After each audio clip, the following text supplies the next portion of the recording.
Delving into Dungeon Delicacies. Becoming the Ultimate Adventurer VTuber. Volume 1 by Monica Rouse Arson. Translated by Rafligo012 at Story Seedling. Audiobook by Masquerade at Masquerade. Audiobooks. Chapter 1, Prologue. My favorite phrase is "Fortune favors the bold." My motto is decide now, act now. I'd rather regret doing something than regret not doing it. That's me, a human named Yozakura Shishio. Actually, I recently had the opportunity to taste something rare. Among other things, I tend to become deeply engrossed in anything I get interested in once, and I have absolutely no interest in things that don't catch my attention. I'm quite the misfit. In fact, my friends have called me the ultimate embodiment of a name, and my own father lamented, "While I did intend to give you a name based on the Chinese zodiac, I never intended to make you the king of boars." And it turns out it was a fruit from the dungeon. Well, I had heard rumors, but it was incredibly delicious. I found myself wanting to eat it again if I ever had the chance. All right, let's dive into the dungeon. In actuality, I am aware that my tendency to act impulsively may inconvenience those around me. When it comes to delicious food, it's probably a food-themed dungeon. Around here, it's probably the Garden of Gastronomy, but it can't be helped. That's just the way I am. I'm single-minded when it comes to what I want to do. My recent obsession is VTubers. Among them, I have a favorite, a man named Shakai Jin, who searches for gourmet food from dungeons.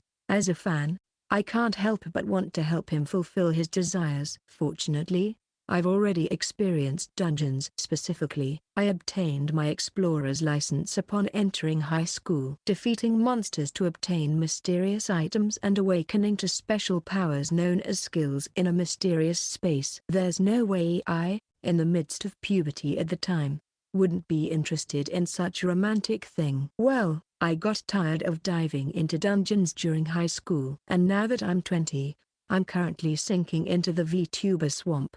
However, even though I got tired of it, I haven't lost my skills. In fact, I can make a living and support my favorite VTubers with ease. It seems I had luck and talent on my side. Let's see. Information on the Garden of Gastronomy. First, as part of the preparations, I searched for the destination on the internet. Gathering information on the Garden of Gastronomy, a food-themed dungeon where almost all the items obtained are food. It's really convenient these days. When dungeons were first created, it seems it was quite challenging, but that was ages ago. Explorer licenses, which were once treated as something underground, are now quite common. Although there are restrictions, it's enough for students to use as part-time work. So, by searching online, I can find information on most dungeons, but relying too much on strategy sites can get you killed easily when something unexpected happens. Alright, printing complete. I have the information I need. It's my first time there, but well, I'll manage somehow. The Garden of Gastronomy is of medium difficulty. Despite its difficulty, it's not popular among explorers because it doesn't yield valuable items for its level of challenge. Dungeon-sourced ingredients are delicious and high quality, but they're ultimately just food, so the exchange rate is poor. But since delicious ingredients can be obtained, there are a certain number of customers. According to reviews, these are either hobbyists who consume them themselves or explorers contracted with high-end restaurants. I'll probably fall into the hobbyist category. It's a bit risky to just dismiss it as a hobby, but the danger level is not much different from mountain climbing. It's dangerous if you're careless, but enjoyable if you're cautious. It's that kind of balance. Now then, how should I deliver it to Lehman? Obtaining dungeon-sourced ingredients is easy enough. The problem is finding a route to deliver them. Lehman is a VTuber affiliated with one of the top agencies in the industry. Naturally, as an ordinary person, I can't meet him directly. Sending it as a gift to the office is an option, but it would undoubtedly be rejected. Dungeon-sourced ingredients are not packaged as products, and their safety cannot be guaranteed. I mean, it's like wanting to eat fish caught by an acquaintance as a hobby, but finding it unsettling to eat fish caught by a stranger, especially one who isn't even a fisherman. For celebrities like popular VTubers, safety measures are surely in place. Trying to become friends with him privately is out of the question. And asking him to come to my shop, well, that's not feasible. To give up straightforwardly would probably be the right thing to do in this case. But once I want to do something and decide to do it, I must give it a try. If it doesn't work out, then so be it. But giving up without even trying goes against my policy. It's decided. I'll become a VTuber too. Then collaborating with Lehman should solve everything. Life is full of surprises. At least, that's how I've lived mine. Chapter 2, Pre-Debut. Becoming a VTuber. It sounds simple to say, but achieving it is incredibly difficult. To be precise, becoming one is easy, but becoming a popular VTuber is challenging. After all, we're in the era of major VTubers now. Unlike in the early days, there are countless VTubers nowadays. Furthermore, newbies are debuting every day, making it a fierce competition for viewership, which is essentially a limited pie. Particularly tough are the individual VTubers, often referred to as individual forces. They start on their own, without belonging to any company, and manage their videos with limited resources. If they were part of a company, there would be established paths to follow. Especially if they were affiliated with a well-known agency, it wouldn't be uncommon for even newcomers to have tens of thousands, even hundreds of thousands, of subscribers. But individual VTubers are different. They lack those established paths. They don't have connections that could be advantageous in the industry, so they must understand their strengths, improve the quality of their videos, and build connections to establish their channel's path through sheer determination.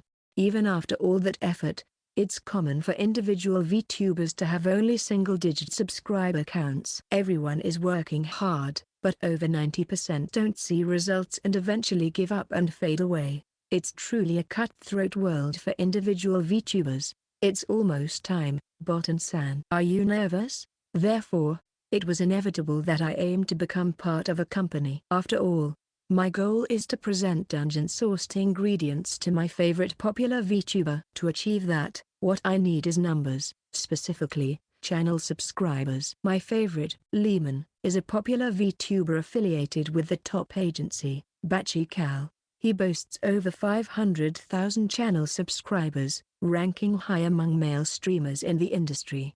If I want to interact with someone like him, I need to have comparable numbers. Especially as part of a company, there's no room for consideration if there's no potential return. To secure an opportunity, I need at least 10,000 channel subscribers. Of course, that's just the minimum. The more subscribers, the better. How can an amateur like me, with no connections and no experience as a streamer, generate numbers? The answer is simple. It's best to act as an individual force that at least has some potential connections. Are things going well with Reika-san? I'm busy preparing, so I haven't been able to watch much. It's going smoothly, thanks to the support from higher-ups. We've surpassed the target engagement line. That's good to hear. The current debut stream of my fellow rookie seems to be going smoothly so far. Considering the target engagement line set, it's likely that we've already surpassed 5,000 subscribers. For a debut stream from a company the size of Dangerous, it's indeed considered smooth progress. Now, all I have to do is maintain this momentum. This industry, just being a male streamer, comes with its own set of challenges, so it's hard to predict. In fact, when I did a search using my alias, there were quite a few bitter remarks. Since Dangerous has mostly female streamers, well, just me actually. It's somewhat understandable, but still. Button-san, you don't need to be too nervous. Please do things the way you like. Whatever happens, we, as the management, will support you. It's really okay. After all, a large part of the reason why I, an amateur, was hired is because of my mental strength. I won't be bothered by negative comments. This kind of conversation has happened many times. Well, from the management's perspective, they're understandably worried. Dangerous has a bitter past. A male streamer who was once part of the company fell into depression during his activities, attempted suicide, and then retired. The reason he fell into depression was due to slander and cyberbullying from aunties. There's a segment of the audience who dislikes it when male shadows loom over female streamers, the so-called unicorns, and they went wild, with some simply being mischief makers wanting to stir up trouble. Until his debut, Dangerous was an all-female company, not because they were aiming to be an idol agency, but simply because female streamers tended to grow more easily. A newly established small company naturally steers toward directions where profits are likely. Ultimately, even if the company's goal is to have both male and female streamers, it still needs to earn operating funds. So, Dangerous wanted to gradually debut male streamers as they gained confidence. At least, that was the plan. But that was all ruined by a few idiots. That incident was something that made even outsiders sick to their stomachs. With mostly female streamers, it's understandable that such a group would emerge. Even if I don't sympathize, I understand. But when there's only one guy among the girls, inevitably, the backlash becomes stronger. The problem was that such individuals were much denser than the organizers had imagined. It's a part they can't regret enough, even from the management's perspective. Constant messages of encouragement mixed with direct cyberbullying. With declining popularity and baseless rumors spreading, most people would break. The management also worked hard to resolve the situation. But being a newly established small agency, they were inevitably short on manpower. Finally, when they were ready to take legal action, he had already held the razor to his wrist. Fortunately, he survived, but it was still a very sad incident. I understand that Buttonson is someone who doesn't let those things bother him. However, we don't want to make the same mistake again. Yes, I understand. That incident caused significant damage to Dangerous. Not just financial losses, but above all, it tarnished our reputation as a company that couldn't protect its affiliated streamers. Originally, Dangerous was founded by individuals who had strong feelings for the VTuber industry. Therefore, this incident was particularly hard to bear. The fanbase decreased, revenue declined, and even when recruiting streamers, we couldn't attract many. While it might not have been as damaging for a major agency with a strong foundation, for a small to mid-sized agency like ours, it was a significant blow. That's why Dangerous hired me. Despite being an amateur without any streaming experience, they chose me, someone thick-skinned enough to dive into dungeons and exchange virtual lives. Let's take it easy. This is a win-win situation, both for me, who wants to act as a VTuber for my own purposes, and for the management side, which wants to clear its name. Let's work together and make it happen. Yes, you're right. I'm sorry for being a nervous manager. No. As someone who used to be deep in the VTuber world, I understand why you'd be nervous, manager. Hiring another male streamer alone would require significant preparation, and considering the current circumstances, it's clear that things have worsened since the incident. So it's natural to be nervous. Being a male among a group of females, and attempting to recreate that situation despite past troubles, it's inevitable that people will look at it with suspicion. Even if there were unavoidable reasons, such as the agency being unable to afford to hire multiple male streamers who are likely to fail, it doesn't matter to the public. Even so, Dangerous made the decision to clear its name at this stage and prepare for the future, and to once again aim to become an agency where both male and female streamers can thrive. So, in other words, I, the rookie male streamer, Yamano Button, am taking a gamble that could make or break the company. It's a once-in-a-lifetime high-stakes gamble, all for the foolish reason of wanting to treat my favorite VTuber to a meal. But in its own way, it's not so bad. Well, isn't that exciting? Starting with headwinds, slim prospects for success, and yet, a heavy responsibility. It might be a bit harder than starting from scratch as an individual force, but in its own way, it might be just as challenging. But well, there's no anxiety. Or rather, there's no point in feeling anxious because you don't know until you try. If you hesitate, thinking it's impossible, you'll never achieve anything. Alright then, let's get started. Once you set your goal, it's full steam ahead, and with the weight of the future on my shoulders, I'll push forward regardless of the consequences. Chapter 3, Struggle and decision. Channel subscribers. 3,040. That's the current count for VTuber Yamano Button. It's been about a month since my debut, and as expected, the growth is sluggish. No matter how boldly you roar, it doesn't always translate into results. Sadly, I've tried dipping into popular games and hosting chat streams where I answer viewer questions, but it seems like satisfying viewers who are used to top-tier streams is a challenge. In the realm of streaming, I'm a complete amateur, to be honest, but I can't just opt for the most lucrative option of collaborating. Given Dangela's situation, it would only exacerbate things, and we lack the clout to collaborate with other agencies. Frankly, all the elements for stunted growth are in place. It's almost comical how much I'm struggling. However, as a corporate talent, inadequate numbers aren't a laughing matter. The management tells me not to worry, but for an agency of Dangelous's size, there's hardly any room for complacency. Sure, I was hired for my unique position as a male streamer, with revenue being secondary as long as I avoid trouble and maintain a long-term presence. I'm well aware of that, but still, the current situation is far from ideal. I have a purpose in mind, collaborating with laymen off-stream, and if the agency can profit from me, all the better. So, I'm thinking of proposing a small intervention. Manager, I'd like to discuss something regarding the streams. What is it? Quick response. Huh? She replied instantly. Could it be that my messages are prioritized? Well, it's fine since it doesn't cause any inconvenience. To be direct, I'm not growing, right? As a corporate talent, I'm a liability. So, I think a little intervention might be necessary. I've said it before, but don't worry about the numbers. It's a time for steady progress. We can't afford to rush and end up failing.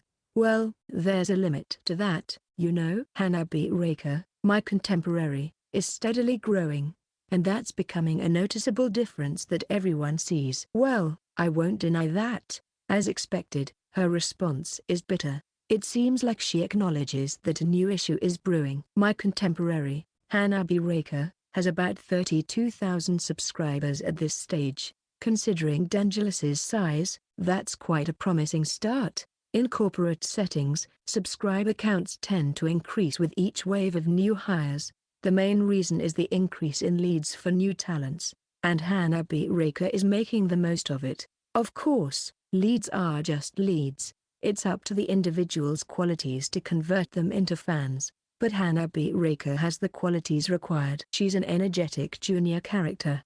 Her streaming style, which can be described as loud, earns high praise from many. Her vivid presence, like fireworks burning away the sediment born from that incident, has captivated the hearts of listeners. Hanabi's growth is a good thing, but at the same time, it's bad that Yamano Button is in this sorry state. But things have two sides. As fireworks shine brighter, they cast darker shadows. I'm not talking about escalating slander or anything like that. It's just that the existence of an underperforming male streamer reminds people of that incident. So listeners find it even harder to accept Yamano Button. At least, subconsciously, they must be feeling that way. You and the other managers must have an inkling, right? That's true, but we'll address that issue firmly. Even if it takes time, we'll make sure Button is accepted by the listeners. I have no doubt about your determination, but maybe it's too slow. This isn't about being a streamer, it's about having the instincts of a seasoned explorer who earns his living by his wit. This is the turning point. If we don't change the course now, we won't recover. Dragging it out will only lead to a game over. I can say this with confidence, even if it's a bit presumptuous. Why? Because my life depends on making a living. When your life is on the line, you become sensitive to your future. So I understand. If we don't act now, it's game over. Honestly, personally, it's not that damaging for me, but it could be fatal for Yamano Button. My liability would swell, and the agency would start making noise. Dangerous can't afford to abandon male streamers again, so everyone involved will drown. I might be a complete amateur when it comes to streaming, and I'm clueless about corporate marketing, but I pride myself on having a good sense of timing. When it comes to assessing the situation and making a move, you managers can't hold a candle to me. That's why I'm saying this confidently. This is the turning point. It might be rude, and it might earn disapproval, but I need to speak up. I see. I understand what you're saying, Button. And I agree. Let's make some changes. Thank you. Good. She accepted it. The first hurdle is cleared. I'm glad. I got a bit aggressive to convey my seriousness. So, no, it's fine. It's the management's role to support what the streamers want. Please don't feel pressured. I, too, agreed with the intervention. Oh, I see. My apologies then. It seems I jumped to conclusions, and I'm embarrassed. Somehow, I felt a strong sense of overprotection from her. But maybe I misunderstood. Let's just leave it at that. But I was a bit surprised. The Button from earlier seemed quite confident, and it's quite different from the impression during streams and meetings. Well, to be honest, I've been holding back a bit. Especially during streams, showing too much assertiveness seemed risky as it might lead to negative evaluations. While I wouldn't say I have a fiery temperament, it's undeniable that I have a strong personality. However, considering my environment, I judged that revealing my true self would pose more risks. Well, as a result, my character during streams became somewhat bland, leading to stagnant growth. That's a shame. The daring vibe from earlier seems like it would appeal to female viewers. It also matches the atmosphere of Button's model. Oh, is that what you mean by intervention? No, it's a bit different. A cool, beautiful character might work well too, but Dengelus's fan base is overwhelmingly male. So, even if such an approach might resonate with some, it won't necessarily lead to popularity among our target audience. Adjusting the role to fit the appearance might be a safe option, but safe isn't enough. In the situation surrounding Yumino Button, such minor interventions would be counterproductive. What's needed is impact. An intervention that can completely overshadow the previous negative impressions. Something that can pull in even those unfamiliar with Dengelus. What I have in mind is a more extravagant intervention. Something that nobody else can imitate. Something that captures the attention of many. Do you have such an idea? Yes. But to be honest, it's quite unconventional. It's not criminal or immoral, but if you asked whether it's suitable for a VTuber, it's a bit questionable. If it were to be done, it should be by an individual, not a corporate talent. In truth, I've long since come up with a method for growth, but it strayed far from the framework of a VTuber, so I held back until the very last moment. This also implies that the environment Yumino Button is in is unfavorable, to the point where even hesitating to play a trump card is necessary. Showing how cornered I am. At the moment, it seems like the disadvantages outweigh the advantages, doesn't it? But it will definitely lead to growth. No, I'm confident it will generate enough buzz to drown out criticism. However, as I've said multiple times, this is borderline content. So, I'll explain the details now, and please discuss it on the management side. Understood? Please go ahead and tell me, just to confirm one last time, though. It's not criminal or against morality, right? I can assure you that's not an issue. I'm just highlighting my strengths. Now, it's time for the presentation. From here on out, it's a high-stakes gamble of whether to soar or falter.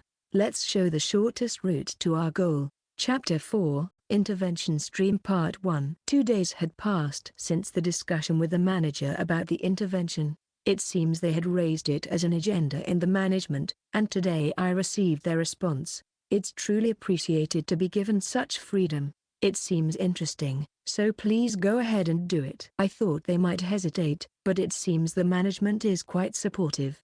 Well, there are some other considerations aside from just being supportive. Perhaps they approved it because it seemed profitable based on the proposal alone. Or maybe they're allowing me, as the successor who once couldn't produce him, some freedom to think of him. But that's not something to investigate. Anyway, now that permission has been granted, there's no need to hold back. I've finished all the preparations and now it's just the final equipment check before starting the stream. All right. And so, let's begin. I clicked the Start Stream button. The background music I had prepared started playing. At the same time, the chat began to pick up speed. Oh. It's started. Good evening. Heard it's a new project. The number of concurrent viewers was 23. Comparing to famous streamers, it's quite modest, and as a corporate talent, It's quite unsatisfactory. Hello everyone, good evening. I'm Yamanobotan, the super hunter affiliated with Dangulus. Good evening. Good evening. Good evening. At first glance, those who came to the stream were the usual faces, those who understand the management's policies, those who support me in adversity, are the main fan base of Yamanobotan. It's much appreciated. It's true that those who lend a hand in times of trouble are the ones you can trust, and their presence here, taking the time to appear on this live stream, will serve as a guide for continuing my activities. But, that's not enough in reality. It's sad, but because only a few sincere fans can't bring in profits as a corporation, I have to take a gamble here. Now, for today's stream, as already announced on Twitter, we're going to do a new project. Well, to be frank, it's an intervention. Ah, an intervention, huh. Well, given the situation, it can't be helped. I think Yamano is doing his best. Even though some antis were cleared out after that incident, there are still more popping up. It's quite a tense situation for both Yamano and the management. That's right. It's not really appropriate to talk too much about numbers, and I'm sorry to those who support me, but as a corporate talent, we have to consider revenue. Despite the situation, the atmosphere didn't turn sour even with such a frank topic. Of course, just because they're not commenting doesn't mean there aren't those who don't think highly of it, but here, I'll deliberately turn a blind eye. So, for the intervention project specifically, I thought we'd do a cooking stream. Wait, what? Cooking? Yamano, are you a cooking guy? Why? I felt the vibe was different today. Could it be that you're in Yamano's kitchen? Is that supposed to be an intervention? The chat was filled with question marks after the details of the intervention were revealed. As expected, the reactions were just as I anticipated. If I were a third party, I'd be scratching my head too. Oh, someone sharp there. That's right. Right now, I'm in the kitchen. As for whether cooking can be considered an intervention, I think it probably can. Food is a strong content, and just by seeing this, I think some opinions might change. So, here we go. As I spoke, the screen switched. I displayed the camera footage from the kitchen onto the stream. What's that? It's huge. Wait, what is that? Is that a crab or something? With scissors? But still, huh? It's too big. The chat was buzzing with excitement. This reaction was also expected because the ingredients I had prepared were beyond the common sense of ordinary people. On the tray was a pair of scissors. It was one of the claws found on crustaceans like shrimp or crabs. It's a part developed to grip prey, and under the shell, there's a considerable amount of muscle, or rather, a feast. That alone would be fine. The problem is that the scissors alone are about the size of a medium-sized dog. Alright, so here are the ingredients for today. As you can see, these are not your ordinary ingredients. These are what we call dungeon ingredients. Dungeon ingredients. Once again, you've prepared something amazing. Are dungeon ingredients really that absurd? Dungeon ingredients are like super luxury items. Yamano, you managed to get your hands on those? So that's how serious you are about the intervention. But it seems like you're going a bit overboard. Oh, it seems like some people are misunderstanding, so let me clarify. I didn't buy these. I collected them myself. You see, my main job is a hunter, or rather, an explorer. I immediately dropped this piece of information. It's not usually good for streamers to reveal real-life information, but I've got permission for this. Seriously? I knew your character was a hunter, but Yamano, are you really a professional in that field? And on a full-time level? Doing this is not just some part-time job. He must have enough savings to afford streaming equipment, and maybe he earns quite a bit as an explorer? No, I think it's the other way around. Maybe he's not earning much as an explorer, so he's trying his hand at streaming too. I think he's on the earning side. As evidence, this kitchen looks quite upscale from what we can see. Ah, you're right. As far as we can see, this kitchen looks quite well equipped. All right. All right. All right. The atmosphere isn't bad.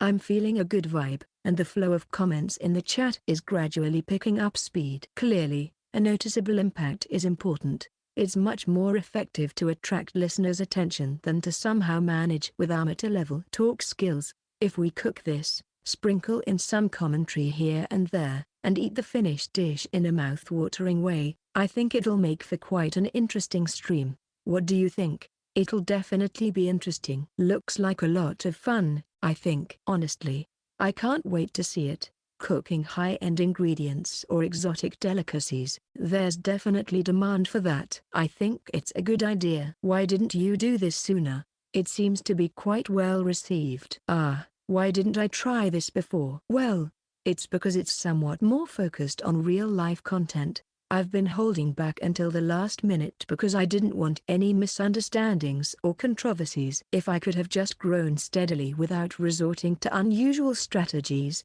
wouldn't that have been better? Well, in the end, I had no choice but to resort to unusual strategies. When you're cornered, you just have to push forward, prepared for criticism. So, let's get cooking. I'll do my best to make it enjoyable for everyone and to captivate you all with some serious food porn. Chapter 5, Techie Delivery, Part 2. Now, let's start cooking. But first, let's explain to the listeners what exactly this item is. Background knowledge is important, after all. First, let's start with an explanation of the monster this originated from. This is the claw of a tyrant crayfish. It's found in several mid-level dungeons, particularly in freshwater areas. To put it simply, it's like a bear-sized crawfish wrapped in a shell with the strength of iron. What? That's terrifying. Just from the description, it sounds monstrous. Please be careful. Isn't that no longer a crawfish but a subtype of a car? Why would you challenge something so dangerous? If it's dungeon ingredients, couldn't you just use orc meat or something? The comments section is about 80% surprised and 20% worried. While I'm genuinely surprised by the concern, it's likely due to differing assumptions. To me, even opponents that aren't particularly dangerous are considered a threat by most listeners. If their favorite streamer is doing something risky, naturally they'd want to stop them. Although there are concerns being raised, it's okay. I'm a professional, and I only take on monsters that I know I can defeat. Plus, compared to orc meat, this has much more impact.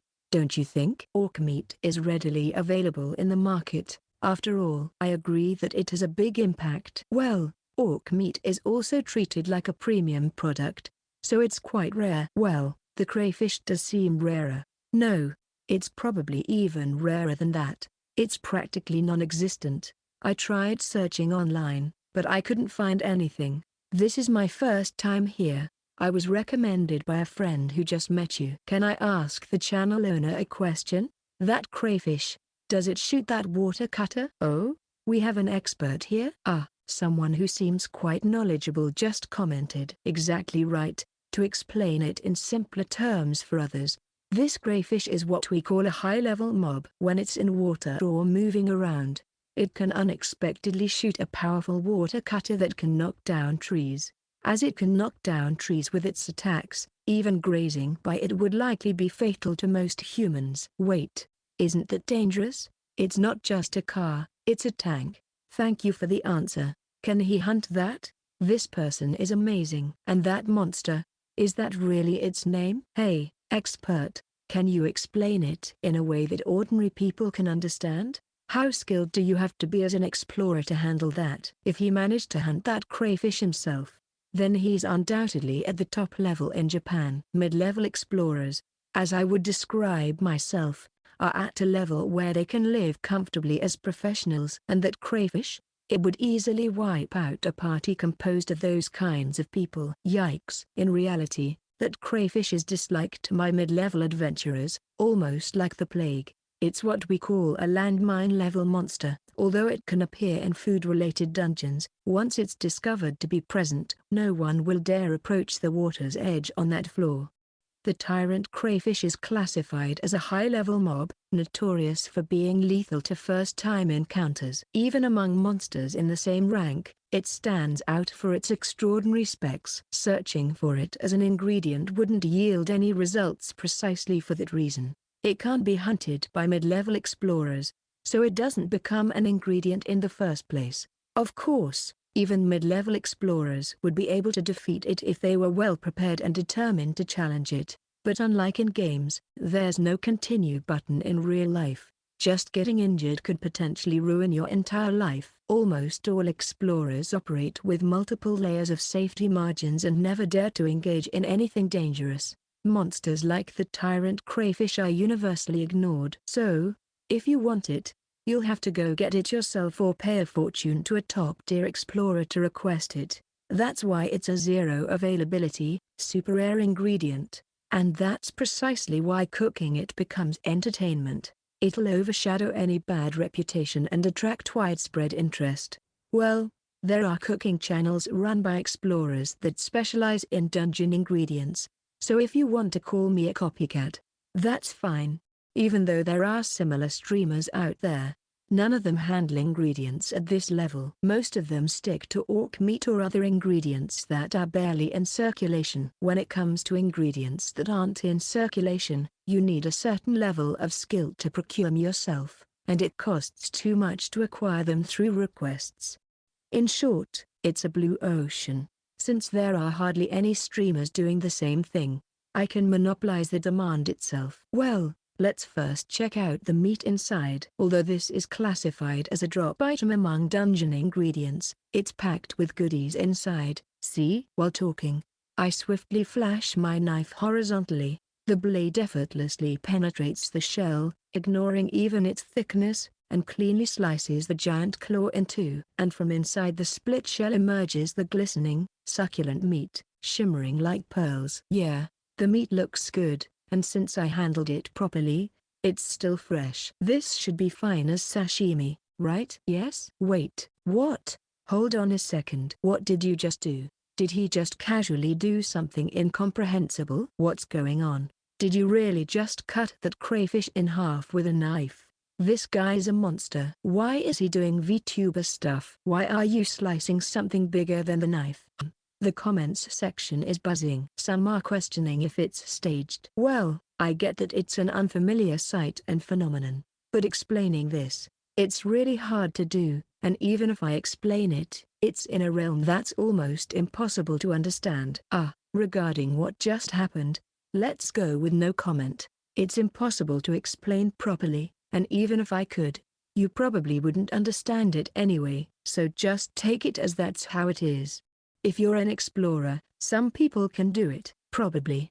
You haven't stopped being human? Well, yeah, it's true that since dungeons started appearing, physical laws have been getting a bit dubious. As a professional explorer, I can tell you, no way. Very few people can do something like that. Explorers are amazing. Sarcastically. Hey, even other explorers are denying it. But the fact that he doesn't outright deny it shows the potential of humanity. I didn't say everyone can do it. Trembling voice. Individual differences, that's what it comes down to. Or you could call it differences in ability. Seriously though, explorers vary widely. The average ones are just regular people, but the outliers are more like, well, they've transcended humanity and are more like humanoid weapons of mass destruction. Although I'm being self-congratulatory, I've analyzed myself to be leaning more towards the outlier side. I've only seen 2 other explorers of similar caliber, as far as I know. Well, jokes aside, let's get back on track and decide on the menu. Since using everything would be a bit too much, let's just use one half and save the rest for later. If properly stored, it can maintain its freshness for quite a long time, so we'll gradually consume the rest in the background. Now, about the other half. How should we cook it? Considering freshness, sashimi is a must. Grilling would be good too, and having a soup would balance it out nicely. Decision made. Let's go with sashimi and grilling, and also some miso soup.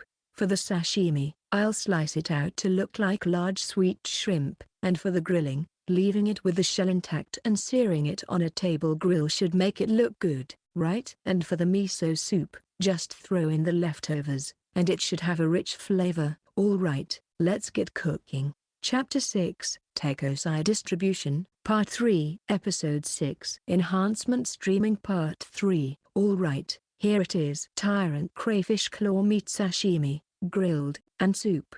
It's a crayfish feast. Although it looks like a crayfish and has the name, it's a completely different creature since it's a monster. By the way, real crayfish are definitely not for all consumption due to the risk of dangerous parasites. Dungeon ingredients, especially drop items, are reconstructed from a mysterious light as the monster's body disappears, making them at least sterile upon appearance. If stored properly to maintain freshness, they can safely be eaten raw. So, everyone, what do you think of this? First up, sashimi. Unlike regular slices, these are cut into long, block-like pieces resembling sweet shrimp. The color and shape undoubtedly evoke thoughts of delicious shrimp, offering the luxury of a big bite and the delight of chewing through it. The idea of enjoying it with some kabosu for a flavor change is thrilling. Second, grilled. These are cut with the shell intact to be cooked on a table grill, and they are much thicker than the sashimi. It's essentially shrimp steak, and one can only imagine how juicy it will be when heated. Third, miso soup. The ingredients include carrots, daikon radish, and leeks, which are simple yet classic vegetables, along with an abundance of shell on claw meat. The rich aroma of crayfish, or rather shellfish, fills the air, confirming the presence of a generous amount of broth. By the way, the taste is guaranteed to be exquisite. I got these from the middle layers of a food-related dungeon, according to dungeon logic. The deeper you go, the higher the value, which assures the taste. Even orc meat from the upper layers is highly praised, equivalent to branded pork. So, drop items from strong mobs in the middle layers are bound to be exceptionally delicious. Looks delicious. It looks super luxurious. You can tell it's tasty just by looking at it. Unfair. This is unfair. It's like a gourmet feast. Numerous comments are being posted about the dishes laid out on the table. Wait. Isn't this really a lot? The concurrent viewers have surpassed 6,000. Hasn't the number of viewers increased all of a sudden? The viewership is rising a lot. I didn't expect such immediate effect even though this is an enhancement stream. Your colleagues and seniors have been sharing it. The priestess seems eager to claim the remaining half. If a colleague does something amazing, of course, it will be shared, right? Relatives share. Fans share. Explorer cluster notices. Famous Explorer party comments. Trending, currently here. I was frustrated by the food tease, so I dragged more people into it. Anyway, treat me next time, said the Shrine Maiden Minamoto. It's trending now. Hanabi? Hanabi is here. Priestess? You guys are here. Checking the trends. It's really trending on social media. I didn't expect it to spread so quickly at this stage. And why are my colleagues and seniors here? We were supposed to minimize interactions to avoid any backlash. While I appreciate their help with the promotion, it could lead to a lot of complaints. I don't particularly mind, but I don't want to trouble my colleagues and seniors. What's the right response here? I'm not used to this interaction, so I'm at a loss for comments. You look genuinely confused, lol. It's due to circumstances. Can you believe this is happening within the same group? Honestly, it's annoying not to interact with colleagues. Let's take this opportunity to interact more, okay? Just be grateful. It's time to shake off that atmosphere. Juniors should just treat their seniors. Don't worry about anything else. So warm-hearted. Is it warm-hearted? It feels more like they're adding fuel to the fire with bad jokes. Well, they do seem to be joining in at the perfect timing. But still, isn't there a bit more planning needed? Both of them are quite straightforward, aren't they? Maiko-senpai is unwavering as always. I don't mind treating her, but due to legal issues, gifting dungeon items is quite a hassle. Well, as for Maiko-senpai, I'll say this. If we have the chance to meet for discussions, now, let's dig in. He dodged it, lol. Priestess got ignored, lol. Hey, don't dodge, Junior. Can't help it. The price is literally market price level high-end goods. I think there are colleagues to prioritize before seniors. Here comes the colleagues getting ready.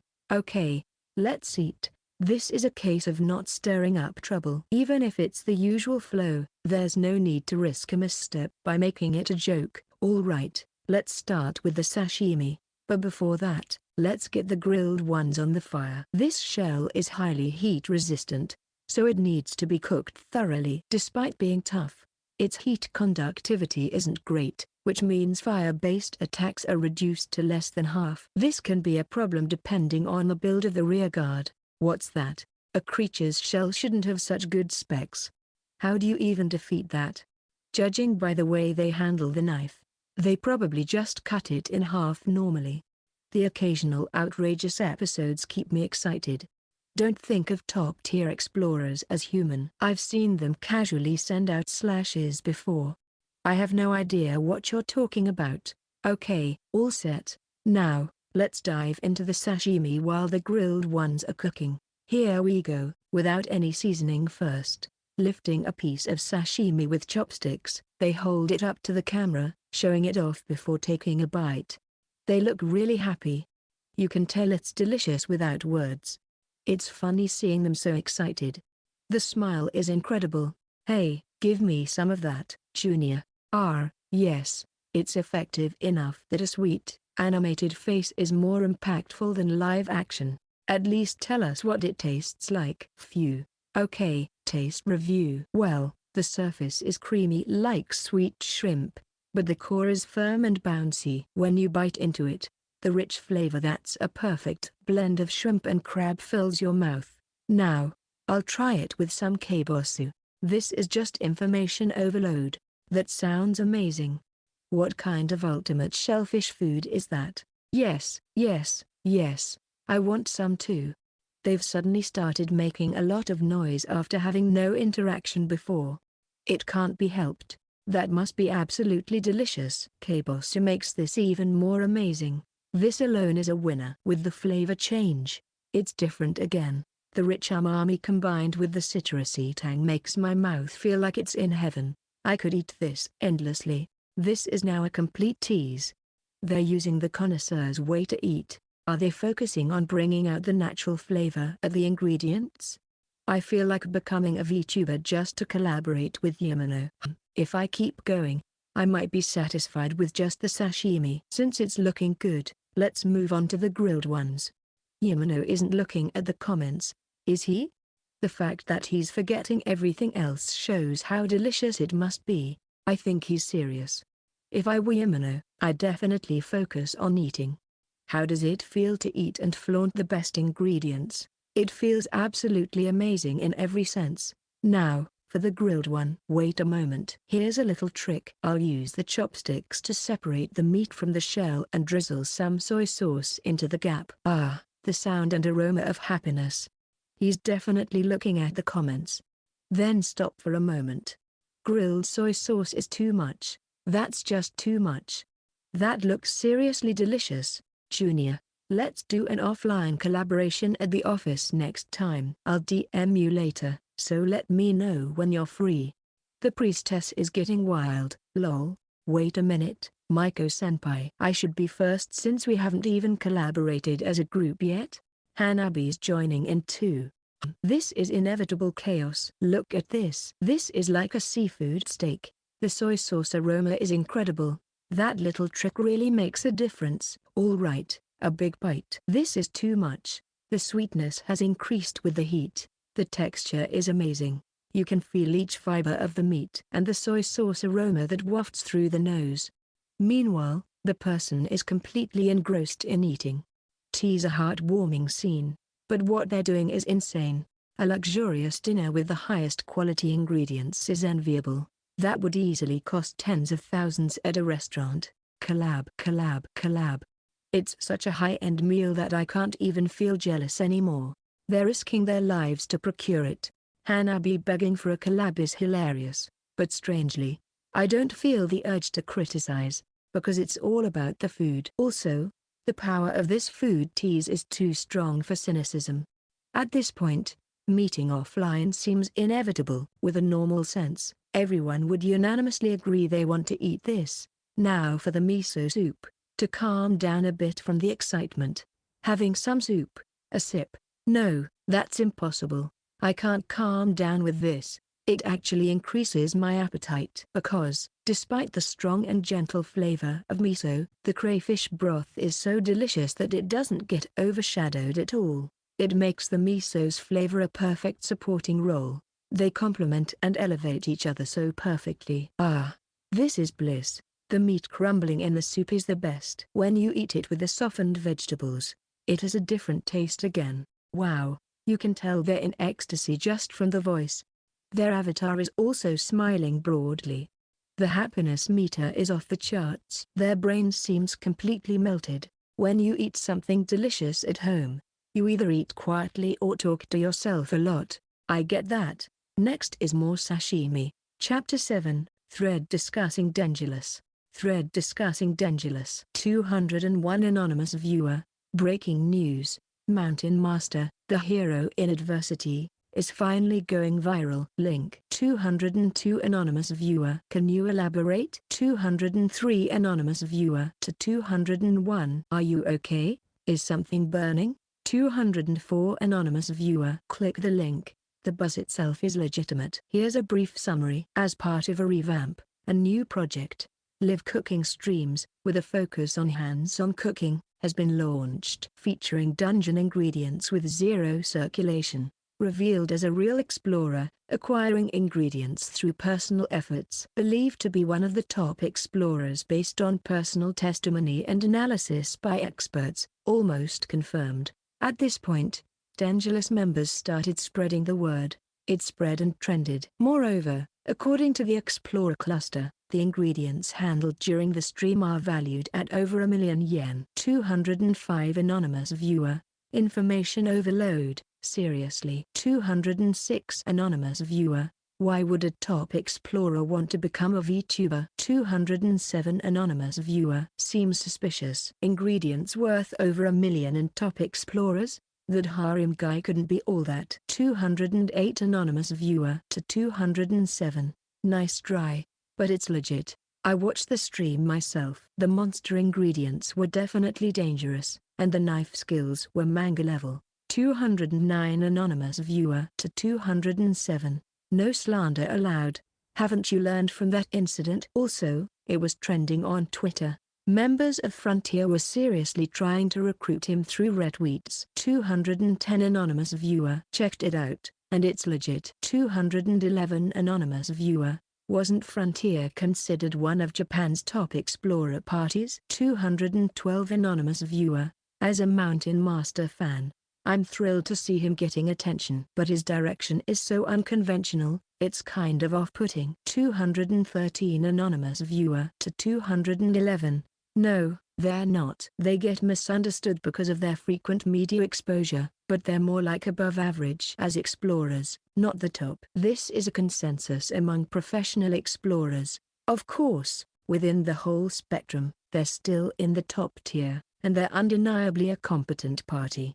But that level is still within the human realm. The top tier is a bit beyond human. 214 Anonymous Viewer. What do you mean beyond human though? 215 Anonymous Viewer. They crush rocks with their bare hands, send out slashing attacks, teleport, and run vertically on walls. Can you really put those kinds of people in the human category? 216 Anonymous Viewer. Are all explorers like superhumans? 217 Anonymous Viewer. Only a few are abnormal. And Mountain Master is one of those abnormal people. This is the conclusion of the Explorer cluster. 218 Anonymous Viewer. Why did he decide to become a VTuber now? 219 Anonymous Viewer. Unknown. Well, it's probably just a hobby or something like that. When you become a top explorer, you can easily earn more than professional athletes.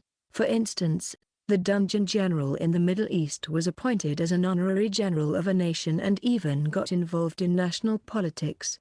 220 Anonymous Viewer. Why is the real-life Icky Towson incident being brought up here? Trembling voice. 221 Anonymous Viewer. Is it the legend of the civilian who trained in dungeons and then joined the resistance, single-handedly taking down military bases? So, is Mountain Master at that level? 222 Anonymous Viewer. Isn't he the first VTuber to make slanderous comments disappear through physical intimidation? 223 Anonymous Viewer. Well, there might be VTubers with bulky real-life personas too. Don't judge by appearances. And regardless, slander is out of the question. 224 Anonymous Viewer. I mean, considering the guy's probably loaded, he could just sue anyone who messes with him legally, right? 229 Anonymous Viewer. Looks like the antis are quieting down with a smile. 230 Anonymous viewer. Unfortunately, it seems like the anti-threads are actually getting more active. 231 Anonymous viewer. Why though? 232 Anonymous viewer. Checked it out, and it's weird. Most of it is just rumors and conspiracy theories. There's no way such a skilled person would become a VTuber. 233 Anonymous viewer. Everyone has their own hobbies, and jealousy is probably a big part of it. 234 Anonymous viewer. It's hilarious that those who are bashing him for low numbers turned out to be facing someone they can't beat even if they tried. They're probably burning with embarrassment now. 235 Anonymous viewer. And now, even unicorns are joining the fray, making it a hellish scene. 236 Anonymous viewer. What? 237 Anonymous viewer to 236. It means a super high-spec guy appeared near their favorite character. Of course, they wouldn't find that amusing. 238 Anonymous viewer. A powerful rival has emerged. The individuals themselves haven't even crossed the starting line. 239 Anonymous viewer. This is a case of factual representation. 240 Anonymous viewer. But, if he gets caught up in all this controversy, it won't be funny for him. 241 Anonymous viewer. Let's hope this controversy doesn't escalate in a weird direction. 242 Anonymous viewer. Probably fine. It's currently trending to the point where heartfelt comments are being overwhelmed. Mountain Master's channel subscriptions just crossed 50,000. 243 Anonymous viewer. What? 244 Anonymous viewer. It's for real? Why though? 245 Anonymous viewer. Well, you see, retweets from Frontier members have spread even among those who don't watch VTubers. The content of the videos is strong, focusing on tantalizing food. The dungeon-produced ingredients boast remarkable impact. His skills as an explorer are top-notch. With such an attention-grabbing character, there aren't many like him. Once it starts spreading, it's bound to go viral. It's even reaching overseas. 246 Anonymous viewer. Even in the sea? Oh, but yeah, if he's just cooking dungeon ingredients, it doesn't matter if you don't understand the language. 247 Anonymous viewer. They'd probably love giant crustacean claws over there. Especially the Americans, they love explorers with a hungry spirit and a frontier spirit. 248 Anonymous viewer. A powerful surge is inevitable. If this much happened with just one video, if he does a few more cooking streams with dungeon ingredients, his subscriber count will skyrocket. Especially with the overseas audience in mind, right? 249 Anonymous viewer. In terms of population, there are significantly more people overseas than in Japan. If he can gain fans there, he could expect a substantial increase in subscribers. 250 Anonymous viewer. After a month of hard work, Mountain Master's position might finally change. No, I'm genuinely happy for him. He hasn't done anything, yet he's been under a microscope all this time. With this, perhaps his past struggles will finally be rewarded. 251 Anonymous viewer. From the management's perspective, this is definitely a cause for celebration. Despite that incident, debuting a male streamer shows that they wanted to remove gender barriers. If Mountain Master can succeed without any issues, it might help restore some honor. Chapter 8, First Buzz and the Next Move. Eating crayfish, finishing the stream, then waking up to find it blew up like crazy. And there was also a bit of controversy. Seriously. With the increasing numbers before him, a dumbfounded voice slipped out. Well, he never imagined things would turn out like this. Sure, he had some confidence that there would be decent numbers. After all, if he was going to push through with something extreme, it would be more troubling if it didn't have any effect. But, he never expected it to blow up this quickly. He never thought his channel subscriptions would skyrocket like this in one go. The subscriber count is around 150,000 and some change. Twitter followers are about the same. Can't believe it all happened in just one stream. As he delved into the information, it seemed that the dissemination by Dangerous members, along with the clipping by renowned editors, played a significant role in yesterday's stream going viral. The clipping culture that emerged with the popularity of VTubers had considerable promotional power. It seemed to have exploded in this case. After being spread by various people via tweets and clippings, it caught the attention of fellow explorers, influencers, and from there, it quickly transcended the VTuber community. Ultimately, it even reached overseas, which was particularly significant. It was quite an achievement, and the numbers on his channel and Twitter were still steadily increasing. Now, onto this. However, he couldn't wholeheartedly rejoice because, well, reality was somewhat different. While it was great to go viral, at the same time, some people started making a fuss. These guys never learn. Problematic listeners, aka aunties, and unicorns. They were unavoidable nuisances in his VTuber activities. Despite differences in thinking, most of them were just scoundrels acting out of dislike. Starting with his senior who had left the agency, many respectable VTubers had been toyed with by these scoundrels. Well, it was a legacy of negativity that anyone in the entertainment industry would generally have to deal with, not just VTubers. And so, while he naturally had his share of troublesome listeners, he had resigned himself to it since it was just the environment he was in. After all, he didn't really care about petty gossip that had no physical harm. If it ever turned into something serious, he could deal with it then, but for now, he just shrugged it off. But man, they sure love their game of chicken. That was just his personal take. The dangerous side, which had suffered actual harm in various ways, would surely not overlook such seeds of anxiety. If they judged it to be malicious, Dangerous now wouldn't hesitate to strike back legally. It was amusing to see them provoking someone who was clearly getting annoyed. Oh, it's Main-san, as he, as a party involved, was compiling and summarizing the evidence of foolish actions by affiliated streamers. A call came in from Main-san. Perfect timing. The topic would undoubtedly be about this recent buzz, but he might as well pass on this evidence data while they're at it. Hello, this is Yamashu. Ah, it's Kasai. Botan-san, you did it. It's an incredible response.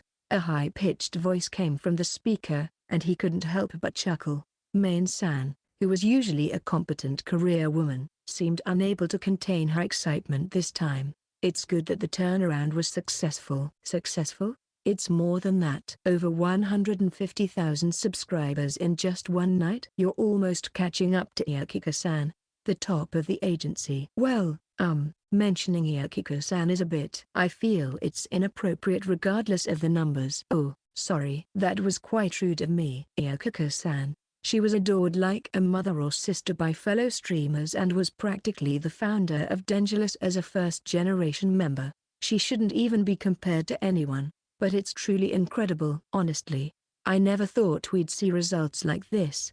I initially thought anything over 10,000 would be sufficient. Even so, it's because our peers and seniors helped spread the word. Plus, luck was on our side. If it wasn't for the comments from Frontier members, it might not have grown this much. Of course, that's true, but even so, attracting the attention of Frontier, known as the best in Japan, is quite something. Botan-san. I haven't really done anything special. That was the truth. He thought he did something close to being one of a kind as a streamer, but as an explorer, he hadn't really done anything exceptional. In fact, personally, he was surprised that Frontier would bite at something like Greyfish. Sure, it was a handful, but there were quite a few explorers who could handle that. Despite earning a fair amount, I'm just an obscure explorer with zero fame. It's unsettling to be lifted up in that regard. But despite that, some of the analyses seen online are quite something. I knew you were an explorer when you were hired, but I didn't think it would go that far. Well, who knows? There are some analyses that are more or less accurate, but it's all just speculation on the internet. It feels like you're evading the question a bit, but oh well. Anyway, as far as management is concerned, as long as there are no worries about financial reasons hindering your activities, all's well that ends well. She seemed to let it go quite easily. Well, Dangerous had been fooled by that online information, so it was only natural. Since it was also private content, as long as there were no issues, that would be fine with them, he supposed. Now then, let's get back on track. Botan-san, what are your plans for the future? Strike while the iron is hot, they say. I plan to continue in a similar vein as today. Since the opportunity had presented itself, he wanted to ride this wave as far as it would take him. Especially now that the topic had reached overseas, this situation was an excellent chance to boost his channel subscriptions even further. Gaining fans from foreign countries was difficult. The language barrier was quite thick. However, if it was performance-oriented cooking with dungeon-sourced ingredients that transcended language, there was a good chance of success. Using dungeon-derived ingredients that garnered a certain level of interest worldwide should serve as a significant boost as well. The management shares the same opinion. We should capitalize on this. Yes. By the way, I was thinking of presenting something even more precious than yesterday's crayfish. We could call it a commemorative stream for surpassing 150,000 subscribers. Considering the international audience, meat dishes would be the safest bet. Yesterday's stream leaned towards raw consumption, so I think something hearty and meaty would be good. The impact of meat is universal. A commemorative stream, you say? If possible, I'd like to use that slot for a collaboration. It's a milestone, so doing a big collaboration like a grand parade or something with everyone waiting in line would make it more exciting. Well, if we do that, it might take quite a bit of time, don't you think? I haven't collaborated with my peer, Reika-san, yet, and considering the order, Main-san's point was understandable, but it seemed like we might miss the timing if we did that. Up until now, collaborations had been avoided due to the circumstances, but if they were to be allowed now, there would be a certain order to follow. First, peers. In my case, that's Reika-san. I couldn't skip her. It might even lead to rumors of discord. No, it definitely would. Next to the seniors. There's no set order based on the generation, but at least a few of them should be done. While there's not as clear a connection as with peers, there's still a need to do some collabs within the same agency to avoid suspicion. Although doing too many might cause unnecessary drama, and only after going through these two stages would external collaborations come into play. It's not an absolute rule, but it should be done for risk management and maintaining trust. So, it might end up being quite rushed. Allowing collaborations one after another for the commemorative slot of 150,000 subscribers didn't seem like a good idea. Maybe in terms of timing, it's best not to reserve the commemorative slot. Let's just accept it this time and, to the extent that Reika-san and the seniors don't arouse discord, let's have them comment. But, still, being impulsive here would be unwise. If we start unlocking collabs one after another now, it might cause trouble. If other streamers suddenly change their stance, saying they were taking advantage of the trend, it would be troublesome, wouldn't it? Oh, and by the way, here's a collection of archived problematic comments I've compiled. Thank you for your cooperation. I'll pass it on to the responsible party. With that, I passed on the comments from the antis that I had compiled earlier to Main-san. It could also serve as a basis for judgment. When this is presented, there's nothing I can say. If arsonists are lurking around, it's definitely better to proceed cautiously. For now, why don't we mention that peer collabs are still pending to give a sense of loyalty, and for this time, how about a solo stream? Making it a commemorative slot would still mark it as a milestone, and it would be quite natural to unlock collabs from there. That sounds good. Then, I'll relay this to the agency from my end, so Botan-san, please take care of the announcement and preparation. Understood. With that, the call ended.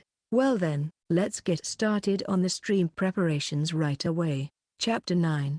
150,000 Commemorative Delivery Part 1. Alright, good evening to all our listeners. This is Botan Yamano, the newly reborn cooking VTuber from Denjiro, the super hunter. Yeah. Good evening. We've been waiting for you, Yamano.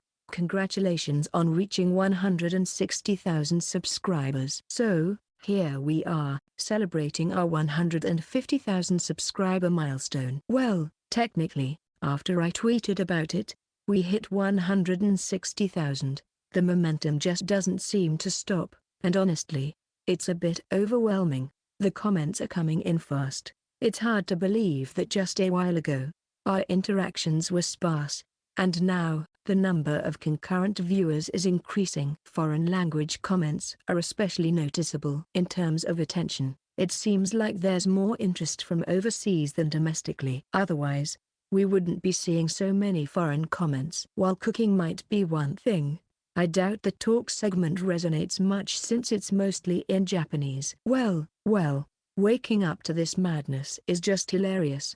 I said I'd make an effort, but I never expected it to escalate to this extent. It's beyond just madness, isn't it? This is my first time here. It's hilarious to see you surpass 150,000 in just one day. The comments from overseas are really standing out. Congratulations. Regardless, thank you for the celebratory comments. Welcome to those joining us for the first time. And to our overseas friends, thank you for commenting. Please do stick around. I'll be cooking up something delicious again. I occasionally respond to the flowing comments, including those in foreign languages. It's important to acknowledge them, even if I'm not sure if they fully understand my replies. Now, let's get to the point. Although it was hastily arranged, today's stream is a commemoration. So, I thought we'd prepare something more lavish than yesterday. Isn't this a bit rushed in many ways? If it's a commemorative stream, shouldn't we chat a bit more? Wouldn't it be better to have some conversation? Cutting straight to the main topic, huh? That's amusing. Even so, those who've been following my streams know, right? I'm not that great at talking. With many first-time viewers and foreign viewers, it's more enjoyable to get to the main dish quickly than to have boring chatter. I'd like to end with words of gratitude. After all, we're not done with the revamp yet. In fact, this is the final stage of finishing touches, so I'd rather grab interest quickly before ambling on. So, from now on, we'll be getting into cooking. The chat will just be a side dish. The main focus today is cooking. The decisiveness is impressive. Well, I understand why you wouldn't want to talk much about it. I think there's still demand for chatting though. Quickly moving on to the main topic is commendable. Then, I'll bring up the video. Just like yesterday, I show the kitchen footage. Today's main ingredient, a huge block of beef, appears on the screen. The kitchen still looks great. Looks like there's another giant one there. That's some good-looking meat right there. Well, for a commemorative stream, good meat is a must. Looks like something that foreign viewers would like again. Correct comment. Since we have many overseas viewers tuning in, I've prepared something that will get them excited. After all, the allure of meat is universal. You're really conscious of your audience. People overseas love hearty meat dishes, don't they? And most Japanese people too. Indeed, meat solves everything. The shrine maidens who are watching simultaneously seem to be going wild. Haha. There was one comment I couldn't ignore. Seriously? Are the seniors watching this stream too? Yeah, they are. The shrine maidens are furious, asking why this isn't a collab stream. It's understandable since they skipped the peer collabs. Well, how much free food do they want? Haha. I personally appreciate the stance of not skipping steps, even though they haven't done peer collabs yet. I understand why. Just tweeting about it feels lonely. So it seems like the remaining Denjiro members are watching together. That sounds so fun. Many are now screaming with jealousy. Looks like things are getting really exciting. I'd love to watch that special stream as a V enthusiast myself. Well, yeah, if you're watching the stream, let's make sure you enjoy it to the fullest. So, first, let me briefly explain the ingredients. This is a drop ingredient from the bovine-type monster that appears in the deep layers. There, armored demon bull. In terms of cuts, it corresponds to Chateaubriand. Yes, all of this. Chateaubriand, the most premium cut of beef, known for its rarity. It refers to only the center of the fillet, the thickest and the most tender part of the meat. By the way, you can only get about 600 grams of Chateaubriand from one cow. Huh? What? Deep layers? Huh? Wait, what? Are you serious? Wait, my brain can't keep up. By the way, the armored demon bull is a colossal bull with a body as tough as armor. As you can see from the size of this Chateaubriand, it's huge. It's about 5 to 6 times the size of a regular bull. A colossal bull of such magnitude, with a height exceeding 10 meters, boasting a body as tough as steel. thanks to its armor-like physique. The main attack methods are charging and kicking. Though its actions may seem similar to those of an ordinary bull, its scale is just incredible. With its massive size, incredible mass, and muscles capable of supporting it nonchalantly, it's a triple threat of intimidation. To put it in terms everyone can understand. Pausing momentarily, I turn back to the meat. Then, with all my might, I swing down the 100 yen store knife I prepared, aiming directly at the Chateaubriand. Crack. Whoa, wait, are you okay? What's that? It's scary. And that's how it is. Even when trying to cut it normally, the knife breaks, even against Chateaubriand. That's how tough this thing is. Each muscle fiber is as strong as wire. I see some people are worried, but don't worry. I'm fully aware of what I'm doing. I caught the broken knife in midair. No injuries, and nothing's damaged. While not proof, I shake the broken blade and handle in front of the camera. The flow of comments in the chat suddenly speeds up. The blatant display of abnormality is enough to excite anyone. A rare cut reminiscent of the size of the originating monster. The meat deflecting and breaking blades. It's beyond belief. In a world of madness, one wouldn't normally touch it unless they dived into the dungeon. Or even if they did, they wouldn't reach such depths. Due to its absurdity, when encountered by those unaccustomed, it's so thrillingly exhilarating. Whoa. Wow. Is this for real? I knew it. But seriously, Yamano is something else. Are there really such absurd monsters? Casually catching a broken knife midair, that's impressive. There's a lot of cheering on the other side. Haha. Please stop. It's giving me chills just watching. No. Yeah. My apologies, that was rude. It's just a performance, so don't worry. I'm not weak enough to get injured from something like this. If it were a bullet, I could catch it even with my eyes closed. If you're going solo in the deep layers, anything less wouldn't cut it. So, since everyone should understand what kind of meat this is by now, let's get straight into cooking. Today's menu is Armored Demon Bull's Chateaubriand hamburger. No fillers, no onions, just a 100% beef hamburger. Chapter 10. 150,000 subscriber celebration stream, part 2. Alright, let's start by grinding this Chateaubriand into minced meat. The meat of the armored demon bull, boasting a strength comparable to steel armor. Even the Chateaubriand, considered the most tender part, is literally too tough for an ordinary knife. Isn't it impossible to grind meat that can't be cut properly? Can you even eat that? Can you really chew meat harder than iron? Indeed, hamburgers are typically made to enjoy tougher meats, but even a butcher's knife would break trying to cut it. Yeah, the comments make a valid point. As you might suspect, you can't cook this normally. So, similar to yesterday's crayfish, I'll be cooking it in a way that ordinary people can't replicate. While making remarks to the listeners, I grip the knife. Then, I activate my skill. Mysterious powers called skills obtained through dungeon exploration. They are supernatural abilities, surpassing human limits if wielded by a skilled user. When dealing with ingredients as extraordinary as this, one must also employ extraordinary techniques. Handling unconventional ingredients demands unconventional skills from the cook. So, while transferring the meat to a large silver vat, I activate my unique skill, Arashiki. Then, Zantetsu, Cloud Radiance, Blade Theory, Sword Technique, Divine Domain, and so on. Among my possessed skills related to swordsmanship, I summon them one by one, extract their essence, layer them according to the purpose, and temporarily integrate them. What is thus created is a technique of instant annihilation, reducing the target to dust in the blink of an eye. A flurry of slashes, combining 1,000 strikes into a single blink, achieving a flash of brilliance. Flash/brilliance. Invisible to ordinary eyes, hence, it's a declaration to indicate something has been done. With a flash of silver light, and then a finish, with a light tap of the knife's tip, the meat as hard as steel crumbles into dust in the vat. Here, the minced meat is ready. Now, let's knead this. Wait, what? Hold on.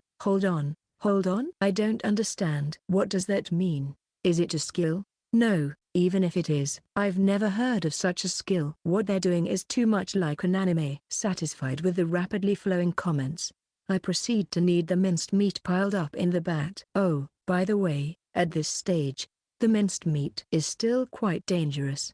It's as sharp as fine iron fragments. So if you squeeze it tightly, your hands will get torn to shreds. So, let's make sure to harden our palms before kneading. I don't quite understand what you're saying. Regular people can't harden their palms. It's not even something humans can do. He's just casually saying that, but only Yamano can do it all. Well, at this stage, it's not something you'd want to eat, but by mincing it like this and then kneading it vigorously, it should gradually soften. See, it's already becoming pliable. The logic itself isn't much different from prepping regular meat. It's just that the hurdle to clear is ridiculously high. By thoroughly destroying the fibers like this, and further heating it, I think it'll taste good. It's kind of vague, isn't it? I wonder if Yamano has never eaten it before? No way. He wouldn't be needing ingredients he's never seen before on a milestone stream. But it's not something you can easily get, so there's still a possibility it's his first time seeing it. Yeah, you're right. This is my first time eating this meat. Because think about it, normally, without a stream, I wouldn't bother with such troublesome meat. There are plenty of dungeon ingredients that are much easier to eat. And even if not, I could just buy food at the convenience store. That's true. Well said. Absolutely right. LOL. He's saying it himself, but well, I kinda get it. But still, who would think to eat meat like that normally? Why did I think I could eat this? Well, of course, it's because it's confirmed to be delicious. As you go deeper into the dungeon, the items you obtain become higher rank, similar to in-games. Following that rule, items obtained from the deep layers of food dungeons, while having some differences in taste, are always delicious. Incredibly delicious. Even the crayfish meat obtainable in the middle layers tastes like a combination of the finest crustaceans. It's about how much more delicious the drop ingredients from monsters that scatter insects like grains of sand, found deeper than where the crayfish are, would be. Alright, I'm done kneading. Now, let's season it with salt and pepper, shape it, and start grilling. Let's make about 1 kilogram, and freeze the rest. Oh, I need to heat the stone grill plate on this stove too. While preparing the utensils, I shape the hamburger into a long cylindrical form. Then, I place it on a frying pan lightly coated with olive oil. Before long, the sounds of crackling and sizzling begin to tantalize the appetite. Wow, it looks delicious. Steady food porn. The simultaneous viewing slots are going wild too. I can't believe this meat broke a knife. Looks delicious. Looks like, oh, as expected, even though it's tough, the Chateaubriand is still releasing quite a bit of juice at this stage. This should make sauce making easier. Cooking the sauce in the same pan used to cook the meat always turns out delicious. Well, the smell is already amazing. It's like my appetite is being directly stimulated. My hunger is increasing at an absurd rate. Alright, now that the entire surface has a nice sear, let's transfer the meat onto a plate. This feeling tells me it'd be a waste to wipe off the oil. I'm glad I used only a small amount just in case. Alright, let's add some red wine and various cooking ingredients. Oh, no, no, no, customers. This won't do. I thought this yesterday too, but Yamano is incredibly efficient. He mentioned living alone in a previous stream, and he probably does outdoor cooking in dungeons too. He's like a professional chef. But isn't it a bit too early to take it off the heat? Size-wise, isn't the inside still raw? With steak, it's one thing, but with formed meat, you can't have it undercooked. Yamano. The bacteria on the surface could spread throughout. I know. I'm grilling on the side, right? I'll plate this, and the middle parts will be grilled on the table. Have you checked out barrel-shaped hamburgers? They look incredibly delicious. The deceptive aspect of this hamburger shape is that you can finish it off with heat just before serving. The overflowing meat juices make an amazing sound and aroma on the iron plate or similar surface. It's genuine food porn. I looked it up, and it looks delicious. Wow. I didn't know such a thing existed. I want to go to that restaurant. Apparently, there's a nearby restaurant. Let's go sometime. Wow. I should buy an iron plate and try making it myself. Wait a moment. Some people are saying they want to try it too. but I don't really recommend it. Honestly, it's not something you should do at home. If you try it without precautions, you'll end up with a big mess to clean. The smell lingers in the room, and the oil splatters so much it's dangerous. So, I don't really recommend it. In my case, I prepare a large tablecloth and don't have carpets on the floor, relying on magic to deal with the smell. This is something that's supposed to be done in a restaurant. So, for listeners who aren't prepared, either go to a restaurant and pay or enjoy your drooling during this stream. If you're well prepared, well, good luck. Considering the effort, cost, and quality, it might be safer to just eat at a restaurant. The way you say it. The advice is helpful, but you're clearly picking a fight. Lol. This is a low rating. No matter how much you prepare, if you're not a skilled cook, the final result will be amateur quality. Lol. They're constantly shouting for Minamoto-sama to definitely do an offline collaboration. Honestly, I'm more envious of Minamoto-sama and the other girls from the same agency than of Yamano, who's surrounded by female streamers.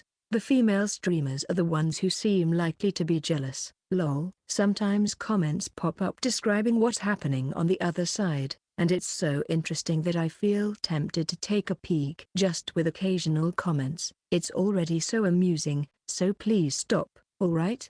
I'm doing this milestone stream alone without stirring up any unnecessary trouble. The temptation from such entertaining commentary is seriously unwelcome. If we keep going like this, we might end up with a mysterious stream where we peek into each other's broadcasts. I don't want to do anything that crazy for a milestone stream. So, please refrain a bit. Lol.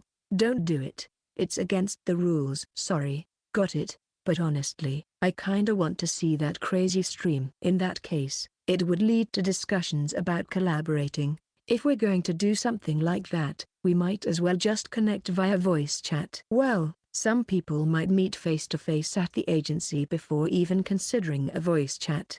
Minamoto no Senpai, Minamoto knows seniors, and Minamoto no Senpai. And, with a low probability, Thunderfire-san. For now, because shouting too much might hurt my throat. If anyone has any ideas, please leave a request. A full-course meal. I'd like some seafood. Something interesting. Delicious. Steak. Meat. The most expensive one. Sorry. If possible, something sweet, like fruit. I didn't expect everyone to be here. But, Chapter 11. 150,000 subscribers commemorative stream, Part 3, midway through. There were some unexpected amounts of requests, but that's beside the point, and it's done. So, what do you think? With the cooking completed for now, I moved from the kitchen to the dining area. Reflected on the streaming screen was a giant barrel-shaped hamburger, seated proudly atop a sizzling hot stone plate that had been heated to its limit. Accompanying it were sides of corn, mashed potatoes, and rice. Furthermore, violent sounds and aromas permeated the room. Even without the scent, the sizzling sound alone was enough to stimulate one's appetite. This alone was food porn, a display of culinary violence in the name of gummy. And now, we're about to pour a generous amount of glossy gravy sauce packed with the umami of the meat. What will happen next? Just the thought makes my mouth water uncontrollably. Whoa.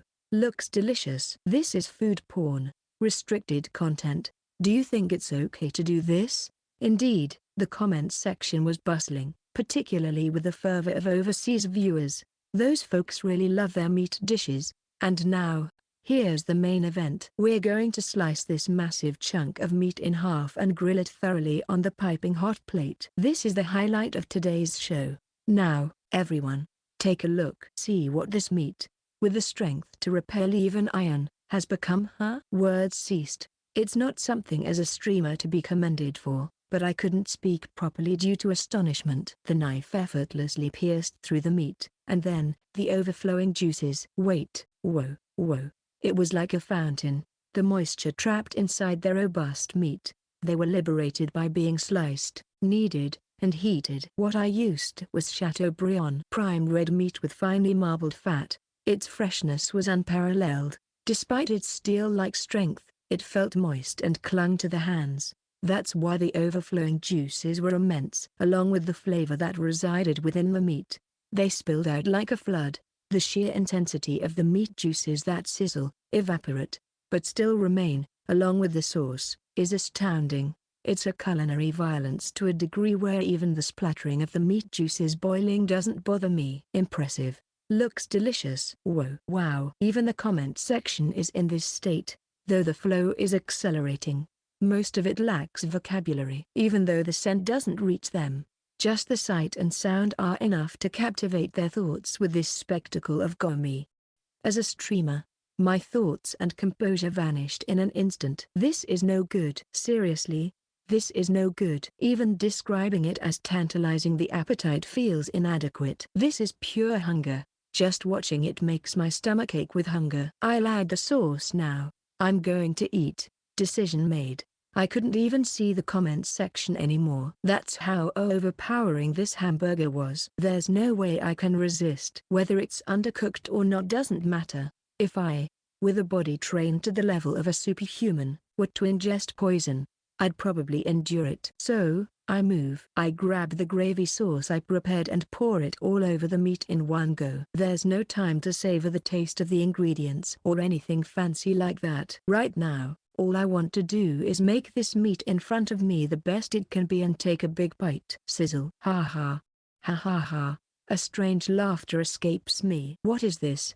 What is this? The sound, the scent, the sight, everything, absolutely everything, is beyond comparison. I'm going to eat it. I slice it with a knife, stab it with a fork, and stuff it into my mouth. There's no time for fancy things like bringing a fork to the camera. It's all I can do to prevent my face from being shown, to avoid gobbling it down like a dog.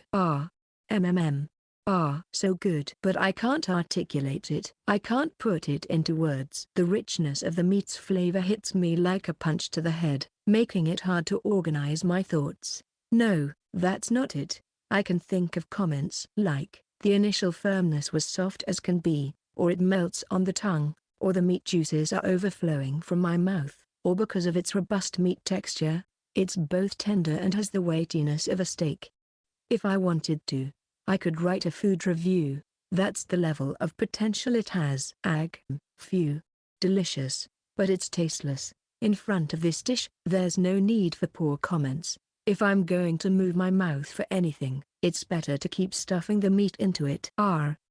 This is amazing. Mashed potatoes and corn for a chopstick break. This is also dangerous, because they're soaking up the meat juices and sauce. They pack a punch too. I still need rice.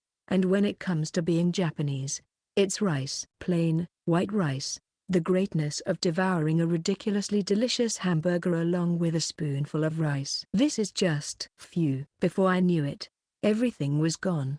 The 1 kilogram hamburger, the sides of mashed potatoes and corn, and even the rice, of which I had about 3 refills. I was so engrossed in eating that I didn't even notice. Victory. That's all. Come on.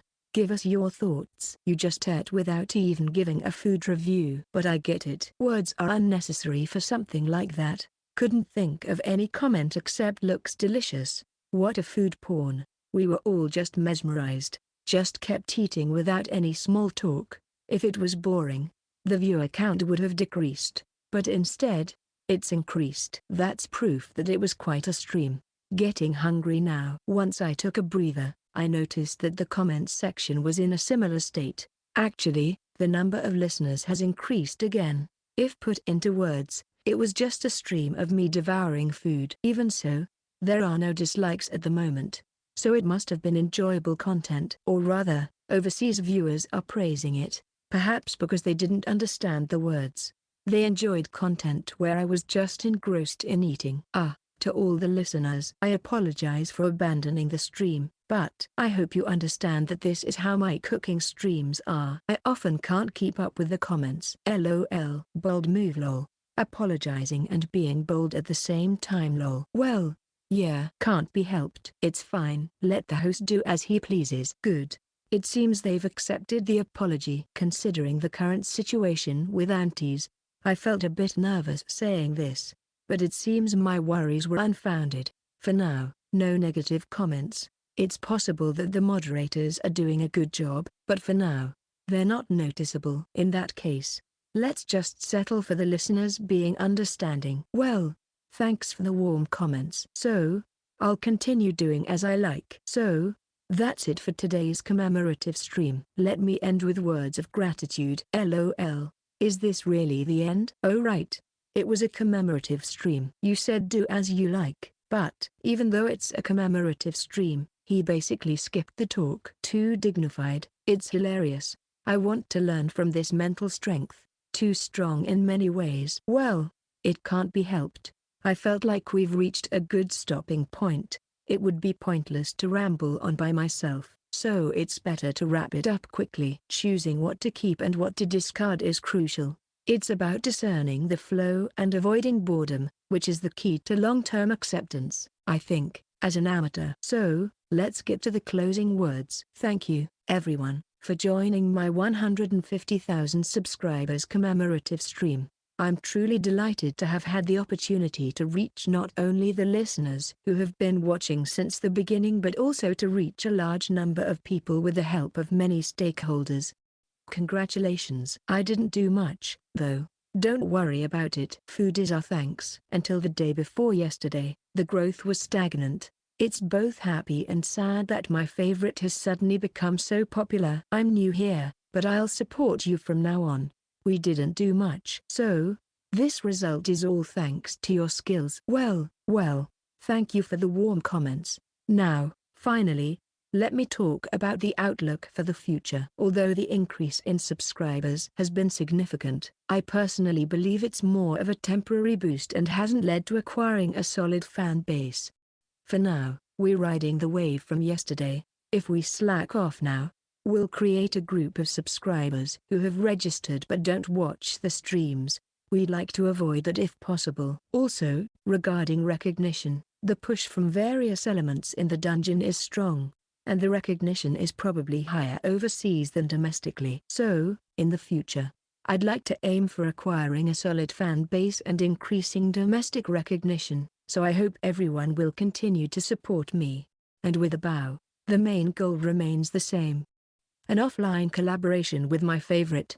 This is just the starting line. So please, cooperate with me. I'll make sure to entertain you properly. Please, everyone, help me reach my goal. Well then, thank you for joining the stream today. Good night. After the stream, the channel's subscriber count was 224,324.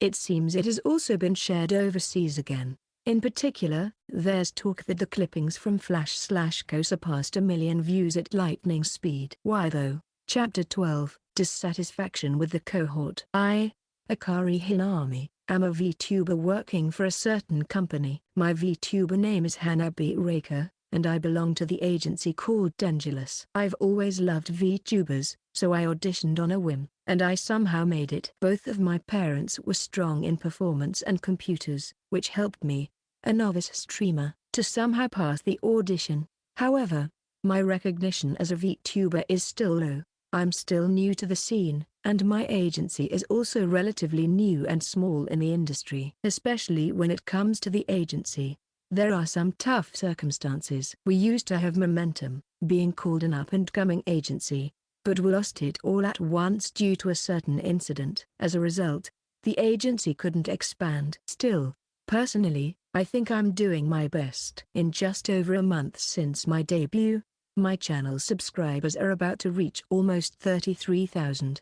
I'm definitely benefiting from the recognition that my seniors have painstakingly built, but I also believe that I've been making efforts on my own to attract fans who have come from my seniors. I'm proud to have firmly acquired fans of Hanabi Reika. I used to have that pride, but it's been wavering these past few days. The cause of that is my cohort, the only male VTuber in Dengulus, Yaman Nobotan. I'm glad my cohort is growing, but this is a bit much. When I peek at his channel, the numbers there are incomparable to mine. Moreover, it's clearly increasing compared to when I last checked. It's not like his numbers were always higher. To be frank, until a few days ago, I had more channel subscribers. Honestly speaking, Botan used to be one of the less popular VTubers in Dengulus. The reason is simple. Because Botan is a male VTuber, Dangerous is known for being a female-dominated agency, so there are troublesome listeners who have a rejection reaction just because he's male. The fact that Dangerous lost momentum in the past was also related to this, and the impact was quite significant. Due to such background, Botton's presence was distanced not only by antis but also by those other than antis. The gap between me and Botton widened like light and shadow. Or rather, I think some of my numbers increased precisely because of Botton. Listeners who were expecting new talent, they would have dispersed naturally, but they concentrated on me instead. Of course, I don't think it's just luck. Botton is an important cohort. He hasn't exposed himself to unnecessary hate, and he has actively interacted behind the scenes. This is not just about me.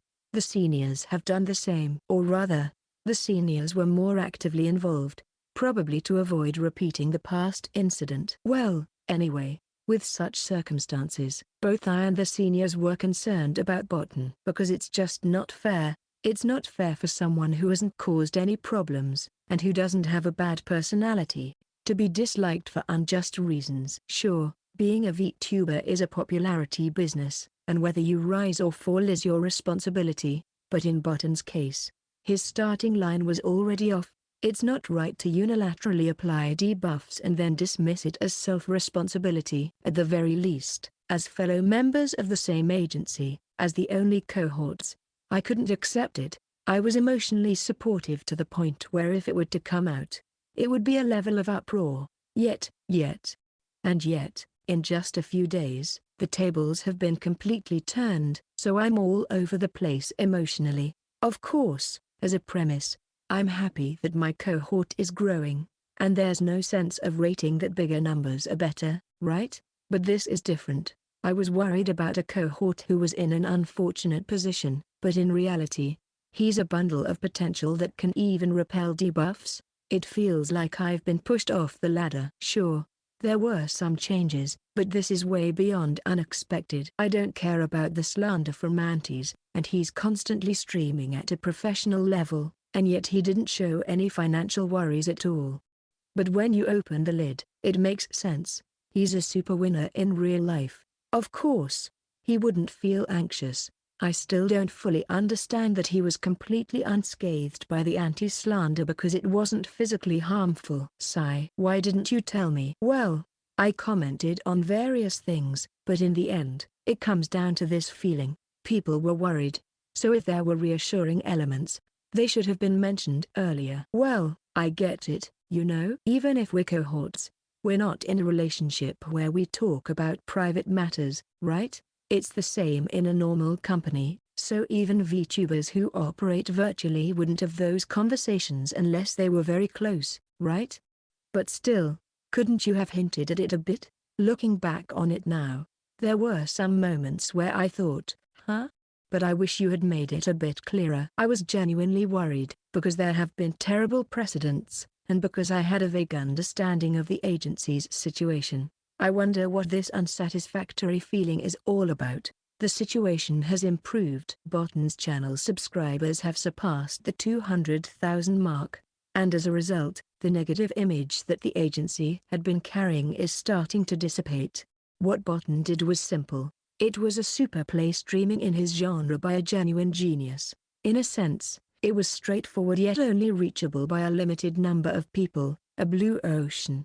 It's a genre that would also work in the world of dungeons. In addition to that, by showing off tantalizing food and demonstrating absurdly exquisite skills exclusive to adventurers, he even managed to capture the interest of those who are not familiar with dungeons.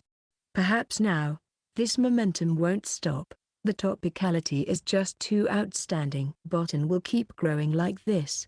As long as he doesn't cause any scandals or controversies, he should continue climbing the ladder of popularity. The numbers that I acquired through utilizing the benefits of the agency to the fullest and then putting in my own effort to surpass them effortlessly and entirely on his own. Yeah, to be honest, I have some thoughts about it. Frankly, it's frustrating, but at the same time, because Botton has been unfortunate until now, I genuinely feel happy that my cohort has finally seen the light of day. I'll say it again.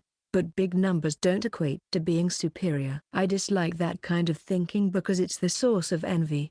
Besides, I've been able to acquire channel subscribers at a fairly rapid pace compared to the seniors, but that's because of the agency's power, the seniors' power. I have no reason to boast, so if I were to start talking about numbers, it would just be shameless. So, this is it. That's what this frustration of mine is all about. It's okay to rely on others, you know, you idiot, Bottom. I'm lonely without your involvement. Despite being supposed to be the only cohort, everything got resolved while I'm still in a position not much different from the audience, and that's what's dissatisfying. Maybe it wasn't even something worth relying on someone for due to his own potential, but who cares about that? If that's the case, then he should have told me. Since he neglected to do so, it's only natural that I'm filled with dissatisfaction. Yeah, I definitely need to teach him a lesson. The sin of neglecting a cohort is heavy. That's why I've decided to send an email to both Bottom and the manager for revenge. Chapter 13, The Long-Awaited Cohabitation with a Cohort. A collaboration proposal came from the manager. The partner, of course, was none other than my cohort, Hanabi Reika. Since there hadn't been a collaboration with a cohort yet, and considering I had done a solo milestone stream recently, it was only natural. But now that the collaboration was finally happening, it felt quite emotional. My numbers had skyrocketed to such an extent that even the management no longer flinched at the occasional negative voice. With this kind of growth, there was no need to hold back from interacting publicly. On the contrary, the management probably wanted to encourage more collaborations to channel my audience to other members' channels. After all, the audience I had gathered was largely different from the typical Dangerous fan base. Most of them were from overseas, and even among the domestic fans, there were more dungeon enthusiasts than traditional VTuber fans. The disparity in demographics was so significant that attracting them to Dangerous could lead to substantial growth for the agency. That's why my collaboration was urgently needed from the management's perspective, and it had become a high-priority project that they absolutely wanted to succeed. Bottom. It's time, ? To be suddenly faced with an offline collaboration at this crucial moment was something I hadn't anticipated, to say the least. Seriously, are we really doing this now? Well, of course, the studio's already booked, so there's no backing out now. I don't think an offline collaboration between a guy and a girl would fly, though. You're being too nitpicky. I see. This is bad, I knew it. But this kid really doesn't seem to care about the risks of an offline collaboration. If anything, he seems to find it amusing. My cohort, Hanabi Reika, turned out to be even more of a troublemaker or challenger than I had imagined. Or rather, her streaming persona did. Hanabi Reika's VTuber model was based on a punkish girl with wavy red hair adorned with yellow streaks. The vivid personality she displayed was her signature as a VTuber. With her husky voice and slightly dorky demeanor, her anecdotes were scattered but never failed to bring smiles to those around her. Looks like fun, Hanabi-san. Of course it is. I can't wait to eat something delicious. Ah, yeah, it's exactly the same as I expected. Her occasional psycho-like behavior from her streams is coming out naturally. I mean, I thought she was acting or in some sort of streaming mode, but her appearance is completely different. She has straight black hair with no streaks, no punkish vibe at all, and she looks much younger than I imagined, almost like a high school girl. But she's unmistakably Hanabi Reika. Despite looking completely different from her model and lacking the external features, there's no sense of discord. Her demeanor, facial expressions, especially her radiant smile, all match her streaming persona perfectly. It's quite something to see things I joked about in my streams actually coming true. I'm sorry for burdening you, Bottom-san. Oh, no need to apologize, manager. I agreed to this, and it's not a burden at all. Manager bows her head apologetically, but personally, I don't feel any burden at all, so I wish she would stop. I'm really causing a lot of trouble for her.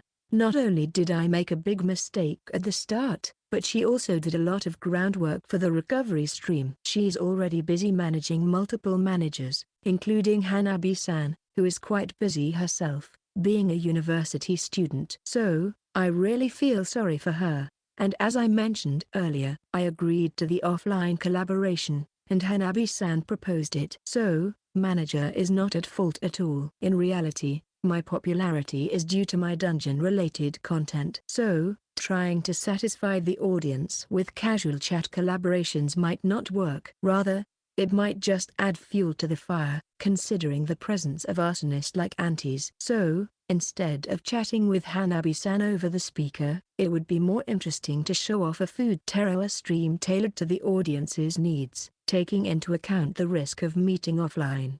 Well, that's true.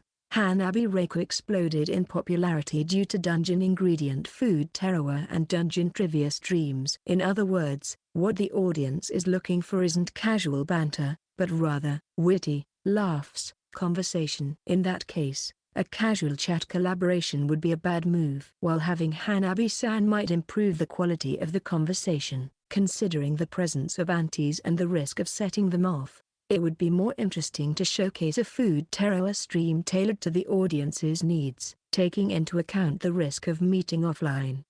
However, aren't the ingredients coming from you, Botan-san? At the very least, could we request reimbursement for the cost of the ingredients from the agency? Well, that's unlikely to fly. Unlike official projects, this is more like my own material, you know? I'm not too familiar with this aspect, so it feels like a gray area to me, or rather, it feels like embezzlement. Especially in this case, considering various circumstances, it feels even more so because it's decided to be done on my channel, and this is the biggest issue. It would be more convenient if we could turn it into personal consumption. Dealing with monetary transactions involving dungeon items is quite a hassle. So, I'd rather not do that. Oh, of course, it's legal for a registered explorer like me to use them personally. Dungeon items. There are some seriously dangerous items that pop up quite frequently, so their handling is extremely strict. For potions and other substances obtained, you need to go through the country's procedures before you can sell them.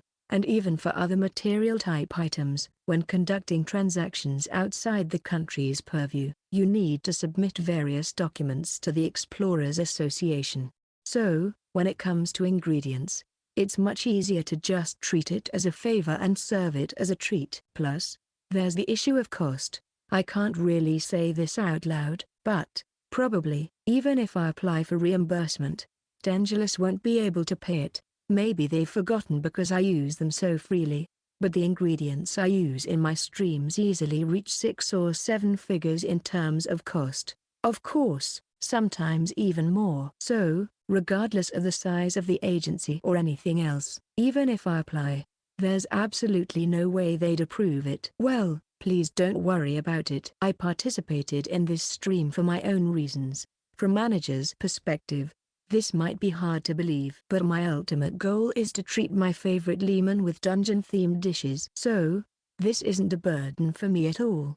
It's more like a practice run, and if it helps strengthen the bond with my cohort, then it's even better than I could have hoped for. Hey, Botan, it's time. Get ready, and also, don't forget to tweet about the start. Oh, all right then, let's start this unconventional first offline collaboration stream. Chapter 14, First Collaboration Distribution Part 1. Yahoo!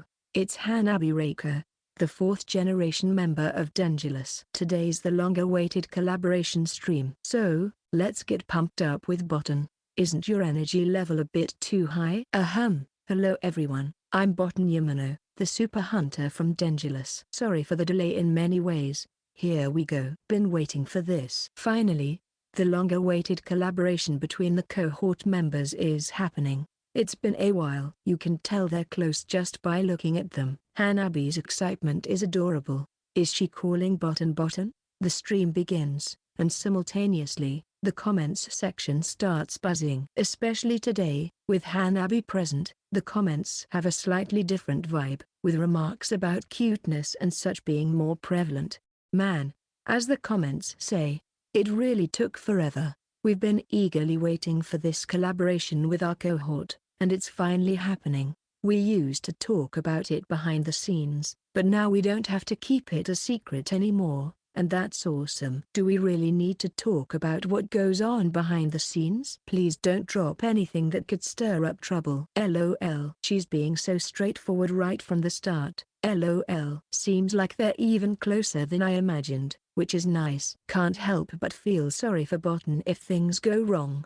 Unicorn Kun must be tearing up over this. It seems like there was some pent-up frustration. Well, here they go, starting to comment already. Looks like post-stream searching is going to be intense. I'd prefer if they refrain from providing fuel for the trolls. Sigh. Let's move on quickly to avoid any further escalation. Shall we? Why though? Let's have a friendly chat with our cohort. Zdot. On my channel, we usually move swiftly to the main topic. Please follow suit. Plus, we need to provide detailed explanations quickly. The viewers are curious. After all, the emphasis was on making an impact, so we didn't announce the details of this collaboration. In fact, we haven't even revealed that it's an offline collaboration. Part of it is to prevent the antis from causing a stir beforehand. Well, that's true. So, let me reveal the information. Today's collaboration project is Got Your Word. Won't let you escape. Chef Yamano's luxurious dinner. We've prepared a studio specifically for this, so Botan, I expect you to take this seriously. In other words, it's a project where I serve Hanabi dishes made with dungeon ingredients. It's based on the promise from the previous special stream. Using my agreement for this sounds a bit manipulative, don't you think? So, does that mean it's an offline collaboration? They're starting off at full throttle. Maybe the high energy level is because of that. Huh? Just one person getting a luxurious dinner? Unacceptable. Huh?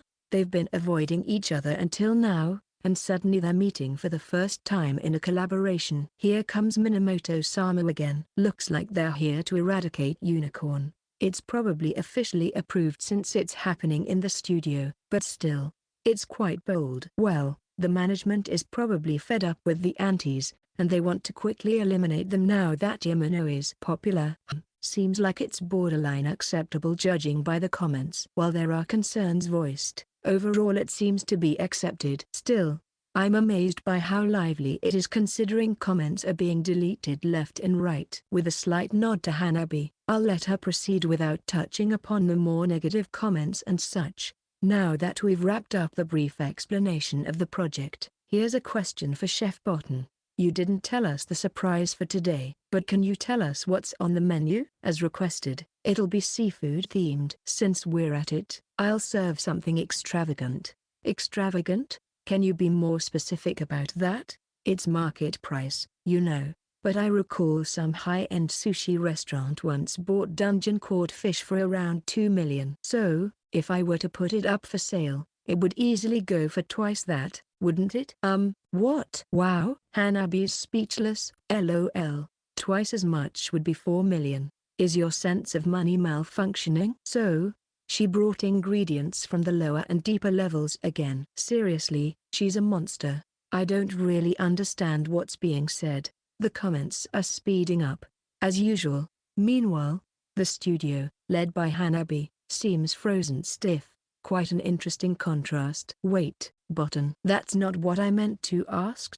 I was thinking of something a bit pricey, like, at most, a bit high class, you know? Like hawk meat or something similar, but going that far is just outrageous. Well, if you sell it on the market, it's that much, but when it's for personal enjoyment, the price doesn't really matter. It's like when a fisherman eats the fish they caught. Huh. That's not what I meant. Can you please refrain from going beyond the lower levels and deeper? Is it okay for her to say that? Is Yamano accidentally committing tax evasion? If her sense of money is this off, it's quite concerning. That might have been a slip of the tongue. Now there are some unsettling suspicions floating around. Just to clarify, I have a specialized tax accountant who handles everything diligently regarding taxes. Using dungeon ingredients in my streams is well within the legal framework, so there's no need to worry. I've mentioned this several times during my streams, but just to be clear, dungeon-sourced items are relatively easy to handle if you don't distribute them or transfer ownership to others. There are some exceptions for hazardous materials, of course. The thing is, dungeon-sourced items default to market value. Even if you set a fixed price, It's hard to consistently procure large quantities, and with unknown items appearing somewhat frequently, there are various complications involved. That's why the government changed its approach and decided to intervene and regulate at the distribution stage. Consequently, personal use by adventurers became much more lenient. More accurately, it had to be lenient. Of course, even though it's lenient, breaking the law would still result in arrest, possibly for a serious crime. Well, those interested can look into the laws around this. It might be fascinating. Anyway, the important thing here is that I pay my taxes properly and conduct my streams within the bounds of the law. I want to emphasize this point firmly. Otherwise, it could spark unnecessary controversies.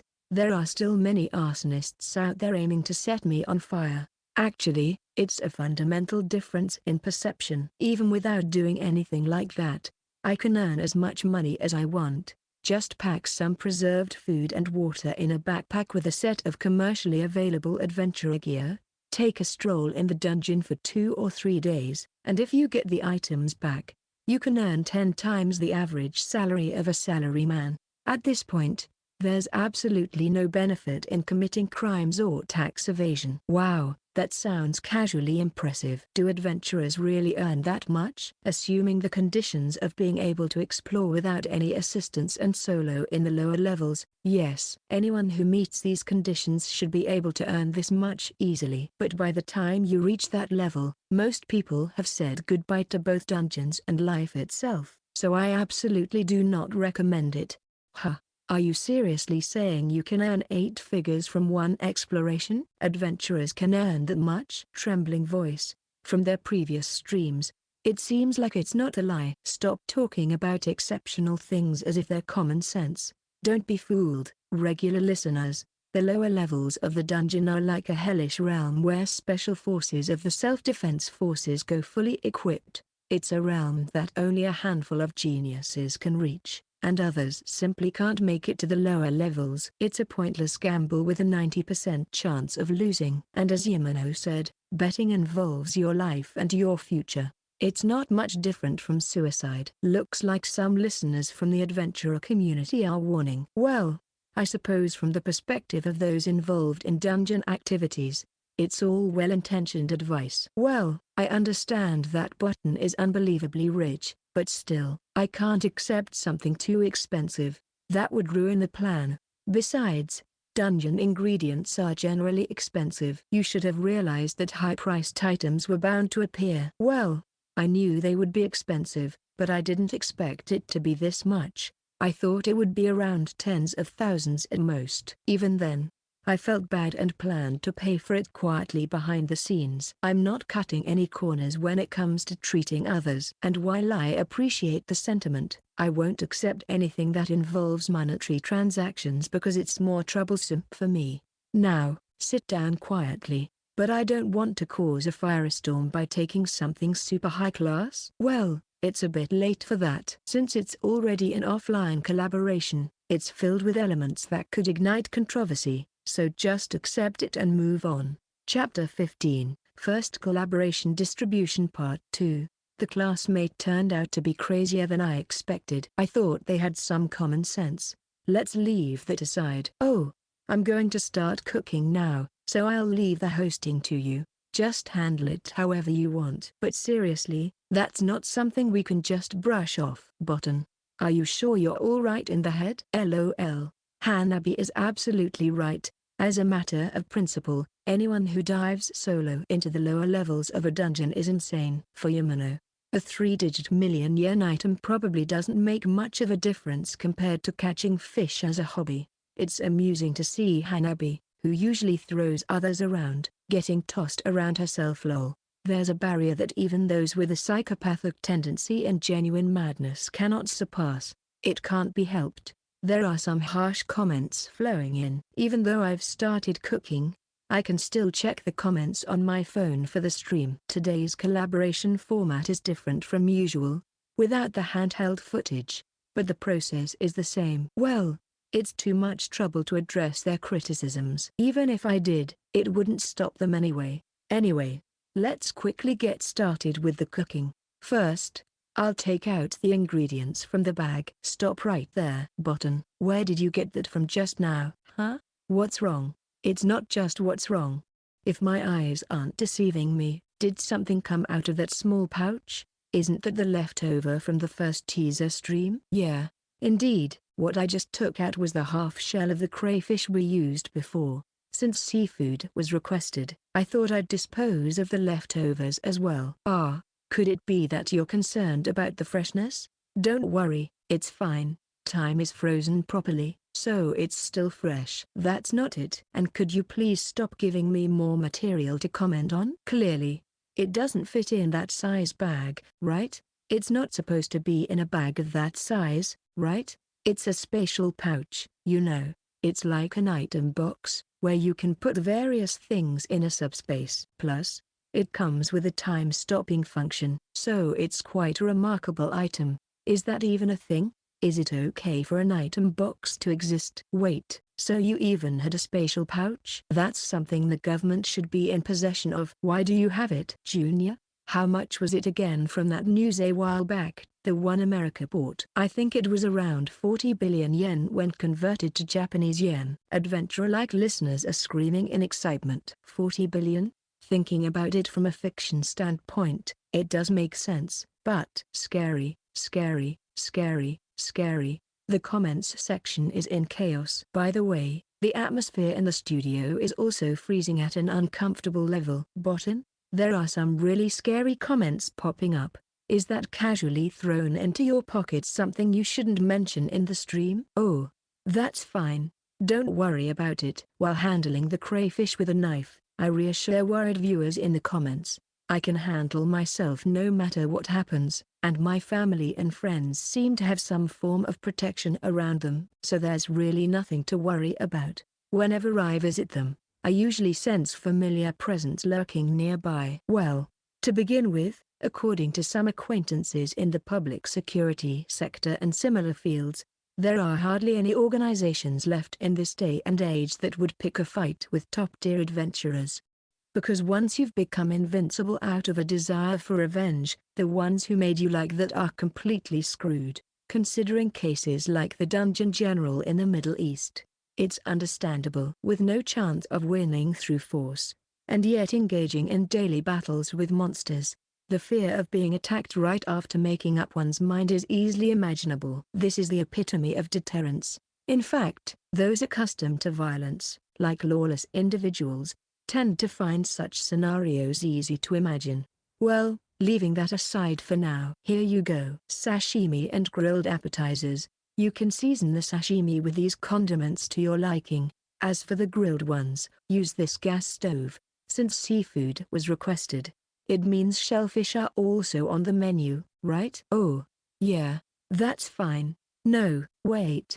Anyway, it's not a topic to be casually brushed off. I've been getting one surprise after another, and it's really taking a toll on my heart. I'm starting to regret this collaboration a bit. Then, have some delicious food and calm down. Once you eat it, you won't be bothered by trivial matters anymore. I'm telling you, it's not trivial. Looks like Hanabi's got a point. As a principle, anyone diving solo into the lower levels of a dungeon is nuts. For Yamano, a 3-digit million yen item probably doesn't make much of a difference compared to catching fish as a hobby. It's amusing to see Hanabi, who usually throws others around, getting tossed around herself. Lol. There's a barrier that even those with a psychopathic tendency and genuine madness cannot surpass. It can't be helped. Hanabi gives me a sharp look, and I gesture for her to just eat. While she's eating and reacting, I'm here preparing some soup. Chopping vegetables, chopping the crayfish with the shell still on, and simmering it together. Maybe I'll dissolve some miso in when it's ready. There's still quite a bit left. Even though I've got plenty to work with, I can't use it all for the appetizers. It's not the main course, so I don't want to overdo it either. Anyway, I'll just quickly portion it out and put it on the plate. What's up, Hanabi? You're staring at me. It's an appetizer, so eat up already. I think it's harder to just ignore it when you're shown an anime-like cooking scene in front of you. That's a common sight in my streams. Ingredients being chopped in an instant and all. but it's different seeing it in person. So, what about that mountain of sashimi? I had some leftovers, so I gave them to the staff. Now, it's time for you to taste and review them. That's thoughtful of you. The staff seems a bit flustered, lol. Well, at a high-class restaurant, just a few slices of sashimi could easily cost tens of thousands. If someone suddenly gives you leftovers, you'd be happy, right? This is causing Yamano's popularity on set to skyrocket. Well, these are genuine leftovers after all. Main-san seemed really apologetic when accepting them, but I feel bad on my end too. I'm asking her to handle leftovers, and the presentation is just a haphazard pile. Alright. Since it's been distributed to the staff, let's enjoy it together. It's always better to eat together, right? Yeah, that sounds good. Botan, are you joining us? Nah, I'm the chef. Even if I were to eat, I'd do it behind the scenes. Well, don't worry about me. I'll just prepare some vinegar rice for the main dish. Please don't mind me. Plus, I want to observe other people's reactions in a calm state. It's definitely going to be interesting. Okay then, everyone, do you have your chopsticks ready? Now, let's all say it together. Itadakimasu, Itadakimasu. Chapter 16, First Collaboration Distribution Part 3. I once again confirmed how humans can break down when they eat something delicious. Wow. This is amazing. So delicious. Incredible, incredible, incredible. With fluttering movements of her limbs, Reiko-san expresses her thoughts with her entire body. The model on the streaming screen is also in a frenzy, showing clearly just how explosive the emotions are. And it's not just Reiko-san. Main-san and the others are having similar reactions. They seem to be trying to suppress their voices for the stream, but the slight trembling is quite charming. It's such an enjoyable sight that I almost stop fanning the vinegar rice. This is even more delicious than any shrimp or crab I've ever had. By a landslide. Incredible, incredible. She's so excited. It's adorable. It must really be delicious. Ingredients from the middle layers and below of the dungeon, once tasted, completely rewrite previous records. There are even explorers who risk their lives for such ingredients. When you consider that humans have been breeding and modifying existing species, it's a wonder if they can compete with genuine fantasy ingredients. Yes, it's clear that the explorer enthusiasts understand this well. When you do it professionally, you inevitably have the opportunity to taste dungeon-sourced ingredients at some point, so most full-time explorers are familiar with that feeling. That's why it's so enjoyable to watch. Watching people who are not directly involved with dungeons fall in love with dungeon delicacies is incredibly amusing. Indeed, you can feel the joy and excitement coming through from the comments. Botan, why is this so delicious? It's like it's taking the best parts of both shrimp and crab, and it's super high class too. It's because it's dungeon-sourced ingredients. The original creatures are different from existing ones, so the taste brings an unknown richness. Isn't that cheating? That's against the regulations. I won't be able to go back to regular shrimp and crab anymore, but the fact that you can't stop eating it is hilarious. I can't stop. It's amusing how she's almost wailing. Is it really that good? It's probably natural to react like that at first. I bet the staff are feeling the same way, trying hard to stay quiet. Since they're fantasy ingredients, they're not bound by existing flavors. That's why gummy enthusiasts from all over are eagerly anticipating them. It's amazing, isn't it? They keep eating with gusto, but you can still see them savoring each bite. Wait, isn't Reiko-san's eyes a little teary? I knew she was energetic, but is it really to this extent? And this is just the appetizer, and it's a mid-level item in terms of ingredient rank, much lower than the main course. Reiko-san, we're moving on to the main course soon. Are you okay? Are you going to cry with emotion later? I won't cry, and I'm not crying now. Spreading rumors like that ain't right, but it's not a rumor. Rumor. Right. I'll stay silent. All right, let's move on quietly then. Hey. Don't give me that look like you're reluctant to stop eating. I'm not going to take it away or anything. So, what's the main course? Was it really that good that you're sulking? I'm not sulking. So, what's the main course? She's totally sulking, isn't she? Haha. So cute. Is she a child? Lol. This is adorable. I'm expecting fan art of the Lily version. Hey, it's because of bottom that you're saying weird stuff, right? My bad. A reasonable evaluation. I'd say I'll just keep that to myself. The conversation isn't progressing. So, let's bring out the main course and forcibly change the subject. Here we go. What's that? It's a tuna that drops in dungeons. To be precise, it's a tuna-like creature. A creature? It's a monster called a torpedo tuna. It literally charges at you from the depths of the sea at supersonic speed, like a torpedo, and it's about the size of a cow. Eek, wouldn't that kill you? What is that? It's terrifying. If a fish the size of a cow comes at you at supersonic speed, wouldn't it cause massive damage? Isn't that more like a missile than a torpedo? When it comes to fantasy ingredients, they're not bound by existing flavors. That's why gummy enthusiasts from all over are eagerly anticipating them. That's right. I think it would blow away about 3 houses worth of damage. And as the name suggests, it gathers in schools. Well, for now, it's Tara. It's a mix of Otara and Chatara from the belly area. In terms of weight, it's around 10 kilograms. Can I take a picture? Sure, go ahead. And while you're at it, tweet it out.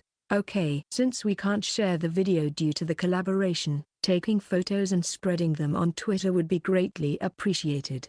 I checked the tweet, and wow, that's huge. You can tell it's high quality at a glance. Are you really saying this weighs 10 kilograms?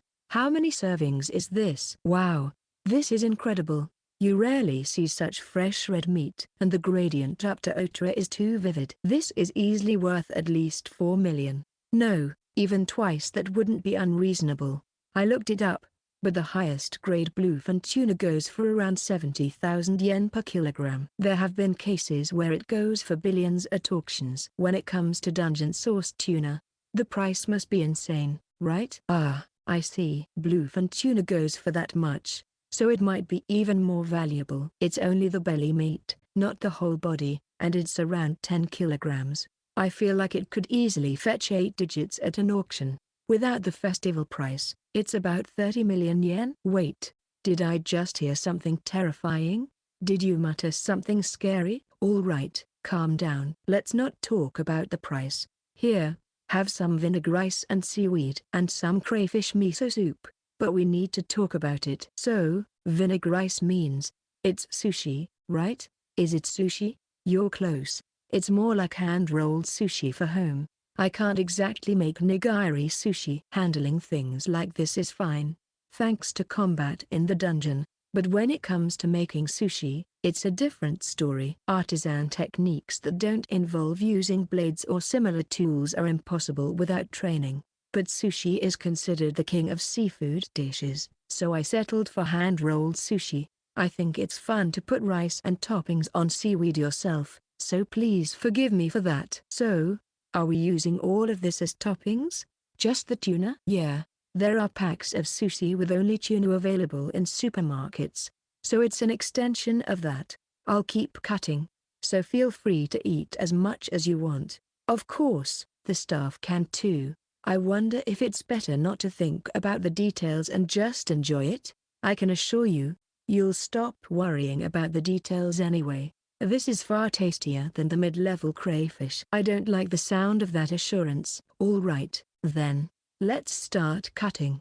Chapter 17, First Collaboration Distribution Part 4. Alright, I lightly lift the belly meat, swiftly insert the knife, and peel off the skin. Then I divide it into akami, lean red meat, chatara, medium fatty tuna, and otara, fatty tuna. With that, the shaping is complete. Next is removing the sinew. Since this affects the size, I make it slightly larger for a luxurious feel. Then, I slice the meat against the grain and in angular cuts to create sashimi. After that, the initial and final parts tend to be uneven in shape, so I pound them lightly to even them out. I also set aside some sinew to increase the quantity. Just sashimi alone would be a bit dull.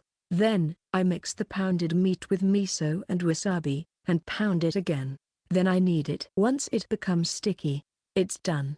This variation is for changing flavors, and it's seriously delicious. If you put it on rice, the bowl will be empty in seconds. Lastly, for the sashimi's texture, I scrape off the meat attached to the skin with a spoon. This is what you call real Nijitara. Well, I also prepare thinly sliced green onions as a condiment. After plating, we're done. Of course, it will also be delivered to the staff, but since there's a lot, I wrap the unused sinew in plastic wrap and put it in a space bag.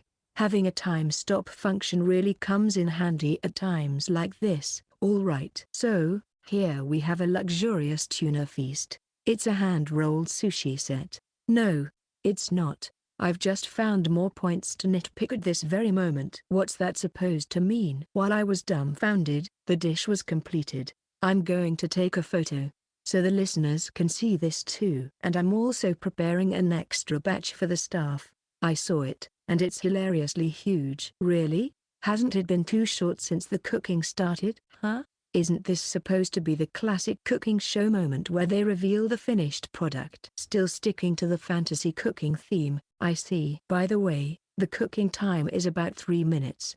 Since most of it involves preparing the sashimi, it's pretty easy. In fact, it took less than 30 seconds for just the sashimi. Most of the time was spent pounding the nijitara and arranging the dish. Well, stop dawdling and eat. It's kind of gauche to babble on before the feast.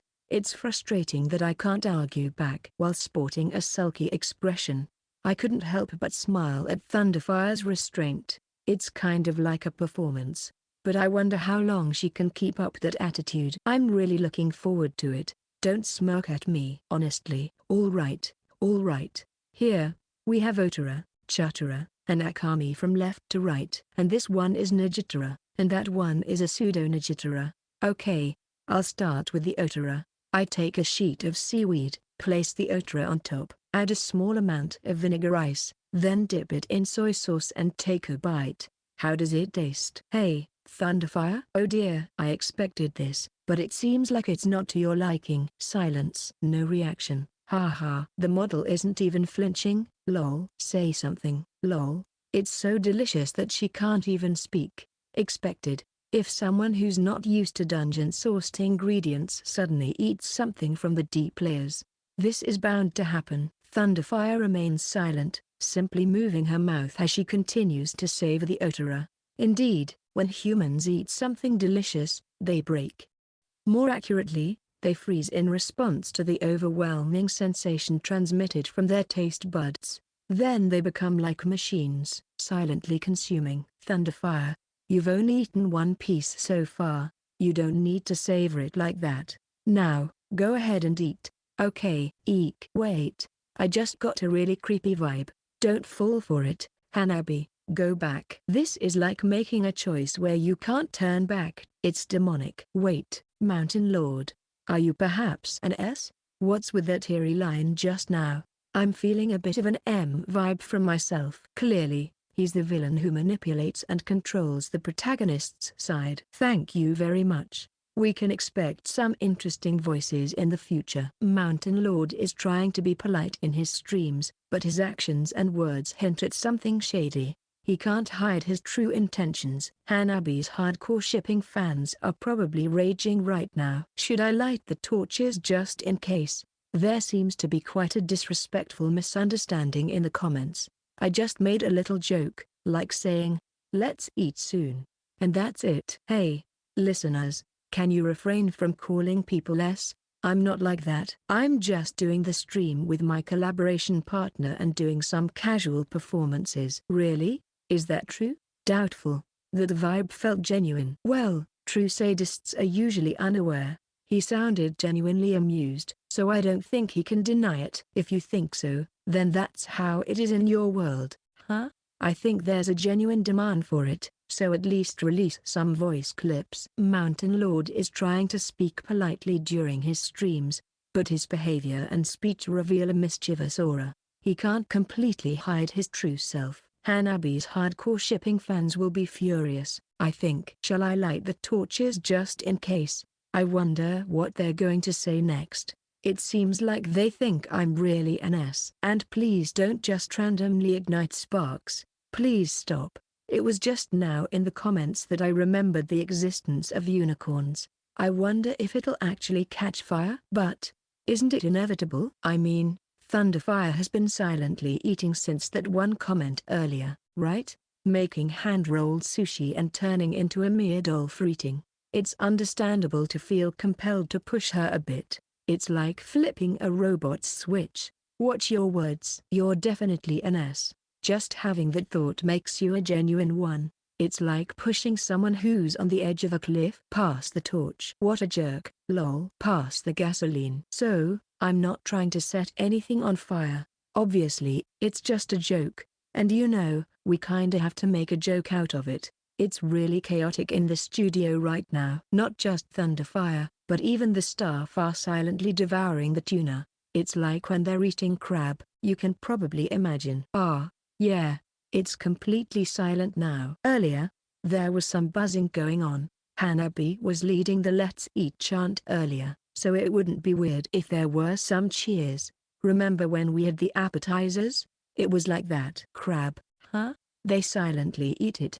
They really get focused on picking at the shells. It's all Mountain Lord's fault for feeding them dungeon-level ingredients. Yeah, I guess it's my own fault, huh?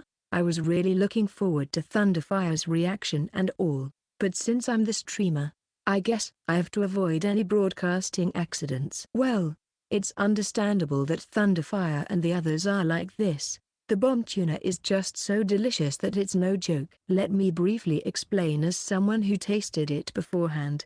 It's not like something novel like crayfish, but just a straightforward high-quality tuna. The crayfish we served as an appetizer had a taste and texture like a collective of crustaceans. It was well-rounded and turned into an unparalleled delicacy. On the other hand, the bomb tuna was different. It wasn't trying to be fancy. It's a violently flavorful fish, characterized by an overwhelming richness in its fat, yet without any heaviness. The texture of the flesh is delicate like silk, leaving a smooth sensation on the tongue before melting away like snow. So it doesn't feel like you've eaten anything, just the sensation of deliciousness remains. And the more you eat, the more your appetite increases. It's a mysterious fish that leaves only the sensation of deliciousness. Whether it's a joke or not, it makes the kind of tuna served at the finest sushi restaurants seem like the discounted ones at the supermarket. And not just any discounted tuna, but the kind that failed to remove the blood and turned into something smelly. That's the level of difference in quality. Thinking about it, this outcome is understandable, right? She's just eating absent-mindedly.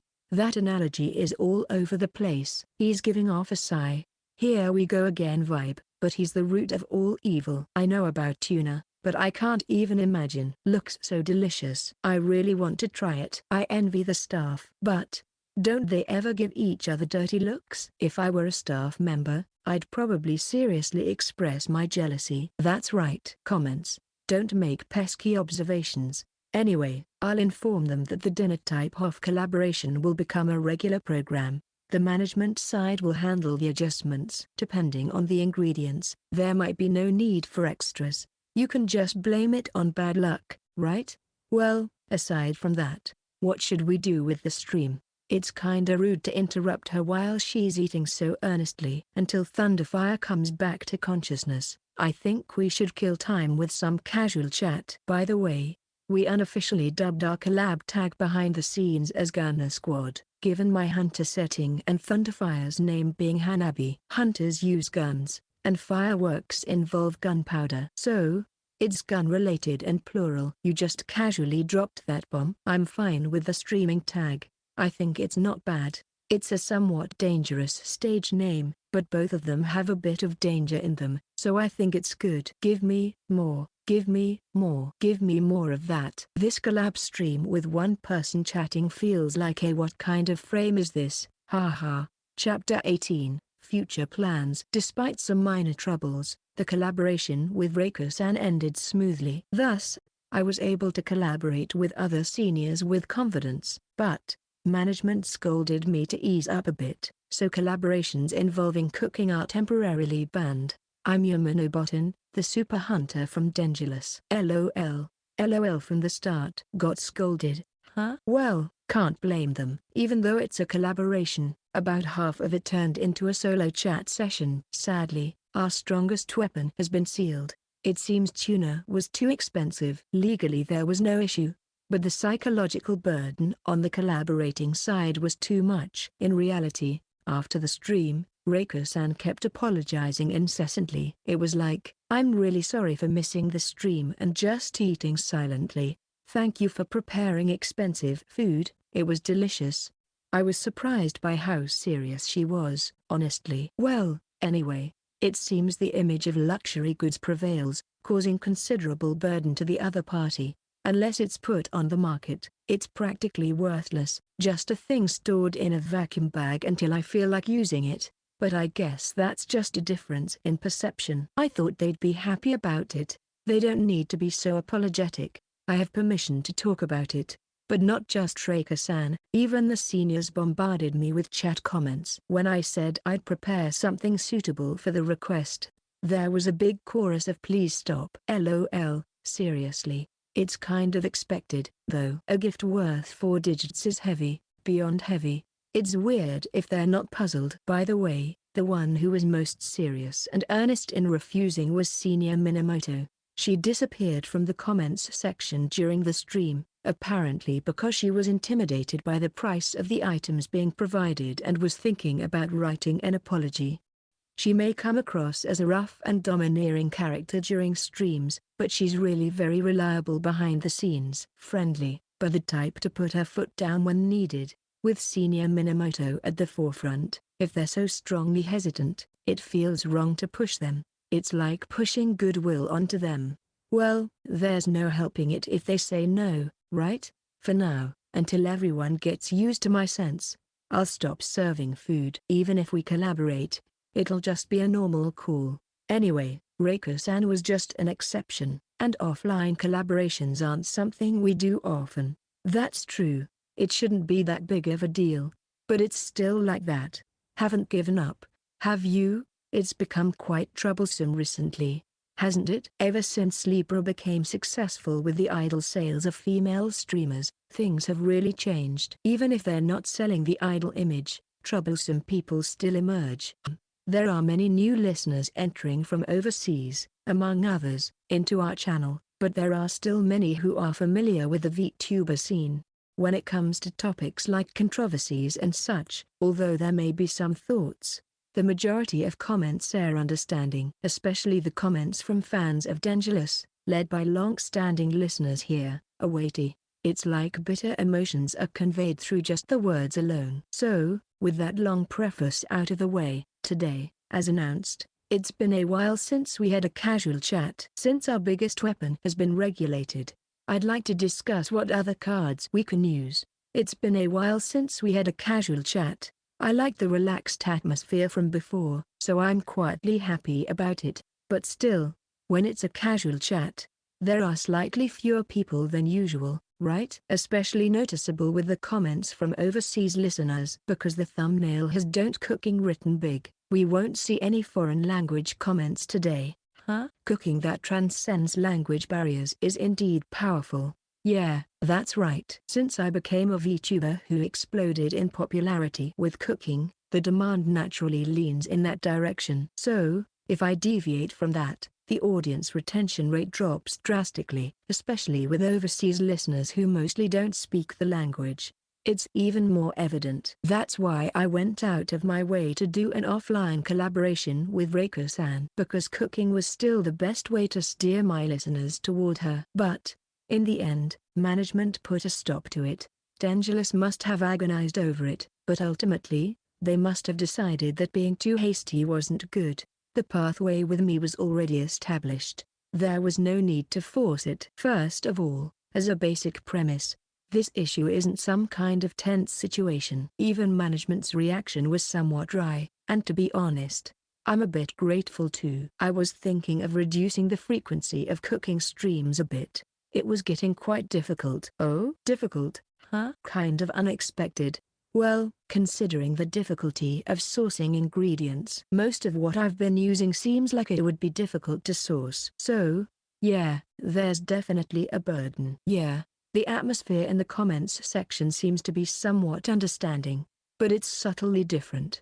It's not really a burden when it comes to sourcing ingredients. Most of the burden lies elsewhere. I need to clarify because there's a misunderstanding. When I say burden, I don't mean sourcing ingredients. It's just that, simply put, I've started finding cooking a hassle. Cooking decent meals like that isn't something a single guy living alone does frequently. Oh, I see. LOL.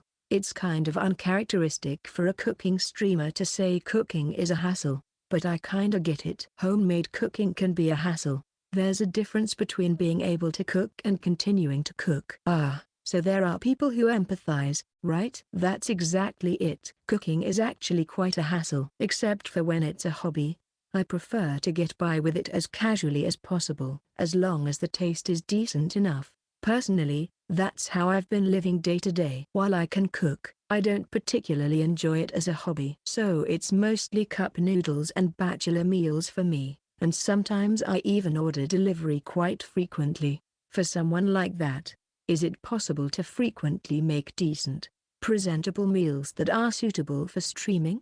It's only natural to start finding it bothersome. I mean, it's really a pressing issue, you know? You have to consider things like cooking time, difficulty, appearance, and so on. If I keep going at this pace, I'll run out of material. Most importantly, eating at this frequency spoils your palate. You can't enjoy regular meals anymore. I kinda get it. Indeed, luxury ingredients aren't meant to be eaten multiple times a week. It could affect your daily life. Yeah, that's it. The dishes made with dungeon ingredients are delicious, and you never get tired of them. But because they're so delicious, it feels like your baseline happiness level in terms of meals is rising too high. Not being able to enjoy junk food or dining out anymore can be quite lonely personally, and it's also too fatal in terms of socializing. So, I want to reduce it, but then it's like, what do we do for alternative content? It's quite a dilemma. As proven before the revamp, regular streams were boring. I don't think it's something to be so pessimistic about. Maybe it was just a debuff from haters or low visibility, but things might be different now. He says he's bad at talking, but he seems to be chatting just fine. Even without cooking, I'm a bit interested in dungeon-related episodes. I think regular game streams would be fine. Thanks for praising my talking skills, but aside from dungeon stuff, my daily life is quite lonely. I don't even have chat topics for casual talk. And as for games, yeah, I can't put too much effort into it. Games, it's not that I dislike them, but my skills are just average. There's no indication they would be entertaining for streaming. Well, there are VTubers who are entertaining with average skills. In my case, there's a bit of a neck-and-neck situation due to my physique. It's not fair from the start. Games, especially multiplayer ones, are like that. If I play normally, it's boring for the average person, and if I try my best, I can usually beat most people. Because of physical spec issues, things like frame advantage can be easily discerned.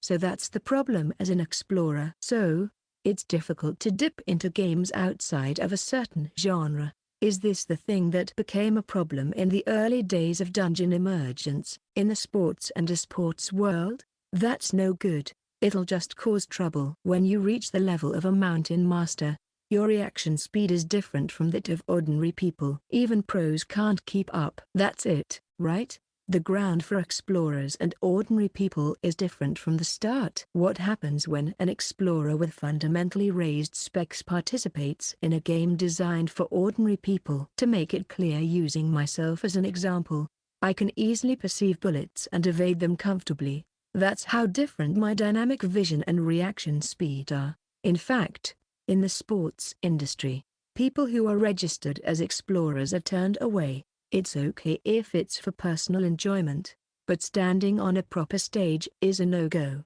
In most cases, similar to widely seen streams, there's a high likelihood of being accused of cheating in some games. So I can't do it.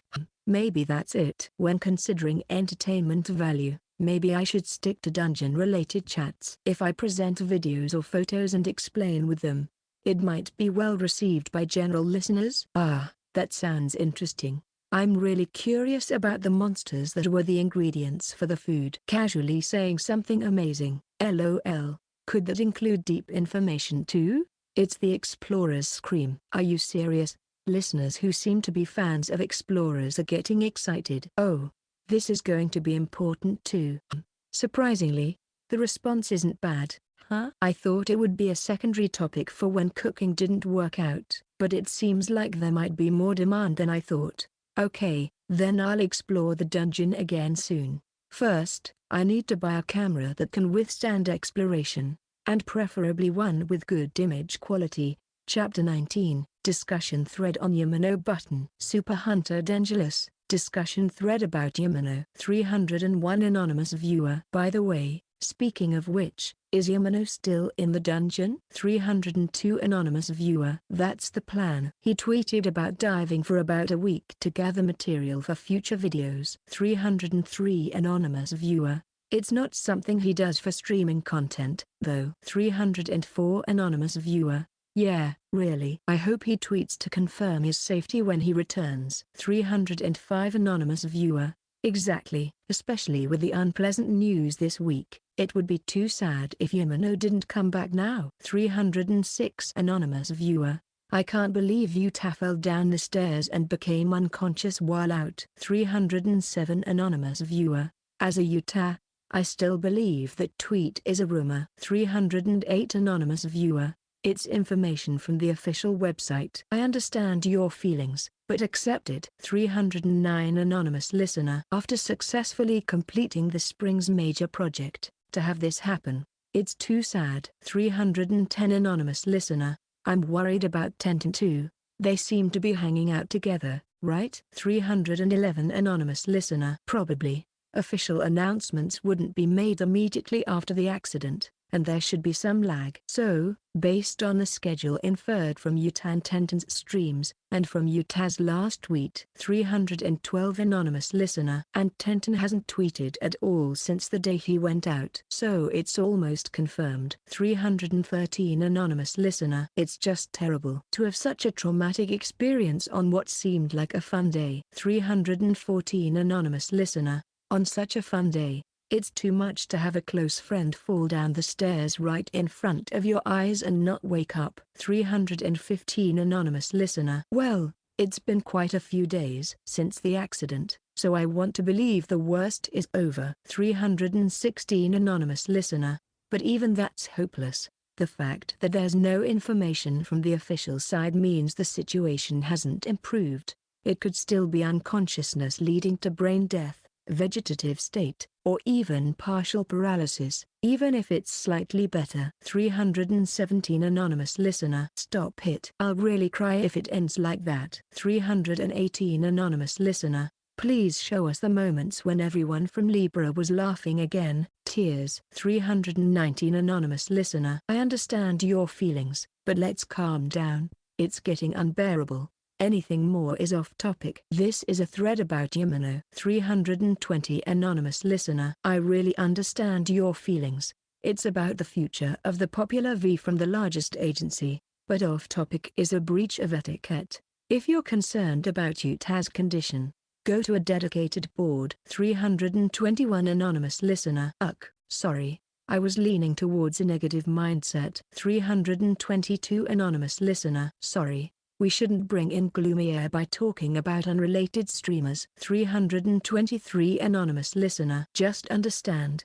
I'll say it again. I understand your feelings. 324 Anonymous Listener. There are Utah and SkyCloud supporters here too. There's no doubt that many people are worried. 325 Anonymous Listener. But you know, even though it's off topic, what kind of reaction will Yamano have if he comes back? Wasn't Yamano quite fond of V's? 326 Anonymous Listener. Oh, now that you mention it, he did talk about it in his streams. I don't know if Utah or SkyCloud supporters, though. 327 Anonymous Listener. If Yamano turns out to be a Utah, for example, I think I'll be quite down. At least, I'm confident I'll collapse on my knees. 328 Anonymous Listener. Imagine coming back from a business trip abroad only to find out your favorite person is on the brink of death. Well, that would be tough. 329 Anonymous Listener. But, if it's Yamano,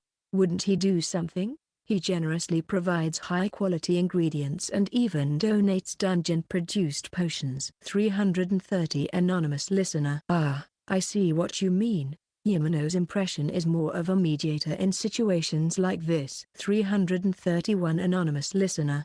You idiot. Don't say such reckless things. Speculation like that can lead to trouble. What if someone takes it seriously, or worse, tries to exploit it for drama? 332 Anonymous Listener. That comment is just the worst. Firstly, the value difference between ingredients and potions is enormous. Unlike ingredients that may only be sold or consumed, potions that instantly heal wounds are a lifeline for explorers. Have you considered that? What if Yamano is pressured into donations by others?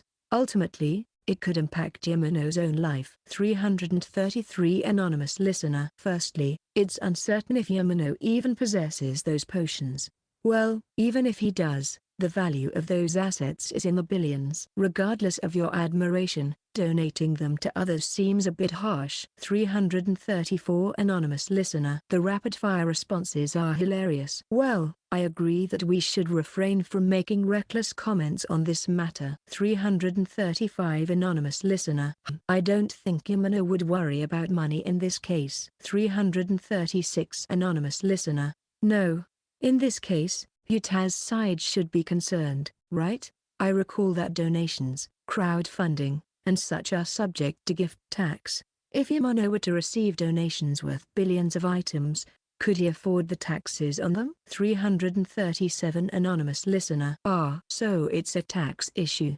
Well, Yamano can't afford to be careless about that. 338 Anonymous Listener.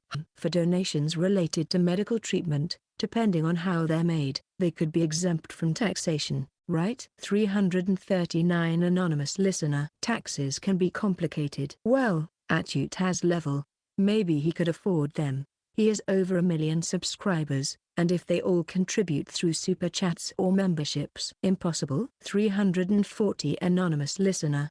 Well, regardless, it's all just our speculation. Since it's uncertain whether Yamano even has the potions, it's all meaningless conjecture. 341 Anonymous Listener. The speculation didn't end as just speculation. Yamano just tweeted upon returning from the dungeon, and he stepped on a damn timely landmine, and is currently engulfed in flames. 342 Anonymous Listener. What? 343 Anonymous Listener. Why? How on earth did he come back from the dungeon only to set off a firestorm? 344 Anonymous Listener. A verbal slip. 345 Anonymous Listener. I've seen the tweets. Yamano, why do you always hit the wrong nerve so accurately? 346 Anonymous Listener. I don't think it's a verbal slip. He didn't do anything wrong, and normally, his actions would be praised, but the timing is just too bad. That's really all there is to it. Maybe he just returned from the dungeon and didn't know anything about it. Here are the tweets in question. Just returned from the dungeon. As I was walking home, a near-death kitten fell from the sky. What's going on? Anyway, I couldn't ignore it, so I used one of my spare advanced potions to help it. Since I helped, I guess I have to take full responsibility until the end, right? So, I'm taking a break from streaming today. I have some editing to do with the prepared material, so the stream might be in a couple of days. 347 Anonymous Listener. 348 Anonymous Listener. As a cat lover, I'd want to applaud him, but the timing. 349 Anonymous Listener. It's probably a crow, right? They kill and eat kittens like that. 350 Anonymous Listener. Hey, if you're going to use it on a stray cat, why not use that spare on Utah? An advanced potion might have worked. 351 Anonymous Listener. That's exactly why it's causing a huge uproar. Especially the Utah fans are furious. 352 Anonymous Listener. From Yamano's perspective, it's all just unreasonable, but the timing is just so unfortunate. 353 Anonymous Listener. Yamano, why do you always manage to stay in the spotlight like this? Chapter 20, Up in Flames and a Kitten. When I tweeted about rescuing a stray cat, it sparked a massive uproar. It was truly unexpected and left me dumbfounded. What is happening in this industry? Well, after understanding the situation, it's more like, I see. But still, it's quite unbelievable how things turned out. I never imagined Utah, Virtual Idol Iowa Utah, affiliated with a leading agency in the industry, Libra, and a pioneer in the VTuber idol genre, boasting a subscriber count of over 1 million. This number isn't something to be taken lightly. It's not just because she's a prominent figure at Libra, a pioneer in idol marketing, but also because of her own talent, effort, and the environment she's in, all contributing to reaching such a milestone. In short, Iowa Utah's popularity as a VTuber is unparalleled, and thus, the misfortune that befell her sent shockwaves not only through Libra's fans but also through the entire industry. Sad news. Popular virtual idol teetering on the brink of life and death. Recovery seems hopeless. With a thumbnail that attracts attention and a title that leaves much to the imagination, such videos abound with summaries like this when lightly searched on several video platforms. It was evidently a shocking incident. Upon gathering information, it seems she fell down the stairs while out and about, leaving her in a critical condition with unconsciousness. Since then, there have been no further updates from the official sources. Sigh. A sigh escapes naturally. Honestly, while people are preparing streaming content diligently in dungeons, such a major event is happening. It's quite shocking. While I wouldn't call Yuta my favorite, she's just someone I occasionally watch clips of, but when I grasped the situation, I was stunned. That's how high-profile a streamer she was. But what's most irritating is how the spark ignited inexplicably and dragged me into a huge uproar. As the night cherry bore, I have only a basic awareness of Libra's streamers, and as the Yamano, I don't even have any interaction with them. But, I get it, you know? In a situation where your favorite person is teetering between life and death, it would understandably anger you if another streamer used a potion on a stray cat. But it couldn't be helped, right? I didn't know. If I did, I definitely wouldn't have tweeted. It's just that an unusual incident, where a near-death kitten fell from the sky, caused me to completely forget my usual information gathering after returning, and the probable cause was likely a crow. So, that's how I learned the full extent of the situation just now. After saying, if I helped, I guess I have to take full responsibility. I searched for a nearby animal hospital, visited it, bought pet supplies, and returned home. Then, after washing off the dirt and blood from the injuries, and brushing off the fleas and ticks, I finally managed to wash and brush it off, and put it in the cage. And just then, I received an urgent call from my manager. Meow, meow. All right, calm down. While trying to soothe the terribly disgruntled kitten, I write down the schedule in my planner. Due to the unexpected uproar, I'll be visiting the agency soon. It's quite a special situation, so not only my manager but also executives need to be consulted. After all, this uproar is different from the usual. Usually, an uproar arises either from the person's own words or actions, or from malicious attacks, slander, or accidents caused by antis or a combination of factors. But my uproar is none of those. Well, it is an accident in a sense, but the background is too exceptional. Firstly, those who are burning me up have no malice.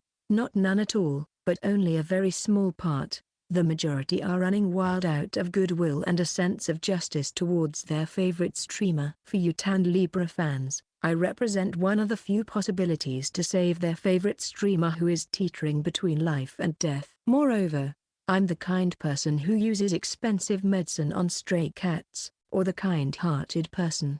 That's why they've come to rely on me. They ask me to save Utah, or to provide the medicine I have. Well, in the end, maybe because the number increased, the request has turned into a threatening demand of give it to us. Seems like the mischief makers are also inciting them. Meow, meow. Ah, I see. Are you hungry? Hold on. I'll make some milk now. The recipe is. And then, I realized the kitten was thrashing around so much because it was hungry.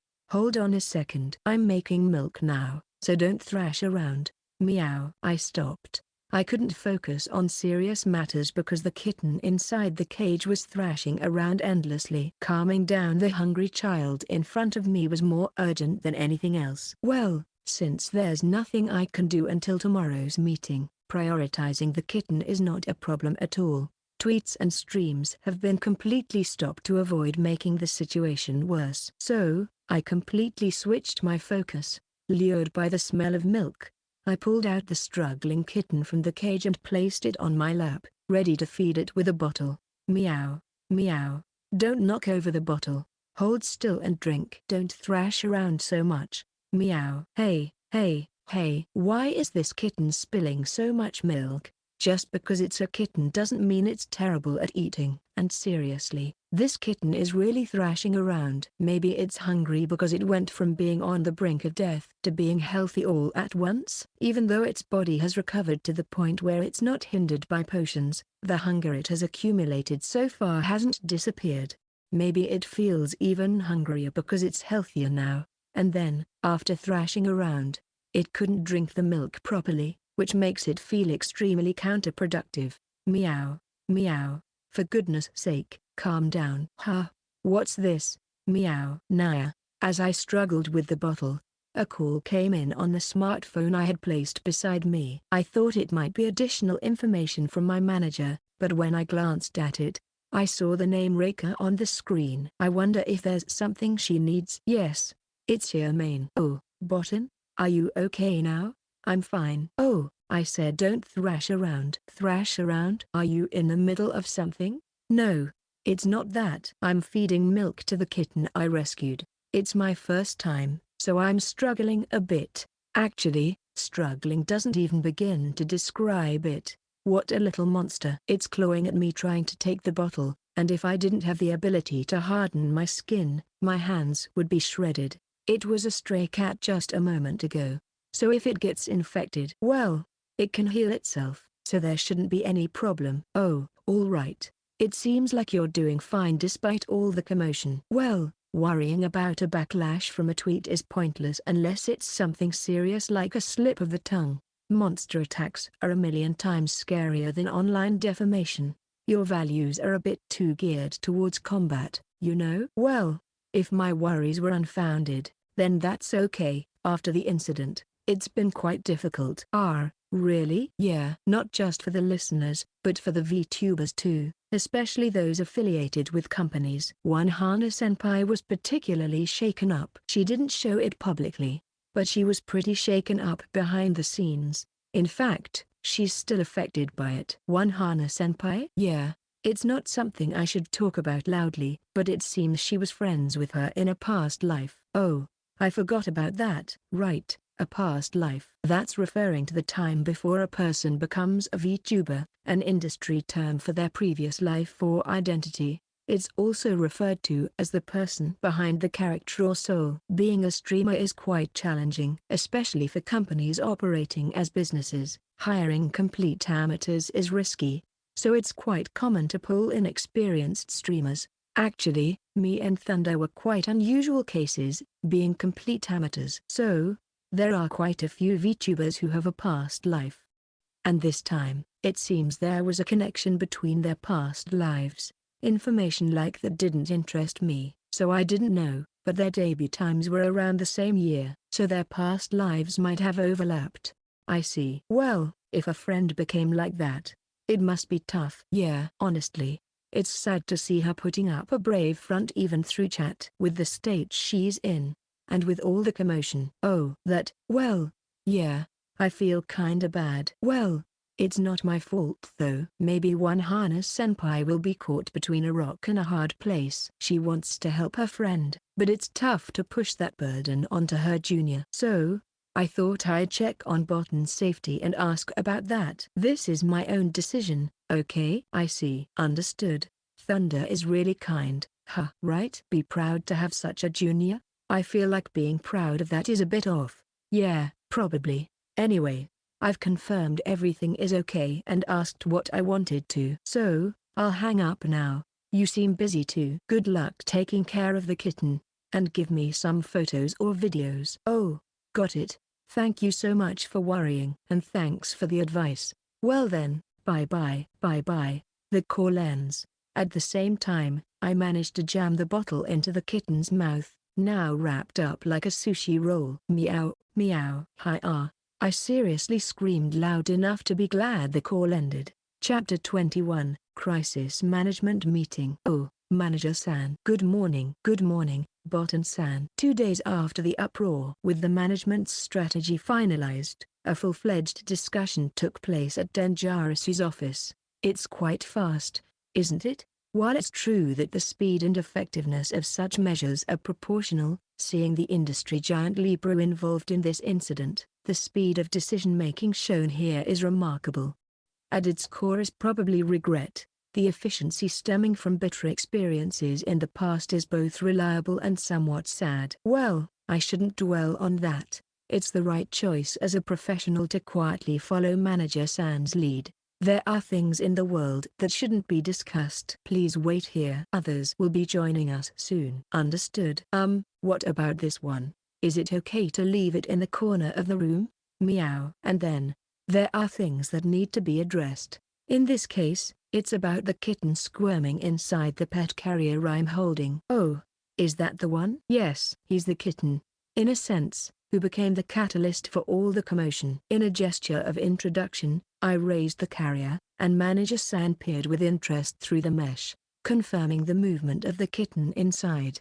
Her cheeks visibly softened. Whether she's a cat lover or just fond of cute things, it's undeniable that the kitten has captivated Manager-san. As I mentioned earlier, he's still on milk and hasn't been weaned yet. So, I can't leave him alone at home. For now, could you just put him by your feet during the meeting? Understood.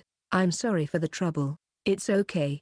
I can't leave such a cute little one all alone anyway. You wouldn't want to be lonely, would you? Mew. It's not about loneliness, it's just that he still needs constant attention due to his age. He's so small that it wouldn't be surprising if he weakened while I was away, but I guess it's better not to mention that. Manager-san seems quite smitten indeed.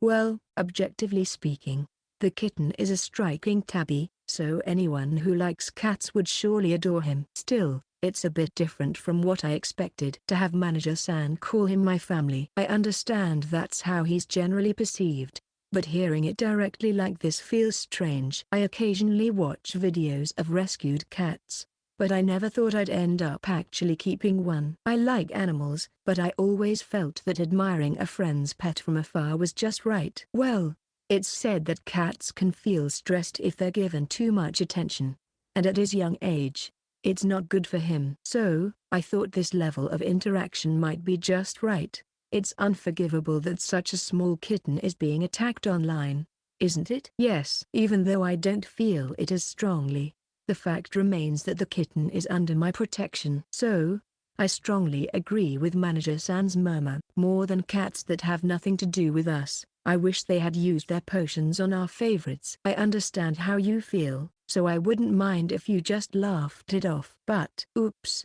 that was unintentional. A bit of frustration seemed to have slipped out, and Manager-san's cheeks twitched slightly. But really, it's a bit annoying. Sure, there have been various defamations before, like pickup artist, harem guy, scammer, criminal, die, and so on, but they were always directed at me, and I just admire their guts while collecting screenshots. But this time, it's different. There are many haters spreading hate towards the kitten, like let the kitten die or I hate the kitten rescued instead of you tan so much I want to kill it.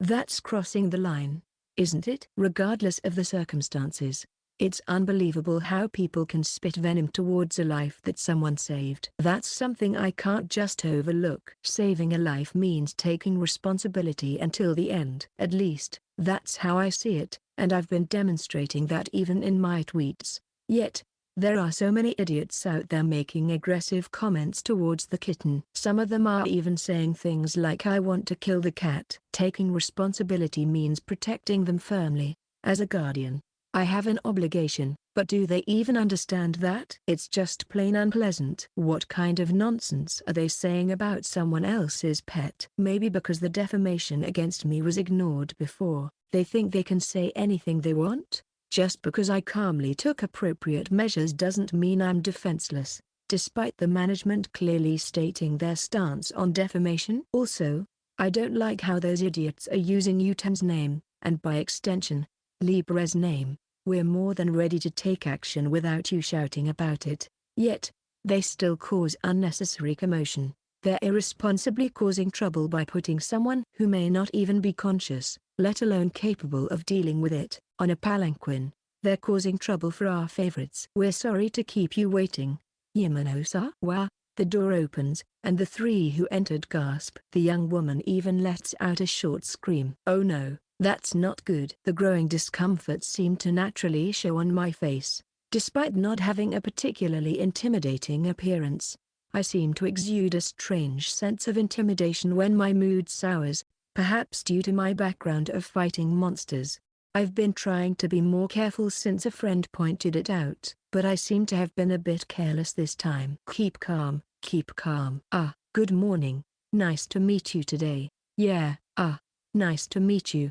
Yamano-kun. Smiling, I greet them. Then, our company president responds. Despite being so young for a company head, he's quick to switch gears, probably because he's carrying the weight of the employees' lives. Well, let me introduce these two. Sato-san from Libra's legal department and Mizuno-san, the manager of ION Utah. I'm Sato from Libra's legal department.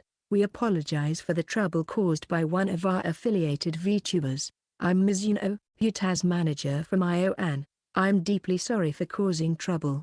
Yamano-button here. No need for apologies. It's just unfortunate timing for everyone involved. Libra is also a victim in this. I convey strongly that I'm not bothered by their deep bows. But they're very humble. It's hard to believe they're from the industry leader. Although we were informed beforehand, it seems that Libra is taking this incident quite seriously. Of course, it's only natural. It's a crisis involving one of their main forces, a VTuber with over 1 million subscribers. In such a dire situation where they could potentially lose one of their top earners, they wouldn't want any extra trouble. Especially when the other party is me. Even though my agency's track record as a VTuber is far below theirs, I'm currently the only key person who can bring this to a satisfactory conclusion.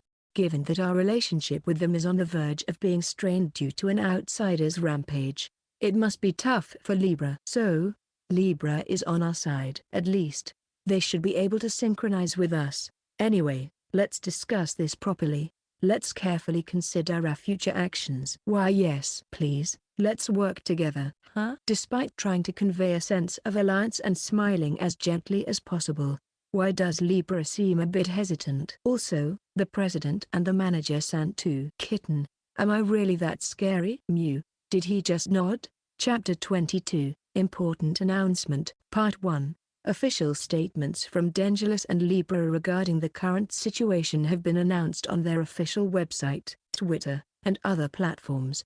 Therefore, we kindly request refraining from making hasty posts and spreading information on the internet. While the public statements were written in rather formal language, in summary, they conveyed a clear message. Cease the defamation. If deemed necessary, Dangerous and Libra will cooperate to take legal action. Official statements. Especially regarding the stance against defamation, it was expected that many unruly fans would not be swayed to sanity. As expected, the effectiveness seems to be minimal. As anticipated, a sense of disdain naturally arises from this turn of events. Even with official statements released, the hot-headed fools with boiling blood show no signs of stopping.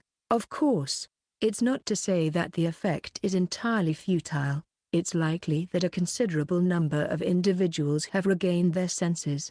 However, it's not a matter of quantity. After all, those who engage in defamation are a minority to begin with. Normal people don't write derogatory comments about others on the internet. They either mutter their discontent privately or vent to acquaintances in real life. Those who tend to be a bit more emotionally driven might offer vague comments to vent their frustrations. They don't assert malice explicitly, and they stay within the realm of expressing their opinions. That's the extent of their risk management. This is the majority. They possess common sense and awareness. However, they don't raise their voices precisely because they're reasonable. As a result, they don't stand out. The loudest voices always come from the minority of unreasonable individuals, especially in cases like this. It's safe to say that they're the majority, because that's the truth. Those who shout complaints loudly like they're directly involved, despite being outsiders, are nothing more than selfish scoundrels who trample on others' rights for their own emotional satisfaction. Half-hearted measures won't do any good. They won't stop because they lack common sense, and their loud voices make it seem like their numbers haven't decreased. Now, with all the settings in place. So, if we're going to crush them, we have to do it thoroughly. We have to shower them with icy cold water and confront them with how dangerous the situation truly is. It's about time. Message deleted. Are you okay? The important announcement seems ominous again. Message deleted. Moderators are working hard today. There are a lot of deleted comments. The stream hasn't even started yet. Even before the stream begins, the comments section is bustling with the recent official statements and the high level of attention. It's not surprising. Also, the title of the stream being Important Announcement adds to the intrigue. In terms of comment breakdown, it's roughly 50-50. About half are expressing concern or showing discretion. There's a bit more than a third expressing sentiments leaning towards criticism, but not crossing the line. Around 20% of comments are being deleted by moderators for crossing the line.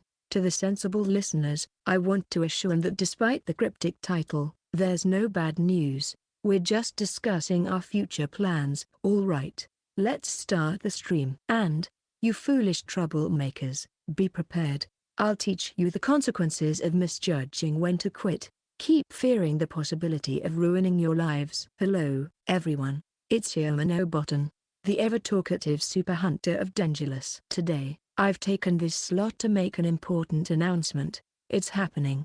We've been waiting for you, Yamano. Message deleted. Message deleted. Please save Utah. Will Utah be saved? Message deleted. Greetings. And at the same time, the comments section accelerates rapidly. To put it mildly, this is hell. While there were already instances of defamation and such before the intervention, the atmosphere wasn't this intense. Personally, while comments that get deleted are somewhat tolerable, what's most unsettling are those along the lines of Utah or related sentiments. They may not intend malice towards the individual, but there's a strong sense of unconscious self-righteousness that's extremely discomforting. Moreover, the official statement explicitly called for refraining from such comments, not to mention basic etiquette. It's taboo to mention other streamers' names when they're not involved in the discussion. You can sense a palpable self-centeredness emanating from them, and it's clear that communication is impossible with this kind of people. No wonder many VTubers end up struggling. It's understandable to worry about the voices of a few antis. They're so visibly out of place, and the inability to communicate with them intuitively leads to discomfort. Being surveilled by several incomprehensible alien entities, especially with mutual understanding being impossible, is scary and unsettling.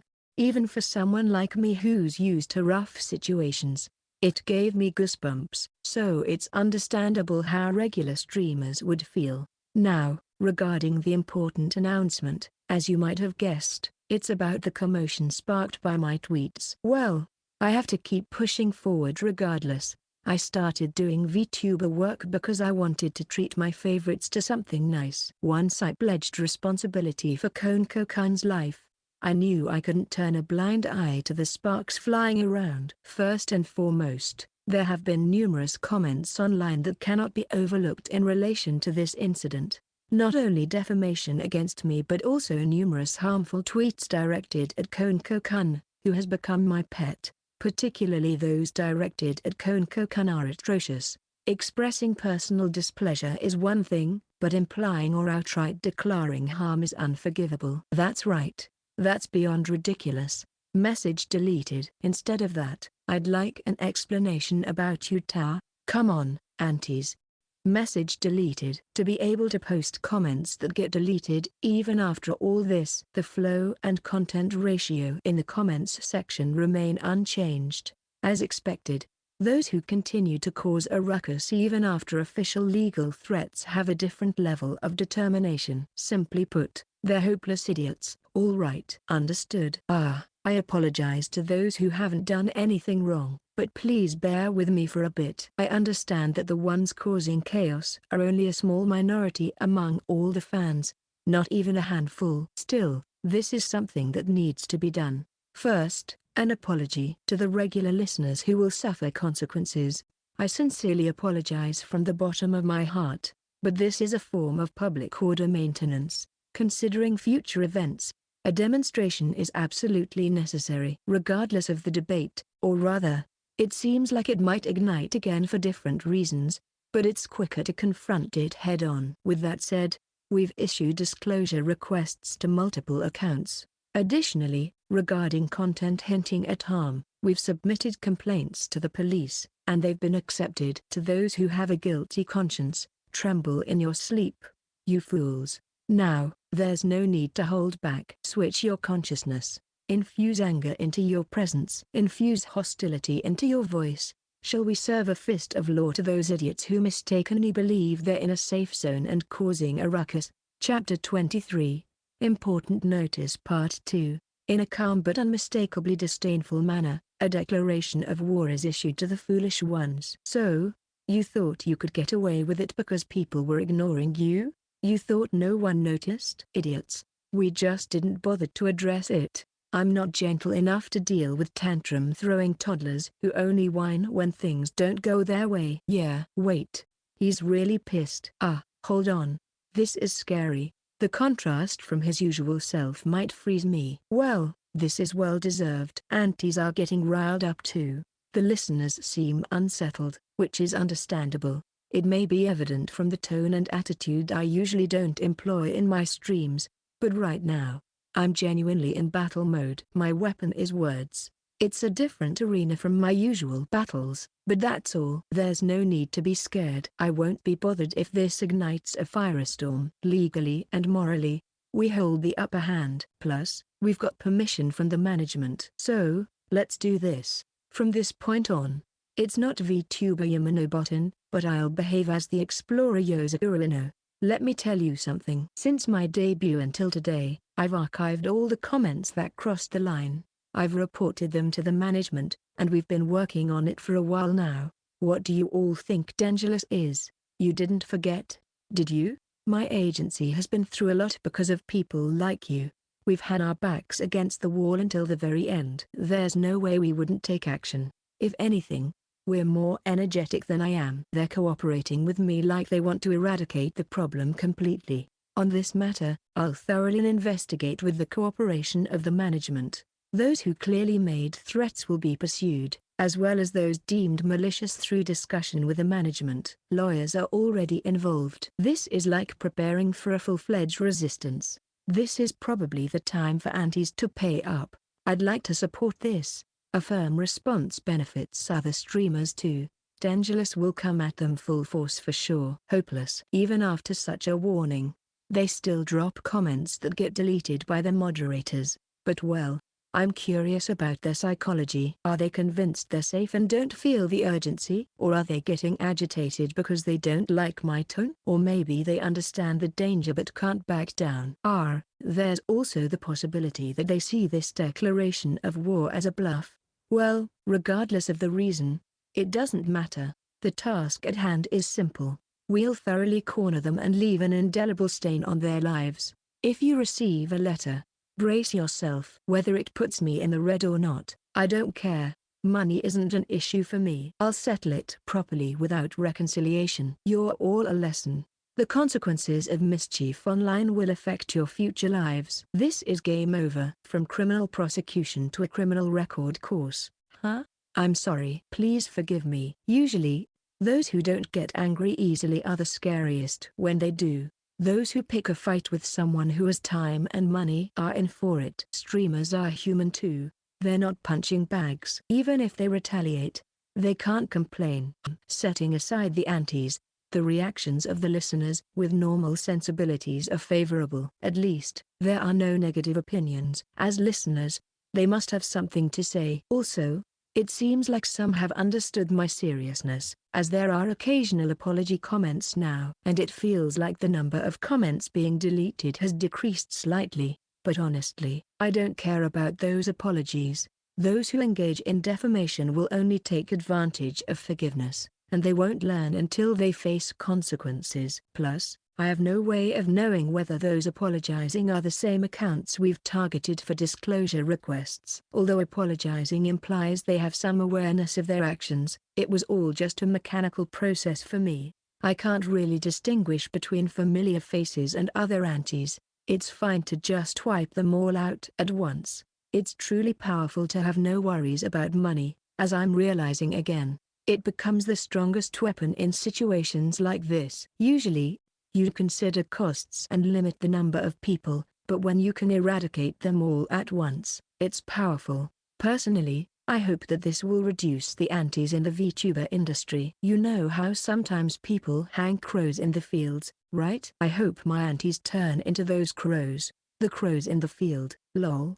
I'm sorry, I'll never be an anti again. Hanging crows in the field means. So, you're basically going to make the antis social outcasts, huh? You reap what you sow. Leave them be. Yeah, I'm not showing any mercy for real. Whether they're students, housewives, salarymen, or whatever, it doesn't matter what kind of people the antis are or what backgrounds they have.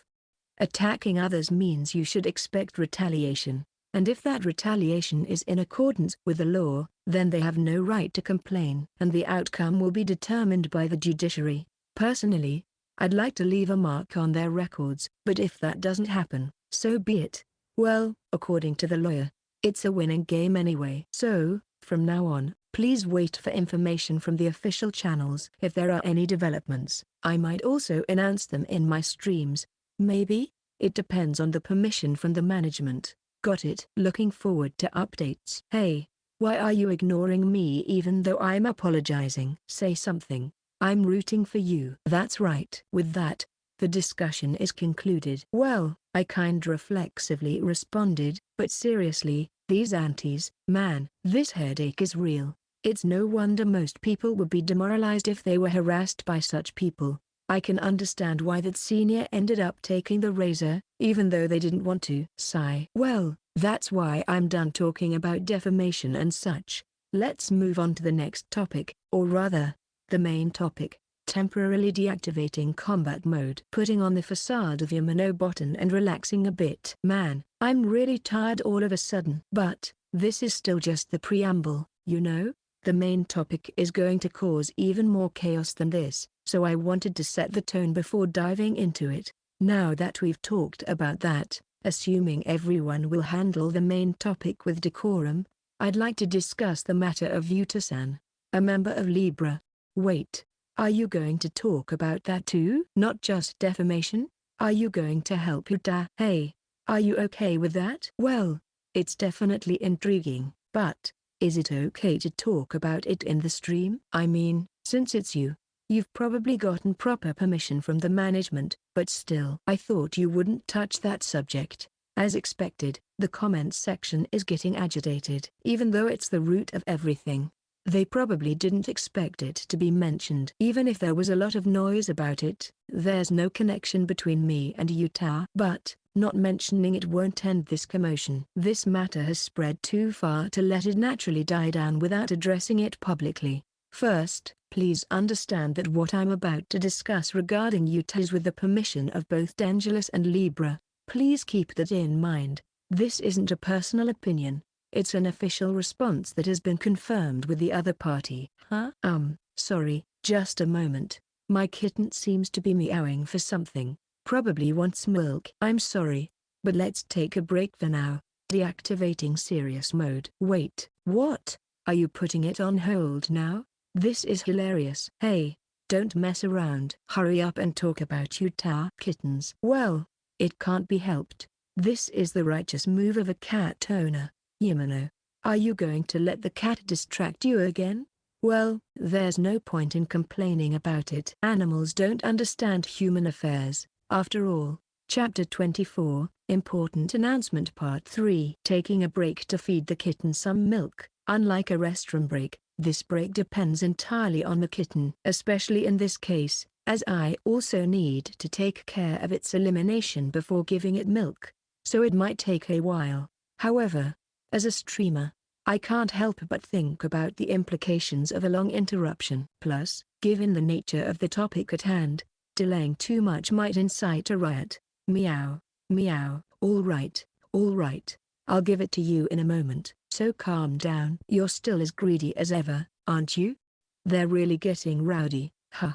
This is so soothing. Such a cute little kitten, just the right kind of refreshment. And thus, after taking care of its elimination, I decided to feed the kitten in front of the computer. This way, I can avoid interrupting the stream for too long. Sorry, everyone. My kitten is still a little one who needs a bottle. It takes quite a bit of effort. So please bear with me for a moment longer. I'll resume as soon as I'm done. Meow, meow. Understood. Well, if it's a baby, what can you do? Seems like the serious atmosphere has dissipated. Hurry up and continue talking about Utakin. Cat owners are truly at the mercy of their cats. Well, better than being too tense. Well, it seems like most of them passively agree. Well, it's true that the serious atmosphere has dissipated, so this reaction is unavoidable. But still, I can't afford to take my eyes off both things. I need to feed the kitten, and at the same time, depending on the flow of comments, the atmosphere of the stream could deteriorate rapidly. To navigate the situation while keeping track of it, this style seems to be the most rounded. Meow, meow. I told you to be quiet. I'll give it to you properly, see? Meow, meow. All right. The bottle is set in the kitten's mouth. It was a struggle at first, but now I manage it smoothly. Well, I secure its head firmly with a towel, so it's only natural. The kitten is much more energetic than I expected. It meows a lot, eats a lot, and moves a lot. It's good to see it lively, but it's incredibly demanding.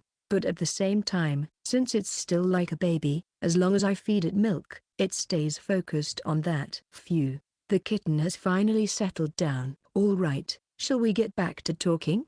It's going to be multitasking, but the listeners probably wanted to hear it soon too. As awkward as it may seem, being too teasing isn't good either. And besides, since the kitten is at the center of everything, there's no problem with having it on the stream. First and foremost, I want to clarify that I don't know the current condition of Iowa-san. Even if I did, without an official announcement, I wouldn't speak about it. So please continue to wait for updates from the official sources. That's understandable. Well, I guess you can't talk about it. Yeah, I guess that's unavoidable. I really hope Libra moves quickly on this matter. She's too sensitive, isn't she? Even though she was dragged into the controversy, it's not something other streamers should talk about, right? Well, the reality is a little different. During yesterday's discussion, I could have asked about Utakin's condition. I just didn't. Because even if I asked, it wouldn't change anything I do. Whether Utakin's information exists or not, it's irrelevant to me. In light of that, I'll share my response as an explorer. There's honestly nothing I can do. So, I'll continue to set the stage calmly for my purpose. It's regrettable for the listeners who are concerned about Utakin, but they'll have to dance along for the greater good. Let me officially declare this. I won't provide any potions. To be precise, I can't. I knew it. Why don't you have plenty of them for the cat? Can't you at least donate some? Seriously? Utakin, in that condition, please help her. Please. Then sell them to us. We'll buy them no matter how expensive. If the Libra management sets up a crowdfunding, we'll all chip in. The fans are getting restless, but it's impossible. That's not the issue here. As expected, the reaction is as predicted. The comment section, which had calmed down slightly during the break, is now rapidly flowing again. It's proof of how much Utakin is loved, but as someone who's facing the backlash. Yeah, but there are also comments that seem to understand the meaning behind my words. Probably from the Explorer cluster or those closely related to Explorers. Because they're involved, they understand the background, the reality that exists regardless of emotions. Thanks to them, it makes for a good bluff. I understand the complaints. Since I used the potions on the kitten without hesitation, Everyone probably assumes I have spare medicine. In reality, even if I didn't know Iowa-san's condition, I could heal her with the potions I have. Giving them away wouldn't make a difference. It's a high-grade potion that can heal even fatal wounds in an instant. The top-tier elixirs like elixirs, Amrita, Fountain of Youth, and Pills of Immortality. And although it's not medicine, I also have skills to heal wounds. With all these, it's possible to completely heal any injury or illness. I acknowledge that, but you see, what's feasible and what's legal are two different things. Due to legal constraints, I can't provide medicine to Iowa-san. However, society doesn't allow it. Since the early days of dungeon emergence up to the present, various societal upheavals have led to the enactment of Japanese laws. As long as those laws exist, I can't directly help Iowa-chan. To help her, I have to resort to some underhanded tactics behind the scenes. Since this might get lengthy, I'd like everyone to research the details themselves. For now, I'll give a brief explanation here. Firstly, dungeon-born items can be roughly classified into three types. One is items that can be traded without involving the government. The second type requires government involvement in transactions. The third type is items that the government forcibly confiscates. Potions fall into the second category. Legally speaking, they might have fancy names like Type I, and they might be further classified into finer categories. But let's leave that aside for now. What's important here is that potion-type items, or rather medicinal items, were in a form where the government can definitely track their whereabouts. In terms of procedure, when acquiring potion-type items, you have to report them to the Explorers Association. At this point, you choose between ownership or sale. If you choose ownership, a special tag is attached to the potion and registered, linked to your personal information. If you choose to sell, the government buys it, then it goes to the government's auction. So, the options available to explorers are limited to these two. Ownership or selling. Transfers or other methods are not possible. It's disappointing, but that's how it is. When considering the background, it's unavoidable. The reason I got worked up in the first place lies here. There's a difference in perception between the general public and me. Since I'm an explorer, I knew I couldn't transfer potions to others. So, I casually tweeted about Konkokan as if it were just an everyday event, but it sparked a wildfire. I mean, I expected some smoke rising from somewhere, but I didn't expect to set off a major firestorm involving a major player in the industry. Life is truly unpredictable. By the way, the reason for the prohibition on personal transfers or sales is simple. It's because of the significant impact potions could have on society.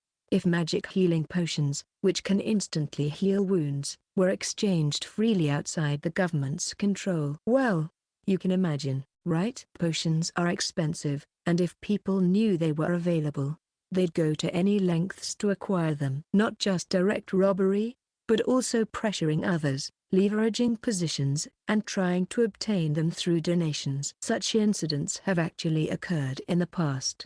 That's why the government tightened regulations in that area. They firmly established systems regarding potion ownership and made it impossible even for personal transfers to occur. They fixed the route as being from owner to government, and from government back to owner. Another unfortunate aspect is that in Iowa-san's case, those exemptions don't apply. In the event of severe injury and hospitalization, only doctors can treat her, and only Iowa-san's family can provide potions to the doctors. So, there's nothing I can do. What I can do publicly is release a few potions at most. Beyond that, I'm not involved in the auction. The money fight involving numerous major corporations and wealthy individuals. As for what I can do, it's ultimately up to Iowa-san's family to decide. I've informed them, through Libra, that as an explorer, I'm willing to offer advice if needed. It's like getting on a ship that's already sailing. I won't make it public, though. I understand the frustration, but in the end, we can't do anything about it because of the law. Chapter 25, Senior, Ayakika Tenmai. The declaration of war against the Antis and the clarification of my position in the announcement 2 days ago spread like wildfire across the internet. After all, my response was like a conclusion to the series of events. It felt like the last thread of hope had been cut. Although the declaration of war seemed to have some effect in reducing the amount of slander and defamation initially, the anonymous question box service, Macaron, still received a considerable number of negative comments. For now, the misinformation to the public seems to be working well, perhaps a bit too well, as I chuckled when Reiko said, "But wait, isn't that different?" Nevertheless, I managed to calm her down and informed Tenmai Senpai about it. We also arranged for Konko-kun to stay with his family to prepare for the next steps, which happened yesterday. Excuse me. Can I ask you something? Yes. Oh, that voice. Could it be? Correct. With that reaction, I guess I was right. Nice to meet you, senpai. Hee. I always feel strange in these situations. Nice to meet you too, Kuhai. And today, to put an end to the series of events, we finally took action. I requested the cooperation of Tenmai Senpai, who is friends with Yuta-chan, and we arranged to meet. What should we call each other? Using our usual names might not be appropriate in public, right? Let's use our real names. I'm Sarah Futaba. I'm Shishio Yozagura. Nice to meet you, Sarah Senpai. Nice to meet you too, Yozagura. Currently, we are at the nearest station to the office. It's a fairly crowded place, and we have no idea who might be listening. So, we can't use our virtual names in public, even though we interact with each other on chat. Hence, we exchanged formal self-introductions like this. But, as expected, the person's appearance matches my expectations. Despite being often referred to as pure and saintly by fellow virtual YouTubers, Tenmai Senpai's real-life appearance is just as strikingly elegant. She looks beautiful, exudes a sense of compassion just from a brief conversation, and has a graceful posture. She's like a typical older sister character. No, excuse the rudeness, but if I were to compare, she's like the sister character you'd find in a romance game. I'm really sorry. I'm suddenly asking for your help. Hey, wait a minute. Don't apologize. If anything, I should be the one apologizing. You're doing all this for that girl and me, right? Well, I'll be honest. I decided to take action seriously after hearing from Reika that you and that girl are friends. I almost blurted out Reika's name in public, but let's leave that aside. When you hear that someone who has always been kind to you since your debut and whom you have always been grateful to, is feeling down because of her friend's misfortune, and she's trying to cover it up with a brave face, what else can you do but act? And considering the potential consequences in terms of public opinion and future developments, it's highly likely that she would have made the decision to help regardless of her relationship with Senpai. So, without any hesitation, I decided to help as much as I could. And when I honestly conveyed that, she became deeply moved and bowed deeply. You don't need to bow so deeply. I understand it's a gesture of gratitude, but I suddenly feel guilty for some reason. Can you lift your head? In situations like this, it's uncomfortable to have someone you categorize as your superior bowing deeply to you. Well, even regardless of impressions or relationships, I'd apologize if I made an unreasonable request, right? Anyway, let's move quickly, okay? It wouldn't be good to keep the other party's family waiting. And so, I forcibly pushed the conversation forward. In this way, Senpai would have no choice but to raise her head. Moreover, since there is someone waiting, it's not entirely wrong. Through Senpai, who is familiar with Yuta-chan and has connections with her family, I managed to arrange a promise with Yuta-chan's mother. Even though I had Senpai's assurance, and her mother agreed without hesitation to the visit of a man with no connection to them, solely for her daughter's sake, it makes me think that we should hurry even more. Yeah, you're right. Hey, was my gratitude really that unwelcome? Oops. I couldn't help but let out a sigh of relief in front of Senpai, feeling released from the overwhelming guilt. My bad. That's something you should keep to yourself. Thanks to that, Senpai's expression clouded over. Her overflowing expression of gratitude turned into a mixture of various emotions. However, even with that change, it's clear that she's still in shock, so now the real guilt is hitting me like a tsunami. It's not that I dislike it, but you see, I have absolutely no immunity when it comes to receiving gratitude. Well, I've had experiences where I've been thanked by others before, but it's different from this. There have been instances where the gratitude felt lighter, or it was mixed with ulterior motives, or it seemed like they were just putting on a facade of gratitude from the bottom of their hearts, or they were grateful but the situation didn't allow them to express it fully. So, I haven't really experienced sincere and straightforward gratitude like Tenmai Senpai's. In fact, as a general rule, I've encountered more instances of being yelled at, exasperated with, or having my head in my hands than being thanked. To borrow a phrase from a certain literary figure, I belong to the type of people who have lived a life full of shame. Simply put, I feel embarrassed to be thanked. It's not that I dislike your gratitude, senpai. I'd rather avoid this awkward silence if possible. Could you say something? Or at least, smile a little. If you don't react, it'll just make me look pathetic. Yozakura-kun, how about trying to add a little voice acting to that line? I'll ask Koton-chan for the script. Wait, what? I didn't expect such reaction at all. Why is she bringing up voice acting now and asking Koton-senpai for the script? That's quite serious, isn't it? Because, Yozakura-kun, this shy boy type of character like you is definitely in demand. If you can portray this embarrassed feeling right now, I think it'll resonate with a lot of female listeners. Or rather, I want it to resonate with me. Senpai, there's an immense pressure. I can feel her determination not to let me escape. Wait, was she like this? Well, certainly, as a VTuber, it wouldn't be surprising for someone like Tenmai Senpai, who comes across as an upper-class lady, to have an otaku-like reaction. But is this where Tenmai Senpai's interests lie? In characters who are younger, or rather, junior? That's right. I remember now. Tenmai Senpai's strings are pulled by characters like that. She's the type who loses all sense of perspective when it comes to younger, or rather, junior characters. I think, I have memories of her spending a lot on gacha draws for characters like that in mobile games. You really like junior characters, don't you? No. No. I was just talking about the demand, not my personal preferences. It's strictly about demand, and in my case, it doesn't matter whether it's a junior character or not. I just wanted to hear your voice, Yozakura-kun. No matter what. Sorry, I got too flustered and said something weird. It's nothing, so don't worry about it. Ah, okay. Yeah, it's probably best to just ignore what just happened. I ended up making things worse by trying to cover it up and creating a bigger mess.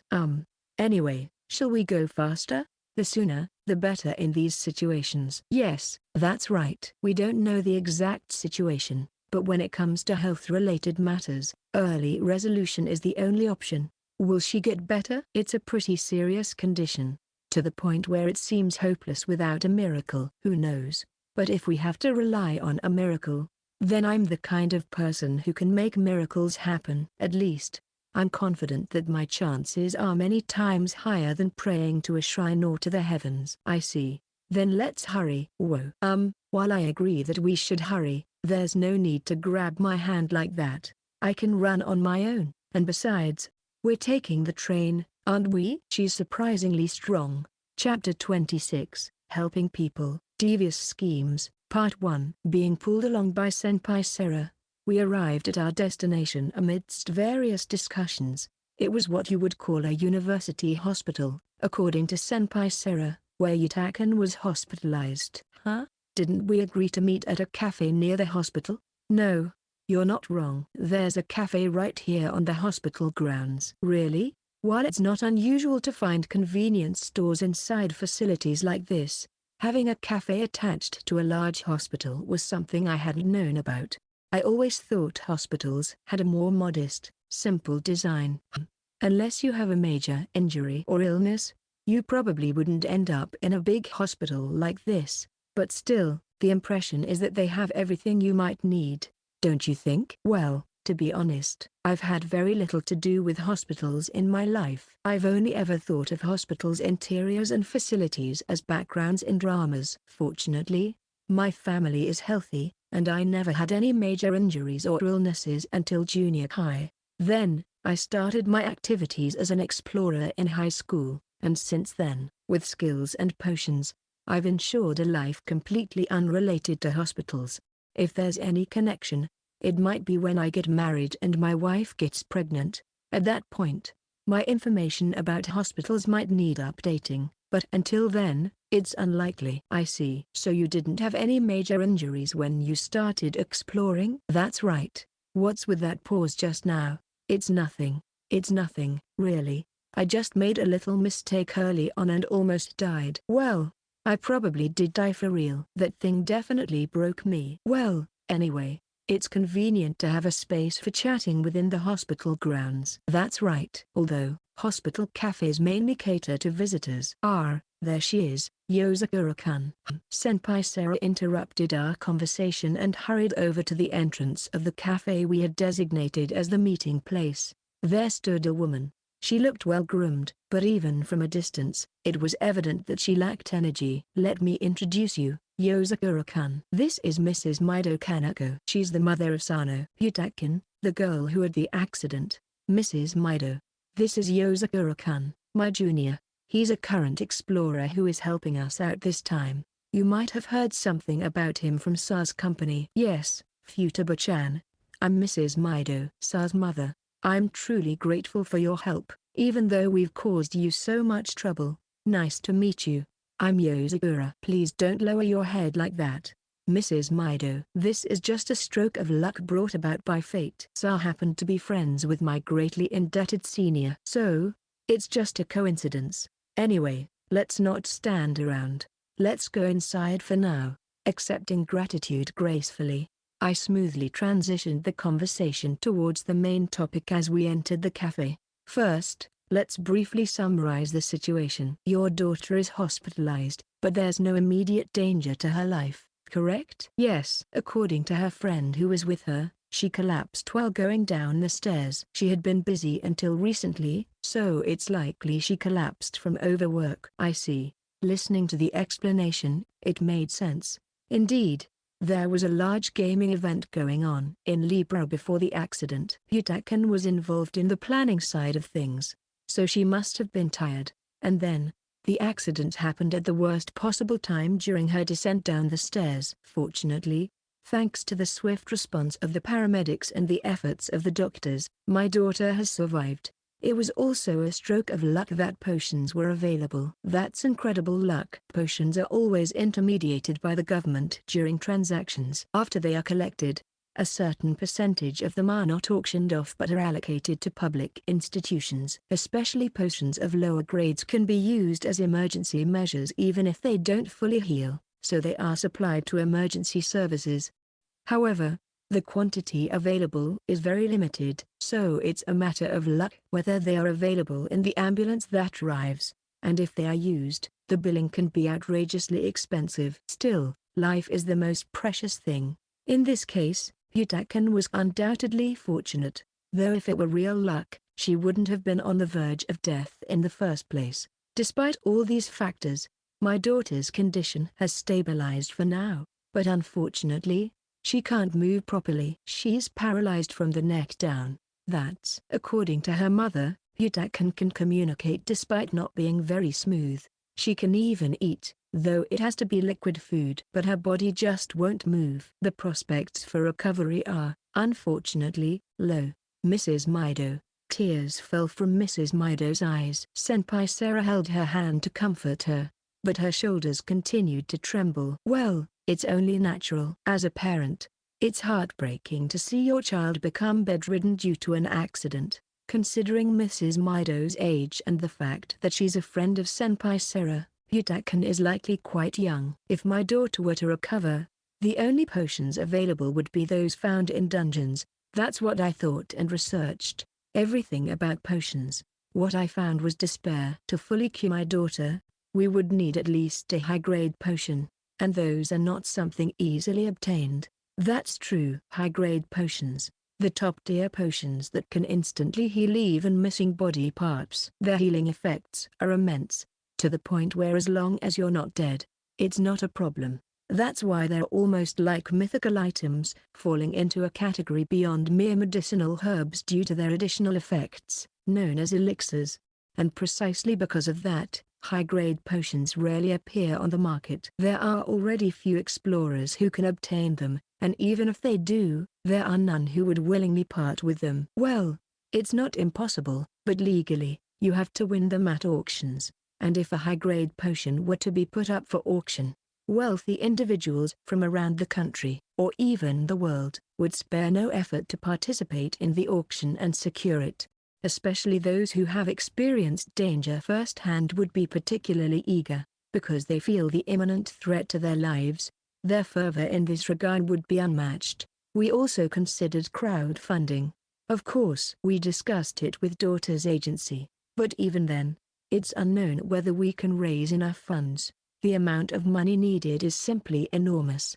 If the starting bid is 50 billion, it's probably on the cheaper side. It sounds like a joke, but after researching past auctions, it's a reality. After all, it's a resurrection item. Most illnesses, if you quickly sprinkle a potion after roughly cutting out the bad parts, will regenerate completely. So, even with a rough estimate, it seems like you would need at least 100 billion on hand to even have a chance. With someone like Yutakan, crowdfunding might have been a possibility, but as Iowa Utah, rallying for crowdfunding, it would put Libra in the spotlight, and it's a high hurdle to proceed with such haste. In fact, it seems like there were various discussions with the agency. Since retiring due to an injury, there is no fault on the part of Libra. Losing a popular product is painful, but if several new talents debut, there is a high possibility of recovering. So, the idea of letting her retire and say goodbye seemed viable. There were also opinions that there was no need to take a big gamble like crowdfunding with the risk of damaging the company's name if it fails, and creating a heavy precedent if it succeeds. The discussions were quite difficult. Ultimately, the biggest reason for the lack of a decisive conclusion seems to have been that the parents, who were supposed to make the final decision, were on the verge of being overwhelmed by the harsh reality.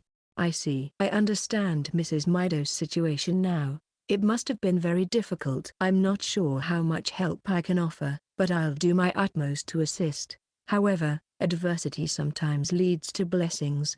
The fact that discussions like crowdfunding hadn't progressed was actually quite convenient for me, because with this, I could act without worrying too much. Then, please let me meet your daughter. Based on her wishes, let's think of a solution together. Chapter 27, Helping Others. Devious Schemes Part 2. Following Ms. Mido's guidance, I proceeded to Yutakan Sano's hospital room. It might be somewhat inappropriate for a stranger, who is not even a doctor, to visit a woman in a state of need, especially one engaged in the highly secretive activity of VTubing. But since we had a purpose, there was no choice but to meet her. I had prepared some excuses in case anyone questioned our intentions. Here we are. Upon arrival, I glanced at the nameplate on the door while Ms. Mido knocked. Only Sano's name was listed. Considering the space for name tags, it seemed like a private room, rather than there being no other patients, probably chosen due to her line of work, or perhaps there were no other available rooms, or maybe her condition required a private room. I wasn't well versed in these matters, and it wasn't something to inquire about, so I brushed it off. What mattered was that in a private room, we could have a more open conversation. Please, come in. Excuse me, prompted by Ms. Mido. I entered the room. Immediately, I saw Sano lying weakly on the bed.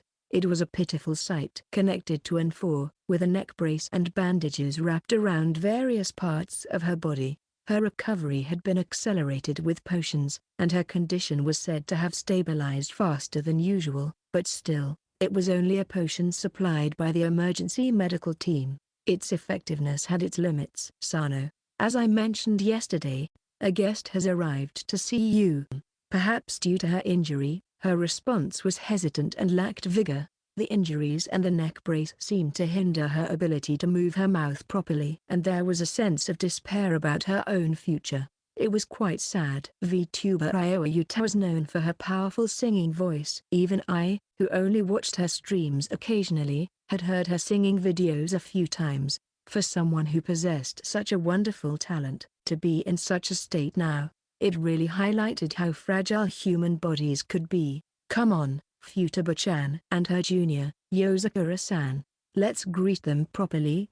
Nice to meet you. M.E.T. Nice to meet you. Excuse me for a moment. After a slight nod to Ms. Mido, I stepped forward. At this pace, we wouldn't get anywhere, and she would struggle as well.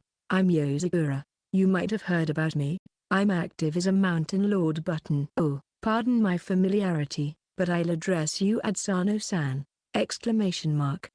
Sano's eyes widened noticeably. Even though she seemed lacking in energy overall, she was surprised at having her thoughts read so easily. Can you really read what Sano's thinking? Yes, it's a skill related to exploration, so as an adventurer, I possess it. So conversation won't be a problem. But when I say reading thoughts, I'm only focusing on the surface consciousness, so don't worry. I'll respect your privacy. While it was possible to delve into the deep psyche, even into past and future thoughts, I decided not to do so this time. Privacy is important, and unless it's clearly designated for combat purposes, if not careful, it could be easily abused. Now, since Sano-san, shall we talk about your future? Oh, if you think about what you want to say in your mind, I'll read it, so let's not be nervous.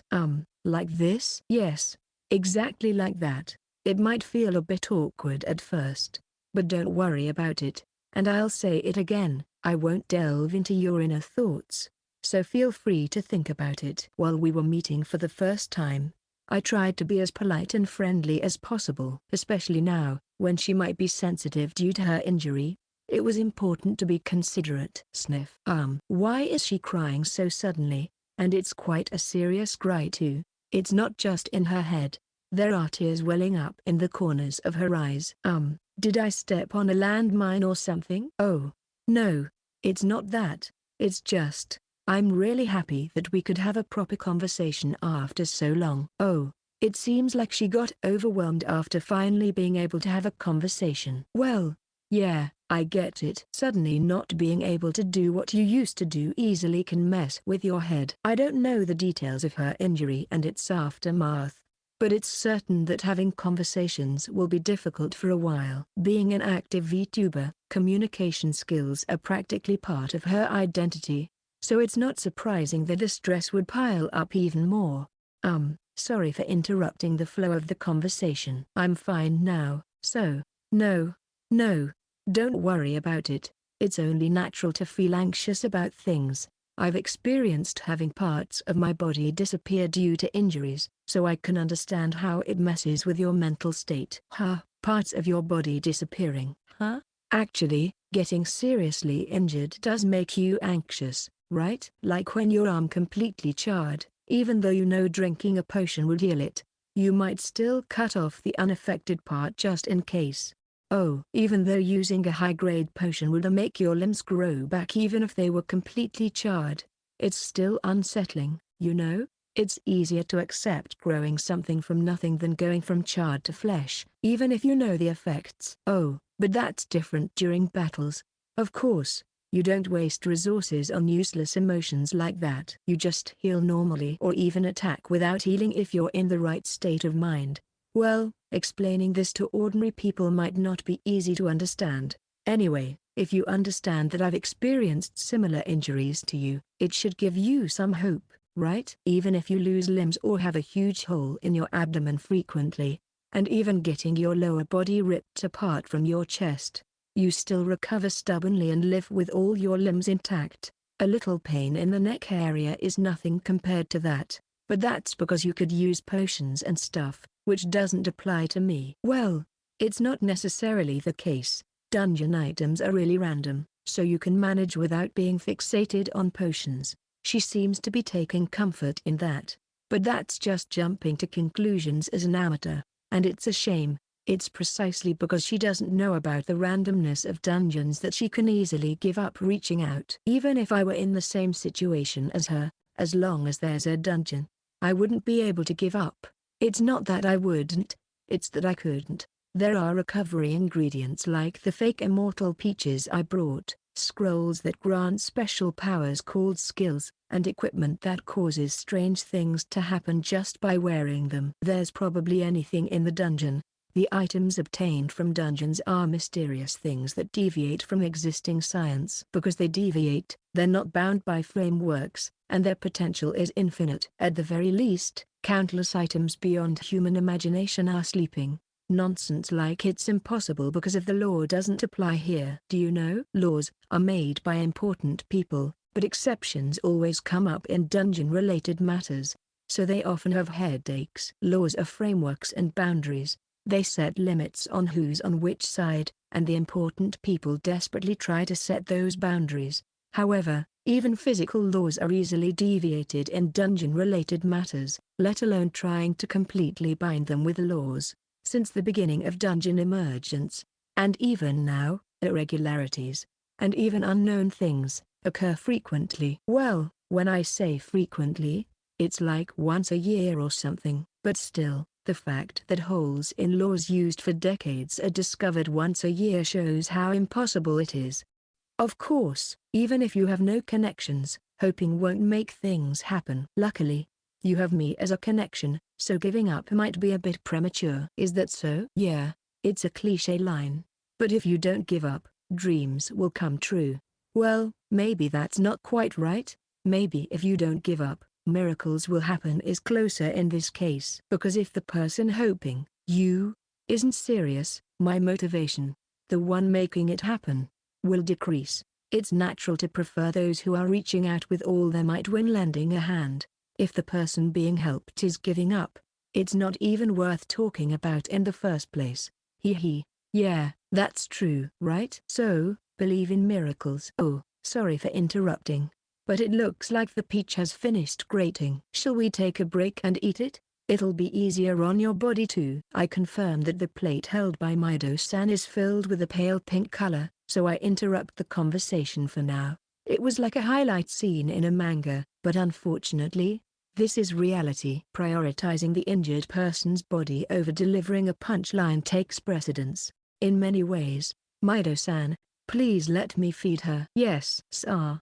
Nah, look. The dungeon peach grated by Yozakura-san. It looks delicious, doesn't it? It comes with a certificate too. It seems to be a really valuable item. NKU. While tilting the plate so that it can be seen by Sano, Mido-san slowly reads the certificate for the fake immortal peach. Then, after finishing reading, she scoops up the peach with a spoon and carefully brings it to Sano's mouth. Here, take your time eating. The grated fake immortal peach disappears smoothly into Sano's mouth, and then, her throat moves slightly with a gulp. Oh, it's true. Delicious. Huh? A miracle happened so easily that it's laughable. Chapter 28, Helping People, Evil Schemes, Part 3, I can talk, and my body can move? A murmured realization. And as if understanding the situation, Sano suddenly sat up from the bed. Just moments ago, she was lying weakly on the bed, unable to move or even be moved. That's how it was. But now, it's different. Her body is full of vitality, and she's checking her condition by moving her entire body. She looks just like someone in perfect health. Sano? Whoa. Mum? Mido-san, who had been frozen in place due to the sudden turn of events, couldn't help but cling to Sano's chest. Whether she finally understood the situation or not, tears of joy streamed down her face. Sano-chan, Sarah-senpai is also tearing up. Should I shed some tears too, just to fit in? Well, just kidding. It's good that a miracle happened. A miracle? Is this because of what Yozakura did? No. I didn't do anything.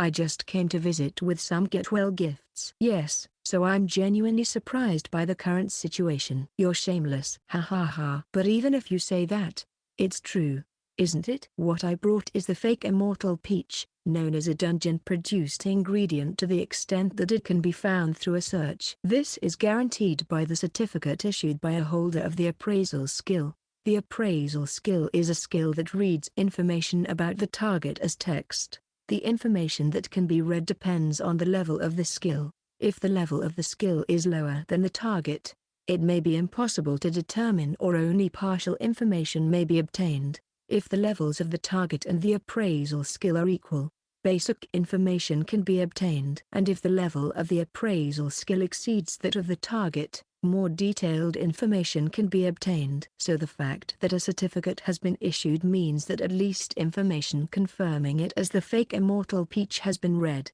Therefore, even if an effect beyond that of the usual fake Immortal Peach is confirmed, or if it should be something that the country should manage as an unknown potion, at this stage, this is treated as an extension of the commercially available Chinese medicine fake Immortal Peach. It's just that the appraiser misread the part about the healing effect. But, is it okay? I mean, isn't it against the law to use potions on others? What are you worried about? What I brought as a get-well gift for Sano is the fake Immortal Peach. It's guaranteed by this piece of paper. Certainly, it's showing healing effects beyond those of the fake Immortal Peach, but that's the mistake of the issuer of the certificate. So it's all good. You're stubborn, huh? Well, it seems like an obvious loophole, so I guess it won't be recognized. I have no idea what you're talking about. You wouldn't do something like throwing a high-effect fake Immortal Peach from the deep layers at an appraiser in charge of intermediate-level items, right? But isn't this causing trouble for others? Worst-case scenario, you might get arrested for negligence at work. That's not a concern. I mentioned it briefly to Sano, but these kinds of irregularities happen occasionally. There may be some scolding, but there won't be any real punishment, as long as you don't falsify appraisal results. Of course, misreading is treated differently. Unlike regular skills, which are purely technical, there's a strong external element involved, right?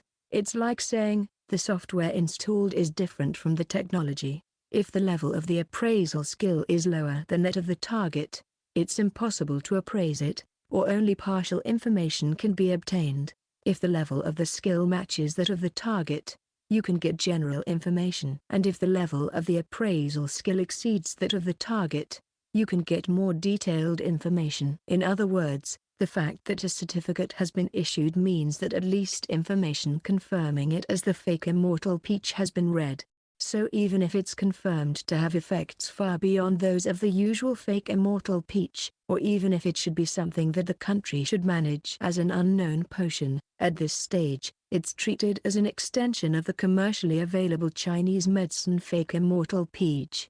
But if it were to be a misreading, of course, you would be out immediately. Misreading is treated differently. Unlike regular skills, which are purely technical, there's a strong external element involved, right? It's like saying, the software installed is different from the technology. If the level of the appraisal skill is lower than that of the target, it's impossible to appraise it, or only partial information can be obtained.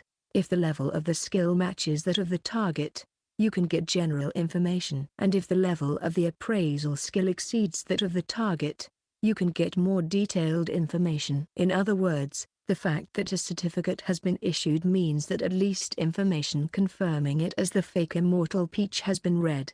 So even if it's confirmed to have effects far beyond those of the usual fake Immortal Peach, or even if it should be something that the country should manage as an unknown potion, at this stage, it's treated as an extension of the commercially available Chinese medicine fake Immortal Peach. But if it were to be a misreading, of course, you would be out immediately. Well, there's no need to worry. Appraisers are valuable because they have the appraisal skill. Since government officials need a scroll to learn skills, the number of holders doesn't increase due to supply issues. If you use it a lot, it can evolve into a higher level skill, so there are skilled people out there. So there are circumstances where we can't afford to punish them for minor mistakes. As a premise, scrolls themselves are rarely sold to explorers because they're a quick way to enhance items. Among them, the appraisal skill is a big hit slot with many uses, so they consume it themselves. The country sets high purchase prices and even recruits former explorers with the appraisal skill on favorable terms, but they're still not keeping up. That's the reality.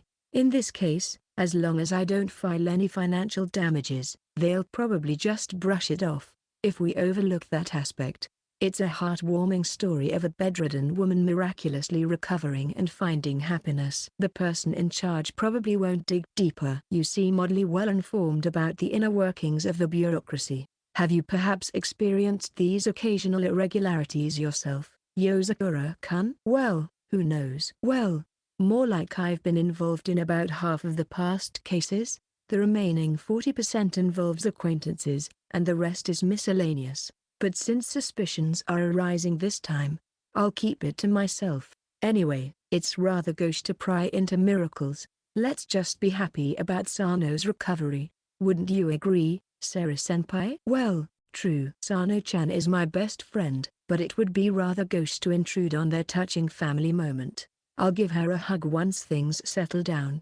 Will it ever settle down? While Sara-senpai and I are having a decent conversation, the mother and daughter over there are still bawling their eyes out.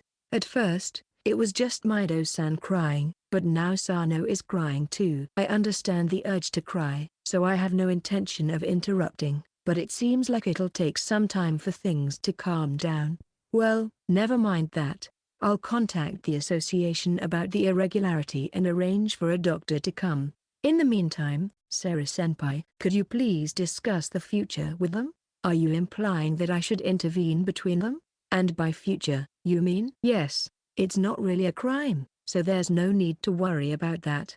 But grudges, well, they can arise even if legally there's nothing wrong. Human deeds can be quite astounding. Even if you overcome the biggest obstacle, Sano's and Yuta-chan's hardships are far from over. In my opinion, she's a popular VTuber, essentially a celebrity. She'll receive blessings from many, but some will definitely come to attack her. They might treat her as a criminal or a prostitute. I can't deny that. Exactly. Sara-senpai sighed deeply, knowing full well the troubles of being a female VTuber with over 1 million fans, as well as being associated with dangerous. Those kinds of people are generally hard to deal with. They loudly proclaim baseless fantasies and, with their loud voices, attract unnecessary onlookers. This time, they might say things like, "Take responsibility for the disturbance," or "There's no way such a miracle could happen. You must have secretly used a potion," or even, "You must have spread your legs for the mountain lord to get help." And then, it might change to something like, "It's unfair that she gets help just because she's popular when there are more deserving children in the world," or something like that. If it's slander or harassment that involves me, I'll handle it mercilessly. But if not, I can't do much. But even if Sano has recovered physically, if her mental state is damaged, it's all for nothing. Especially as a member of Dangerous, knowing someone close who has faced mental struggles. Yeah. That's true. I understand. I'll tell Sano-chan myself. Please do. By the way, Yozakura-kun, what do you think is best? As someone involved in this incident and the one who helped her? Is that question about what's best? They want to hear the intentions of the side that helped under the pretext of a miracle. First and foremost, it was an unexpected miracle, and Sano was fortunate enough to be saved without anyone's intervention. With that said, as the one who brought the peaches, I'd say, feel free to do as you please. Feel free to do as you please. Why is that? Well, you see, what I saved was not the VTuber Iowa Yuta, but Sano. And the reason I wanted to help was because I heard from Reiko-san that Sara-senpai was feeling down. It might sound like I'm trying to seduce her with some weird lines, but the truth is, I'm only doing this to make Sara-senpai smile. You know, I'm only acting to make Sara-senpai laugh. By the way, that's serious. I just wanted to lend a hand because the senior from the office I'm indebted to was feeling down. Just one peach with a little healing effect. That's all I thought I could offer. Even if Sara-senpai and Sano were just acquaintances in their work, I wouldn't go to such lengths as to conduct a full-fledged scheme. Since it blew up so spectacularly, as fellow entertainers, we would have cooperated, but at most, it would have been at the level of business dealings. In essence, I don't care what choice Sano makes. If she recovers and Sara-senpai feels better, I'm not interested in anything else. Other seniors have been taking care of me since I debuted, haven't they? So this is my way of repaying that kindness. Is this repayment unfair? Also, Yozakura-kun, you're too honorable. Don't you know? Men like to act cool. And a man who sticks to his principles is pretty cool, don't you think? That's true. You're cool. Thank you very much. Well then, I'll be in touch. Well then, I said something a little embarrassing, so I'll make my exit quickly. Chapter 29, Questioning a Friend. He's really cunning, isn't he? As I watched his retreating figure from the hospital room door, I couldn't help but mutter the same words. Even just saving a friend, I couldn't express enough gratitude, yet he had to add that remark. Saying something like that at that moment, I really wish he hadn't. It's such a killer line. Because I wanted to see Senpai smile. Even though I knew he didn't mean it that way, it still shakes me up. It's too powerful. And then, leaving in such an embarrassed manner. It's, how should I put it, calculated. So calculated it makes my face burn. It's almost like he's doing it on purpose. It would have been more believable if he had admitted to having ulterior motives. But there's absolutely no way that's the case. Because, simply put, it's not cost-effective. The miracle that saved Sano-chan is undoubtedly in a gray area, and leaning towards the darker side of things. A guy like Yozakura-kun wouldn't cross such a dangerous bridge with just ulterior motives. Moreover, he and I just met today. Despite having some interaction, it's hard to imagine directing those feelings towards someone whose appearance is unknown. Even if there were ulterior motives, it would be more sensible to build rapport through regular interaction. So probably, Yozakura-kun's actions are genuinely coming from goodwill. There should be no deception or falsehood in the word repayment. But even though it's not something you'd expect in general, I think it's probably a mistake to try to fit Yozakura-kun into the general mold. He's the kind of person who can generously treat expensive ingredients to his colleagues without hesitation, so I think his fundamental values might be different from us ordinary people. Things like money or valuables are probably really insignificant to Yozakura-kun, and yet easily replenished. He can nonchalantly offer them to his senior's friends, showing that they hold little value to him. Where's Yozakura-san? That's why even this scene where Sano-chan, who was supposed to be bedridden for life due to paralysis from the neck down, notices a change in the number of people and turns her body around, can be resolved with just one phrase, "It's a miracle." He can handle it without boasting, without even accepting words of gratitude, quietly moving on to the next steps. Because the effects of the item were different from the certificate, he went out to contact the relevant parties. Also, he said he'd call the doctor. That's terribly rude. Not only did he save my daughter, but also such trivial tasks. Please wait, Mama-san. Contacting the police can only be done by him, and calling the doctor is just a side task.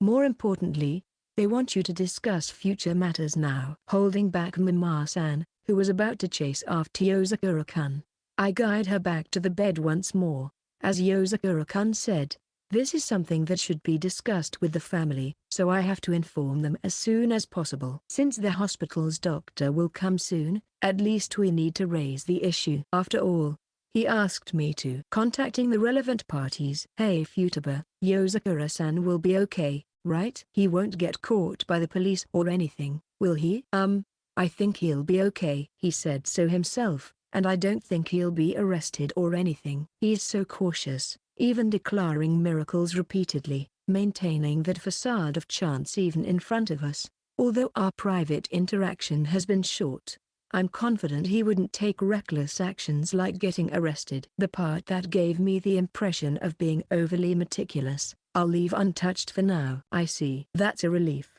Then, he'll come back soon, right? It's not like he's going to disappear just like that, right? I think he'll be fine. But why? Because I still haven't thanked him properly. I should be the first to say thank you and bow down to him. I understand your feelings, but I think bowing down would probably make Yozakura-kun uncomfortable, so let's not. I really understand her feelings, but I can already see Yozakura-kun's face contorting in embarrassment. Especially since Sano-chan tends to exaggerate her reactions, he'll probably be even more uncomfortable. For now, let's wait until he comes back to discuss those things. Okay? Is discussing the future more important than expressing gratitude? Prioritizing my own future after everything he's done for me. Isn't that morally wrong? Well, he said so himself, so I think it's okay. Even though I can't express enough gratitude for all this, he's still worried about me. What should I do? I feel like Yozakura-kun's likability is skyrocketing in Sano-chan's eyes. Isn't this going to cause problems? But I really understand her feelings. If someone saved you from a life of paralysis and despair, anyone would be thrilled. And if they were then kind to you. Yeah. Moreover, Yozakura-kun, not only his personality but also his looks aren't bad. His face is better than a baby face, above average. And his body looks like that of an explorer, toned and fit. Not muscular, but an ideal slim and fit body, even evident through his clothes. He might not have the glamour of a real celebrity, but if he wanted, he could easily get a girlfriend. Or rather, he's cute, isn't he? Yozakura-san is really a kind person, isn't he? Well, yeah, kind, or rather, unique. Considering his earlier remarks, I think he's principled, with a broad mind and a womanizer. Actually, looking at it again, Yozakura-kun specs are like something out of a joke, right? Good-looking, good-natured, and ridiculously high income. At this point, most girls wouldn't let him slip away. In addition to that, he's rich in assets other than cash, can cook, is a top-notch explorer, strong, and has enough talk skills to do live streaming activities. Wouldn't he have been more popular if he had been active with his face instead of as a VTuber? No, wait. I shouldn't let this go on like this. It would be bad to interfere with their private matters, but if I'm not careful, it might cause another big uproar involving Yozakura-kun. Especially since both of them are already guaranteed to cause a stir in the near future. It's unacceptable to create a new, and especially a huge, source of trouble now. As Sano-chan's friend and Yozakura-kun senior, I have to stop it. What is it? Well, wait a minute. How should I stop this? If I try to stop it here, it might just make them even more conscious and fully bloom into romantic feelings. Should I just tell them what he said earlier? I helped Sano-chan? No.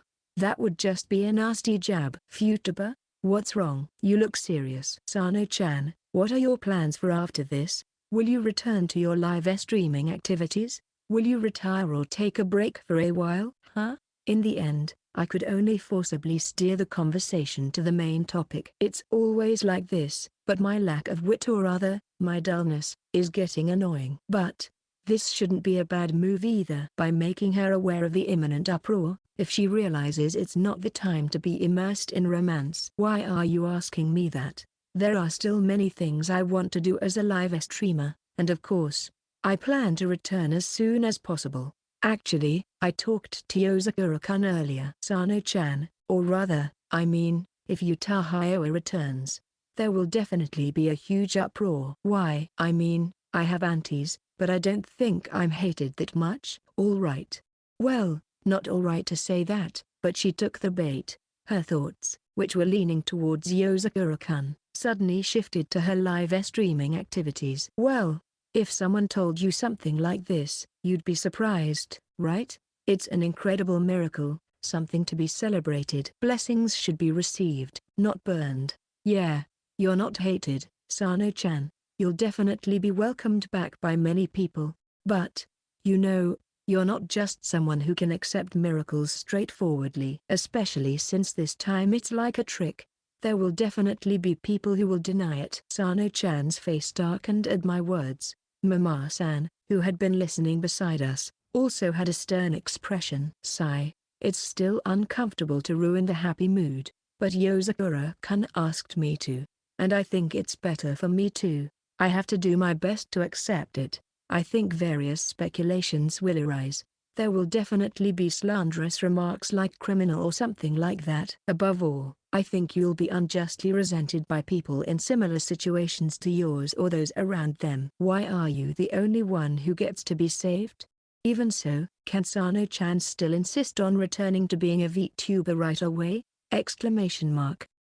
I have to confront Sano-chan with the sad reality. Chapter 30, Police and the Strongest Explorer. Damn it, you idiot. Ouch. The police arrived and I got punched. Tried to turn it into a haiku, but it just sounds terrible. To give a rough explanation, when I contacted an acquaintance detective with the news of a delightful miracle happened, he arrived with a furious expression and landed a punch.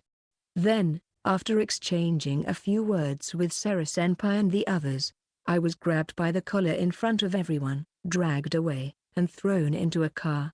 Well, it's not a big deal. I caused this troublesome irregularity, and besides, we've been friends since high school. Tamaki-san, you're getting older. If you get worked up like this, you'll burst a blood vessel, you know? The instigator isn't me, is it? I keep telling you not to cause trouble on a whim. Learn your lesson, you idiot. You're still as rude as ever. Especially for a police officer of your rank. I can't help but think that such complaints, which seem to abandon the dignity of the police, are a bit much. He's an old guy in his 40s, so maybe rudeness is just his way. Tamaki Dejiro, a career detective belonging to the Tokyo Metropolitan Police Department's Investigation Division 5, mainly dealing with dungeon-related crimes. He's apparently been promoted to police inspector now.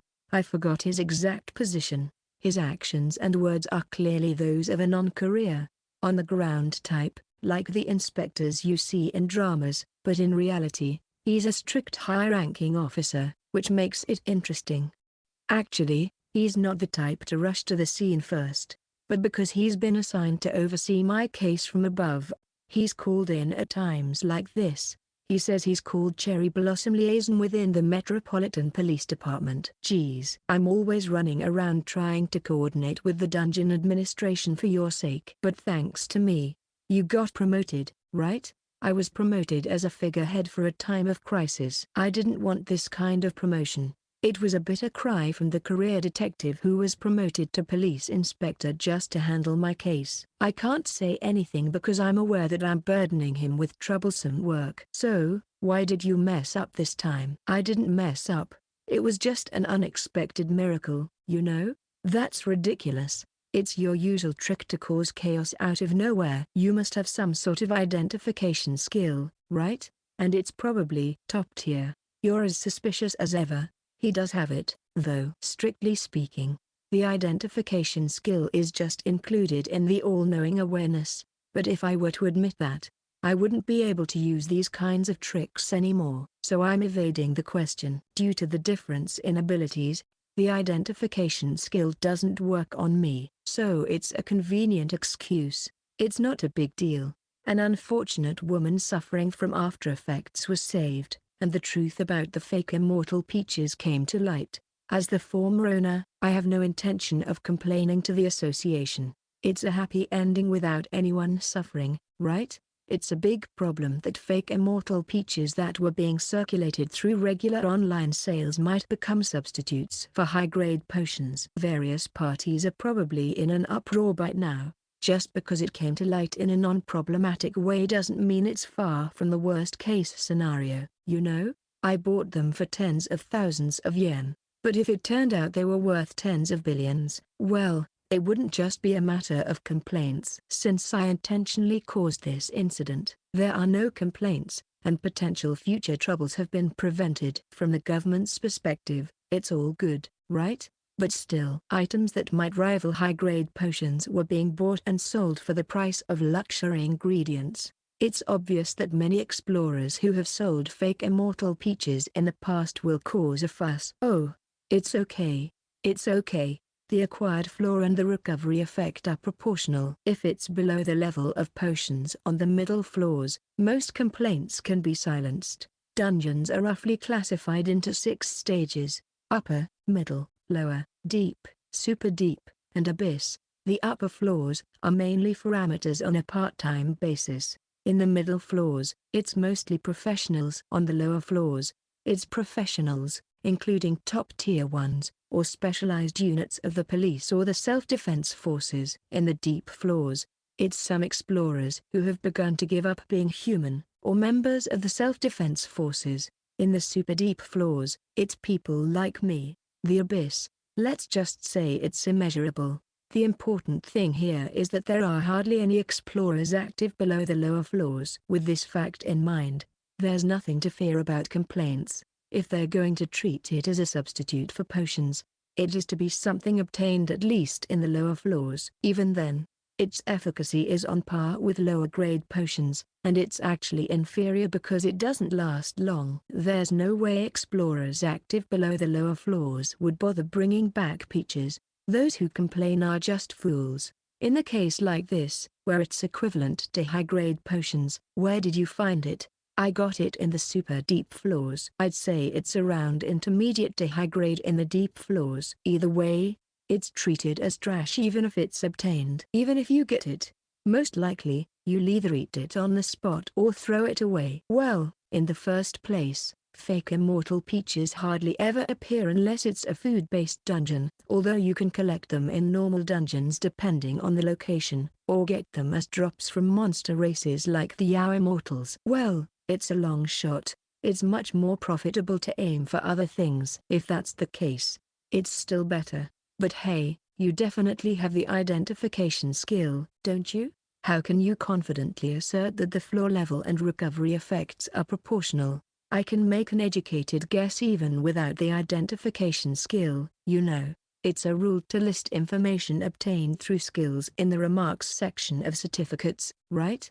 Part of it is written there. It's about those that are misshapen peaches according to the identification skill. According to the identification skill, inferior products that didn't reach the level of immortal peaches due to poor conditions are known as fake immortal peaches, because the original is an item related to immortality and such. Even the imitation holds some healing properties. So, you can replace this environment part with the depth of the dungeon. If it's shallow, it becomes a poorer quality item with reduced healing effects. If it's deeper, the environment improves, getting closer to immortal peaches. Whether there's such a thing as a growth environment for dropped items is unknown, but for now, it's been set up as flavor text. This incident and the assumptions based on the effects of the commonly circulated fake immortal peaches, plus a bit of explorer's intuition as the essence. GRR. Of course, this is all just excuses. It's a fake guesswork concocted by reverse engineering from the information read by the all-knowing awareness. So, it makes sense. Since the identification skill doesn't work on me, once I can provide a consistent guess through cheating, there's no way to pursue it. Damn it.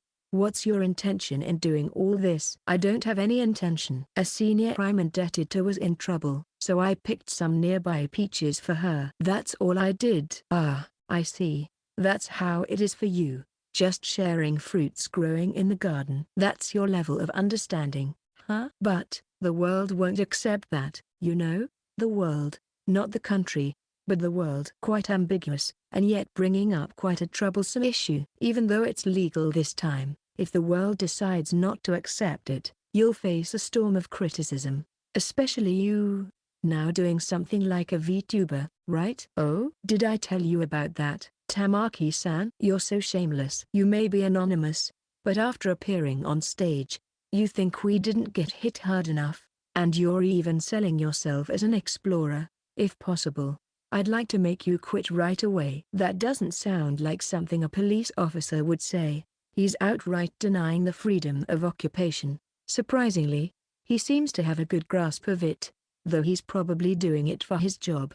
I'm also aware of the situation to some extent. It's about that incident where someone you know was involved in an accident, right? Is the girl you saved the other party who fell down the stairs? I wonder about that. He's not wrong, but I can't really confirm it. It involves personal information of a VTuber who operates anonymously. Even if I were to disclose it, it would have to go through official channels. HMPH. Well, take it as my speculation. You're currently in a quasi-public position, like a public figure. The same goes for the other girl. If that's the case, the world will definitely scrutinize this incident. Even if it's legal, there will be those who criticize based on impressions, and there will be those who try to take advantage of it. I see. Influential people helping someone on a whim leads to this. Even if you use the miracle you can only use once as a shield, it's hard to accept when there's precedent. I'm well aware of that. From my experience in the world of VTubers and as a performer, I've felt it all too keenly. There are plenty of people out there who think they're the center of the world, the representatives of society. To be frank, I'm not convinced about you stepping into the spotlight. It's the consensus among those involved, or rather the consensus of the nation, that we'll provide funds. We won't delve into details. Instead, quietly carry out activities deep within the dungeon, away from public eye. That's harsh. It's a reasonable evaluation for someone like a living nuclear weapon. If someone like that causes such a commotion, it's natural for complaints to pile up. He says it casually, like an objective opinion, but isn't it Tamaki-san who's spewing those heaps of complaints? But if you've managed to attract attention, there's no helping it. That's why I'm asking about your response. I'm just carrying out my activities normally. What about extortion? Ignoring it is the only option under the shield of the law. If they still persist after that, I'll take legal action without mercy. If you become a criminal, contact me. I'll inform relevant parties and prioritize handling it. You're quite cooperative, aren't you? I forgot your position, Tamaki-san, but you're probably related to Section 5, right? Civil servants default to compartmentalization, so such interference is out of bounds, isn't it? What do you think the rank of chief superintendent is for? It's for passing through things like this. Besides, it's much better than you exploding into rage over defamation and causing a genocide. I'm not going to do that. What's he talking about? After knowing each other since my first year of high school, does he really think I'm the kind of person who would commit such a major crime? Those who like to exploit legal loopholes are thought to have no sense of compliance. That's true, don't just agree? But anyway, it's not about whether you do it or not. The problem is that genocide is possible, and we, the police, have no way to stop it. Frustrated, Tamaki mutters as if it's a regrettable fact. Even though our organization prioritizes maintaining public order, he firmly declares the defeat of such an organization. I've said this many times. It's absolutely unacceptable for the face of the police to be tarnished. Not delving deep into your issues or actions is also part of that. Unless you aim to overthrow the state or make it public, we'll turn a blind eye to illegal activities, pretending we don't know. We may grumble a bit, but that's all. Trying to bind a monster in human form with human laws is not something we contemplate. We choose to coexist by turning a blind eye. It's like Tamaki-san is a bundle of contradictions. He speaks like a hot-blooded detective commanding the scene, but in reality, he seems like a cunning bureaucrat involved in shady dealings. He treats me like a monster, but can he really say much about others? Well, I don't care about you. I have the strength to ignore the voices of the masses, but the other girl is different. How do you plan to take care of her? Well, I did help her, so I intend to take care of her until the end. If that's the case, leave it to me. I'll handle everything possible here. Let your reliable police acquaintance know about the other girl. That would be helpful. But is it okay? Your mood can influence the nation's trends, you know. As I said, coexisting with monsters. Coexistence with fragile individuals means going all out to make them gods from monsters. I see. Gods, huh? Well, with a skill like all-knowing awareness, it's hard to deny that. Then, for now, I'll just take your feelings into account. Huh? Make sure to convey it properly. I mean, ultimately, it depends on what decision she makes. A chat from Sarah-senpai. It seems she's made a decision, so I take back what I said earlier. Please take care of everything. Got it? In Sarah-senpai's chat, it was written like this. Sano-chan still wants to continue as a VTuber. She's prepared for all the criticism and doesn't want to say goodbye to her fans and colleagues yet. With that written, as someone who helped her, I can't just refuse to cooperate. Can I? Chapter 31, Celebratory Gunfire Resumes, Part 1. Sana-san, the recovery of Yuta, also known as Iowa, was announced on the official website, and at the same time, her return live stream was confirmed. Hello, everyone. It's Spot and Yamano, the super hunter from Dendulus. That's awesome. Thank you, Yamano. Yamano is the best. Thank you for saving Yuta-chan. You're a god. You're amazing. Thank you very much. As a member of the Sky Folk, I want to express my gratitude. Thank you very much. As a result, the frenzy in the comments section of my channel was incredible. Despite being the first live stream in a while due to the recent events, fans of Yuta, the Sky Folk, and other live stream fans all gathered. The reason for this uproar was that, after discussions with various parties, it was decided to roughly disclose the circumstances. Due to the unknown healing effects confirmed by the fake Senmai Peaches I brought as a get-well gift, she was able to fully recover. Yeah, I'll accept your gratitude. Who would have thought that a little concern for something good and delicious for the body would bear fruit like this? It's an amazing miracle. That's right. It's unexpected that the recovery effect would correspond to the area where it was obtained. It was funny that some of the fake Senmai Peaches were classified as quasi-special pharmaceuticals. Yuta-chan was saved thanks to your concern. Thank you very much. After the announcement by the association, many explorers tried to file complaints and extort money, but they were quickly dealt with. Did you operate in the lower layers? That question alone could end everything. As I unfolded the prepared cover story, even more comments poured in. Among them, what stood out were the comments from those who seemed to be familiar with recent explorer situations. Just the other day, specifically the day before the announcement of her return, information about the fake Senmai Peaches was released by the Explorer Association. The content stated that fake Senmai Peaches proven to have been obtained from the lower layers and below would be treated as items equivalent to potions. In the aftermath of the trouble caused, I provided samples of fake Senmai Peaches from various layers to the association. However, it was discovered that when using appraisal skills compatible with items from lower layers, there was a difference in the amount of information that could be read between those obtained from middle layers and those from lower layers. Based on this, it was decided to classify them into food and quasi-pharmaceuticals. To change the handling, disclosure was essential. Although our personal information was hidden, some detailed information was leaked to the public. As a result, we were forced to disclose the process of Yuta's revival, which was a bit of a double-edged sword, to say the least. Well, disclosure was inevitable. After all, there were enough elements to speculate, or rather, misinterpret. Given that, it was concluded that it was better to reveal some details rather than try to hide everything, especially considering the potential for probing. Especially in an industry where attention is easily drawn, and with an agency as big as Libra, information lockdown is difficult. In fact, there have been instances where internal information was exposed to flame-up and controversy-driven streamers with the phrase "from a certain source."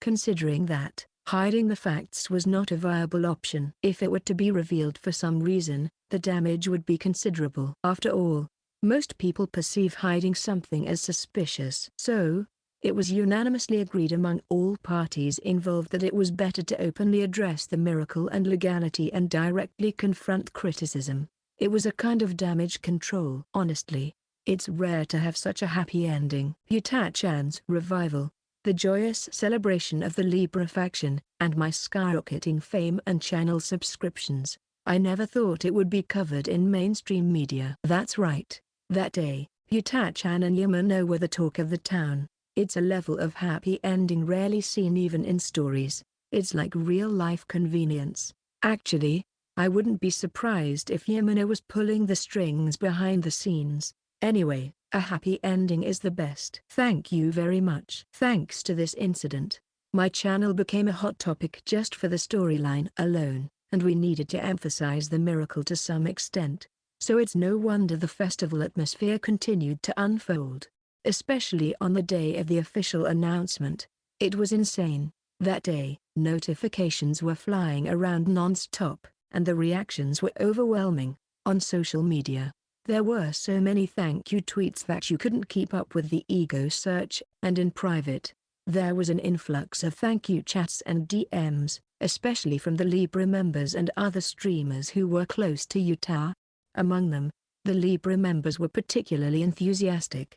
They not only chatted but also called me directly, and almost all of them ended up in tears. While they may not be fans, it was awkward from those who just casually watched live streams, and it was truly mysterious how I ended up exchanging contact information with all Libra members. Why is it that the contact information of Libra, which is the highest level of difficulty for a guy to obtain, was obtained by chance? Frankly, this episode alone could fill a book.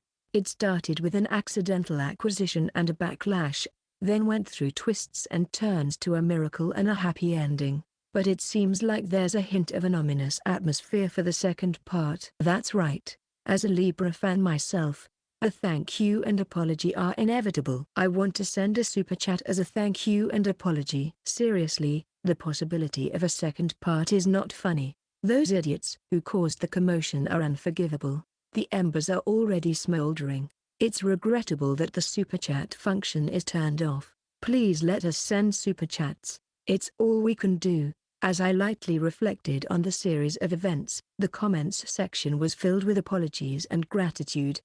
I guess that's the general reaction. The minority who try to stir things up or act defiantly are just that, a minority.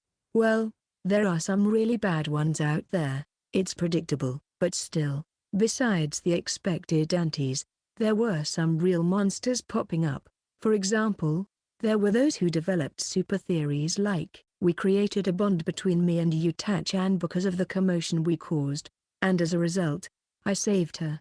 There were a few of them proudly promoting themselves. The more abnormal they were, the louder they seemed to be. Seeing the listeners offering channel subscriptions, member subscriptions, and super chats as compensation made the abnormality of those monsters stand out even more. Well, apologies and such are unnecessary. Those troublesome ones who got involved, I intend to cut ties with them through this. Let them take responsibility themselves, so don't worry about the decent folks. And as for super chats, I won't accept them. You should be directing those to her, who will be starting her comeback live stream right after this. That's something that should be dedicated to Yutaoa, who has reserved a 3D comeback commemorative slot today.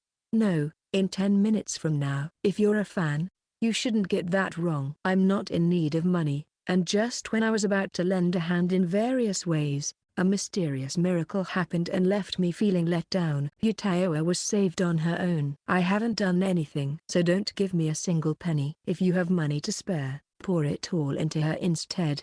I'm impressed. That's admirable. Yamano-san. You're amazing. Thank you again. She was saved on her own. No, it was Yamano who performed the miracle. When I said something like that trying to act cool, I was surprised at how seriously it was taken. I wanted comments like you're just trying to act cool. Phew. Anyway, Yutaoa and Libra fans, hurry up and go over there. It's starting soon, so make sure to welcome your idol properly. This slot is, well, for bystanders, prepared from the idea that it's another company's box and it's for passive spectators.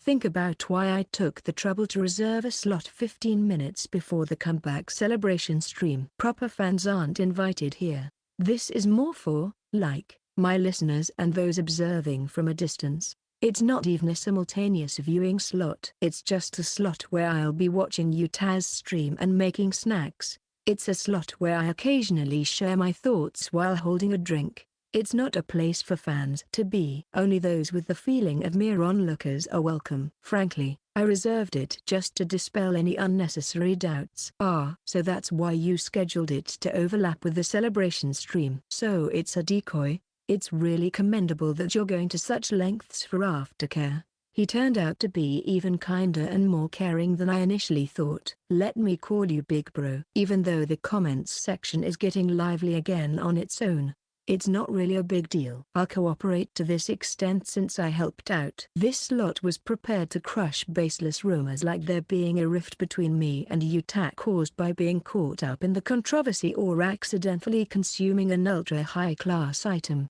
And if I can also divert the idiots from her stream to here, that's the hidden purpose of this stream. So, if you're a true fan, hurry up and switch slots. No matter how much you hesitate here, you won't see or hear Yutaoa in this stream. All you'll hear is my voice and the sound of sizzling oil. I'm going to fry some chicken skin for snacks. So, shall we start a cooking live stream using dungeon-sourced ingredients for the first time in a while? Chapter 32, Blessings in the Sound of Oil, Part 2. Can you hear my voice? The smartphone setup in the kitchen darkens, and simultaneously, music begins to play from the earphones. The current time is 9 in the evening. It's the start time for Iowa's comeback celebration, a 3D singing live stream.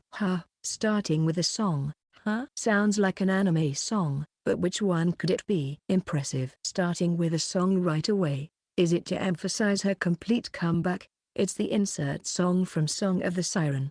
Wow, it's so emotional. I'm not a hardcore fan, but I feel like crying a little. It overlaps with episode 8, so it's the perfect song choice. As expected, the comments on Yuta's channel are going wild. Just read super chats, lol.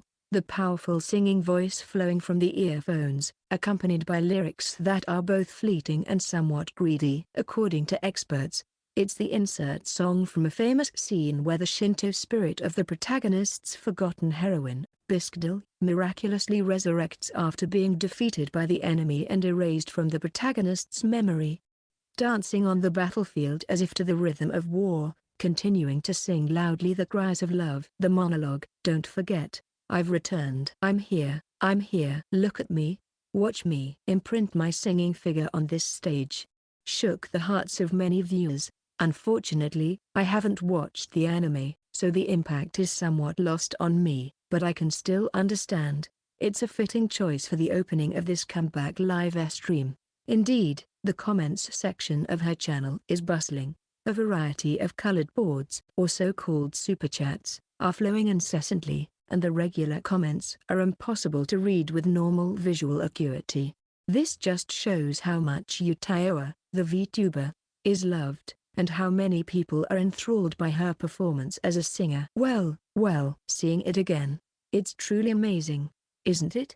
It's no wonder she has a large fan base. The level of her performance is on a different level. That's right, Libra is really on another level, considering she's taking the idol route. Their 3D technology is exceptional. Having over 1 million subscribers is really impressive. Speaking of performance, you're not in a position to judge, are you? You're known as one of the top singers in the V world for a reason. I'm so glad to hear this voice again. He's acting like he's above it all. But Yamano-san is pretty impressive too, isn't he? With this incident, his channel has gained over 800,000 subscribers, right? It's kind of a boomerang effect, isn't it? Although I feel like some of the listeners are directing their attention towards me, more than half of them are still overwhelmed by Yuta-chan's performance.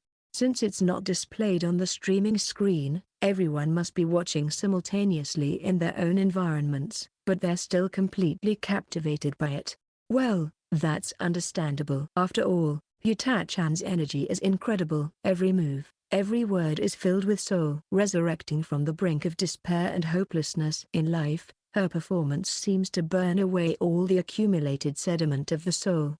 It's not simply about being a skilled singer. It's a performance that overwhelms you, even if you don't fully understand the details, like a masterpiece praised for its artistry that makes your heart tremble. Do you think it's somewhat sacrilegious to use this live stream as background music for frying oil? I'm going to make chicken skin while making chicken oil from now on. LOL. LOL. The sound of oil is totally noise. LOL. It completely ruins the atmosphere. Chicken oil. LOL. That's not something you do in a backstage stream, right? Ah, I see. I kind of had a feeling, you know? If such a passionate performance is being delivered, it's better to sit up straight and watch. If you think about it normally, if someone is doing something like frying food during a live stream where they're performing with the intensity of a top artist, you can't really complain if you get punched. That's how much I'm aware that I'm disrupting the atmosphere. Well, yeah, I'll do it anyway. It'd just be patronizing to take it too seriously, right? It would seem more like a move of obligation, like a distant boyfriend, right? More than that, I think this distance is just right. I kind of get it. Otaku-kun is delicate, after all. It can't be helped. That's right. It's a hassle, but considering that there's still smoldering embers, risk management is important. Considering the achievements, I don't think there's anything wrong with showing gratitude, but there will definitely be people who find it annoying. Well, if you're still here or even have a second window open, you're more like a bystander, right? Shouldn't Yamano be able to stream as he pleases?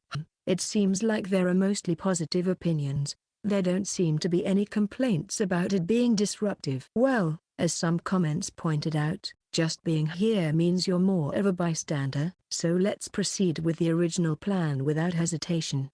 Alright, let's get started. First, I'll heat up the wok. While that's happening, I'll prepare slices of green onion and ginger. He's as fast as ever.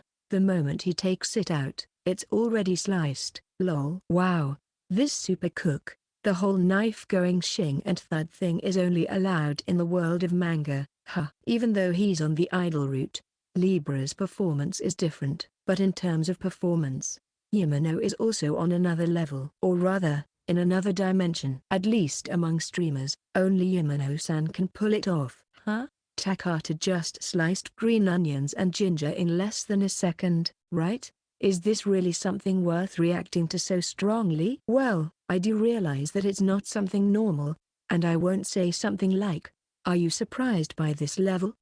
But still, I've done similar things many times before.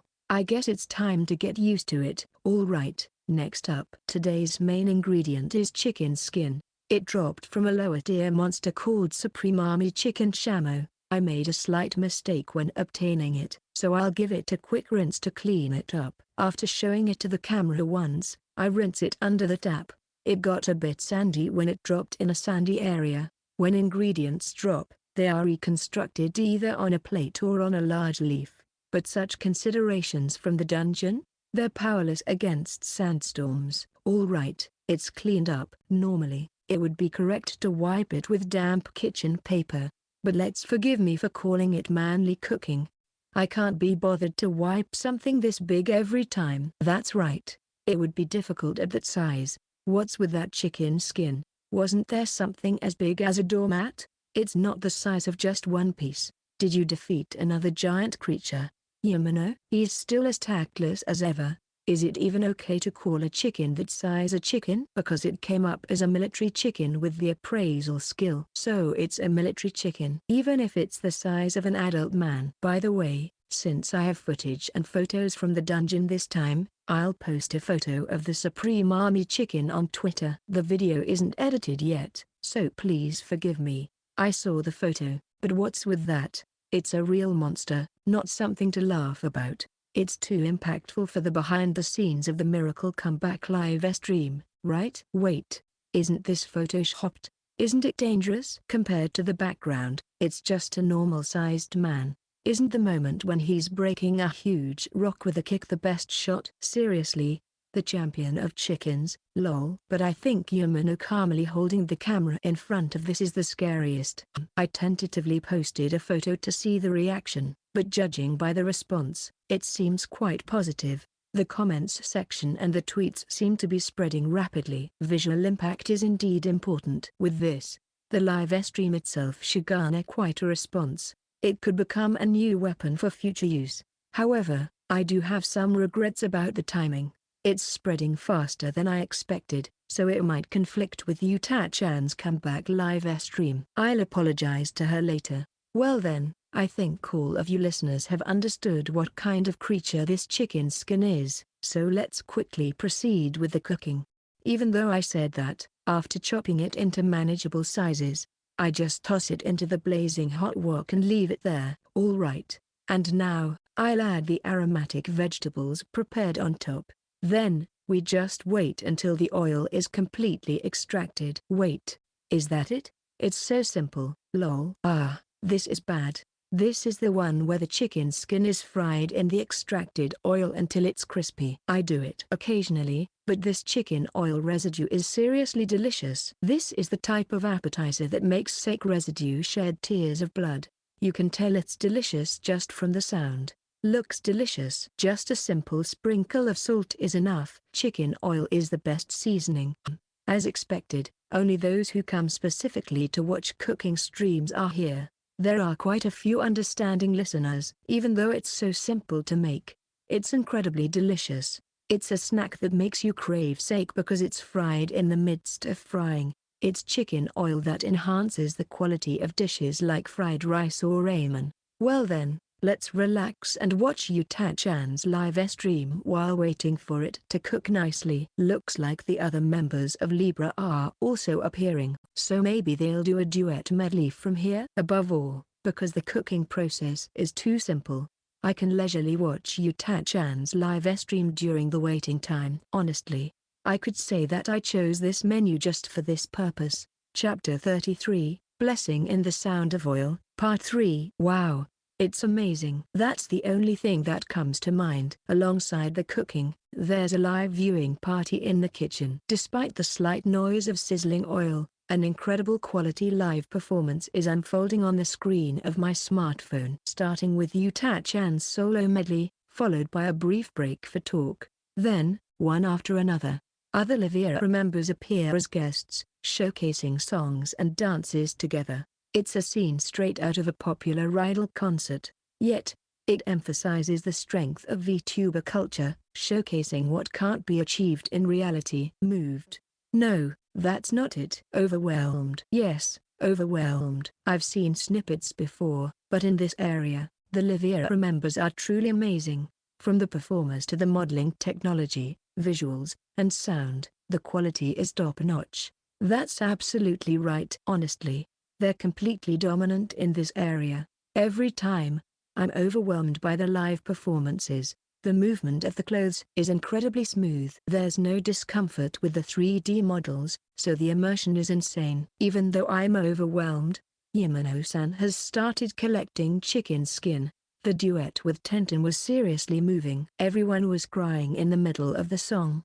I shed tears too. Stop, Yamano. That's dangerous. Huh? The atmosphere in the comments changed midway. I was preparing to strain the chicken oil, so I wasn't paying much attention to the stream screen. Did I mess up something? What's wrong with the comments? Is there something in the background? No, no. Your hands. Your hands. You can't touch the handle of the wok with your bare hands. Isn't it hot? Use a damp cloth or something. You'll get burned. Hey, are you okay holding it firmly like that? Quick, cool it down. I realized when the comments pointed it out, but I'm currently holding the wok with my bare hands. Yes, to strain the chicken oil. It's not a big deal for me.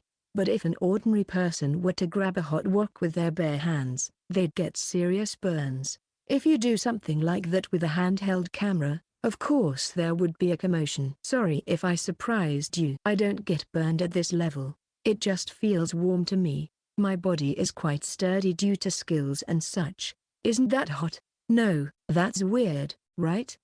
Isn't the problem that you're too tough? Scary. Wow, it seems like you're really okay. Were you on fire a moment ago? Yes, that's correct. I'm quite surprised by everyone's reaction, but it's just a change that comes naturally as you conquer dungeons. When you're delving into dungeons, there are enemies that breathe fire and lava areas depending on the floor. You can't afford to take damage from cooking level heat. So, you can easily handle a heated wok with your bare hands, and it's completely natural because it slipped my mind entirely. Alright, the atmosphere was a bit disrupted, but I've finished straining the chicken oil. All that's left is to bottle it, and it's done. The chicken oil from the Supreme Army chicken. It's a splendid golden color. It's a magical oil that dramatically enhances the quality of dishes like fried rice or instant ramen just by adding it. Personally, I think it would be interesting to use it in homemade soba sauce. It's from the lower levels, so its umami is on another level, making even supermarket-grade ingredients taste like the ramen from a popular, bustling ramen shop. Now, I'm sure everyone's curious about the price. How much do you think it'll be? It's from a lower-level monster, but it's not a main ingredient, just a consumable seasoning. Maybe somewhere in the 6 figures rather than 7? I don't get what you're saying. A price that allows for a single bottle is only acceptable for wine or something. It's clear why dungeon cuisine is called the indulgence of the wealthy. Either highly skilled gourmet adventurers or top-tier rich folks are allowed to eat it. That's why it was the right decision to turn away the casual fans. There's just too much going on, and I can't focus on the live stream. When you hear the price, it seems ridiculous. But it's a world where the price is set by demand. That's dungeon ingredients for you. It's become a somewhat customary reaction. When estimating the price of the chicken oil from the Supreme Army chicken, the listeners tremble with fear. Well, I do think the price is ridiculous, but that's not the sentiment of the sellers. There aren't many full-time explorers, and only a handful can progress beyond the lower levels. And even those handful of explorers are more interested in items or materials that are far more valuable than ingredients. So dungeon ingredients are extremely rare. However, despite their rarity, or maybe because of it, they possess a taste that matches or even surpasses their scarcity, ensuring a constant demand. Well, from here on, we're entering a world where even a single dish can cost quite a bit, so when it comes to the price, it's quite arbitrary. I'm just roughly estimating the wholesale price. This estimation itself is just a rough guess based on past experience. Still, I think it'll probably be tens of thousands for a single dish. Either way, you don't have the funds. It's really dangerous to have only a vague understanding of items worth tens of millions. I'm curious about how much money Yumino has, although it's impolite to ask. Seeing Yumino's attitude towards money, you can tell how off-base the rumors of discord with Yuta-chan are. I can understand having so much money that you stop caring about prices. Well, isn't it difficult to retract the rumors of discord with Yuta-chan? There were tweets about it, but if you mistakenly gave away something worth billions, it seems impossible to have no fallout from that. The conversation seems to have shifted towards price discussions. Well, as it's not about revenue as a streamer, there's no problem with discussing it in broad terms. I found a good comment, so I'll mention it briefly. Once you can safely operate in the deep layers, even billions become just small change. Items obtained from that level become incredibly valuable. High-quality potions, ingots of rare metals like orichalcum and mithril that are only found in dungeons, gemstone roughs the size of golf balls, and, above all, the rare occurrence of elixirs from the deep layers is insane. Depending on the item, elixirs can be worth trillions, so you start to lose the sense of value for money. At least, I did. So, joking aside, there's really nothing to say to Iowa-san about this matter. It was just lucky, that's all. Besides, it would be out of place to complain to her in the first place. I want to say billions are just pocket change at least once in my life. It's true that it's the administration's fault. Why are you doing VTubing? How much money do you even have? If you have that much money, why not donate or invest? I'd like to see you splurge on a live stream at least once. It feels like a lot of unknown relatives would suddenly appear. Do you not invest? Normally, this would be a case for a full-on appeal against the administration. When it comes to topics like this, there's a huge gap between me and the comment section. I'm aware that my sensibilities in this area are completely skewed, so the strange one is definitely me. By the way, I don't usually donate or invest. It's not because I'm stingy with money, but because I'm not interested in money matters in the first place, so I don't have an antenna up for them. Plus, there's the hassle of site registrations and unnecessary procedures, but at the same time, an interesting idea for a project has come up.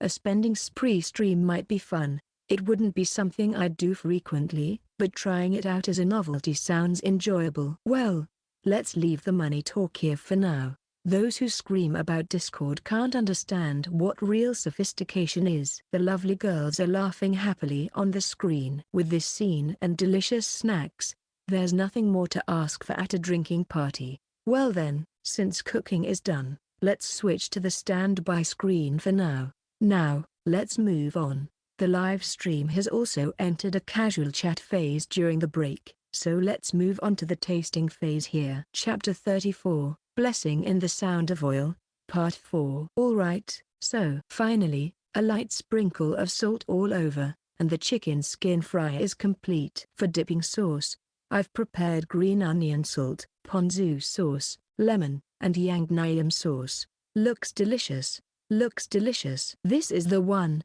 You can tell it's delicious at a glance. Makes me want some sake. Classic appetizer. The plate piled high with chicken skin fry. The sight of it, tinged with a crispy golden hue and emitting a savory steam, to put it modestly, stirs one's appetite. The comments section is also in a frenzy of excitement. It's a dish that everyone has likely tasted something similar to, so even through the screen, its deliciousness can be imagined. You know, the skin on fried chicken just feels irresistibly delicious, doesn't it? So, This is a win. Since only the skin is fried, its deliciousness is guaranteed. I get it. The skin is delicious. The skin on fried chicken is no good, though. I get searching for chicken with the skin on for fried chicken. That unique texture is delicious. Honestly, the skin is better than the meat. It seems there is indeed a cult following for fried chicken skin. Although there were some extremists, overall, I can agree with them. Chicken skin is seriously delicious. Now, let's dig in. Let's start with just salt. Eating rice while watching V's stream feels completely private, like I'm letting my guard down. In reality, before my debut, I often had these kinds of evening drinks. Buying snacks or convenience store sweets. Having a drink in hand while snacking and watching streams, it's fun. So, at this point, it's bliss. While listening to Yu-Ta-chan and the others chat, I take a bite of the chicken skin fry. It's delicious. Just one bite and it's already a winner. It's crispy and piping hot. This is it. This is the one. I don't know what it is, but it's crispy. The excess fat has dripped away, leaving it crispy, but the elasticity of the skin remains, and with each bite, there's a ridiculous amount of flavor. The flavor spreads throughout the mouth, but it's not heavy. There's no excess fat because it's turned into chicken oil, so it's not heavy at all. It's like the original flavor hidden deep within the skin has been exposed. You can eat it with the lightness of potato chips. I can't stop. It sounds so good. The chicken skin fries disappearing from the screen in no time. That sound makes me want to drink. A stable food terrorism. Looks delicious. I envy you. I want to break through the screen and steal it. Yamano-san is beaming. It's scary how the can has been crushed into a marble-sized ball. The gurgling of the beer makes my throat parched. In the exhilaration of the moment, the canned beer is already empty after just one gulp. Well, the alcohol really goes down smoothly. Phew. Well, binge drinking is dangerous, so it's not something I'd recommend doing on a stream. But still, I can't resist this. I'm the kind of person whose physical strength is okay with binge drinking, but regular people should definitely not imitate me. It's funny how you've already opened another one so effortlessly. Yamano, you're quite a fan of alcohol, huh? Binge drinking is really dangerous. What's physical strength? That's not a word you hear in relation to alcohol. Acute alcohol poisoning is no joke. Oh, right. Isn't poison resistance skill effective against alcohol too? Binge drinking is really not okay. It's out of the question to recommend it to others. The reason I can gulp it down like this is because I have resistance to most poisons, including alcohol. A combination of skills and such makes not only my physical body sturdy but also my organs resilient, so I can consume alcohol like an idiot. In my case, even if I drink liters of spirits, I won't die. I might get a bit tipsy, but that's about it. And even if I do, I can easily switch my mindset and recover quickly. Plus, there are potions, but remember, I'm an exception. Other people really shouldn't try extreme drinking like this, okay? Crushing the second beer can, I give a warning to the listeners. Excessive alcohol consumption is really dangerous. But seriously, chicken skin fry with Yangnam sauce is criminally delicious. The opened beer can disappears in an instant. Next is with green onion salt. And we have a winner. Another winner. This is where the silver one comes in and steals everything in your mouth. It's irresistible. He's totally a drunkard. Lol. That's a dumb way of drinking. He's really enjoying his evening drinks. He's making canned beer look so delicious, even though it's just canned beer. He could drink something more expensive, right? Isn't this just like an evening drink for a sake-loving salaryman watching V's live stream? We're all in the screen. He's on to his fourth one already. How much is he going to drink? Yamano?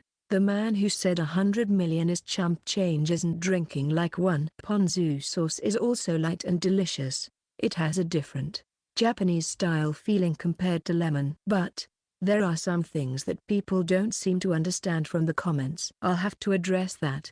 You know, it's not all about expensive alcohol, okay? There's something called TPO in cooking too. Yeah, at my place, we have plenty of dungeon-made alcohol. We have several types of ridiculously delicious high-end alcohol that could sell for hundreds of millions. But you know what? It's not just about being expensive or delicious. The choice of alcohol depends on the occasion. Italian food calls for wine. Japanese food pairs best with sake. The first drink at an izakaya is beer. At a bar, it's cocktails. It's all about balance. It's about prioritizing either the food, the alcohol, or the atmosphere. And in this case, the dungeon-made, ridiculously delicious alcohol just doesn't fit. For fried food and at-home drinking, canned beer is the way to go. Taste is a strong statement. It could easily overpower everything. That's no good if you don't balance and harmonize it.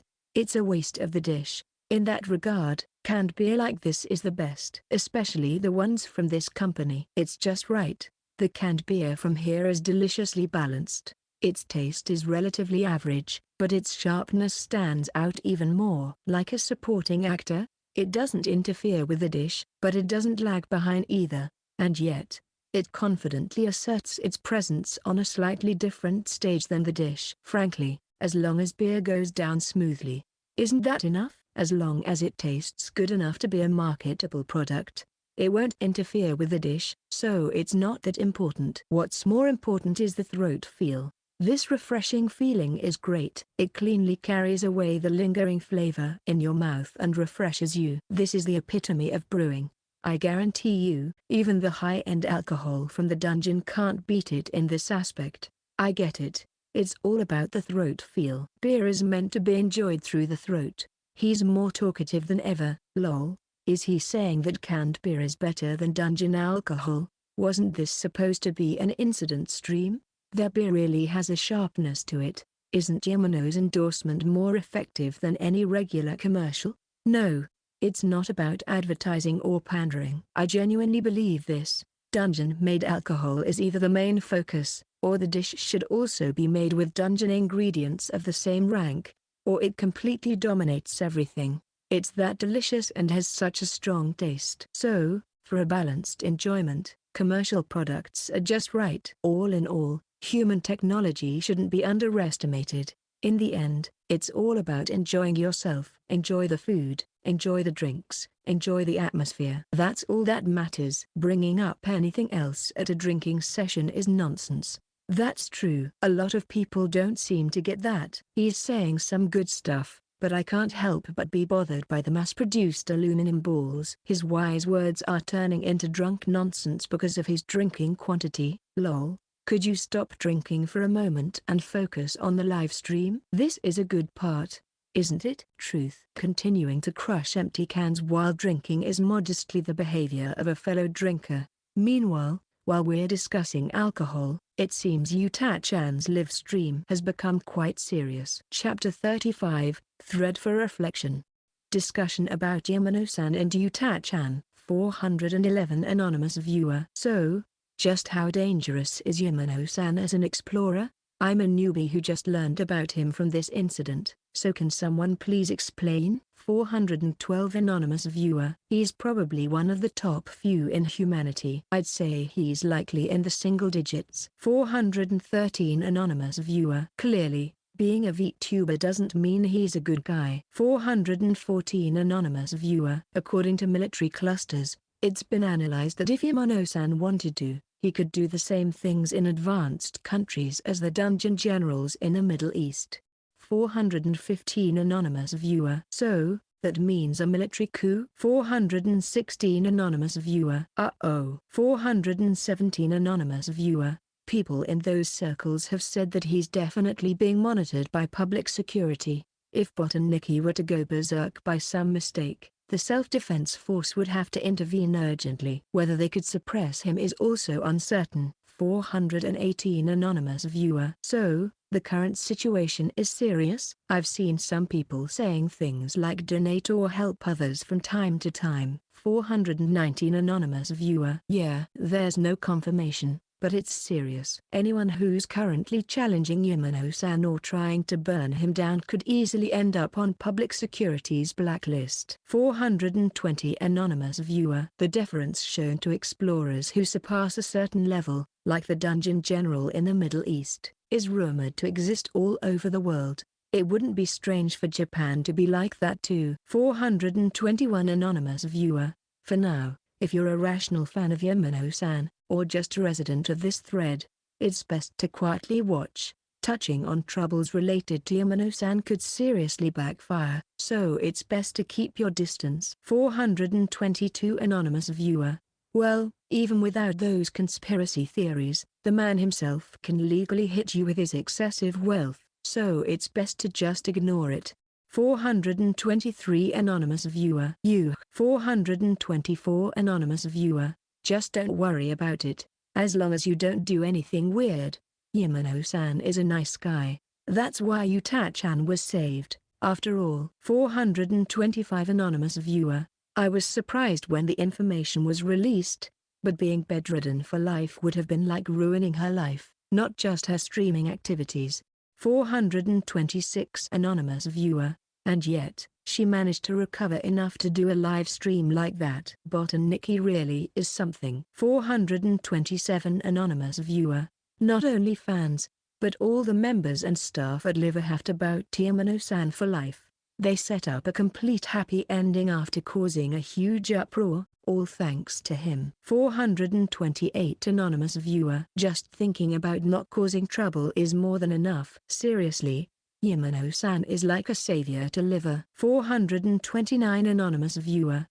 430 Anonymous Viewer. Yuta-chan was connecting a call during the live stream like it was an official statement, but it was so casual. Thanks to Yamano-san, I can stream with everyone again. Thank you so much. Thank you so much. Well, don't worry about it. I've received your thanks. Anyway, it's not good for a guy from another channel's voice to interrupt a girl's live stream, so I'll take my leave quickly. Well then, see you later. It's hilarious. 431 Anonymous Viewer.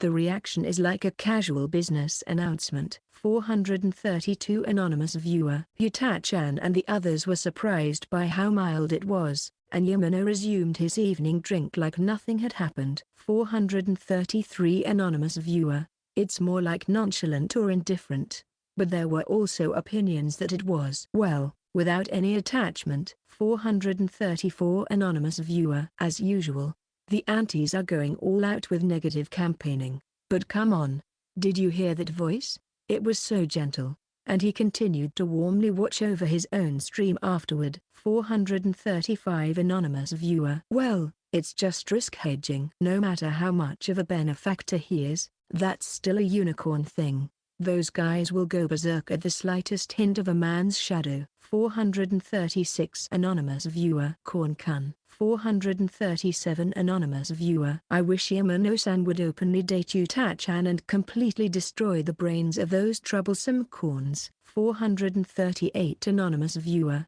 It's not a very nice topic, but there might be a chance for it. 439 Anonymous Viewer. At the very least, it wouldn't be strange if Yuta-chan fell for him. For Yuta-chan, Yamano-san is undoubtedly a Prince Charming. 440 Anonymous Viewer. Despite causing a huge inconvenience from an unrelated state, he not only refrained from getting angry but also saved them from the depths of despair in life. 441 Anonymous Viewer. Moreover, even though it was coincidental, it was completely free, right? With the capacity and wealth to write off billions of yen, which would have been reasonable to claim, with just a word of "you are lucky."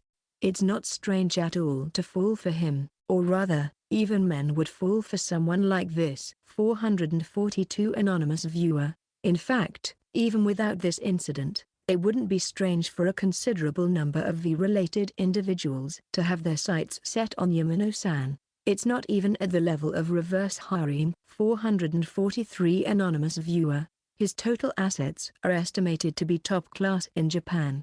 From his streams and widely heard episodes, it's inferred that his personality is also impeccable. Moreover, as an explorer, he's the best in Japan. As a streamer, he's a supernova who gained over 800,000 subscribers in a short period. And he can cook. Isn't this like an excellent catch for men? 444 Anonymous Viewer. He's not just an excellent catch in the VTuber world, but undoubtedly one of the top catches in Japan. If we were to point out a flaw, it would be that his appearance is unknown. But, with such favorable conditions, he's someone you could love even if he were an ugly old man. 445 Anonymous viewer. At the point of being an explorer, there's a high probability that his physique is more toned than an athlete's. 446 Anonymous viewer. There's no chance for an otaku guy here. 447 Anonymous viewer. Before even considering the chance of winning, there are regulars who haven't even stepped into the ring. 448 Anonymous viewer. Well, interfering in a streamer's private life is not our role as listeners. 449 Anonymous viewer. Whether it's Yuta-chan or Yamano-san, as long as they enjoy streaming, that's all that matters. 450 Anonymous viewer. Personally, I hope that this incident will lead to interactions between the liver members and Yamano-san. From there, I hope they'll casually collaborate with male streamers like they used to. 451 Anonymous viewer. I totally get that. The current idol-like selling point isn't bad, but it was more fun to watch before. 452 Anonymous viewer. New listeners probably wouldn't know about Shift Leader and Newbie Galore Veranda collaboration. Huh? 453 Anonymous viewer. There's also nourishment to be gained from seeing old men being tossed around by young girls. 454 Anonymous viewer. But this is all the fault of the aunties who have been stirring up conflicts every chance they get, and those troublesome corns who have been causing a ruckus every time there's a cross-gender collaboration. 455 Anonymous viewer. In fact, it seems that Yamano-san is disliked by the corns from Dengelus as well. 456 Anonymous viewer. Regular losers barking like dogs. 457 Anonymous viewer. But if meaningless complaints keep coming with each collaboration, it's understandable that they'd want to stick to in-house collaborations.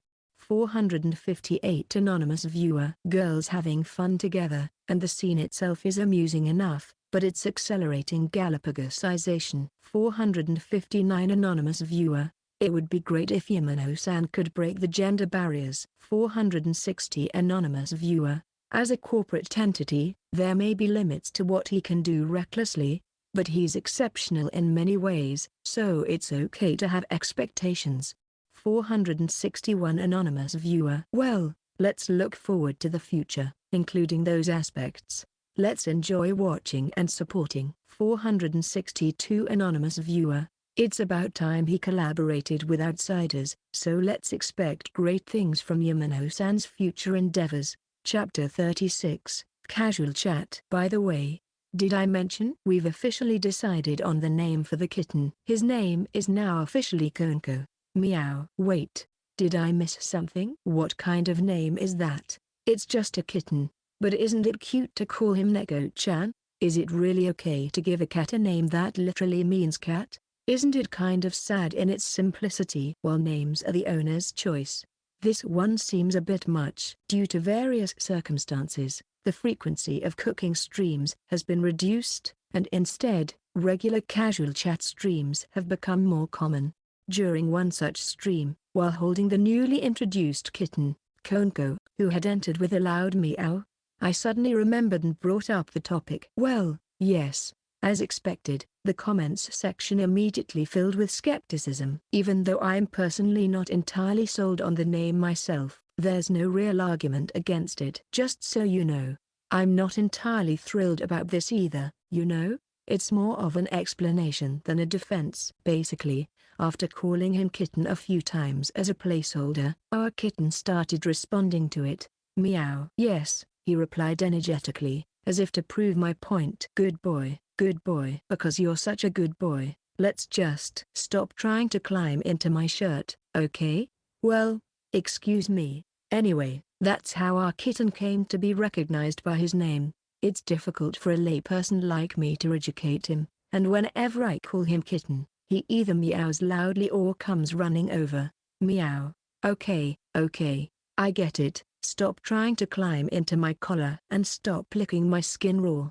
How did you become such a clingy cat? You're practically glued to me, to the point where I'm starting to doubt if you're even a cat anymore. So, because I felt bad about changing something he seemed to like, we reluctantly decided to officially adopt it. I mean, Just calling him Kitten would be too confusing. So I tweaked it enough for Konko to respond to, "Meow meow. Stop lounging in my shirt." That was actually a pretty earnest reason. When the owner calls them cute too much, the pets start to think their name is cute. Huh? Lol. That's just hilarious. That's why you shouldn't give animals placeholder names. But I'm relieved to see they're so lovey-dovey. Well, yeah. Even their name Cat is something humans made up. It's kind of creepy how attached he is. For Konko, Yamano is his beloved daddy. Huh? Seriously? It was more of a resistance to playing with the concept of a cat. From Konko's perspective, it probably doesn't matter, but giving a cat-themed name is something only acceptable in fiction. It didn't feel like having a pet, and it didn't sound good either. So I was honestly struggling with the decision. And being referred to as lovey-dovey and dad by listeners, even if they're meant jokingly, feels a bit uncomfortable. It gives me the creeps. Well, in any case, he was more interested in the snacks in the end. So it's not that big of a deal. He's more about eating than being with his owner. That's just how animals are. So, with that, let's wrap up the discussion about Konko. Let's move on to the next topic quickly. Oh, right. Speaking of Konko, it reminded me of something. I've been getting quite a few questions about collaborations with Macaron and others. Specifically, a lot of people are asking, who do you want to collaborate with? Well, in that who, they're referring to Iowa-san, and more specifically, it seems like there's a desire for collaboration with the Live Ra group. You know, since the Yuta-chan incident a while back, there's been an increase in inquiries about collaborations with Live Ra. It feels like there are expectations in various ways. Part of it is probably because I've recently started doing external collaborations. I've already collaborated with a few seniors before. Actually, if I set my mind to it, it's achievable. Live Ra kind of owes me one, and our numbers, like channel subscribers, are getting closer. Moreover, there's been a subtle increase in behind-the-scenes interaction since that incident. Yuta-chan is the most frequent, of course, but I've chatted with other Live Ra members too. Well, except for Yuta-chan, it's more work-related exchanges. So, I think if I propose a collaboration, it'll work out somehow. Although the agency is somewhat like a boys' club, they've collaborated with men in some gaming tournaments. Well, when it comes to collaborations, it's more like taking it slow, you know. I do want to be proactive about it, but finding the right partner isn't as easy as you might think. Is that so? With a channel the size of yours, I'd imagine most would jump at the chance you could collaborate with Live Ra or Valkyrie, right? Isn't it usually a no-brainer? You're a top-tier male VTuber with over 800,000 subscribers, aren't you? There were countless comments from the viewers. Well, I think they're all making valid points. Or at least, that's what I think. Well, it's actually quite challenging, you know. When it comes to collaborating with me, there are a few options that get ruled out. Typically, in a collaboration stream, we'd play games together or something, but my explorer persona tends to complicate things. It's unavoidable, but it does hinder certain types of collaborations. The issue mainly arises with online multiplayer games due to response time. It's a significant bottleneck. With my channel's size, causing trouble for the other party would be a big concern if anything went wrong. Well, there's also some behind-the-scenes stuff to consider. Since I've become one of the main earners within Dangerous, the management side has become quite cautious. So, in that sense, it's been challenging to find a suitable first collaboration partner. Anyway, it's more like a wait-and-see situation. Of course, I do want to actively pursue collaborations. As many of you probably know, I'm a big fan of VTubers. I've been running into all sorts of troubles lately, but originally, I became a VTuber because I wanted to collaborate with my favorite VTubers. Well, before I knew it, I had surpassed my favorites in numbers, and at this point, it's a strange feeling, getting closer to, yet further away from, collabing with my favorites. I mean, I could just ask through the agency, and they'd probably agree. But something about that doesn't sit right with me. I want to genuinely become friends with them, not just jump in with a sudden please collaborate with me. Instead, I want to gradually build relationships and collaborate regularly in the future. It's not just about expanding my network as a corporate-affiliated VTuber, although that's part of it. Chapter 37, Backstage Work and External Collaboration Announcement. Being a VTuber involves a surprising amount of behind-the-scenes work, from planning content and creating thumbnails to scheduling streams and sometimes even consulting with management regarding rights and partnerships. Additionally, some VTubers also handle video editing, singing, dancing, voice training, and participate in official recordings for planned content. While VTubers are often likened to swans gliding gracefully on the surface of the water, the reality is that what viewers see on the stream is just a small part of their VTuber activities. Alright. Well, after that lengthy preamble, in essence, I'm currently busy with backstage work in real time. Yes.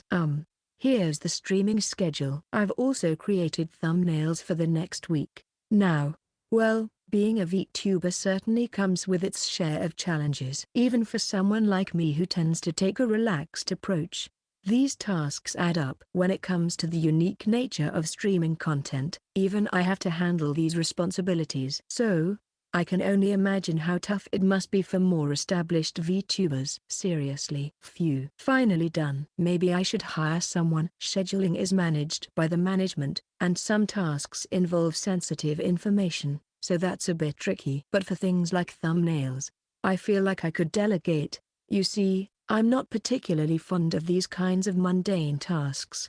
Ever since I became a full-time VTuber after graduating from high school, I've completely avoided desk work like this. Ever since I received recommendations from Mr. Tamaki for reliable lawyers and accountants, I've been delegating everything related to my full-time work to them. I'd like to approach being a VTuber in a similar way. Since I'm not strapped for cash and can afford it, I might as well delegate as much as possible to reduce stress. And with the recent surge in subscribers, it looks like I'll be even busier in the future. But then again, just outsourcing everything seems dull. Maybe I should do something a bit more unconventional? How about asking the listeners who help with video clips? No, maybe I should approach individual VTubers who are still relatively unknown but show potential. Offer them a slightly higher rate in exchange for an exclusive contract, and see how it goes. Wait a minute. That still seems too conventional. Instead of just outsourcing tasks like thumbnails, maybe I should focus on improving the overall environment. It might be more interesting to go all out and make it a talking point. Since I have money to spare anyway, why not have some fun with it and turn it into a topic for my chat sessions? Even if it ends up being a waste, it'll make for a good story. As for this, let's refine the idea a bit more.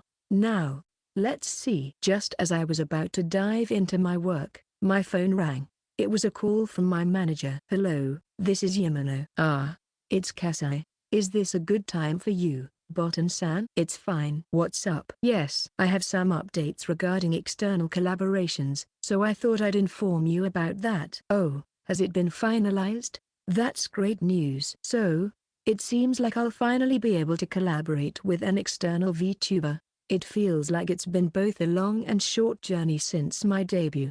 I truly apologize for the delay. It's unfortunate that I've inconvenienced you, Botan-san, and even more so that it's led to restrictions on your activities.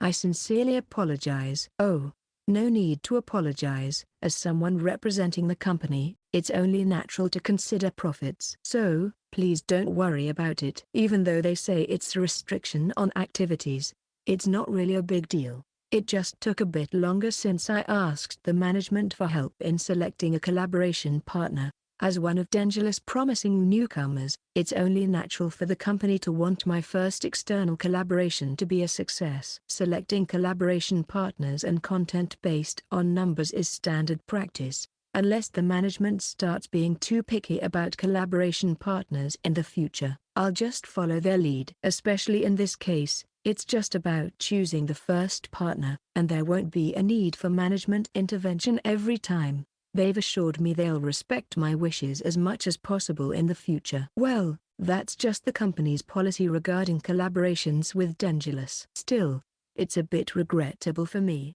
considering your goals, Botan-san. I would like to actively pursue collaborations with external parties.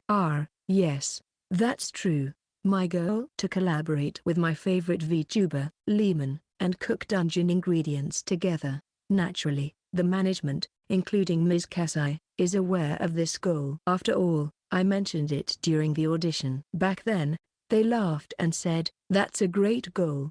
Because collaborating with Lehman would mean I've worked hard enough to reach that level, and it was considered quite an ambitious goal given the circumstances at the time. And now, here I am, not only reaching that level but surpassing Lehman's numbers. Life is indeed full of surprises. You never know what's going to happen, but well, as I mentioned before, I'm not in a rush for that. I intend to take my time and proceed with collaboration with Seikei-san. You did mention that you're aiming to earn the trust necessary for collaboration. Honestly, it seemed unlike you. That's just my personal impression. Haha. I do get called impulsive quite often. There's no denying that I live with a sense of momentum, but living with momentum means taking the shortest route, and in this case, I judged that steady progress is the quickest way. Of course, if I didn't think ahead, I could charge ahead even faster, but that would be out of bounds in terms of business relationships. I'm not interested in a kamikaze approach. Ordinary collaborations aside, my goal is an offline collaboration. Just relying on numbers won't cut it. So, I'm steadily expanding my network and earning trust. Especially now, my numbers have oddly inflated. Despite having good stats, my credibility as a streamer is still at the level of newcomers from other companies. Ideally, I would have earned both credibility and numbers together, but various accidents caused my numbers to skyrocket on their own. It's like having a lopsided balance. Thanks to the incident with Shira-an-san, I think you've earned enough credibility in that regard.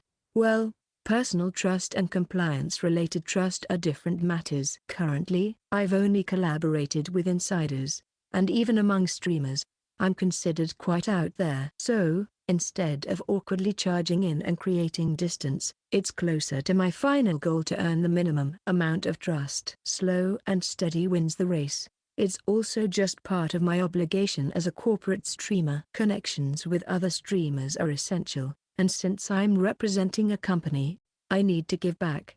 Besides, I have other favorites besides Lehman, and I wouldn't mind interacting with other streamers I know, even if they're not my favorites.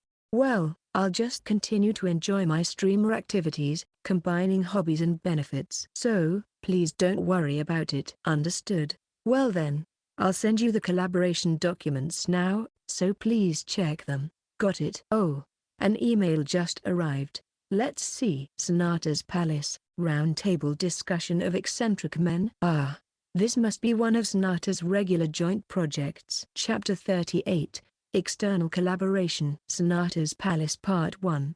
It's been a few days since I received the collaboration notice from Mana-san. After finalizing the arrangements and announcements, the collaboration day has finally arrived. All right, everyone, Consona. This is Sonata from VBit. Welcome to Sonata's Palace today. Consona, Consonas, Consum-e. The stream has begun. First, the channel owner and the MC for this joint project, Kanata-san, greets the viewers.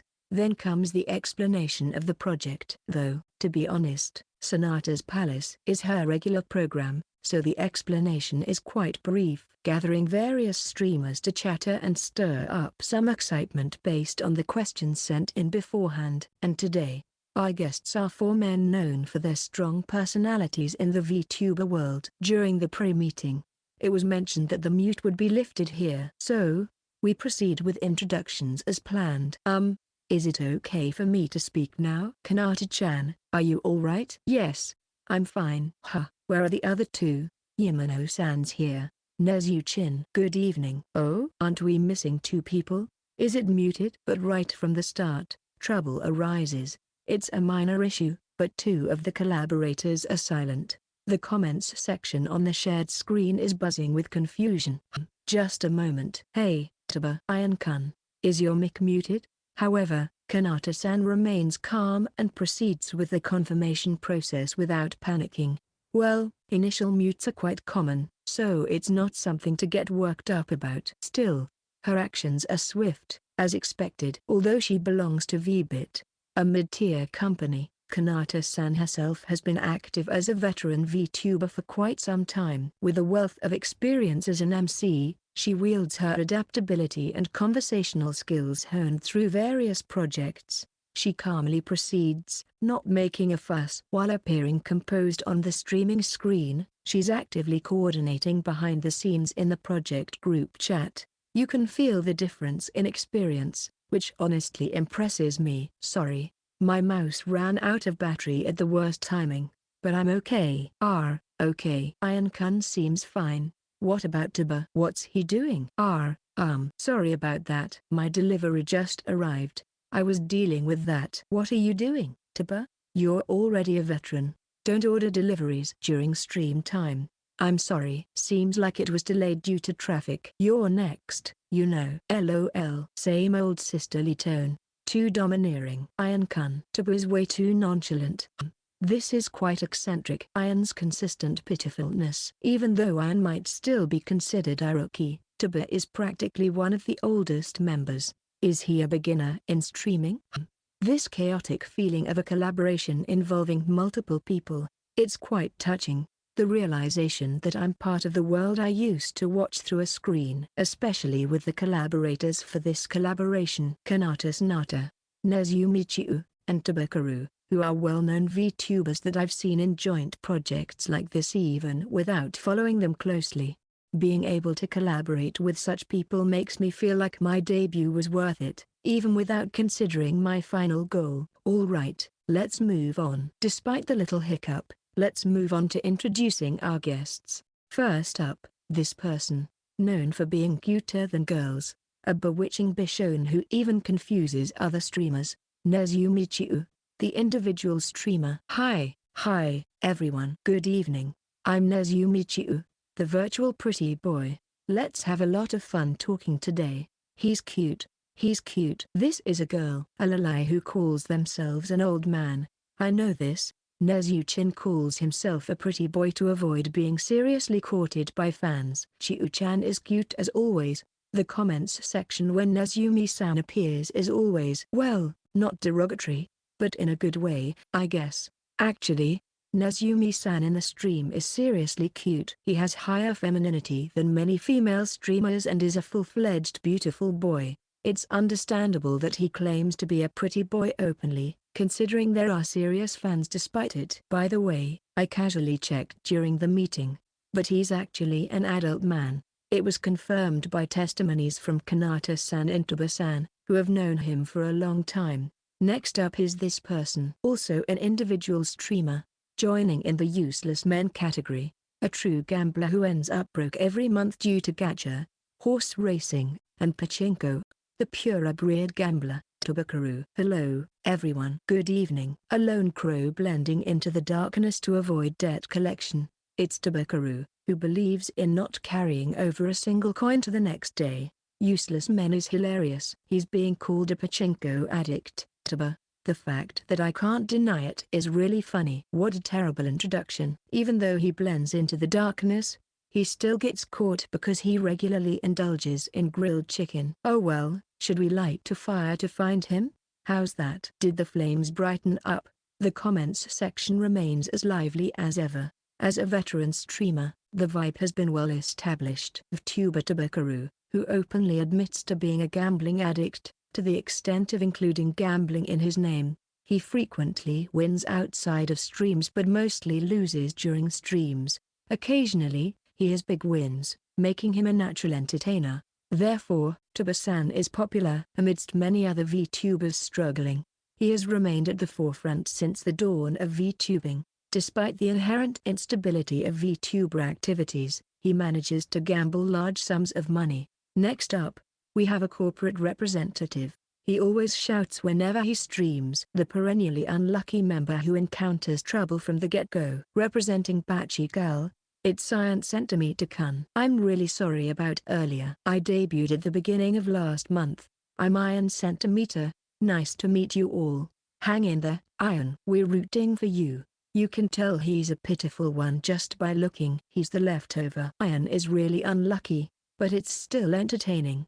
Is he really that unlucky? And from my perspective, this is the last one. Ian, a VTuber from the same agency as my favorite VTuber, Lehman, Bachikal. He debuted at the beginning of last month, making his VTuber career slightly shorter than mine. Well, almost negligible. Although we're from different backgrounds, we're practically peers in terms of VTubing. By the way, I don't know much about his streams. Nowadays, with the oversaturation of VTubers, it's hard to keep up even with new debuts. Especially in Bachikal's case, where the management seems to focus on quantity. There are already quite a few streamers in the agency. Honestly, I haven't even grasped the total number of Bachikal's VTubers. Well, I did some research for the collaboration, though. He's about to reach 90,000 subscribers, and his content is mostly gaming-oriented rather than casual chatting. And from the information I gathered from clip videos, Ian seems to have incredibly bad luck. He's quite skilled at games, but whenever there's a random element involved, he usually ends up in a tough spot. Moreover, he frequently encounters minor troubles during streams that don't disrupt the broadcast. It's a personal evaluation, but he's one of those rare individuals who seem to have both bad luck and bad timing. Yet, he gives off an aura of being relatively high-spec, managing to offset it somehow. Well, I think he's enjoyable to watch, and no, it's not condescending, it's just my assessment as a fan of VTubers. And lastly, another corporate representative, the recent rising star of Dangerous, who's always in the limelight, juggling between being a streamer and an explorer, while regularly tantalizing viewers with food porn. It's Yamanobotan-kun. Good evening, I'm Yamanobotan, the super hunter from Dangerous. Thank you for inviting me today. He's super eccentric, a monster both in virtual and real life. Yamano-san, it's finally an external collaboration. Yamano, he's mentioned everywhere, isn't he? His cooking clip videos are seriously destructive. The real-life tycoon, Botan Nikki. Even though he debuted around the same time as Ian, he's a dangerous one with numbers that rival Bachikal's top streamers. I'm really looking forward to the conversation with this lineup. Well, that concludes the introduction segment. Now, let's see where this goes from here. Chapter 39. External Collaboration. Sonata's Palace Part 2. Well, Ian-kun and Yamano-kun had their eyes on it for a while, you see. So, I extended the invitation based on personal wishes. The plan was adjusted accordingly. Still, treating the outcome as eccentric is quite rude, isn't it? We're also catching some heat because of it. Even so, everyone being labeled as eccentric. Yeah, can't deny that. LOL. LOL.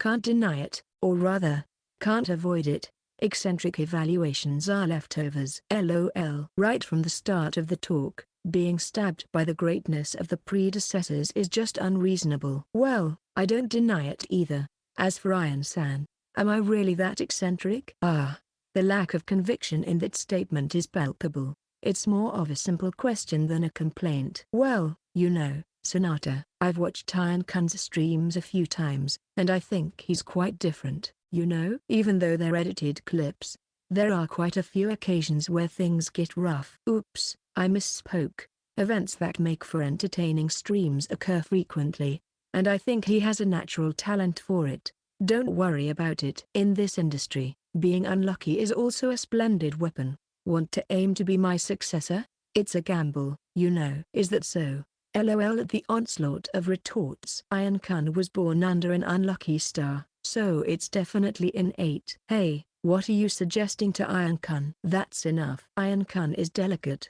Don't recommend gambling to an unlucky guy. Ian-kun, your entertainment skill lies in your unparalleled misfortune. The guests and the comments section are giving quite the reception, and it seems like listeners who know Ian-san are genuinely trying to stop this.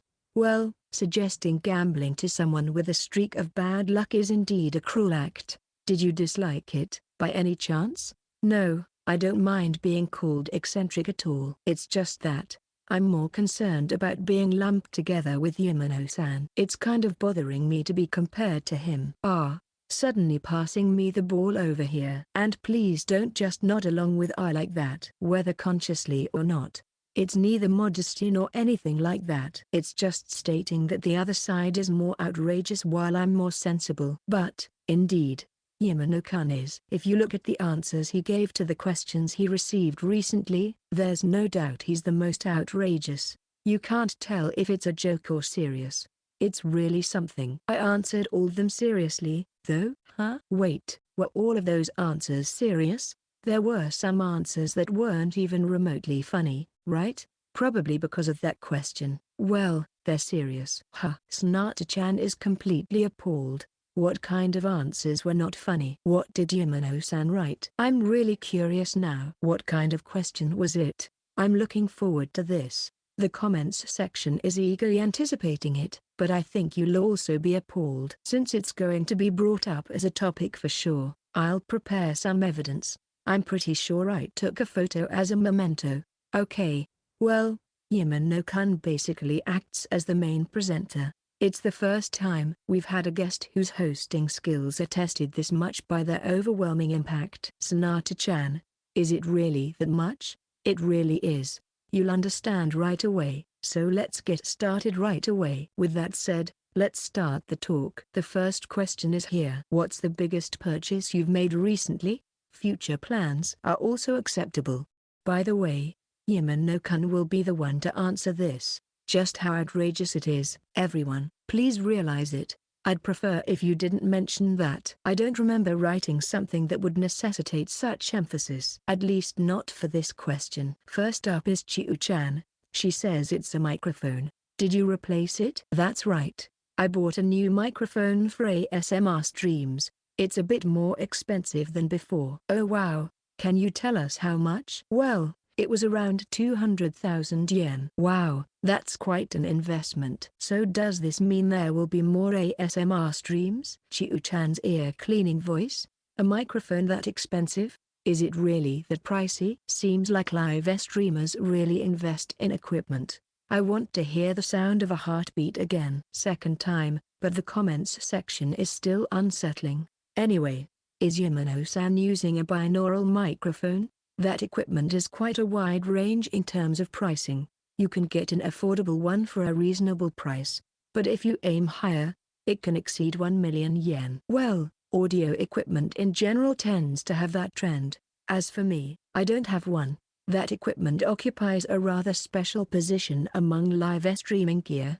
It's more like a hobbyist's item. While the immersion it provides is on another level when used, it's not necessary, so I've been ignoring it for now. But since I've started doing cooking streams, maybe I should get one soon. Next up is Iron-kun. So, it's a computer, huh? Is this also related to streaming? Yeah. When I debuted, I upgraded to a higher spec one. Sorry for the lackluster answer. No. Don't worry about that. Actually, that's pretty normal. Frankly, being able to make a joke out of purchases is rare. The other two are just extreme cases. Hey, who are you calling extreme, you jerk? Who are you calling a jerk, huh? Sorry. LOL. Sonata-chan's still weak against Tuba. It's hilarious that he's losing. You don't need to worry if you've just debuted.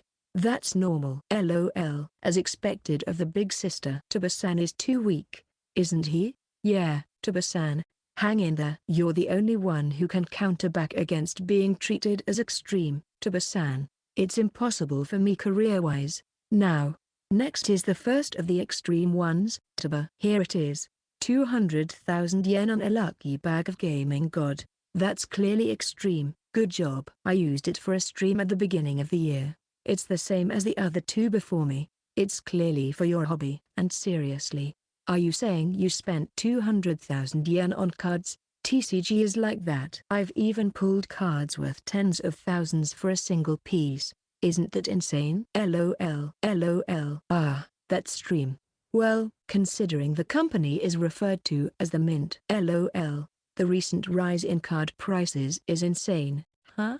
I won about 500,000 yen, though. Tuba. Oh, really? So Tuba-san's case was about that event at the beginning of the year. While I'm not actively following it, I did watch that live stream. I remember he was making a lot of noise about getting a big win. Well, anyway, It's indeed a crazy world where a piece of paper in a game can be worth tens of thousands, or a lucky bag with just a few cards and some supplies can cost 200,000. The world of enthusiasts is deep. Anyway, that was quite a purchase you made, huh? Surprising, isn't it? Yeah, it's quite an amount even for someone who likes it. I also play Gaming God on the app, but even then, I'm also part of the app users. But generally speaking, it's an area that's hard to get into. Oh, Yamano-kun gets a no mayu judgment. Let's just stay silent about someone more extreme than Tuba. Huh? Isn't the treatment getting a bit rough here? Well, it's probably just for the sake of the stream. But even so, I didn't expect to be treated as the punchline to this extent. Even spending 200,000 on a lucky bag is pretty extreme. But Yamano-kun, are you even more extreme than this? I hate to say this about myself, but I thought this question was meant to make fun of me. No, it's true. We were planning to make Tuba the punchline. It's just that Yamano-kun exceeded our expectations, and Sonata still doesn't fully understand this answer. What did you write this to studios? Huh? I don't quite understand what you're saying. Studios? Why? It's unclear and funny. Even if you all raise question marks unanimously, it's just written as it is, you know? Yamano-kun, what does this mean? Studios, probably related to filming, right? Like, you've secured 2 places with long-term contracts? No. I bought them as the question stated. A cooking studio and a music studio, both as turnkey properties. Well, technically, I'm planning to buy them, but since it's a thing, I have to blur out various information to avoid being identified. But, I do plan to buy them seriously, and I'm actually in talks with the real estate agent. So it's not a lie, so forgive me. You bought them for real? Why? Well, I thought I might need them. Isn't that a bit too big of a purchase, like getting fancy clothes for the next season? But, combined, it's about several hundred million yen. It's not normal to say several hundred million, right?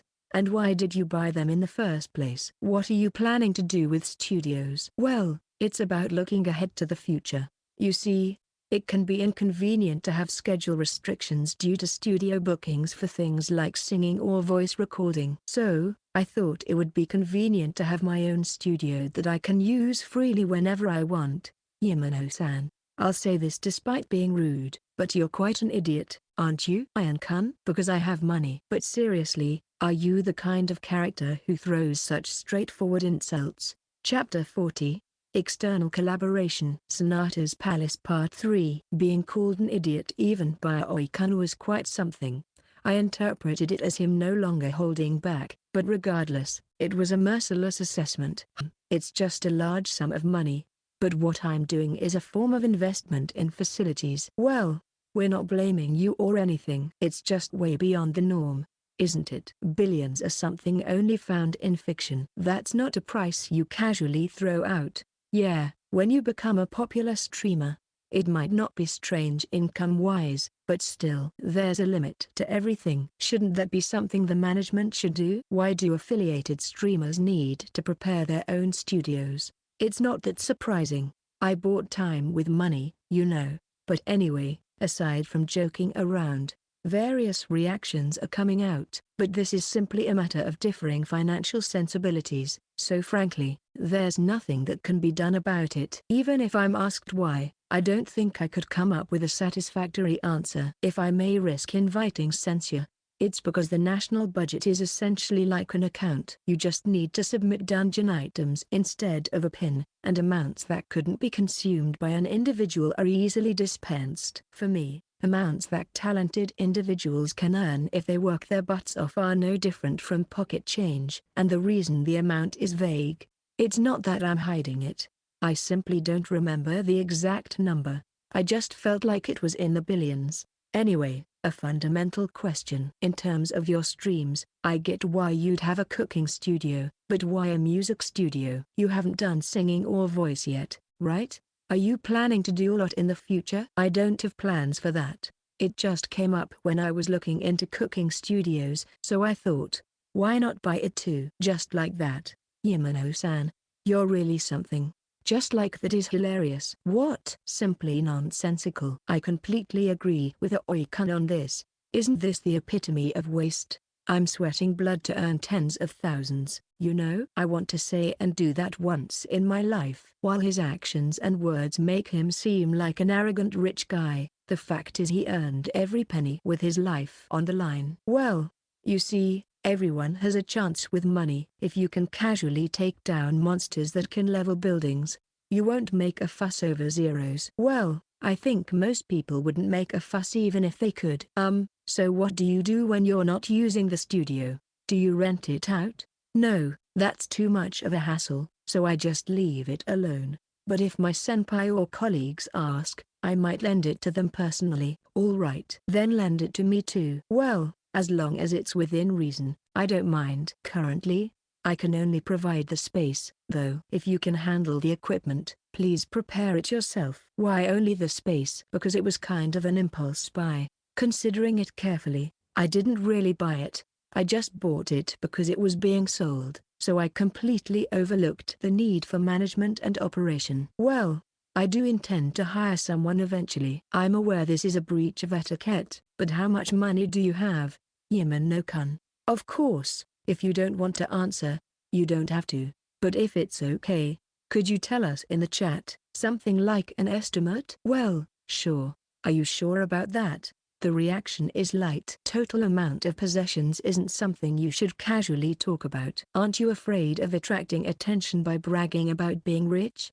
You're really probing into sensitive territory again. Good, keep it up. Well, honestly, it's something I'm curious about. Even if you get involved in a crime, probably, but it doesn't matter anymore, does it? Talking about billion-dollar purchases, it's a bit late for that. Based on the comments, it's about 50-50 between curiosity and concern. Well, money topics are quite sensitive. They don't know that I'm being considered by the police, so their reactions are understandable. Well, the amount in my account is like it's there and not there, and even if I talk about it, it's not a problem. If I pull out items stored in a spatial bag, I can increase it as much as the national budget allows. As for troubles, yeah, honestly, if they can deal with both the Japanese government, which is mobilizing the police even with illegal means, and the forces of explorers that have reached the abyss, I'd love to see it. So, with my fingers counting zeros, I type into the chat. But even so, I don't remember the details, so I just roughly put 12 digits. Wow! And then everyone burst out laughing. Of course. In a shocked kind of way. Are you serious, Yaman-no-kun? Are you really serious? The number of digits I've never seen before is written there. Is this some kind of joke? This is ridiculous. If this is for real, you're on the level of an oil magnate. I am sorry for calling you an idiot. Please don't delete it, I beg you. Everyone is panicking. Lol. What amount was it? On the level of an oil magnate. What? Is that like being listed in the world's richest? Oikun seems genuinely panicked. Lol. Do explorers really make that much when they're at the top? Let me tell the surprised listeners a story from a while back. It's from around the time dungeons started appearing. There was this thing called the elixir with the effect of eternal youth that was put up for auction in America. This eternal youth meant reverting to your prime appearance and then stopping aging, essentially a mythical item with no lifespan. The winning bid for that elixir is said to be around 1.5 trillion. Long text guy dropping some amazing content. Hilarious. There it is. The story where some dictator threw their national budget to buy it, leading to internal strife and the downfall of the country. Really? It's known as a plot by the then American government. The experts' comments are giving me chills. The comments section is buzzing with interesting conversations, and it's quite enjoyable. It's educational to learn about these things. But wait, didn't the Deputy Minister of Dungeon Affairs explain something like this when I sold the elixir before? Well, there are various comments, but I'll leave it to the imagination of the listeners regarding that matter. It's good that the stream is lively thanks to everyone's participation. To brush it off as just contributing seems too much like sweeping a bomb under the rug. Forget about the plans and just interview Yamano normally, okay? That would definitely be more fun. Hey, stop yelling, Tuba. Don't suggest something that would ruin Sonata's stream. But I can't deny it. Whoa, Yamano-san, maybe stop with the applause? We're impressed, but you're the cause of all this, you know? Though I agree it's amazing. Lol. Here they go again, always doing a comedy duo act. The two of them are known for their rapport and banter. The two newcomers are simply amazed. Lol. Once again, the cry of Tuba rings out. That's a valid point from Tuba. Yamano-san is really beyond the norm. So Aoi-kun has become the voice of reason now, huh? Everyone speaking all at once. Lol. Well, you see, this is really amazing, isn't it? Just like that, when I hinted at a slight course correction, all three immediately sensed it and seamlessly transitioned the conversation. They prepare a light punchline without forcing it, and then smoothly move on to the next topic, showing their true professionalism. Being considered veterans in the V industry and having connections in various circles, I was recommended to collaborate with them for future networking purposes. But purely in terms of these conversational skills, I also want to learn from them. Okay then, let's move on to the next segment to protect the plan. By the way, this time I announced both the answer and the respondent at the same time to get Yamano-kun's consent, but from now on, we'll announce the respondent first and then have the person step forward. Also, depending on the question, we may not provide answers from everyone. Yamano-kun is not exempt from this. Is that okay? Okay. So basically, business as usual. Impressive explanation for first-time viewers. The plan is almost getting destroyed. Lol. Yamano-san's presence is just too strong. Still as eccentric as ever, the others must be struggling with this too. But since they're all eccentric, it works out. Now, let's kickstart the palace in earnest. Chapter 41. External Collaboration. Sonata's Palace Part 4. Alright, let's move on to the next question. Among this group, what's the one thing you can confidently say you excel at? With Kanata's cue, the streaming screen changes. It's become customary to display the question on slides. Essentially, it's all about highlighting one's strengths. This question, yeah, I struggled quite a bit with whether to joke or not. Oh, come on now, you two are no strangers to this. I, on the other hand, am the lowest ranking here, so I had no idea what to write. I found it relatively easy to answer. Of course you did, is what I'd say. Did you guys rehearse this? Lol. Remaining members. Lol. Well, of course, it's understandable for a Aoi-kun to struggle. Yamano-san's presence is just too distinctive. We have to compare the veteran members with the outliers. Lol. The reality sinks in that there's no support, even from the comments section. Heck, even the host, Kanata, seems reluctant to agree. At least try to remain neutral. But anyway, regardless of that, I'm actually quite interested in what answers the others wrote. The truth is, I have many aspects in which I excel compared to others, so I can't help but feel like more of a bystander. Rather than self-promotion, the answers tend to be simple statements of fact. So, it's others over myself. Especially, I want to focus on Aoi-kun, who's in the same rookie category as me. Given the tone of the question, the spotlight seems to be on us newcomers. Okay then, let's start with the first answer. Cuteness in appearance. Who could this be? I wonder who it could be. Who could it be? No one, really. It's almost embarrassing to say something like that. Except for one person, everyone gives a rather deadpan reaction. Well, what else can you expect? After all, except for the exception, they're all adult men. If they were marketing themselves as cute, it might be different, but there's a bit of a disparity between their appearance and character. Alright, who's the respondent? Me. It's me. This is the one thing I can say with confidence, even though I have no chest. Well, I knew that. He's a beefcake. After all, it'd be more troubling if someone else claimed to be cuter. That's true because everyone else is a guy. Heck, some say he's even cuter than Sonata-chan, because he's a muscular guy with feminine charm. Even if he's flat, he's cute. Not just in appearance, but everything about him is cute. A bundle of contradictions, a kind-hearted old man. With a prompt from Nezumi-san, the other members chime in with their thoughts. But really, isn't it unanimous? Even the comments section doesn't seem to object, which is quite something. Actually, I've thought about it before, but the comments section when Nezumi-san appears gives off a vibe similar to that of a female idol streamer selling cuteness. This is just my personal impression, but the atmosphere during a beefcake stream tends to fall into two categories. One is a heavily gimmicked drag bar vibe, and the other is a genuine enjoyment of a hostess club.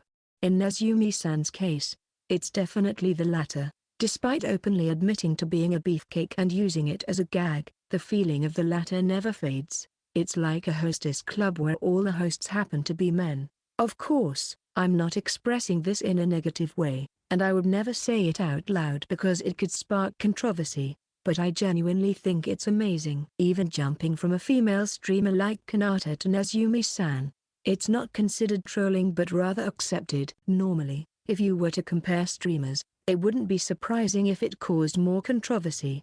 Personally, I wish there had been more discussion. Like, I have cuteness in this aspect too, you know? Since this is a roundtable discussion, I wish everyone would push themselves more. Come on, guys. You're men. Just flaunt your cuteness. No way. It's impossible. The level of cuteness is way off. Hey, VTuber, you should be the one leading by example as a senior. Don't play it safe and run away. We're not asking for the moon. That's exactly why it's reckless. And stop picking on the rookies. There aren't many who can list cute points in front of Nezumi. That's true. For a competition in cuteness, Chiu-chan is a bit too legendary, not to mention that he's considered cuter than most female streamers. Besides, it's not something guys compete over. Aoi-kun is pitifully cute. Even if you try to flaunt your cuteness, you'll just end up being ridiculed. Lol. Relentless as always. It feels like they're pushing for the impossible. So now I have to list the cute aspects of myself? It's a bit difficult, but is there a good answer to this? Come on, Aoi-kun. Can't you list one thing about yourself that's cute? Something you could use to beat Chiu-chan? No way. It's impossible for me. It's too hard for a guy like me. Huh? But I'm an old man too? But you're different in so many ways. Nezumi-san. Come on, come on. Can't you say just one thing? Come on, Aoi-kun. You can do it. I'm rooting for you. Oh. The pressure is intense. How about my smile? Could you say something, please? Lol, lol, lol. This is hilarious. A smile, huh? Even the veteran members are speechless at this. It's a bit lacking in charisma. Someone pick up some bones for him. Lol. It's like watching an introvert being teased by an extrovert. The atmosphere on the streaming screen turns lukewarm. It's not mockery, but more like a kind of pity. Panicking and blurting out something crazy, freezing the atmosphere. Perhaps everyone agreed to watch rather than turn it into a joke, because most of them have been through it. Well, for the person involved, it's nothing short of hell. So come on, let's move on. It's your turn next. Yamano-san. Shouldn't we just move forward like normal? We can't let you off the hook. Even if you try to escape unscathed, it won't happen. We're all in this together, after all. Looks like Aoi-kun's broken from the embarrassment. It's your fault for breaking him. I'd say it's more of a meltdown than being broken. The two culprits and the one who couldn't stop it are saying something. They're switching between being adversaries and allies so seamlessly.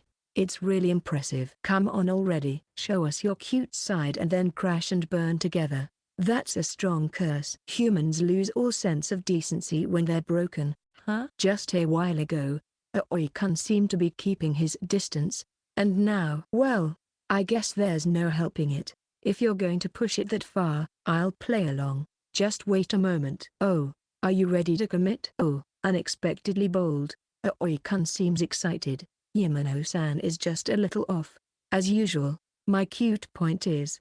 And now, presenting the adorable Koniko-kun, the soothing element of our stream. Or, isn't he cute? Wait, isn't that cheating? Lol, lol, lol, lol, lol. Chapter 42, External Collaboration. Sonata's Palace Part 5. Well, it was a question thrown into VTuber, but thanks to an unexpected dark horse, the results turned out to be rather delicate. Huh? Doesn't feel too good as a veteran Does it? Don't be ridiculous. Like I can casually throw around millions of yen just for fun. And besides, your question was way too biased. LOL, LOL, LOL. Well, it couldn't be helped. LOL. Well, Tuba being targeted is amusing. The banter between Kanata and Tuba fills the stream with laughter. As the program progresses and questions appear on screen, the dodgeball of repeated phrases continues, becoming a tradition and yet still displaying its wonderful humor. By the way, today's question was, who among this group seems to be the biggest spender? The unanimous decision pointed to Tuba, renowned as a pure gambler. However, due to my recent shopping habits being revealed in the first question, I'm currently being teased by Kanata for losing to the rookies.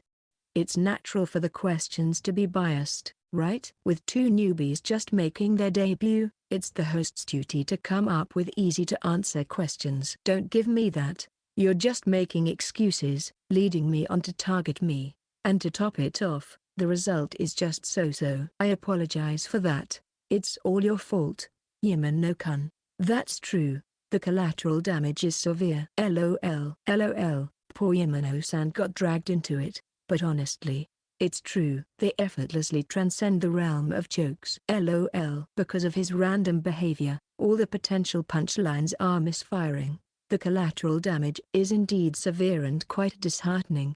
Yet, it's undeniably true. All right, moving on to the next one. This will be the final question. What's the worst mistake or blunder you've made recently? Oh, this question. Why end the stream on a blunder? It's to reassure two newbies, like, even if you mess up like this, it'll be okay.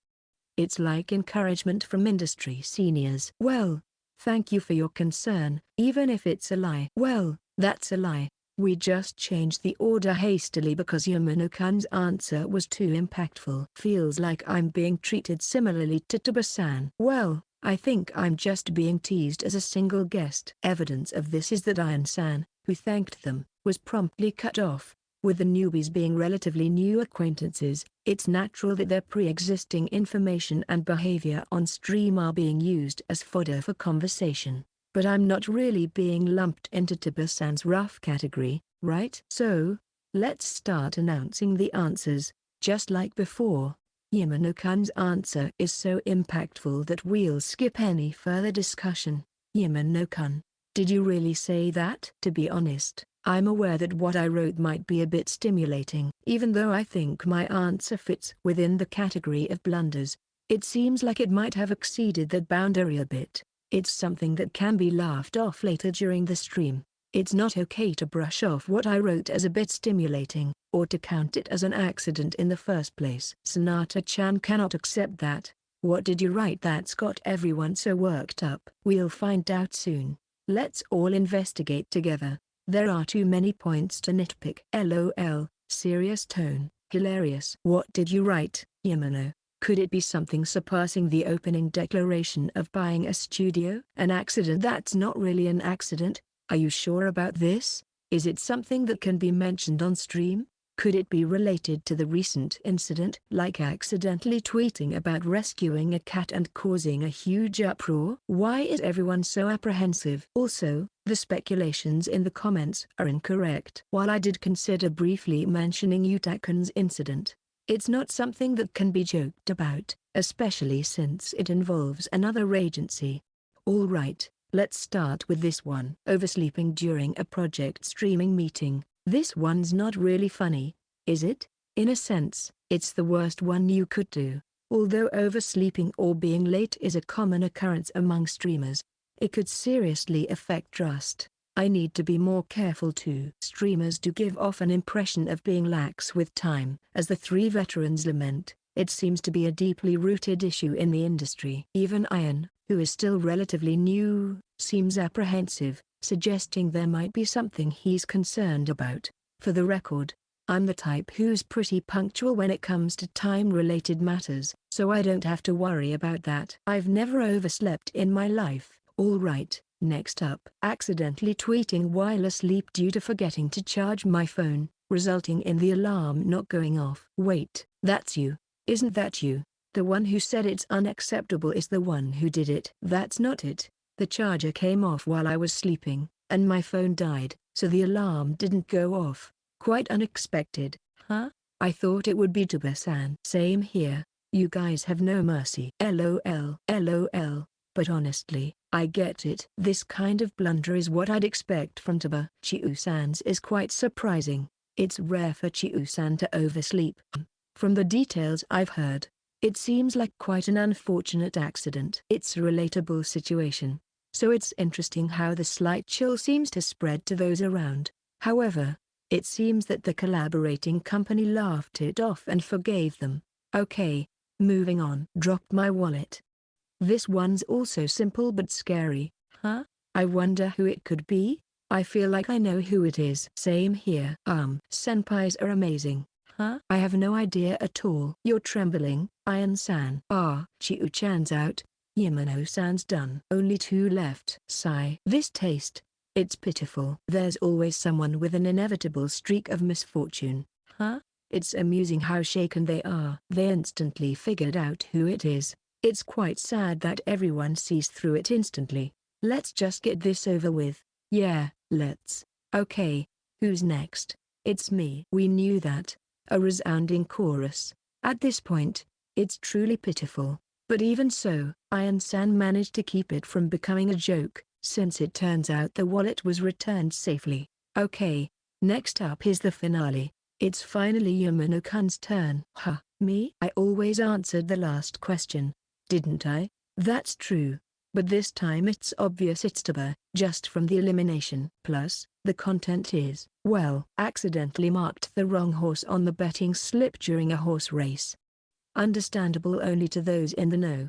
You do streaming about horse racing occasionally, so you know the despair, right? I do, but I'm saying that the listeners wouldn't understand. Tuba. LOL, LOL, LOL. Making a mistake on the betting slip. Is he a gambling novice? Honestly, I don't get the horse racing jokes. This is Tuba's fault. LOL. But I get doing it occasionally. Sometimes, you just make a mistake and feel like crying. Some gamblers are expressing their sincere voices. Since I don't gamble myself, I honestly don't quite get it. Anyway, so Tuba's skipped. And is everyone ready? It's finally the grand finale. Okay. I don't agree. But well, I'll let it slide this time. Alright. Here we go. Why is everyone so pumped up? Their reactions are like they're bracing for a shock. While I'm aware I wrote something a bit stimulating, I didn't expect everyone to be so on edge. Maybe I should reflect on my past behavior? Alright, let's reveal the answer. Here it is. Looks like you're enjoying yourself? Yeah. So, here goes. Accidentally had my heart tripped out. Chapter 43.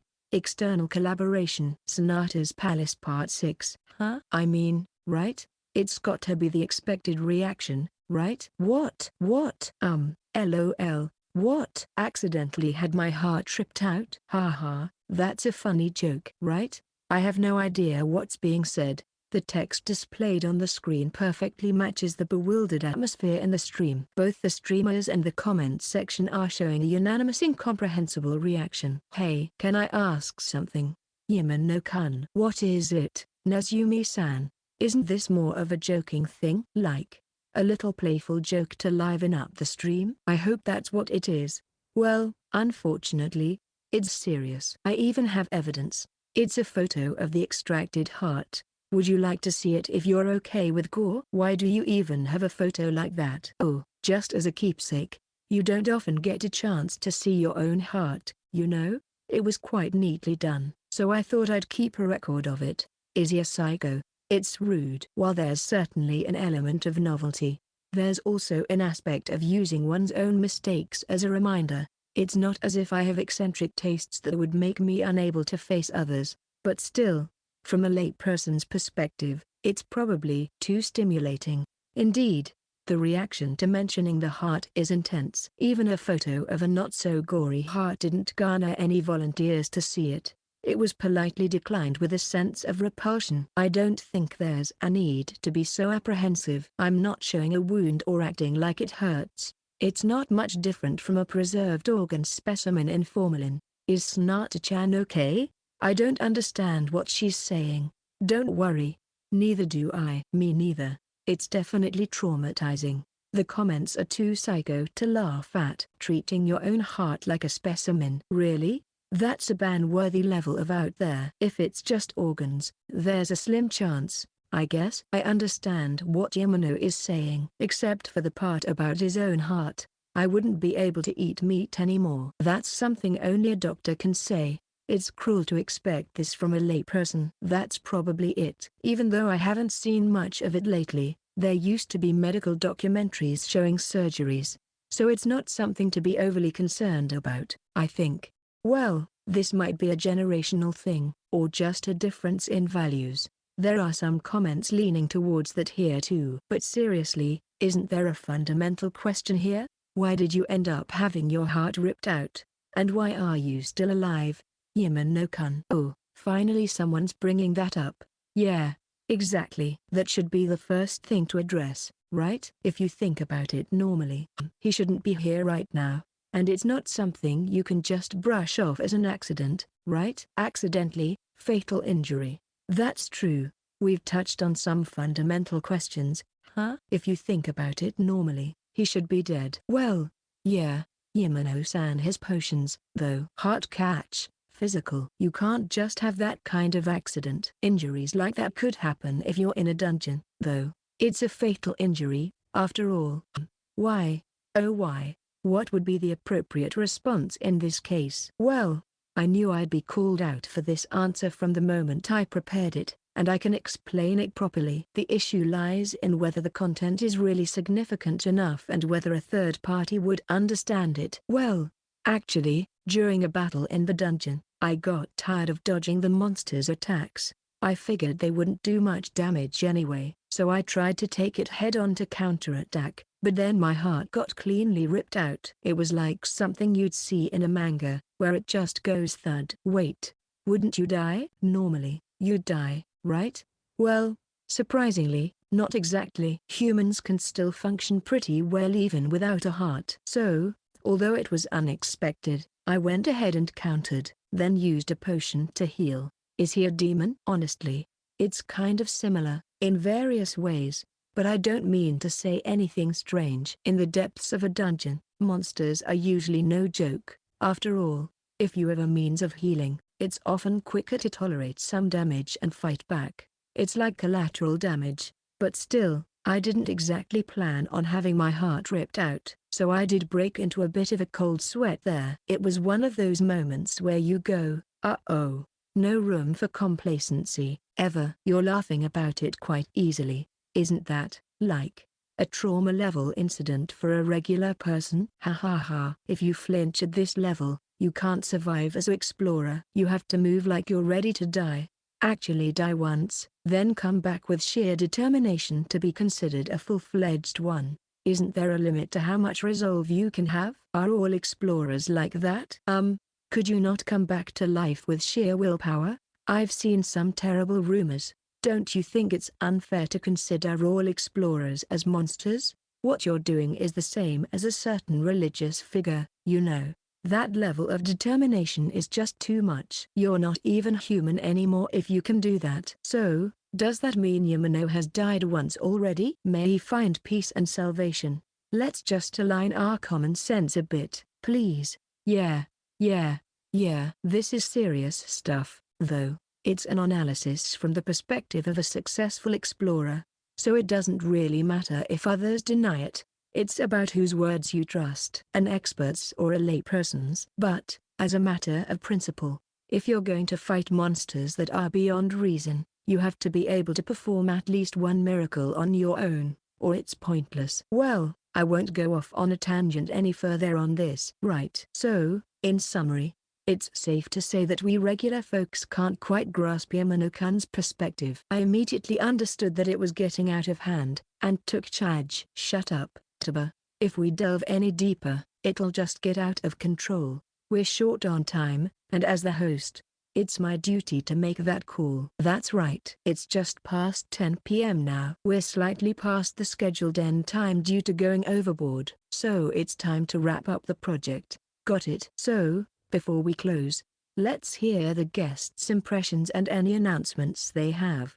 Let's start with, Nezumi-chan. Yes. Today, and thus, the first external collaboration with the Yamano button concluded successfully. We might have stirred things up a bit, but I think we left an impact in various circles. Now, it remains to be seen what kind of influence this stream will have. Chapter 44. Explorers Consultation Thread.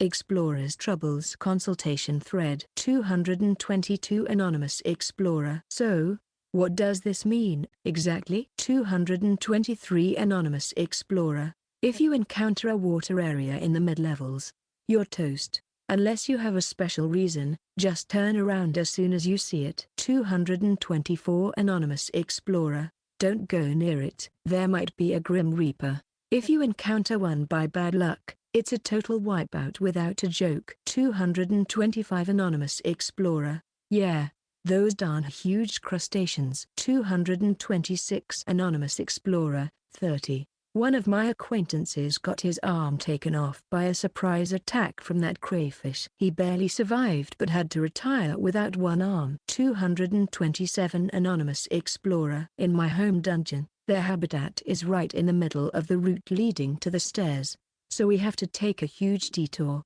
It's really annoying. 228 Anonymous Explorer. Yikes. 229 Anonymous Explorer. Just passing by the water's edge and getting hit by a water cutter is too unreasonable. 230 Anonymous Explorer. Your acquaintance is lucky to be alive. 231 Anonymous Explorer. 30. Exactly. He was quite far from the crayfish, and it was only him who got hit. So he ran away at full speed while being carried by his comrades. Thanks to that, there were no casualties. It's fortunate in misfortune. 232 Anonymous Explorer. Having 0 casualties despite encountering a crayfish is extremely lucky. 233 Anonymous Explorer. Some VTubers' fault. They're treated like trash in some circles, but it's actually a level of despair that's no joke. 244 Anonymous Explorer. That Yamano is really. 255 Anonymous Explorer. That monster is seriously. 256 Anonymous Explorer. The artist really needs to restrain themselves. 257 Anonymous Explorer. Don't forget the reality that easy information dissemination results in more casualties. 258 Anonymous Explorer. Don't give children strange dreams. Being an explorer is already underground enough as a profession. 259 Anonymous Explorer. Huh? Why is there suddenly a complaint about Yamano-san? I'm a fan of him, so this is shocking. 260 Anonymous Explorer. Oh? Is this your first time on a bulletin board? There are people here with various opinions. 261 Anonymous Explorer. Yeah, Yamano-san's evaluation among explorers is quite divided. 262 Anonymous Explorer. Setting aside his personality, what he's doing isn't really praiseworthy, you know. 263 Anonymous Explorer. It's troublesome when only the sparkling aspects of explorers are promoted by top-tier explorers. It's the ordinary explorers who suffer. 264 Anonymous Explorer. It's influencer-driven defamation. False information spreads, and there will always be fools who believe it. 265 Anonymous Explorer. I have a question. There was a VTuber who appeared in the mid-levels. They were eating the crayfish monsters there so appetizingly. I want to try it too, but is there anyone willing to help me defeat them? 266 Anonymous Explorer. There will definitely be an increase in idiots asking about stuff like this. Seriously, spare us. 267 Anonymous Explorer. It's unbearable when explorers are thought of as an extension of an online game. 268 Anonymous Explorer. Q. How do I defeat the crayfish in the mid-levels? A. If you can prepare and ride a tank, you might have a chance. Barehanded? If you're confident you can outmaneuver a nimble tank, why not give it a try? 269 Anonymous Explorer. Q. How can I become like Yamano-san? A. Do you really think you can become the protagonist of a manga just by playing pretend? 270 Anonymous Explorer. Q. Is it true that explorers can fight even if their heart is ripped out? A. Explorers are human. 271 Anonymous Explorer. Stop widening the gap between the image of explorers and reality every time you stream. 272 Anonymous Explorer. What they're doing is genuinely impressive, and their streams are entertaining. However, they need to be more careful about the information they disseminate. 273 Anonymous Explorer. They're undoubtedly the embodiment of many people's dreams, but realistically, they should also convey the thick walls one must overcome to achieve those dreams. 274 Anonymous Explorer. Well, they do comment on reality as far as I can see from their streams, but the problem is their tone is too light, lacking seriousness. 275 Anonymous Explorer. If children say they want to be explorers in the future, it makes you want to facepalm as an adult. 276 Anonymous Explorer. I don't deny that there's a dream for explorers, and as someone who makes a living from it, I can't say it strongly, but ultimately, what's at stake is our own and our comrades' lives. 278 Anonymous Explorer. What's really bad is that it's relatively easy to become an explorer despite the danger. Even if minors aspire to be streamers or entertainers, it's not something easily attainable, and even if they stumble along the way, the most they lose is money. But becoming an explorer is like starting a part-time job, and if you make a mistake there, your life could be ruined or over due to an injury. 279 Anonymous Explorer. What's really bad is that there will definitely be more deaths in the dungeon due to Yamano's appearance. 280 Anonymous Explorer. It's one thing to say it's your own responsibility once you enter the dungeon, but we don't want them to instill strange aspirations. 281 Anonymous Explorer. Yamano-san thinks explorers should die once, come back with determination, and then they're real explorers. 282 Anonymous Explorer to 281. Isn't that like being a warrior? 283 Anonymous Explorer to 281. Humans are done for once they die. 284 Anonymous Explorer. Our values are just too different. There's nothing we can do about it. 285 Anonymous Explorer. Because we can't understand monsters. That's why we're called monsters the most. 286 Anonymous Explorer. But leading children into hell is a serious crime. 287 Anonymous Explorer. Well, good-hearted adults have no choice but to work hard. Being a billboard is all about standing out. 288 Anonymous Explorer. Well, it's important to promote the profession of explorers in society. After all, it's become an indispensable industry for society, for better or worse. 289 Anonymous Explorer to 287. There's a term negative attention, you know. 290 Anonymous Explorer. Speaking of which, I saw on social media that Yamano-san tweeted something again. They said they finished editing the dungeon videos prepared for streaming. 291 Anonymous Explorer. Is that person going to mess up again? 292 Anonymous Explorer. The artist really needs to restrain themselves. Postscript. I'm late. I'm sorry. Next time, I'll insert a food terrorism segment first and then move on to video-related matters. Chapter 45, Friday Delivery. Hello everyone. Good evening. I'm Yamano-botan, the super hunter from Dengulus. Today, we're having a cooking live stream. Kicker. Good evening. It's been a while since we had a cooking live stream. Quietly. Yay, food terrorism. I wonder what dish we'll see today? Are we going to see some crazy ingredients again? Is today's live stream happening in the studio you mentioned during the previous collaboration? After the customary greeting, Yamano proceeds with minimal preamble, avoiding unnecessary details. Instead, they check the comments section to ensure the stream is running smoothly. All right. Looks like the audio and everything else are fine. So, let's keep the introduction brief and move swiftly to the main content. By the way, today's live stream is from my home. I plan to use the studio for large ingredients or collaborations. Today's plan is relatively straightforward, something anyone could do with the right ingredients. It doesn't warrant the use of the cooking studio. Also, the studio is still unavailable. There's a need for staff to manage it. If it were personally owned, staffing would have to be arranged. Thus, Yamano is currently recruiting staff. They briefly considered involving the Angel project they thought of earlier. If it proves too complicated, they'll just bring in people from the country through Tamaki-san. So, let's head to the kitchen. As usual, the screen switches, and Yamano begins preparing the dish. The camera angle, lighting, and other technical aspects are all set up properly. With everything in order, the live stream continues. Now, for today's food terrorism, I'm thinking of winning with a simple egg dish. So, here we go. Eggs, huh? Wow, that's huge. Is that an ostrich egg? So big. No explanation needed.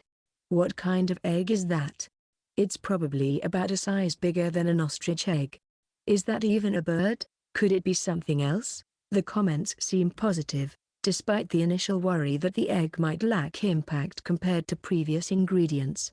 It seems to have garnered a good reception. However, ostrich eggs are indeed available in the market. At first glance, it might seem like a repetitive scene, as illustrious streamers have already done it. Therefore, Yamano sets the subtle challenge of entertaining viewers with ordinary visuals. This egg is dropped by a monster we're already familiar with. Yes, that's right. If we talk about monsters that would drop eggs among the ingredients I've dealt with so far, it's the Overlord chicken. For those unfamiliar, I'll repost the photo I previously shared on Twitter. Please check it out. Is this from the chicken fat incident? Here comes that giant chicken. I checked Twitter, and what on earth is that? That photo of crushing rocks with a kick. No matter how many times I see it, it's too terrifying. That can't possibly be a chicken. If it's that size of a chicken, then the egg makes sense. It's gone full circle into comedy. That photo really shows how lucky we are that monsters don't exist on the surface. These reactions always bring joy. Yamano looks forward to the premiere of the dungeon footage they've been preparing, with anticipation for the audience's reactions. They had previously planned to release dungeon footage but couldn't due to editing work. Finally, there's a possibility of releasing it soon. Despite the time it took, they managed to incorporate additional enjoyable elements, so they plan to announce this at the end of today's live stream.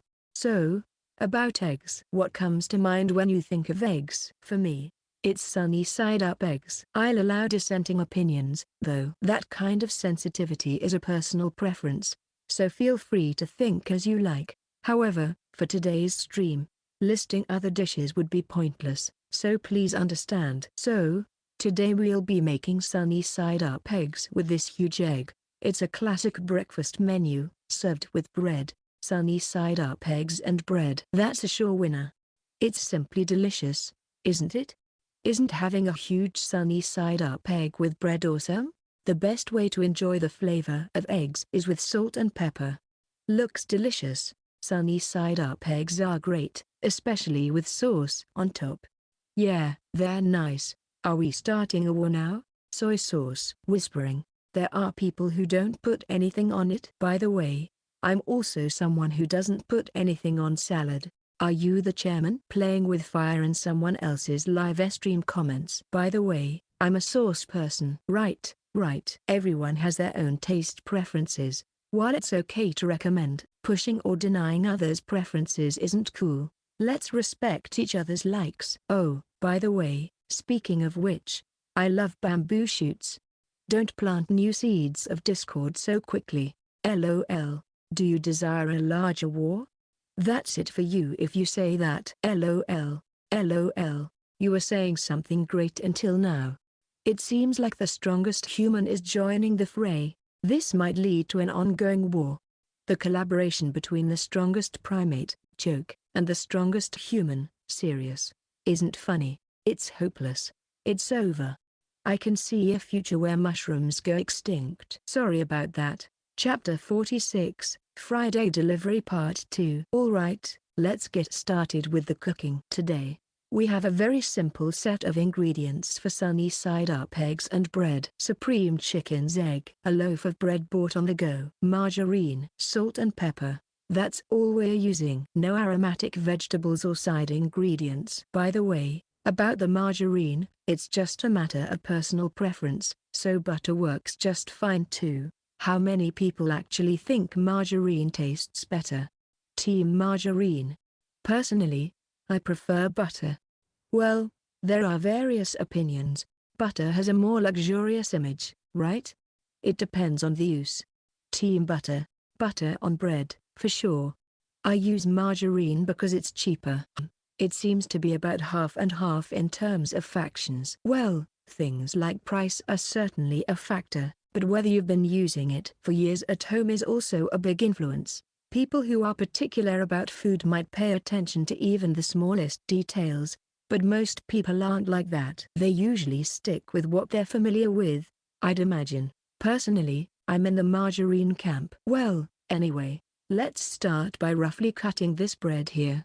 I'll cut it into about 6 pieces. Once you've decided on the thickness, just quickly cut it with a knife as usual. To enjoy different textures, let's toast half of them. But what should I do? There's no way 3 slices will fit in the toaster at once. But splitting it into 2 rounds will affect the tempo. How about stacking them diagonally? As long as we get a rough sear on them, it should be fine, even if one slice is a bit thicker. Alright. Managed to fit them in somehow. Now, let's set the timer. Alright, let's move on to the longer-awaited sunny-side-up eggs. First, the frying pan. Due to size constraints, let's use the wok I used before. Then, heat it up over high heat until steam starts rising. First up, oil. In other words, margarine. And as for the amount, all of it. Here goes. LOL. All of it? If I'm not mistaken, wasn't that margarine practically brand new? Huh. That's a crazy amount of oil all at once.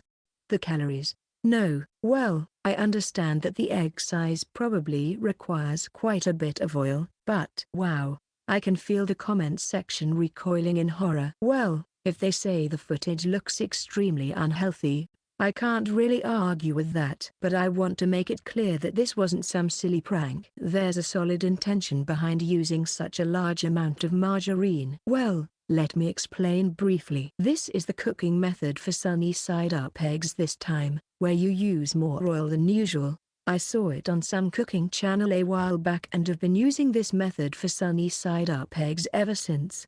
You basically pour hot oil over the egg while it's cooking, kind of like basting. What a stylish way of cooking. Okay, now it looks delicious again. Ah, I thought so. I had a feeling it was something like that. Huh, I'll have to try that sometime. Despite everything, Yumano is really knowledgeable about cooking, huh? Is there really such a way to cook sunny-side-up eggs? I thought you just put oil in the pan, crack the egg, add a bit of water, and steam it. Is this a cooking method from overseas? What was it again? Porel? No, maybe Olet? I forgot the exact name, but I feel like it was a European cooking method. Well, it's a kind of shallow frying. In that video, they used olive oil, with garlic and chili peppers thrown in, but this is the margarine version of that. As long as it tastes good, the details don't matter. Anyway, the key to this cooking method is soaking the food in a large amount of margarine and heating it. Due to the size of the egg, the amount of margarine used ended up being outrageous, but that's just how it goes. It might look like a scene where an ordinary person would drop dead for multiple reasons, but for me, who burns energy like crazy with stupidly intense activity and maintains my health with potions, it doesn't matter. Long live junk food. Yeah, the margarine looks good now, so let's reduce the heat. Alright, it's about time to add the eggs. Note that cracking it like a normal egg is impossible, so let's handle it the same way as ostrich eggs often seen in videos. Hold the egg vertically, move the yolk down without damaging it, then use a hammer or something to gently tap the top and make a crack all around. Well, in my case, I just cut off the top with a knife and call it a day. Slowly so the oil doesn't splash. There. Alright, the yolk made it through safely too. I expected it. But it's huge. Wow, that's amazing. The sound of the oil. You can tell it's delicious just from the screen. The yolk looks really intense. Definitely rich. This is food porn. Why does the sound of oil frying sound so wonderful?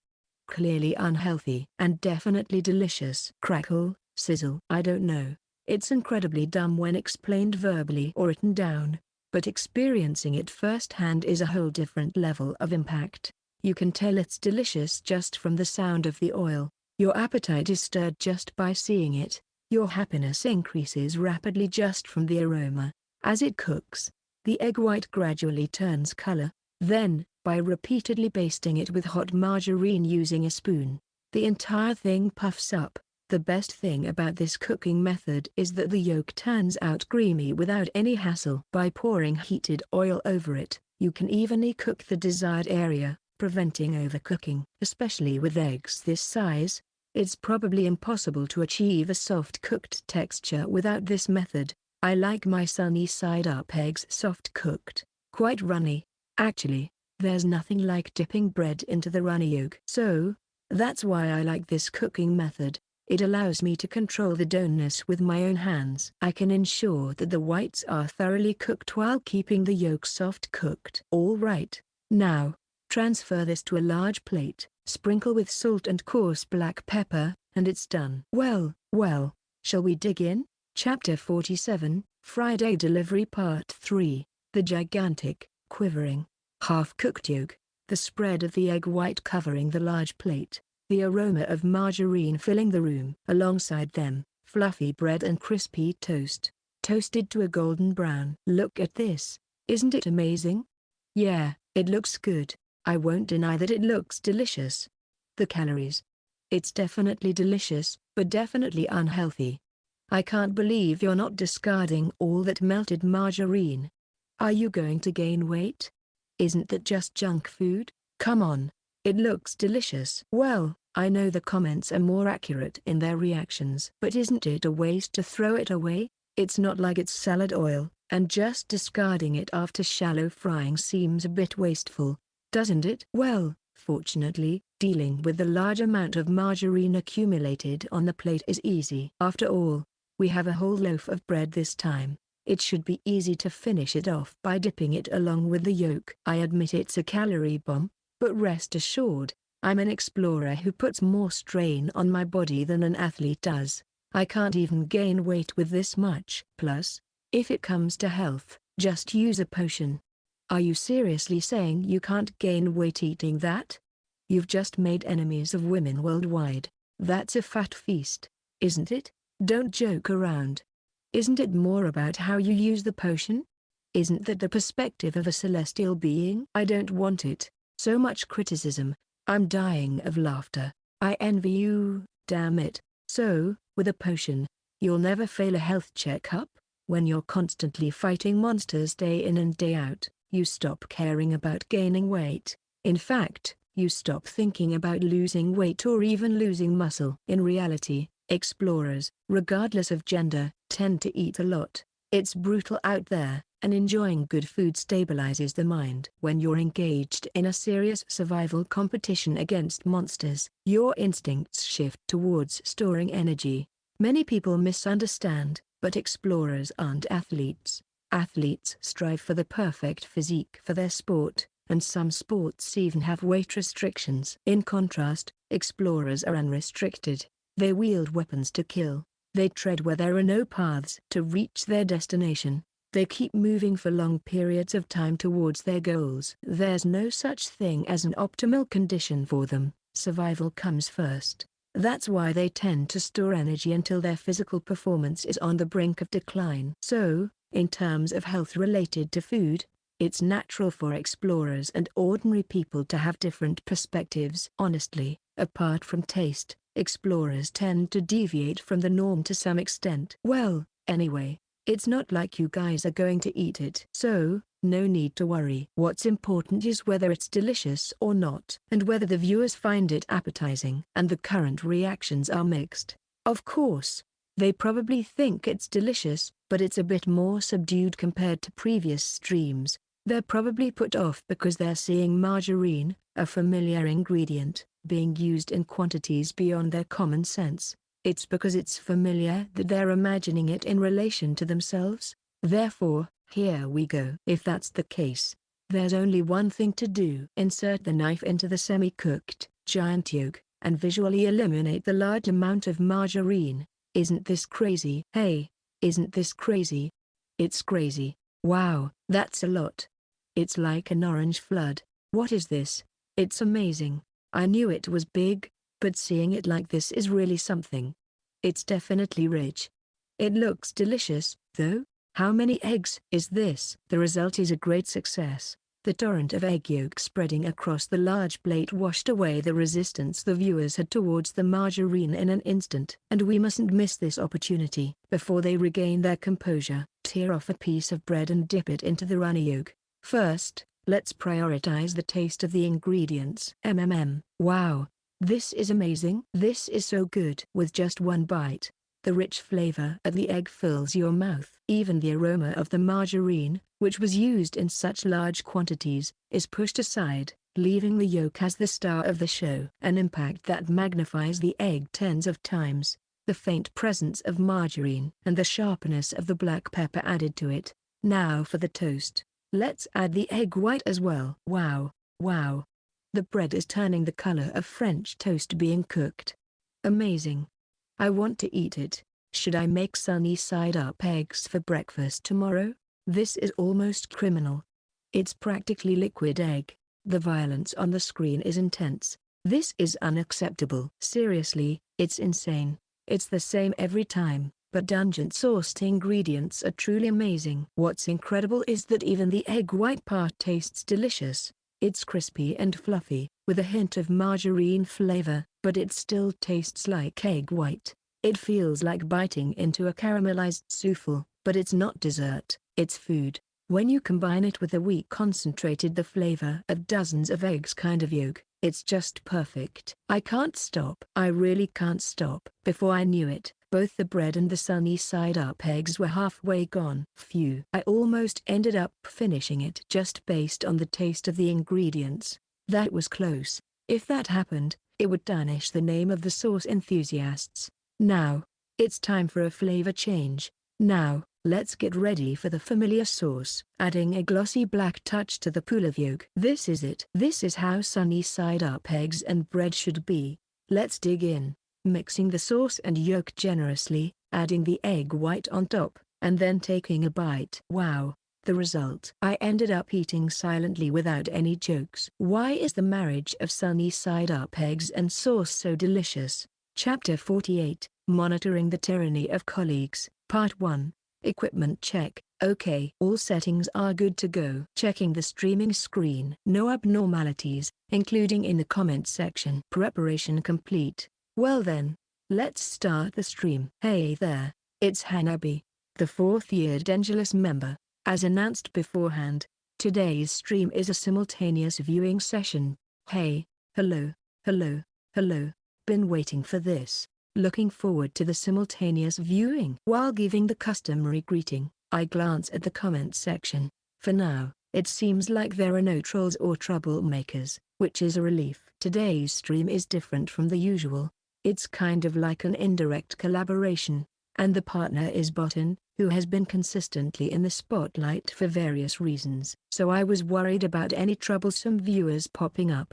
But for now, it seems okay. So, as planned, let's move on to explaining the purpose of this stream. So, first, let me explain the plan. I've briefly mentioned it in tweets, but some people may not know. Today, we'll be doing a simultaneous viewing of the dungeon movie created by my colleague, Botan. This request came directly from Botan himself, so please understand. While laying down some ground rules, I explain the situation to the viewers, including the backstory. It was surprising for me at first, too. I never expected to receive a request like this from Botan. According to him, he wants to see the real-time reactions of acquaintances. I understand his sentiment, but is that really a good idea? Well, I was interested in Botan's dungeon videos from the start, and I was planning to watch them anyway. And since he was eager to incorporate the stream, it's a win-win situation for me. Botan is now at the top of Dangerous with impressive numbers and leading the forefront of the industry as a top VTuber. In terms of business, associating with him leads to increased numbers, especially when it comes to dungeon-related content. The attention surpasses even the VTuber industry effortlessly. So, I agreed to this proposal. It's beneficial for me both personally and professionally, and it's a request directly from Botton himself. There was no option to decline. As a precaution, we can't stream his video directly, so everyone will need to open two windows and watch. Roger. Well, I'm looking forward to seeing what kind of footage it is. The waiting room numbers on their side are insane. Over 50,000 viewers 15 minutes before the start of the stream. Is that real? Botton is still as amazing as ever. I'm sure people outside the VTuber community are watching too. Well, there's a pretty good chance it's a groundbreaking discovery. Breaking news. Botton's announcement tweet is being retweeted by dungeon influencers from various countries. The number of waiting viewers is increasing rapidly. I knew it would be something incredible. The comments section is not just diverse, the number of viewers is increasing at an unbelievable rate. Is this like a live broadcast of the World Cup or something? At this point, all I can do is laugh. Despite being colleagues, there's no jealousy. The content of the stream is too unique to be categorized for comparison anyway. Thanks to that, as expected, it seems like people are flowing into my stream too. Perhaps because, very kindly, in the description of Botton's video, they included a link to my stream. My viewer count is much higher than usual. Well, I have to admit, I'm quite skillfully riding on the coattails of a tiger. Honestly, I feel a bit ambiguous about benefiting from his popularity, but in this world, connections are just as important in popularity contests. If it were just a hobby, that's one thing, but since I'm also part of a company, I should just consider it part of the job. Leveraging the success of my colleague, you can say whatever you want. I'll accept all that criticism and still gain new fans from the increased viewership. Because my colleague, Botton, has faced a storm of unreasonable criticism and has stood up to it head-on. It's almost time, isn't it? Here we go. What's going to appear? Feeling unnecessarily nervous, looking forward to it. I'm convinced that Botton will definitely mess something up. I wonder what kind of monsters will appear. Honestly, I'd like to see realistic battles. I can't even imagine what kind of dungeon Botton will explore. And so it begins. As anticipation rises for what kind of footage we're about to see, the streaming screen finally begins to change. First, it goes dark. Then, white text appears. Upon closer inspection, it seems to be the typical disclaimer seen in games, warning about potentially stimulating content. They even have what looks like an original logo. Oh, it says Yumano Botton if you look closely. They've put quite some effort into this. Is this Botton being mischievous? Is this some sort of hunting game? They're going all out unnecessarily. Feels nostalgic for some reason. Feels like fantasy. Reminds me of that startup sound. Can I have some honey, please? The gemstone isn't appearing. The beginning, edited to resemble a game's promotional video, feels oddly familiar. No wonder it took so long for the reveal. Then, the screen goes dark again. And then, what's shown is a first-person perspective video. They're probably using a head-mounted camera or something similar. The location may be a beach, behind are dense trees, and ahead is the endless sea. It's so clear. It's almost like a resort. Is this really a dungeon? Well, I've seen Botton post photos on social media sometimes, showing that dungeons can have nature too. But still, it's strangely peaceful. As I'm feeling bewildered by the unexpectedness of it all, Botton's figure casually stops at the water's edge. Then, deliberately, they bring something shiny and silver in front of the camera.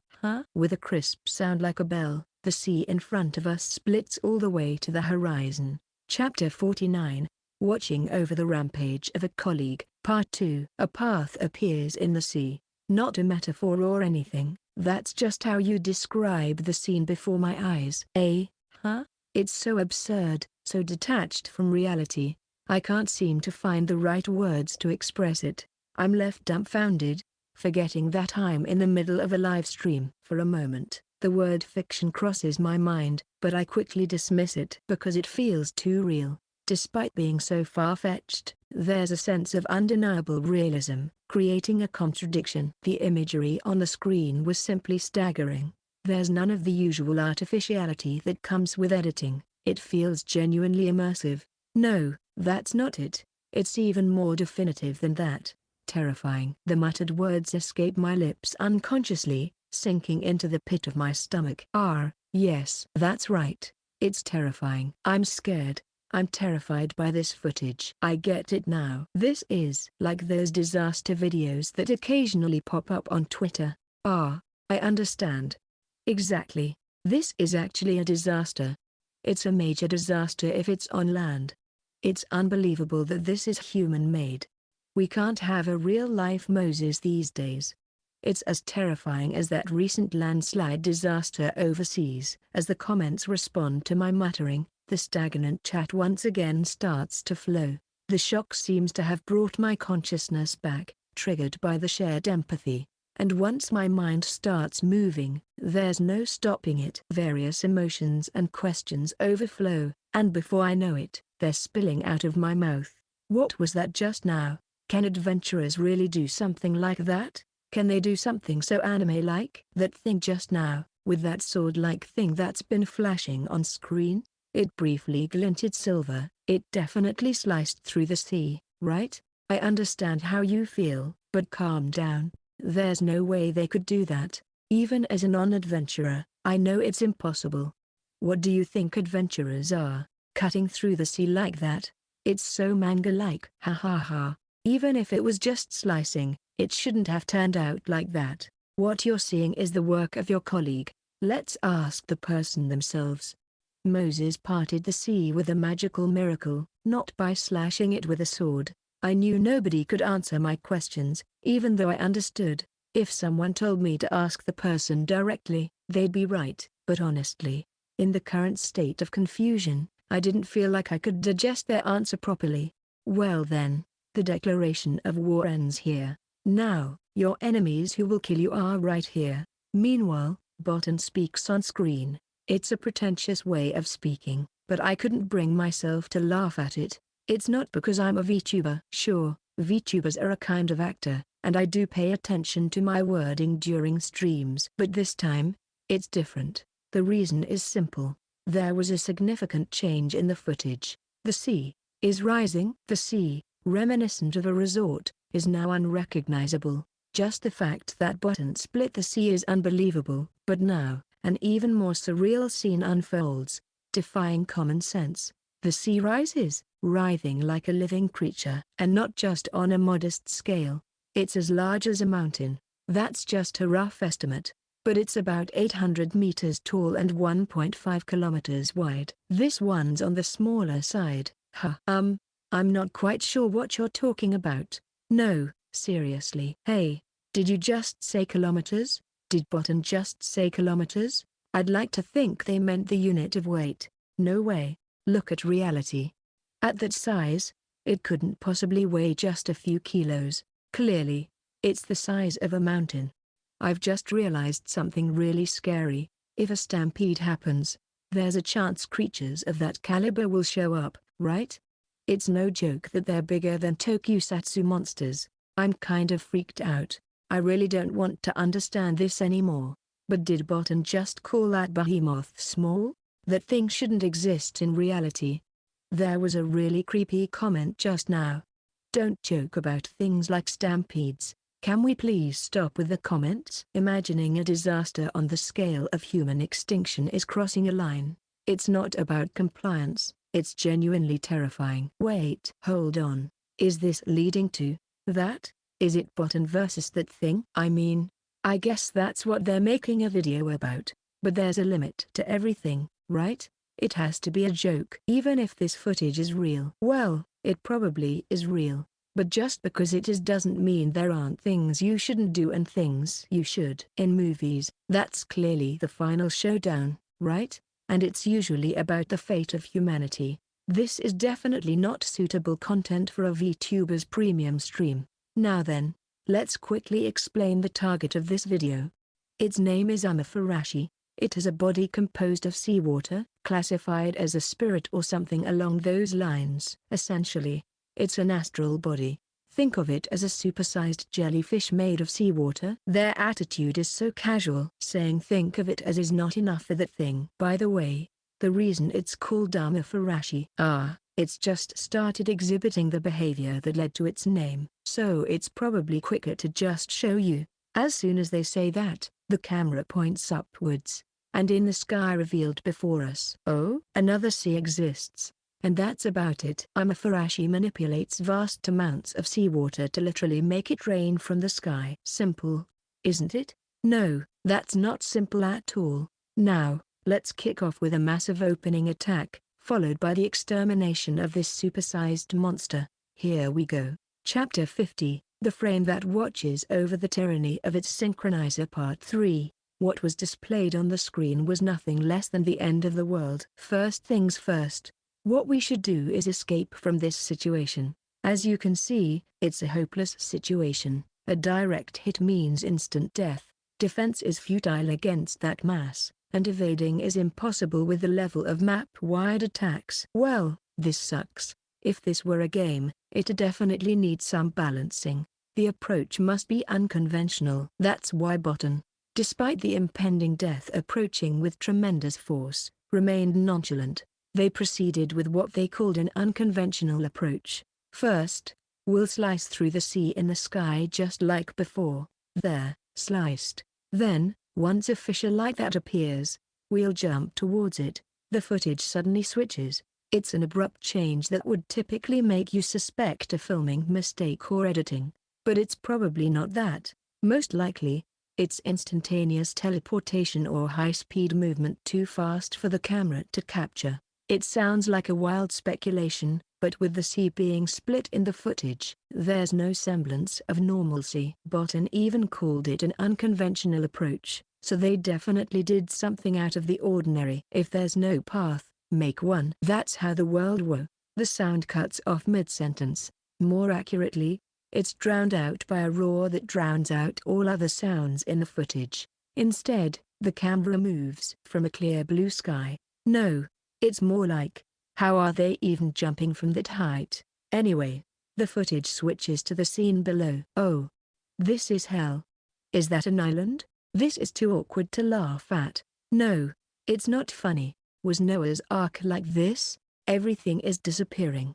So scary, so scary, so scary. This is. It's become a B-movie. Things have escalated quickly. I can't handle the sound anymore. Wait. This might become traumatic. The roar continues unabated, and the entire sea continues to surge, the once crystal-clear surface now murky. The deserted island where Botan was standing is nowhere to be seen. I don't know how large it was, but without a doubt, an entire island vanished. And most likely, not sunk but destroyed. What would happen if this occurred on land? Simply put, extinction. The damage would be beyond comprehension, worse than nuclear weapons. It's practically Japan sinks, an unavoidable apocalypse. Can't you refrain from imagining scary things? Let's all die together peacefully. The area hit directly would be pulverized, leading to ground subsidence. The surrounding area would be blown away by the impact, and earthquakes would occur elsewhere. Then immediately after, a widespread tsunami caused by the falling seawater. After that, many disasters would chain react, I think. It's too scary. The fear of this happening within a dungeon rooted in everyday life. It was a question asked for confirmation, but the comments mostly echoed my own thoughts. It's a stalemate from the moment it happens, before anyone can panic. They're all dead. The level of calmness one might typically have. The vague sense that I might survive, even that's impossible. It's the end of the world at a level where even that level of reassurance is impossible. Can you believe it? The one doing this is my colleague. And that's precisely why Botan's abnormality, the way they easily escaped from such a despairing situation, stands out even more. And, back to the topic. After effortlessly dealing with the monstrous opening move of the vaguely monster-like water blob, there wasn't much of a spectacle afterward. Because honestly, Amafarashi isn't that strong. I'm not quite sure what they're talking about. I mean, in terms of wide-scale destruction, It's top-notch, and if you haven't reached the appropriate level in a game sense, you'll just be rolled over without any recourse by this boss monster. However, on the flip side, for those who can handle the opening moves, it's a piece of cake. I'm still not quite sure what they're talking about. Second time. Firstly, as explained earlier, Amaterasu is a monster with a spiritual essence. Its body is composed solely of seawater manipulated by its abilities, and it's definitely not biological. In essence, it's a typical astral-type monster, more akin to a phenomenon mechanically acting as a monster. Mechanical. In other words, it acts reflexively like a programmed behavior, devoid of any will. As a dungeon monster, it attacks humans. But it's merely that, an existence solely for that purpose. Bolton describes it as neither more nor less than that. When there's an enemy, it starts with a big mass attack from above, pulverizing everything, and it's over. That's all it does. Of course, it can probably do other things since it can manipulate seawater, but it doesn't bother with such tricks. It doesn't have that level of intelligence, so it mechanically hurls its highest powered attack, even if it means involving itself. After all, it doesn't have a physical form.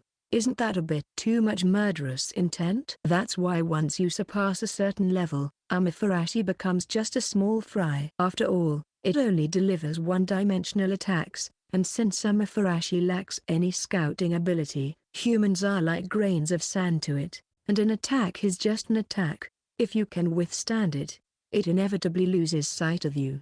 They're saying it so casually, but how can you possibly overcome such a high-level disaster in the first place? Dodge its ultimate move. Amaterasu freezes. Attack. Dodge its ultimate move again. Just repeat that.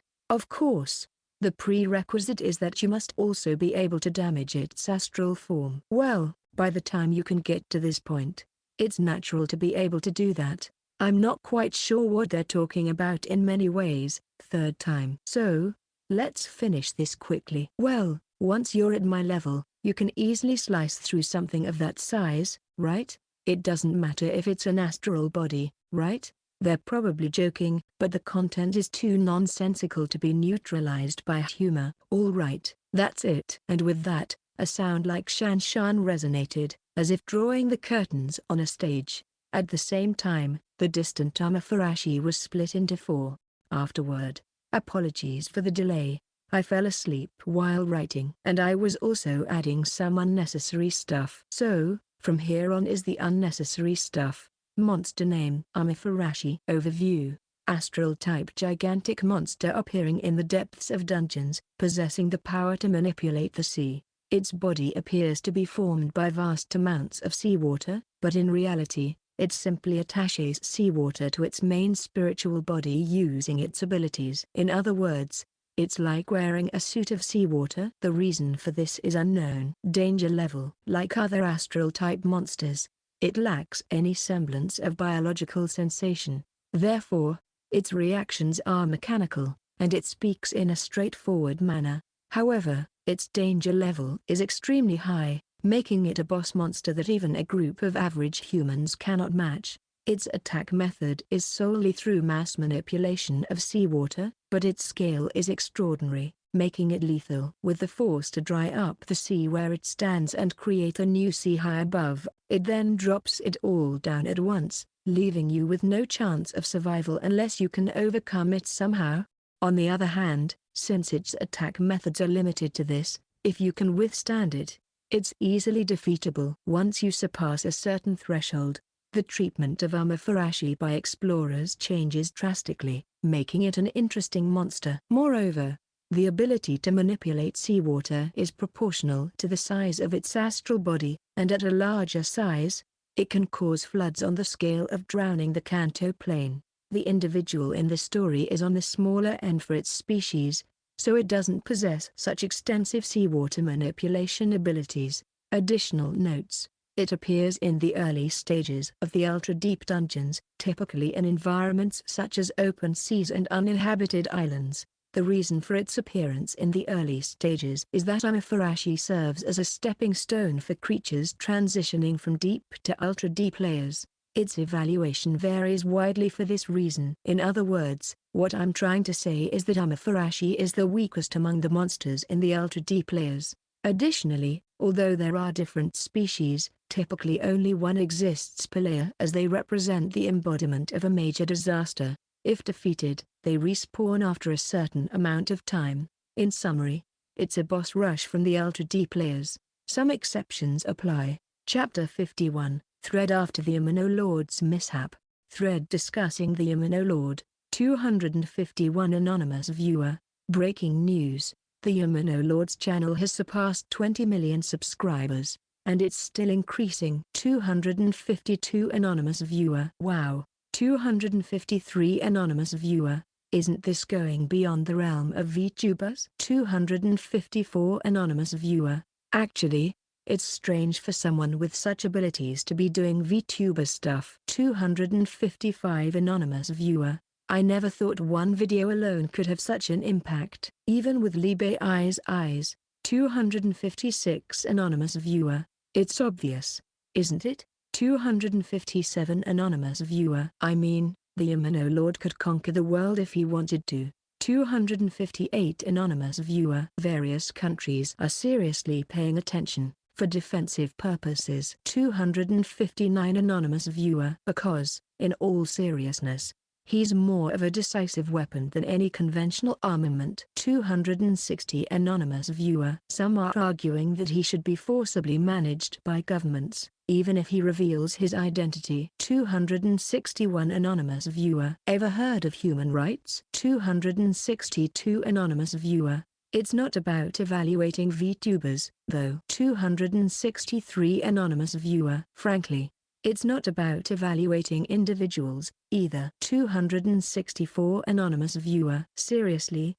This is ridiculous. 265 Anonymous viewer. Seriously, those anti-dungeon folks. 266 Anonymous viewer. Claiming that a society where individuals can easily possess military power is dangerous is just outdated. 267 Anonymous viewer. Why are people who scream pacifist generally so stupid? 268 Anonymous viewer. Because they are. 269 Anonymous viewer. What's really terrible is that some of those idiots are joining the Lord's anti-fan club. 270 Anonymous viewer. Even those who are being whispered about as anti-Japan or anti-government are starting to make noise in the community. 271 Anonymous viewer. To put it mildly, isn't this hell? 272 Anonymous viewer. This isn't even the content you'd expect in a VTuber thread. 273 Anonymous viewer. But realistically,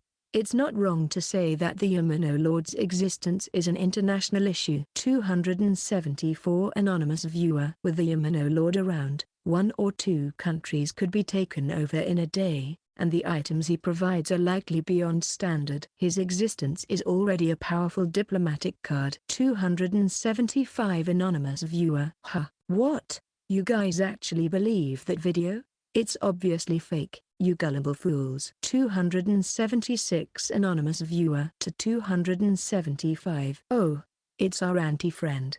Thanks for the desperate negative campaign. 277 Anonymous viewer to 275. At the very least, if you watch that video and his regular streams, you'd see he's not using CG. It's pitiful that you can't accept reality. 278 Anonymous viewer to 275. Even if that were fake, it would still prove that he has top-notch video technology. That alone is proof that he's a top-tier streamer. 279 Anonymous viewer. Wow, there are way too many crazy people here. Aren't you embarrassed to be fooled by such a lunatic? And if that video were real, we should just dispose of him immediately. The fact that you can't even consider that shows how stupid you all are. Seriously? 280 Anonymous viewer to 279. Okay, crossing the line there. 281 Anonymous viewer to 279. I can imagine you typing out that long message with your face all red. I'm reporting you 282 anonymous viewer to 279. I've saved the thread. I'll send it to the Lord. 283 anonymous viewer to 279. Being reckless against someone like the Lord, who declared a thorough resistance against anti-fans and even prepared a dedicated form for it, is foolish. 284 anonymous viewer. There really are too many careless idiots. 285 anonymous viewer. They don't understand that jealousy and ignorance will be their downfall. 286 anonymous viewer. In fact, there have been numerous reports in various threads related to the Lord. 287 anonymous viewer. Even on social media. 288 anonymous viewer. The dedicated form is currently bustling with activity. 289 anonymous viewer. Picking a fight with the strongest human and real-life billionaire is just plain reckless. 290 anonymous viewer. What's truly frightening is that if he wanted to, there's no one physically capable of stopping him. 291 anonymous viewer. A bug where an individual surpasses law enforcement organizations like the police and self-defense forces. 292 anonymous viewer. Well, his very existence is like a glitch, so it's unavoidable. 293 anonymous viewer. He's a miracle worker. That's for sure. It's only natural. 294 anonymous viewer. Miracle, physics. 295 anonymous viewer. Calling slicing the sea with a sword physics. 296 anonymous viewer. I've said it multiple times, but he's just too much of a glitch. 297 anonymous viewer. Seriously, why is the Lord even doing VTuber stuff? 298 anonymous viewer. Even his colleagues are puzzled. 299 anonymous viewer. Dangerous. And even some of the previous livestream members who apparently had interactions with him were genuinely surprised. 300 anonymous viewer. Hanabi, who was watching simultaneously, had the same reaction as us. 301 anonymous viewer. From now on, I will worship the Lord. 302 anonymous viewer. That's seriously hilarious. 303 anonymous viewer. Seriously, it wouldn't be strange if he became an object of worship. 304 anonymous viewer. Probably, if he wanted to, he could become the founder of a new religion. 305 anonymous viewer. Because VTubers themselves are kind of like religions. Trembling voice. 306 anonymous viewer. Seriously, this isn't the kind of stuff you expect to discuss in a VTuber thread. Chapter 52. Change of direction. Channel subscriptions surpassed 20.2 million. This is seriously unbelievable. As I gazed at the staggering numbers propelled by just one video, that murmured thought naturally slipped out. Well, truly, it's extraordinary. While there was an awareness of packaging content in flashy ways to seek impact, never did I expect such a massive response. It shows how much the world beyond the surface is diverging from modern society. Indeed, things have really gotten out of hand. Surging to the top as a streamer, the existence of the button has become a sort of social phenomenon. The views on that particular video are outrageous, and they are still increasing. The same goes for clips and highlight reels. Various media outlets, led by television, were inundating us with requests for appearances and interviews. However, our agency is currently overwhelmed, so we're turning down everything. There's also that, while it deviates a bit from being a VTuber, the explorer scene is getting noisy. By unveiling footage from the ultra-deep, awareness of dungeon-related crises has skyrocketed, leading to a surge in people aspiring to become explorers, among other things. And the pinnacle of it all is the stuff behind the scenes that can't be made public. Essentially, it's political stuff involving the world, and politicians and bureaucrats are in an uproar. Apparently, even Mr. Tamaki was furious, saying, "What the hell is this idiot doing? I'll kill him." But you know, that's just the existence of a streamer. It's not like we're committing crimes or engaging in ethically questionable acts. Yet, there seems to be no hesitation in gathering things that could be interesting for streams and showcasing them. Or rather, the result of consideration from various quarters is what it is. After all, video streaming is a subtly delicate activity, It's essential to adhere to the standards set by platforms, and on top of that, I have an agency to consider. Even if the existence of dungeons has branched off into factions, what explorers are doing is essentially fighting monsters. There's room for debate about whether it's okay to lump monsters into the category of normal creatures, but even so, if asked whether it's okay to casually stream videos of organisms dying gruesomely, most would hesitate, right?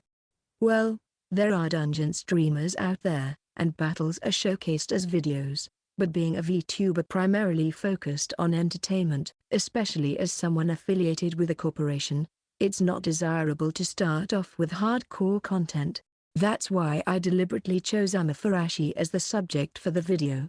Thanks to its astral body, there's no worry about bloodshed, yet it still makes for entertaining combat. There weren't many options like that. Others would either inevitably involve bloodshed upon defeat or move too quickly for the video. Still, despite receiving messages from various quarters, mostly countries, to tone it down, I unapologetically replied with because it's a stream. While my work started on a whim, recently, I've been enjoying it one way or another, and streaming has become a hobby of sorts. It's kind of amusing to see listeners, or rather, ordinary people who don't know about dungeons, in a frenzy. It's not about wanting attention, but rather, it's something different from the need for approval, more like being the spark that ignites a festival.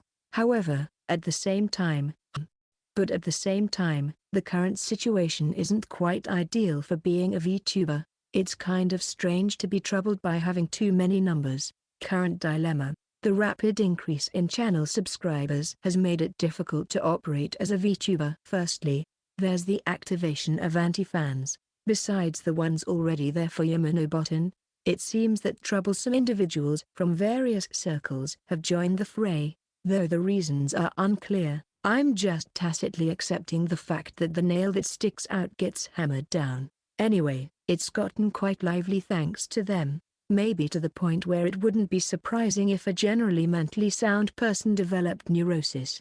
However, this should calm down over time. In fact, various parties seem determined to put a stop to it. According to Mr. Damaki, they intend to forcibly drag troublesome individuals under my banner of goodwill. So, this isn't much of an issue. At most, it means I have more things to be cautious about during collaborations. Secondly, there's the change in demand and audience. Simply put, the vast majority of the skyrocketing subscribers are seeking content related to that video. Specifically exploration activities, and VTuber activities are taking a backseat to them. Things like my casual chats or cooking probably hold little interest. There might be some interest in cooking, but at least the casual chats. Well, besides, most of them are probably foreigners, so even if I speak Japanese, they probably won't understand. And then there's the issue of comments during streams. Having a diverse international audience isn't a bad thing, but I can't react to comments in foreign languages. Currently, foreign viewers seem to dominate the comments section, so it's a bit of a bother, and if I'm asked to make dungeon-related videos, that would really be a problem. Lastly, my personal biggest problem is the increased difficulty of collaborations due to the increase in numbers. A cursory check revealed that my channel subscription numbers are among the top in Japan. This is not within the scope of being a VTuber but rather within the broader framework of content creators. Until now, despite the numbers, Yamanobotan has been a rookie corporate streamer, hence, collaborations were kept modest, and invitations were mostly passive. However, with the sudden surge in numbers, being passive like before has become difficult. While my numbers are far ahead of other VTubers, and I'm an outlier as a streamer, the main audience is international, and my influence in various fields is unknown. I've analyzed it lightly myself, but I'm not really the type to get close to this. I knew it, but being passive about this is really unreasonable. At the very least, it's common sense to observe for a while. Naturally, a sigh escapes. In that case, it seems that a change in strategy is necessary. Well, until now, I've been cautious due to a lack of trust as a rookie, but with the current situation where I have no credibility as a top VTuber, I don't think there will be any problem with moving boldly. Since someday I'll be the one inviting others instead of being invited, this could be another opportunity. In that case, the real issue is probably new listeners. Should I maybe separate them?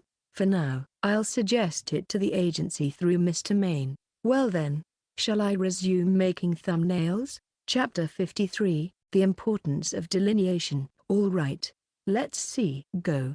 Equipment check. Okay. No issues with settings. It's a routine check before starting the stream that I've done many times before, but this time, I'm paying extra attention. Of course, there's a reason for that. This time, the stream will be set up differently than usual. Specifically, it will be on a different channel. All right, everyone. Good evening. I'm Yamanobotan, a super hunter from Dengulus. Today, I'll be streaming on my new channel, Yamanobotan's at Mark Noren Sharing. Hey there. Didn't expect you to open a sub-channel. Good evening. Well, can't really call it a VTuber channel anymore. Couldn't you have come up with a better channel name? Using hiragana for the @ symbol is a nice touch. I checked the comments section. The Japanese comments are flowing nicely.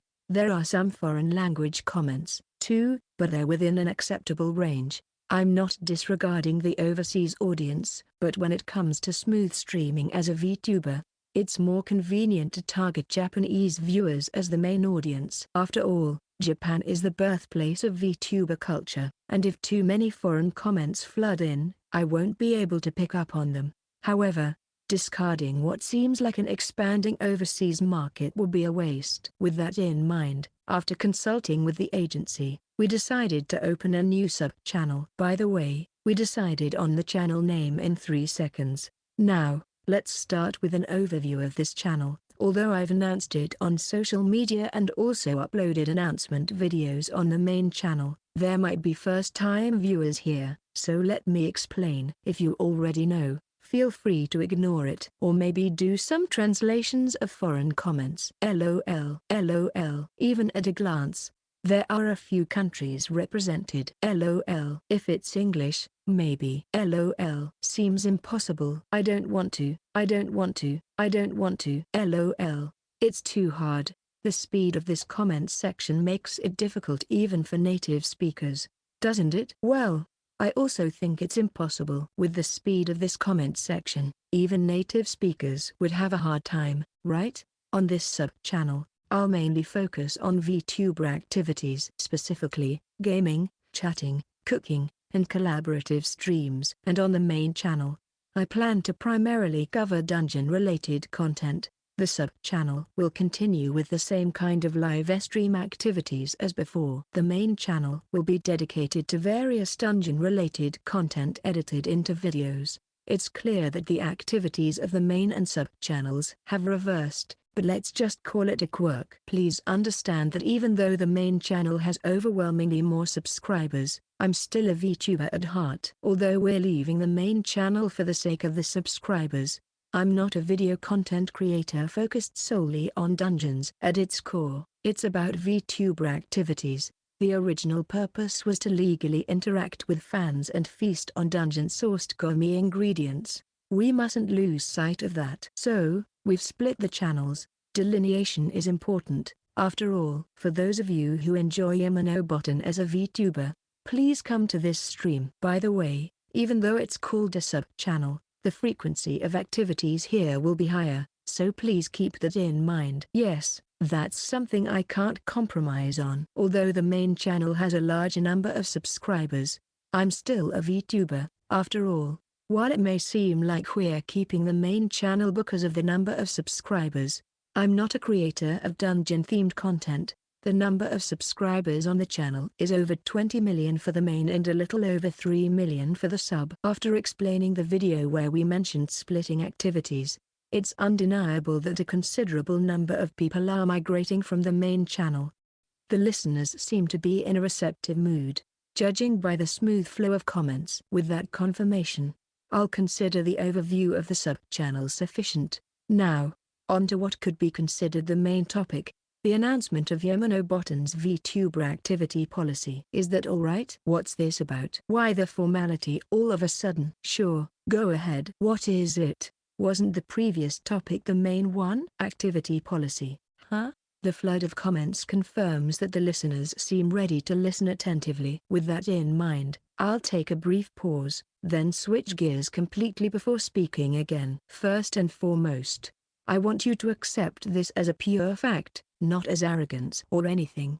Yamanobotan has risen to the top as a VTuber. In terms of channel subscribers, that is. In terms of experience, I'm still rookie, and I haven't contributed anything significant to the VTuber world. If asked whether the numbers I've acquired are the result of my activities as a VTuber, I can't help but tilt my head in doubt. Still, the main channel has over 20 million subscribers, and the sub-channel has a little over 3 million. Even though we've explained the split in activities in a video, it's undisputable that a considerable number of people are migrating from the main channel.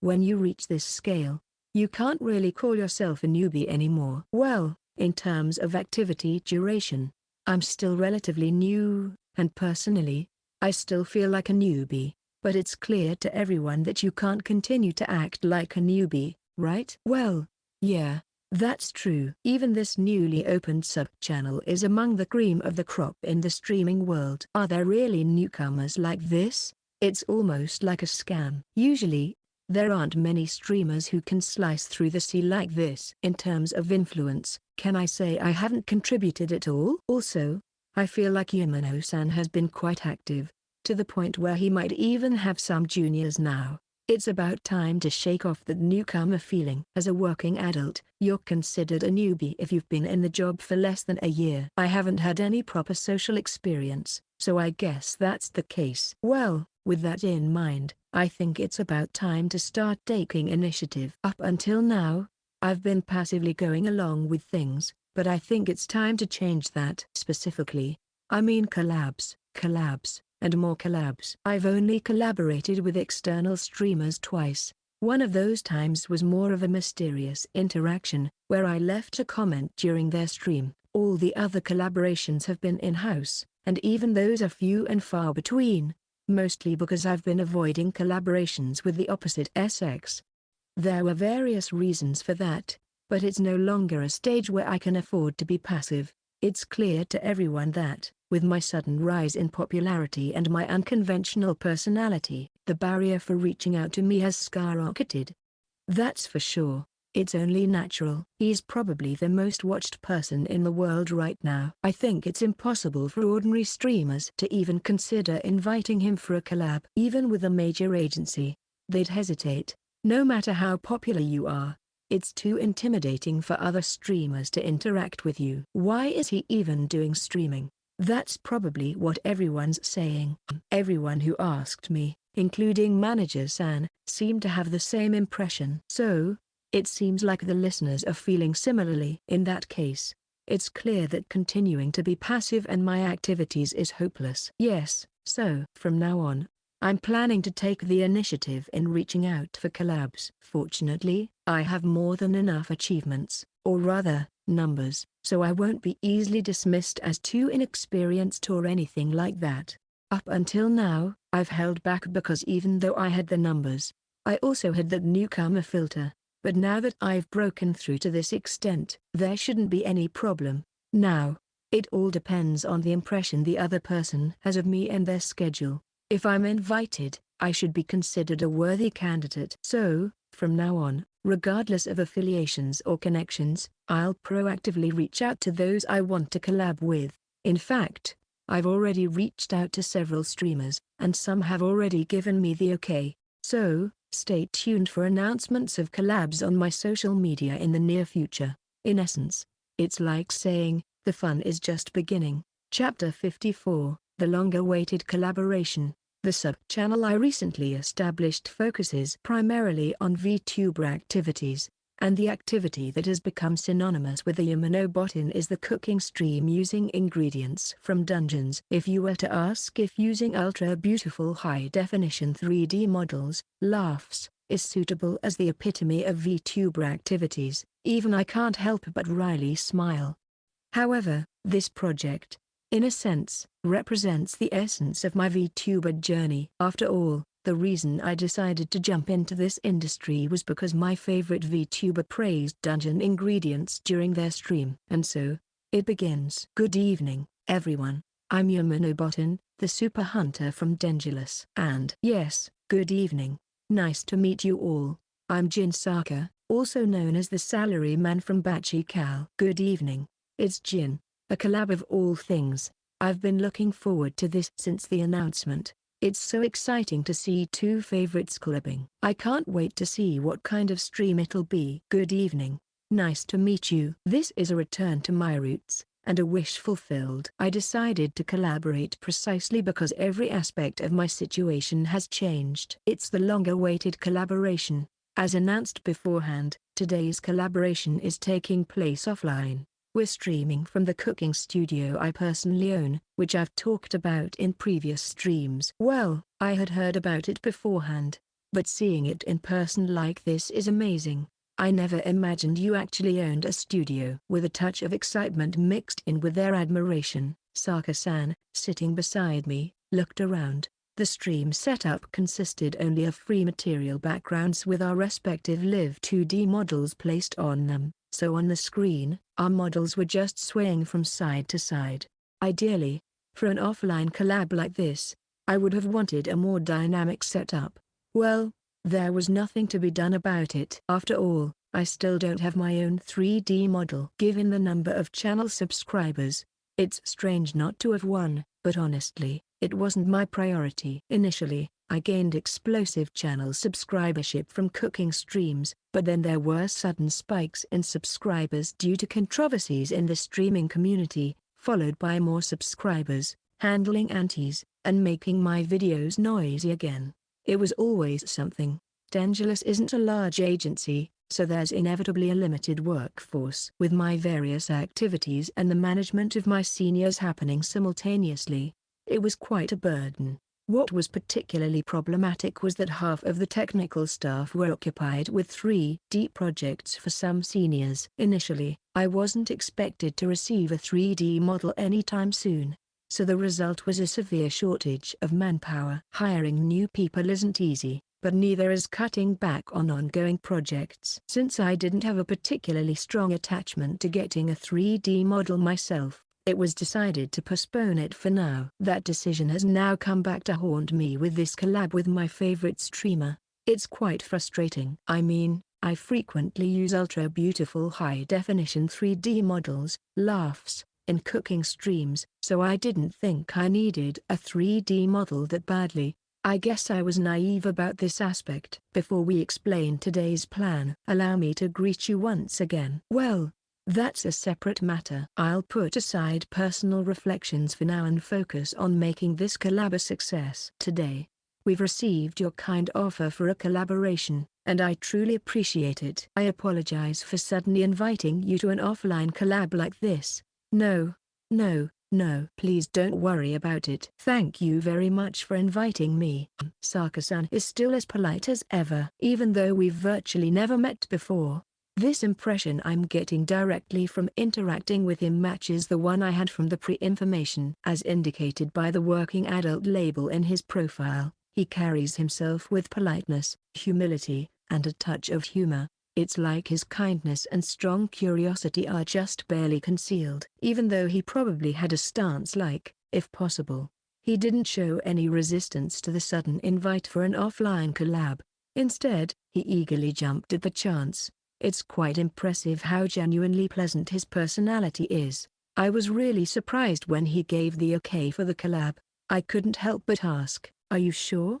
Because, even though he's a hot topic streamer, our affiliations and even companies are different, you know? Normally, it wouldn't be a two-word response, but then his answer was like that. It was so amusing that I couldn't help but burst out laughing. I don't mind about face reveals. I've been active as a real-life streamer before, and even without that, I've met many people in this industry, such as other streamers and staff members.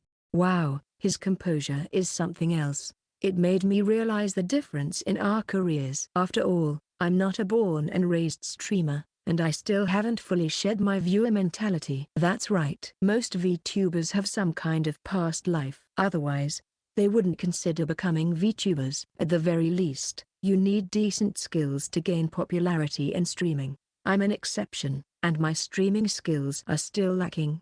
That's why my perspective has remained viewer-oriented. VTubers, especially those at the top, don't care much about revealing their identities. Well, more accurately, they don't care about revealing their past lives and assume that they've already been exposed. Sarkis-san and others like him are mainly concerned about leaking personal information and mixing in real-life topics during VTuber activities that wouldn't make good material. What's important is not to disappoint or disillusion the supportive listeners, just like not revealing the person inside a mascot costume in front of the audience. Conversely, if the other party isn't a listener but another VTuber or staff member, they wouldn't mind revealing themselves as much. After all, it's just a regular work conversation. Of course, the existence of trust as work partners is a major prerequisite. In that sense, I suppose I was a trustworthy partner from Sarkis-san's perspective. At least, he should have counted me as a work colleague. I'd like to think it wasn't a case of him not being able to refuse even if he wanted to. Honestly, I've been wanting to meet you, Yamano-san. So, this invitation was like a godsend for me. Well, he's saying that. Even if it's just flattery or polite words, let's take it at face value this time. Although I'm well aware it's not that simple. Well, since it's a collab with my favorite streamer, rather than overanalyzing, let's just enjoy it like idiots. Thank you for saying that. It really helps us out. Well then, shall we briefly explain the plan? Although, Chapter 55, Long-Awaited Collaboration Part 2. Alright, let's start the casual chat. Oh, here's some alcohol and snacks. These are more ordinary than I expected. After the introduction, we moved on to the main segment, the chat time. I prepared some commercially available wine and nuts just for the chat. It's surprising. I was expecting something like dungeon-produced ingredients to come out. No, I don't mean to complain about what you prepared. Haha, no need to worry. I understand it was unexpected. Oh, is the wine okay? Yes, it's fine. In reality, considering my track record, it's natural for viewers to expect dungeon-produced ingredients at this point. So when commercially available items appear, it's understandable if they raise an eyebrow. Well, it's an aperitif. Starting off with something strong wouldn't be ideal, especially since I'm really putting effort into this. Wait a moment, did you just say something slightly ominous? Yeah, haha. I know it sounded a bit strange, but starting off with an aperitif, huh? It's better that way, I guess. I swirled the wine around my mouth, and the elegant and rich flavor of grapes spread through it. The balance of acidity and astringency was good. It had the crispness characteristic of a dry wine, just as the reviews had said. It's really good. I'm not familiar with the wine brand, but is this a pretty good one? I'm not sure. I just ordered it after checking online for reviews. I'm not that knowledgeable about wine or alcohol in general, so I'm clueless. I see. Can I take a look at the bottle? Sure, go ahead. Oh, haha. Wait, did you say it cost 50,000 yen? Yeah, it was around that price. Isn't your reaction a bit too casual? A 50,000 yen bottle of wine is seriously high-end. Well, you don't bring out cheap alcohol to entertain guests, do you? Actually, even 50,000 seems cheap to me. I'm aware it's more than enough for a high-quality product, but when it comes to offering it to my favorite collaborator, do you know? And my standards for premium alcohol might be a bit skewed. If it doesn't have additional effects when consumed, I can't help but feel it's lacking in class. Don't worry. As I mentioned before, please don't concern yourself with financial matters. In my case, I have to actively spend to keep the economy running.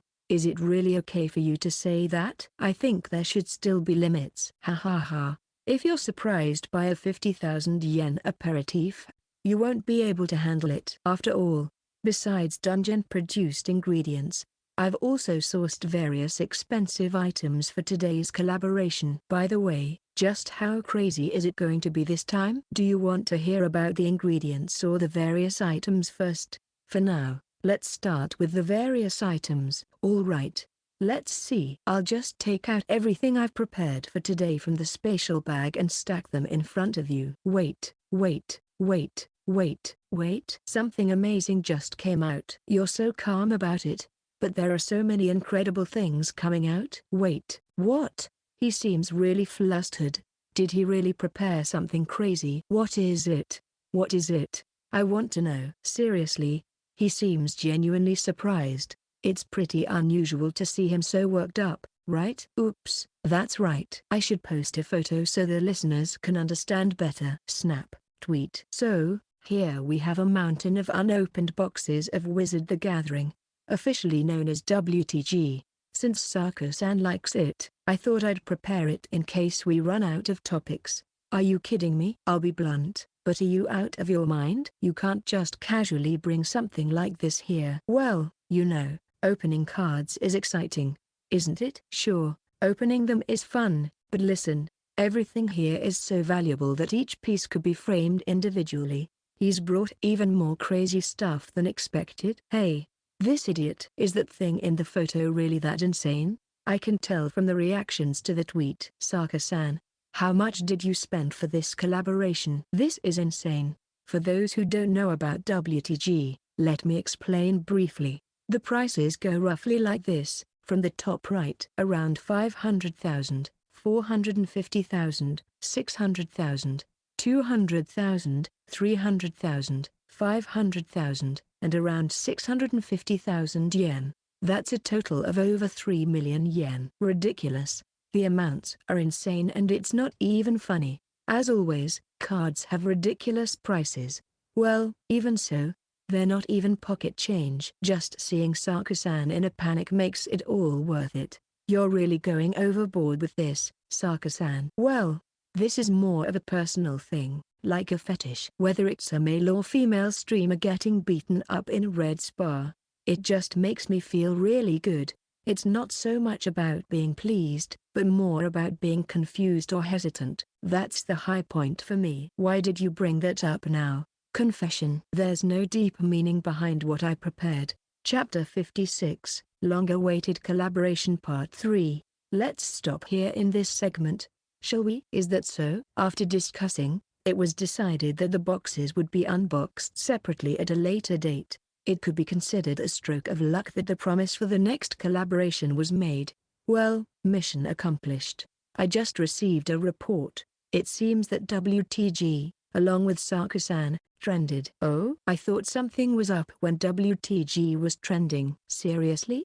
Congratulations. Well, of course it would trend. The reactions are hilarious. Saka-san seems completely indifferent. In Bot and Nikki's case, just streaming normally is enough to trend. Taking a quick look at social media, it's confirmed that the main topic of discussion revolves around the value and total price of the boxes. Of course, there are some anti-tweets, like showing off wealth is annoying, but that's to be expected. Overall, it seems to have been well received. Saka-san's involvement doesn't seem to have caused any backlash. So for now, it's best to just leave it alone. Oh, some of the Bachikal people are tweeting about it too. Really? Let me check. I take back what I said earlier. If Bachikal VTubers are reacting, then we definitely need to check it out. If they reacted to something related to WTG, then there's a high chance it's them. Oh, quite a few people are reacting. The enthusiasm from those who actually play is amazing. Of course, each box we just put away is a coveted item for fans. I wonder what the reaction would have been if we had a first 8 box. By the way, the first 8 refers to the legendary cards included in the first box, the first box ever released in WTG. Depending on the condition, they can sell for 7 figures. Do you have one? Well, it's just a metaphor. I don't actually have one. They're so rare that they're not available anywhere. If a first 8 box suddenly appeared, I'd collapse. Even Saka-san probably doesn't have one. So, if it was available for sale, would you buy it? Saka-san is really something, but you could probably actually buy it. Why are we talking about WTG during a cooking stream? Or maybe, depending on the situation, would you open a first here? It's not really a big deal in terms of value, but, well, There's nothing you can do about things that aren't for sale in the first place. Of course, if you look hard enough, there's a chance you'll find one eventually, but honestly, I wouldn't buy it unless it's from a reputable store. I'm afraid of potential trouble with online shopping from dubious sources. Well, I do intend to continue searching for a first in the future. I'll buy it if I find one. How about we open it together when that happens? Oh,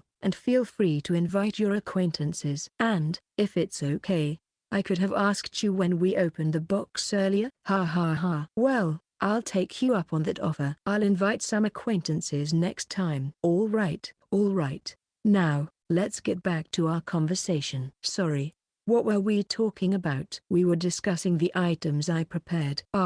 It seems we forgot about it due to the impact of the boxes, but going back to the beginning, we started with ingredients and various things, and Saku-san chose the latter, which smoothly derailed the conversation. So, next up is the ingredients. Well, it's faster to show rather than explain. And with that, Tada, I take out the ingredients I prepared for today from the space bag and take a photo for social media while I'm at it. Sausages and a barrel of alcohol. That's right. By the way, the sausages are not store-bought. They're homemade using drop items.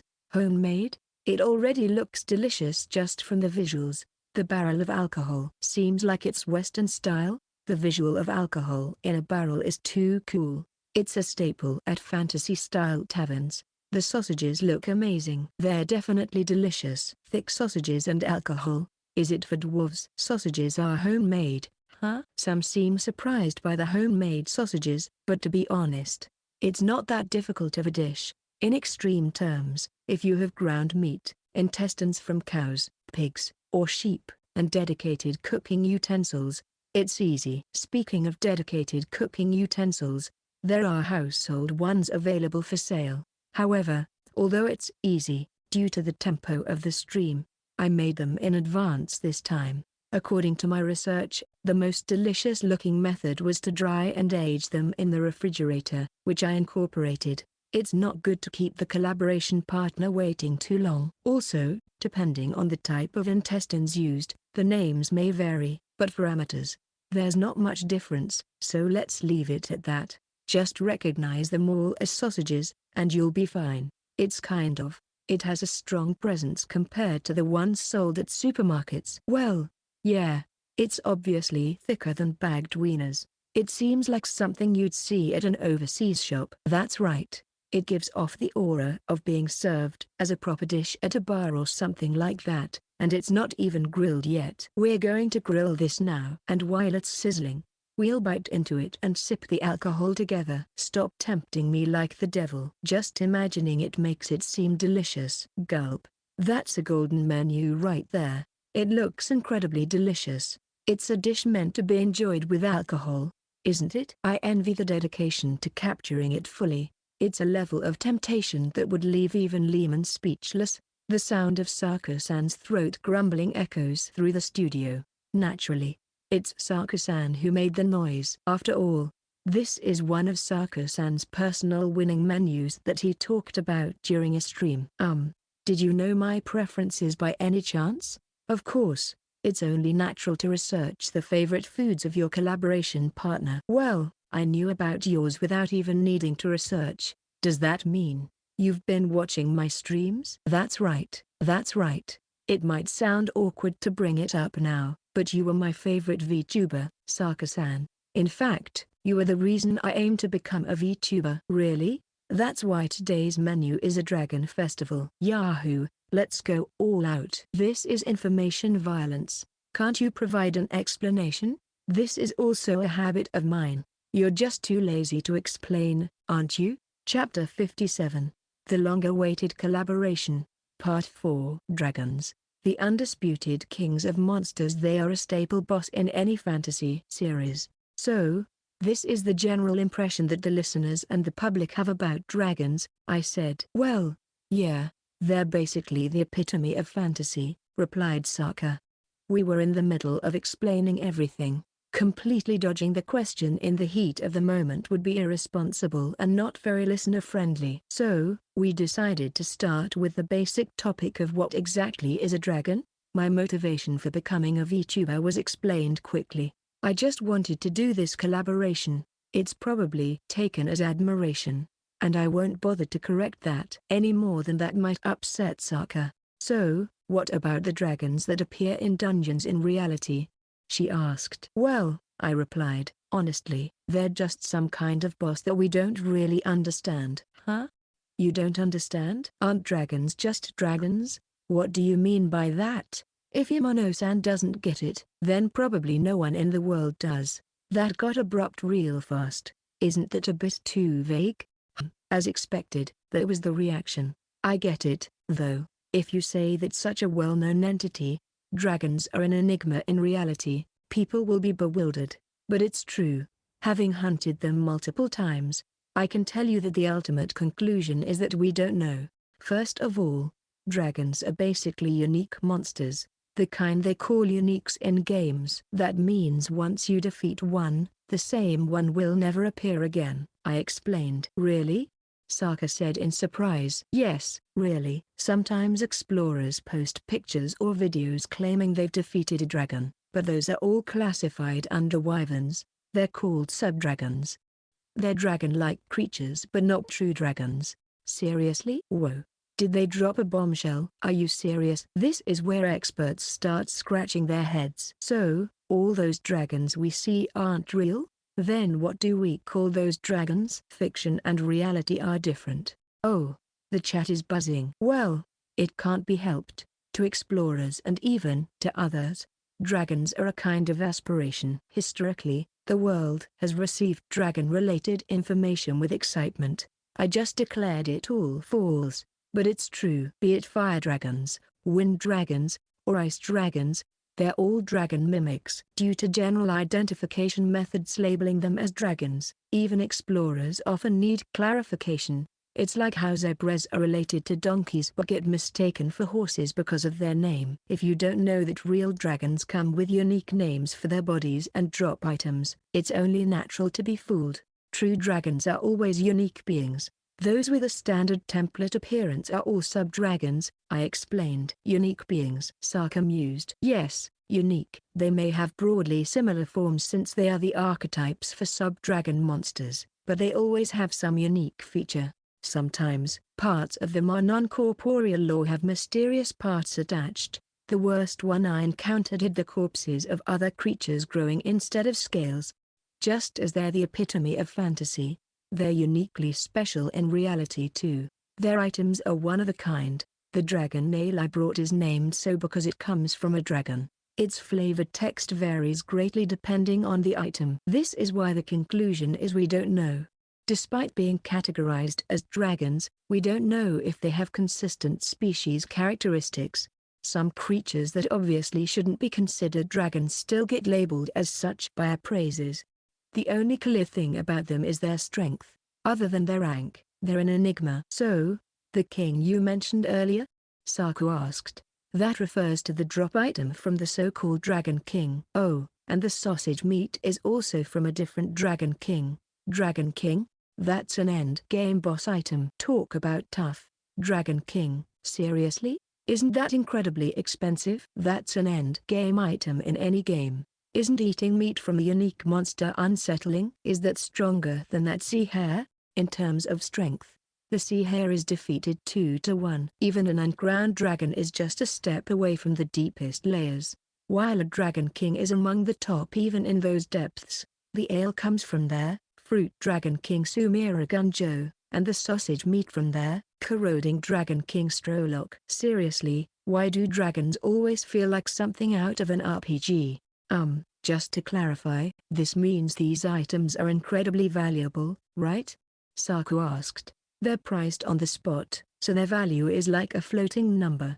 Do you think that explanation works? Well, if no one buys it, it's just another high-end ingredient going to waste. A dragon's value can easily reach 11 digits, but in the end, it's just a food ingredient. Probably, no buyer would want to deal with that. So, worrying about the price is pointless. Although, I'll keep quiet about the possibility of the ale being a collectible.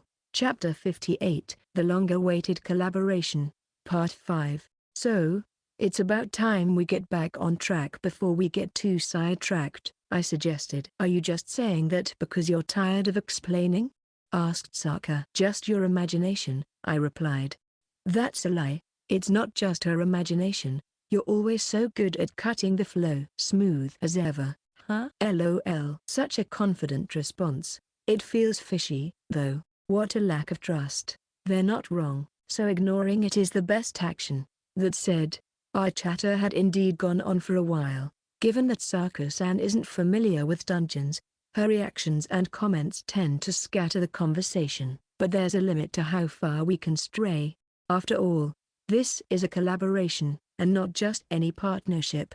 This one is with another company and our first time working together. Plus, since it's an off-collab, do you get the idea? In other words, we have a time limit. We plan to wrap this up in just under 2 hours during our prep, so we can't spend too much time just talking. Anyway, let's move on to the cooking. Well, it's really just a quick boil and then a sear in oil, I said. This is the so-called boil and sear method. The cooking process is simple enough, so it shouldn't take long. So, let's get going. First, I placed a gas stove and put a frying pan filled with water. Turning up the heat, I tossed in the sausages. We'll let these simmer until they plump up a bit. With store-bought sausages, it usually takes about 2 minutes, right? Sokka noted. Yeah, that's about right. The video I referenced said as much. I'm impressed by your knowledge. You've clearly cooked on stream before. Knowledge might be an overstatement, but you've watched that video, huh? Of course. I'm a dedicated fan. After all, I watch her streams and keep up with her collaborations and official channel appearances. Sokka-san is quite a good cook. In official channel videos, she's made some delicious-looking dishes. All right, it's about time. Let's take the sausages out for a moment and drain the water. Then, we'll add a splash of oil and set the stove to medium heat. Now, here we go. Sizzle-ee-ee-ee.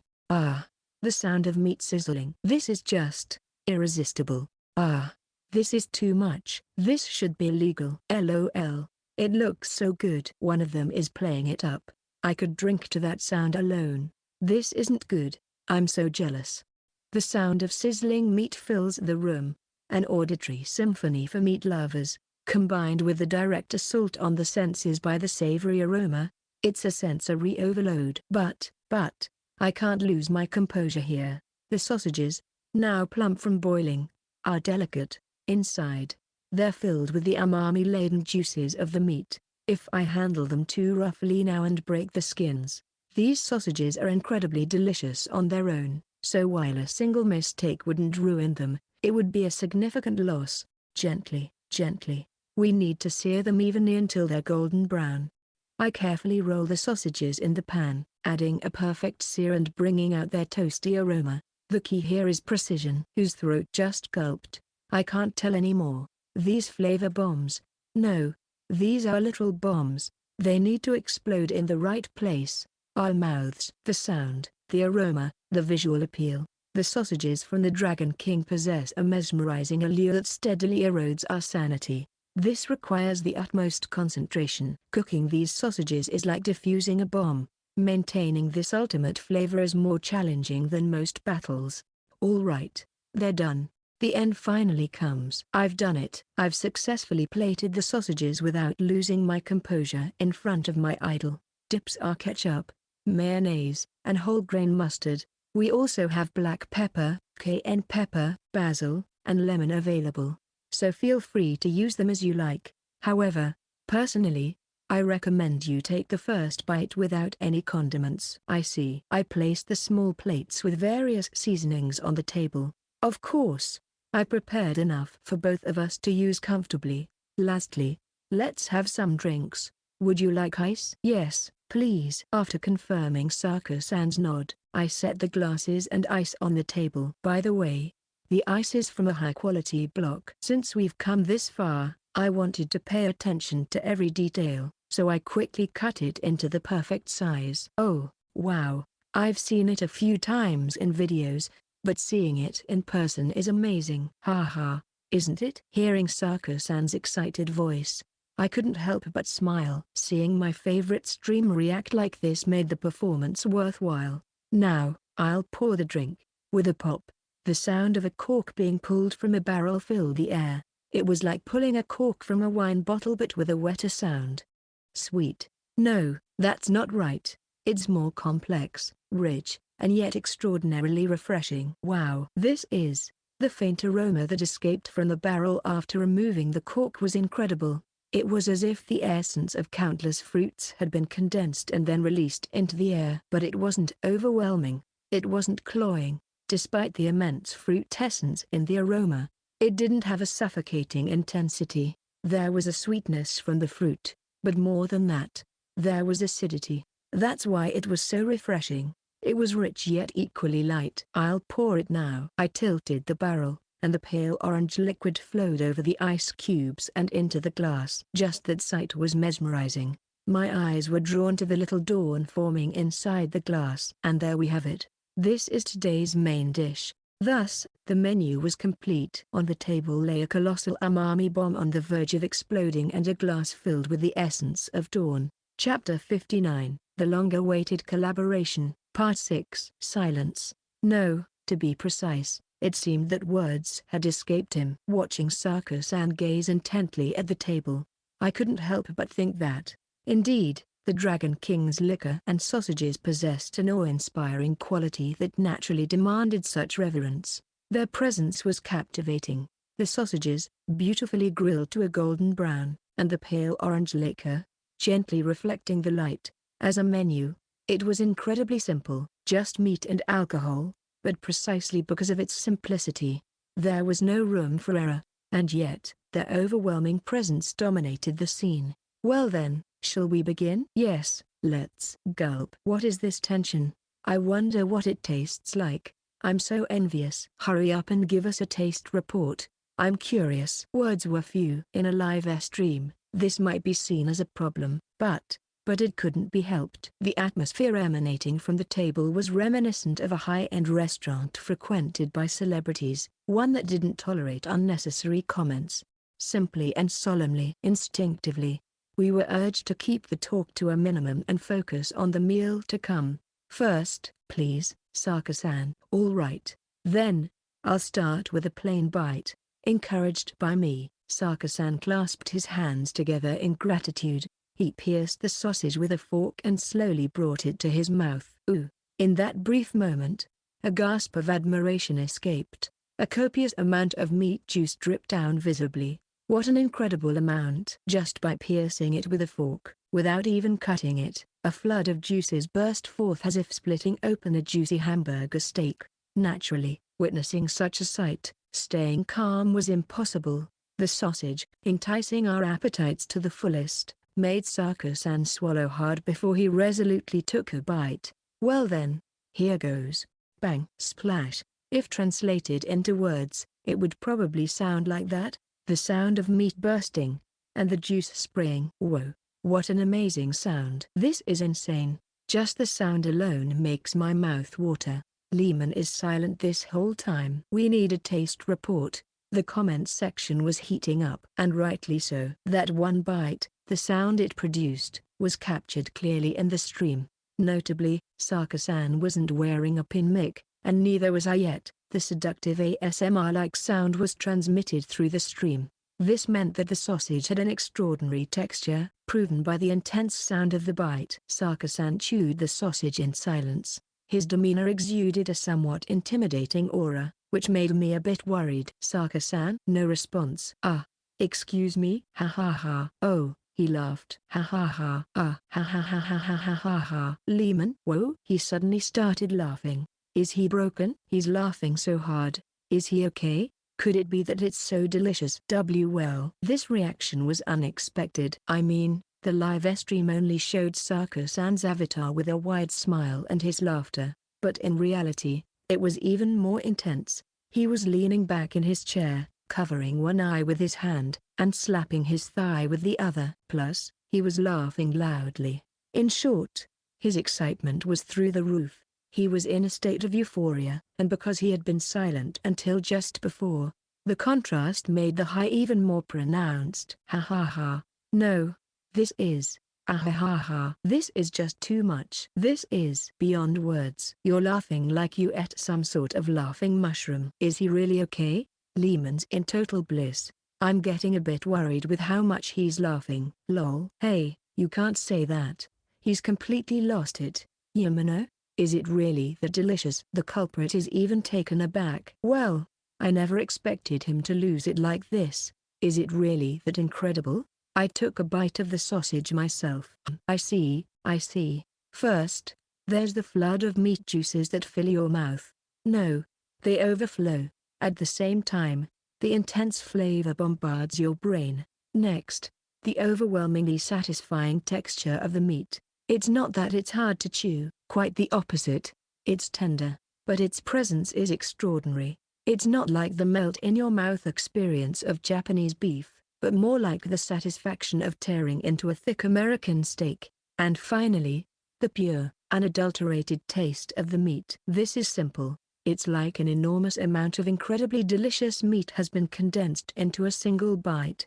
The overwhelming meatiness. That's all there is to it. These 3 phases pass in an instant, and they repeat with every bite. This is impossible. No wonder he laughed. Of course you'd laugh. There's no way to give a proper taste review. At least not for Saka-san. I, on the other hand, am used to foods from dungeons and have different basic human specs. So I can understand what's happening.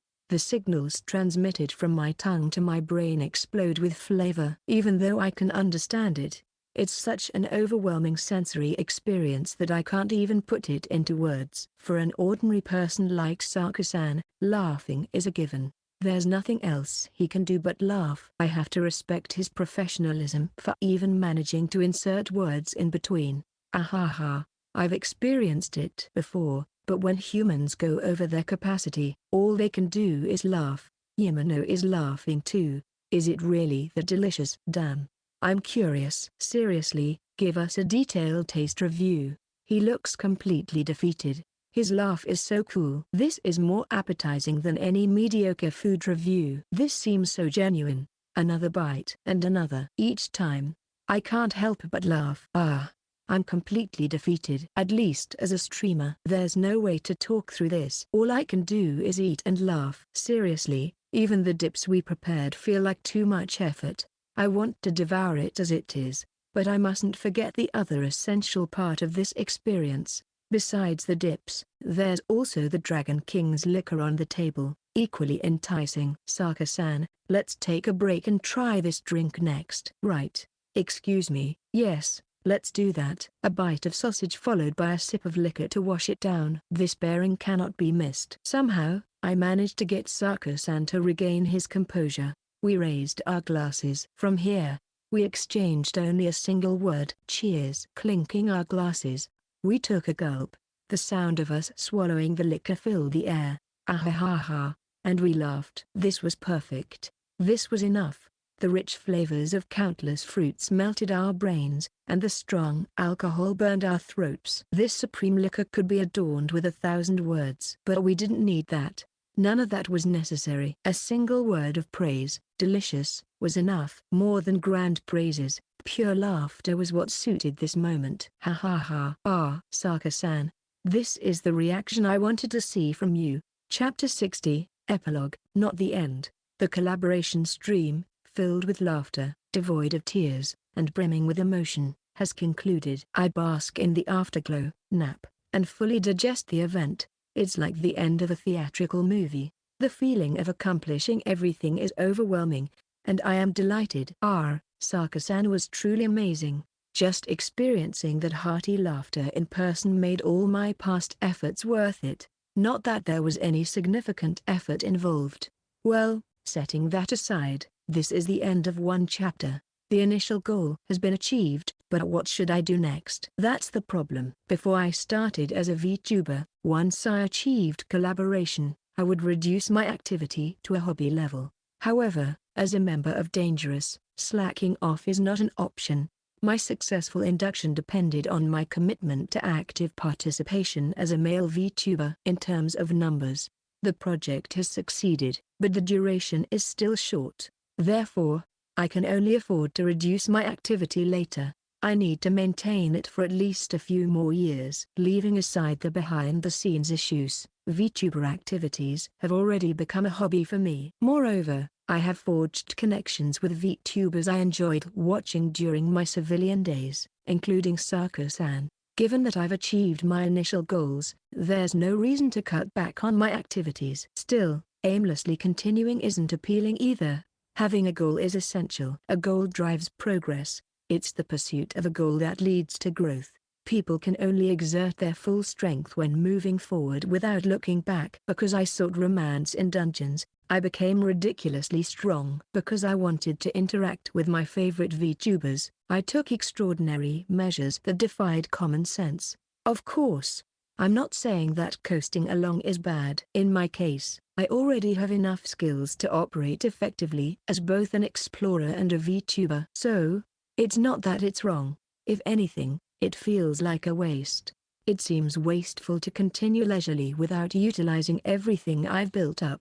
It's not a matter of ambition. Ultimately, it's the feeling that it's a waste. I take pride in being Yamanobotan. I hold a unique position in the VTuber world. Regarding numbers, I'm at the top of the VTuber, or even streamer, hierarchy. My fan base is not limited to subcultures but is globally recognized. Moreover, I have unlimited funds for my activities, and I am unofficially backed by public institutions in my country. Physically, I am exceedingly strong. To put it simply, I can do almost anything. Considering the constraints of being a VTuber, a kind of public figure, and belonging to a company, it still feels wasteful not to utilize this influence fully. If I'm going to do this, I want to go all out. The blood of a mischief maker flows through me. As a VTuber enthusiast, I want to leave an entertaining mark on this industry. Of course, it's not out of a desire for fame. I believe I've already made my mark in VTuber history. My presence can be put aside. Ah, I see. Yes, that's it. Something clicked in my heart. I remembered why I aimed to become a VTuber. It all started because my favorite VTuber, Lehman, or Saka-san, mentioned being moved by dungeon-sourced ingredients. I wanted to offer something even more incredible. In essence, it began with the desire to spoil my favorite. The key point was not just interacting but spoiling. I don't need gratitude. I want to give unilaterally. I expect nothing in return. Well, if I had to ask for something in return, it would be to see them flustered by my offerings. Simply put, it's the fan psychology of wanting to shower my favorite with super chats endlessly. Taking this to the extreme, I became a VTuber myself. So, should the focus of my goals be my favorite? In the end, despite being a VTuber, I'm a VTuber enthusiast at my core. Therefore, the main focus should be on other VTubers, not myself. Should I go all out to support my number one favorite, Saka-san? No, that's not something to aim for at this point. Since we already have a connection, I can always shower them with gifts whenever. If not gifts, I could provide numbers through collaborations, but doing so would be presumptuous given the significant difference in our careers. In the VTuber world, Saka-san is a big name. They don't need to worry about numbers like I do. Then, should I focus on other favorites? This is tricky. I do have other VTubers I like. I've subscribed to quite a few channels, but if you ask me if there's someone I could unequivocally call my favorite, I'd have to hesitate. If a project interests me, I watch it live. Otherwise, I often watch clips. It isn't very comfortable to admit this while claiming to be a VTuber enthusiast, but it can't be helped. Human resources are limited. There are already many well-known VTubers, and with streams typically lasting hours, there's only so much time to dig through archives. Honestly, there are less than 5 VTubers I can follow properly. Saka-san takes that limited slot, while the others are prioritized a notch lower. Still, Reiko-san and Tenmai Senpai are a bit different. The members of Dangerous are in a separate category, prioritized just like Saka-san. They are not merely favorites, they are colleagues. Since they are precious comrades, supporting and elevating each other is natural. Therefore, they don't fit the bill for a fan's object of devotion. Given that I'll help them whenever needed, It's inappropriate to set them as my goal. Should I just find a new favorite? Finding someone worth spoiling and elevating them to a level where they can continue their VTuber activities without worry. How about that? That might be the answer. It feels like I've had a breakthrough. This could be interesting.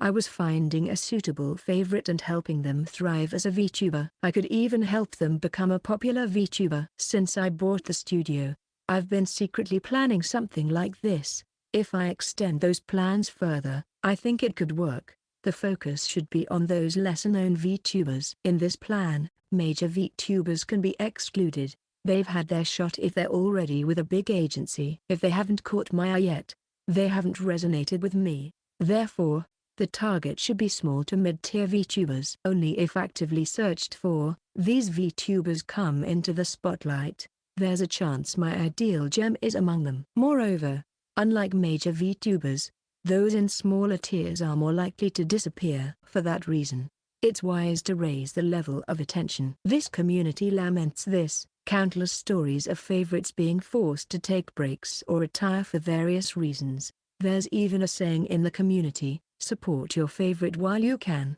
With countless VTubers debuting, just as many fade away. Amidst this, discovering a VTuber that suits my taste and elevating them to a future star. That's quite thrilling. In essence, becoming a VTuber's patron? No, that's too dignified. It's more base, to put it bluntly.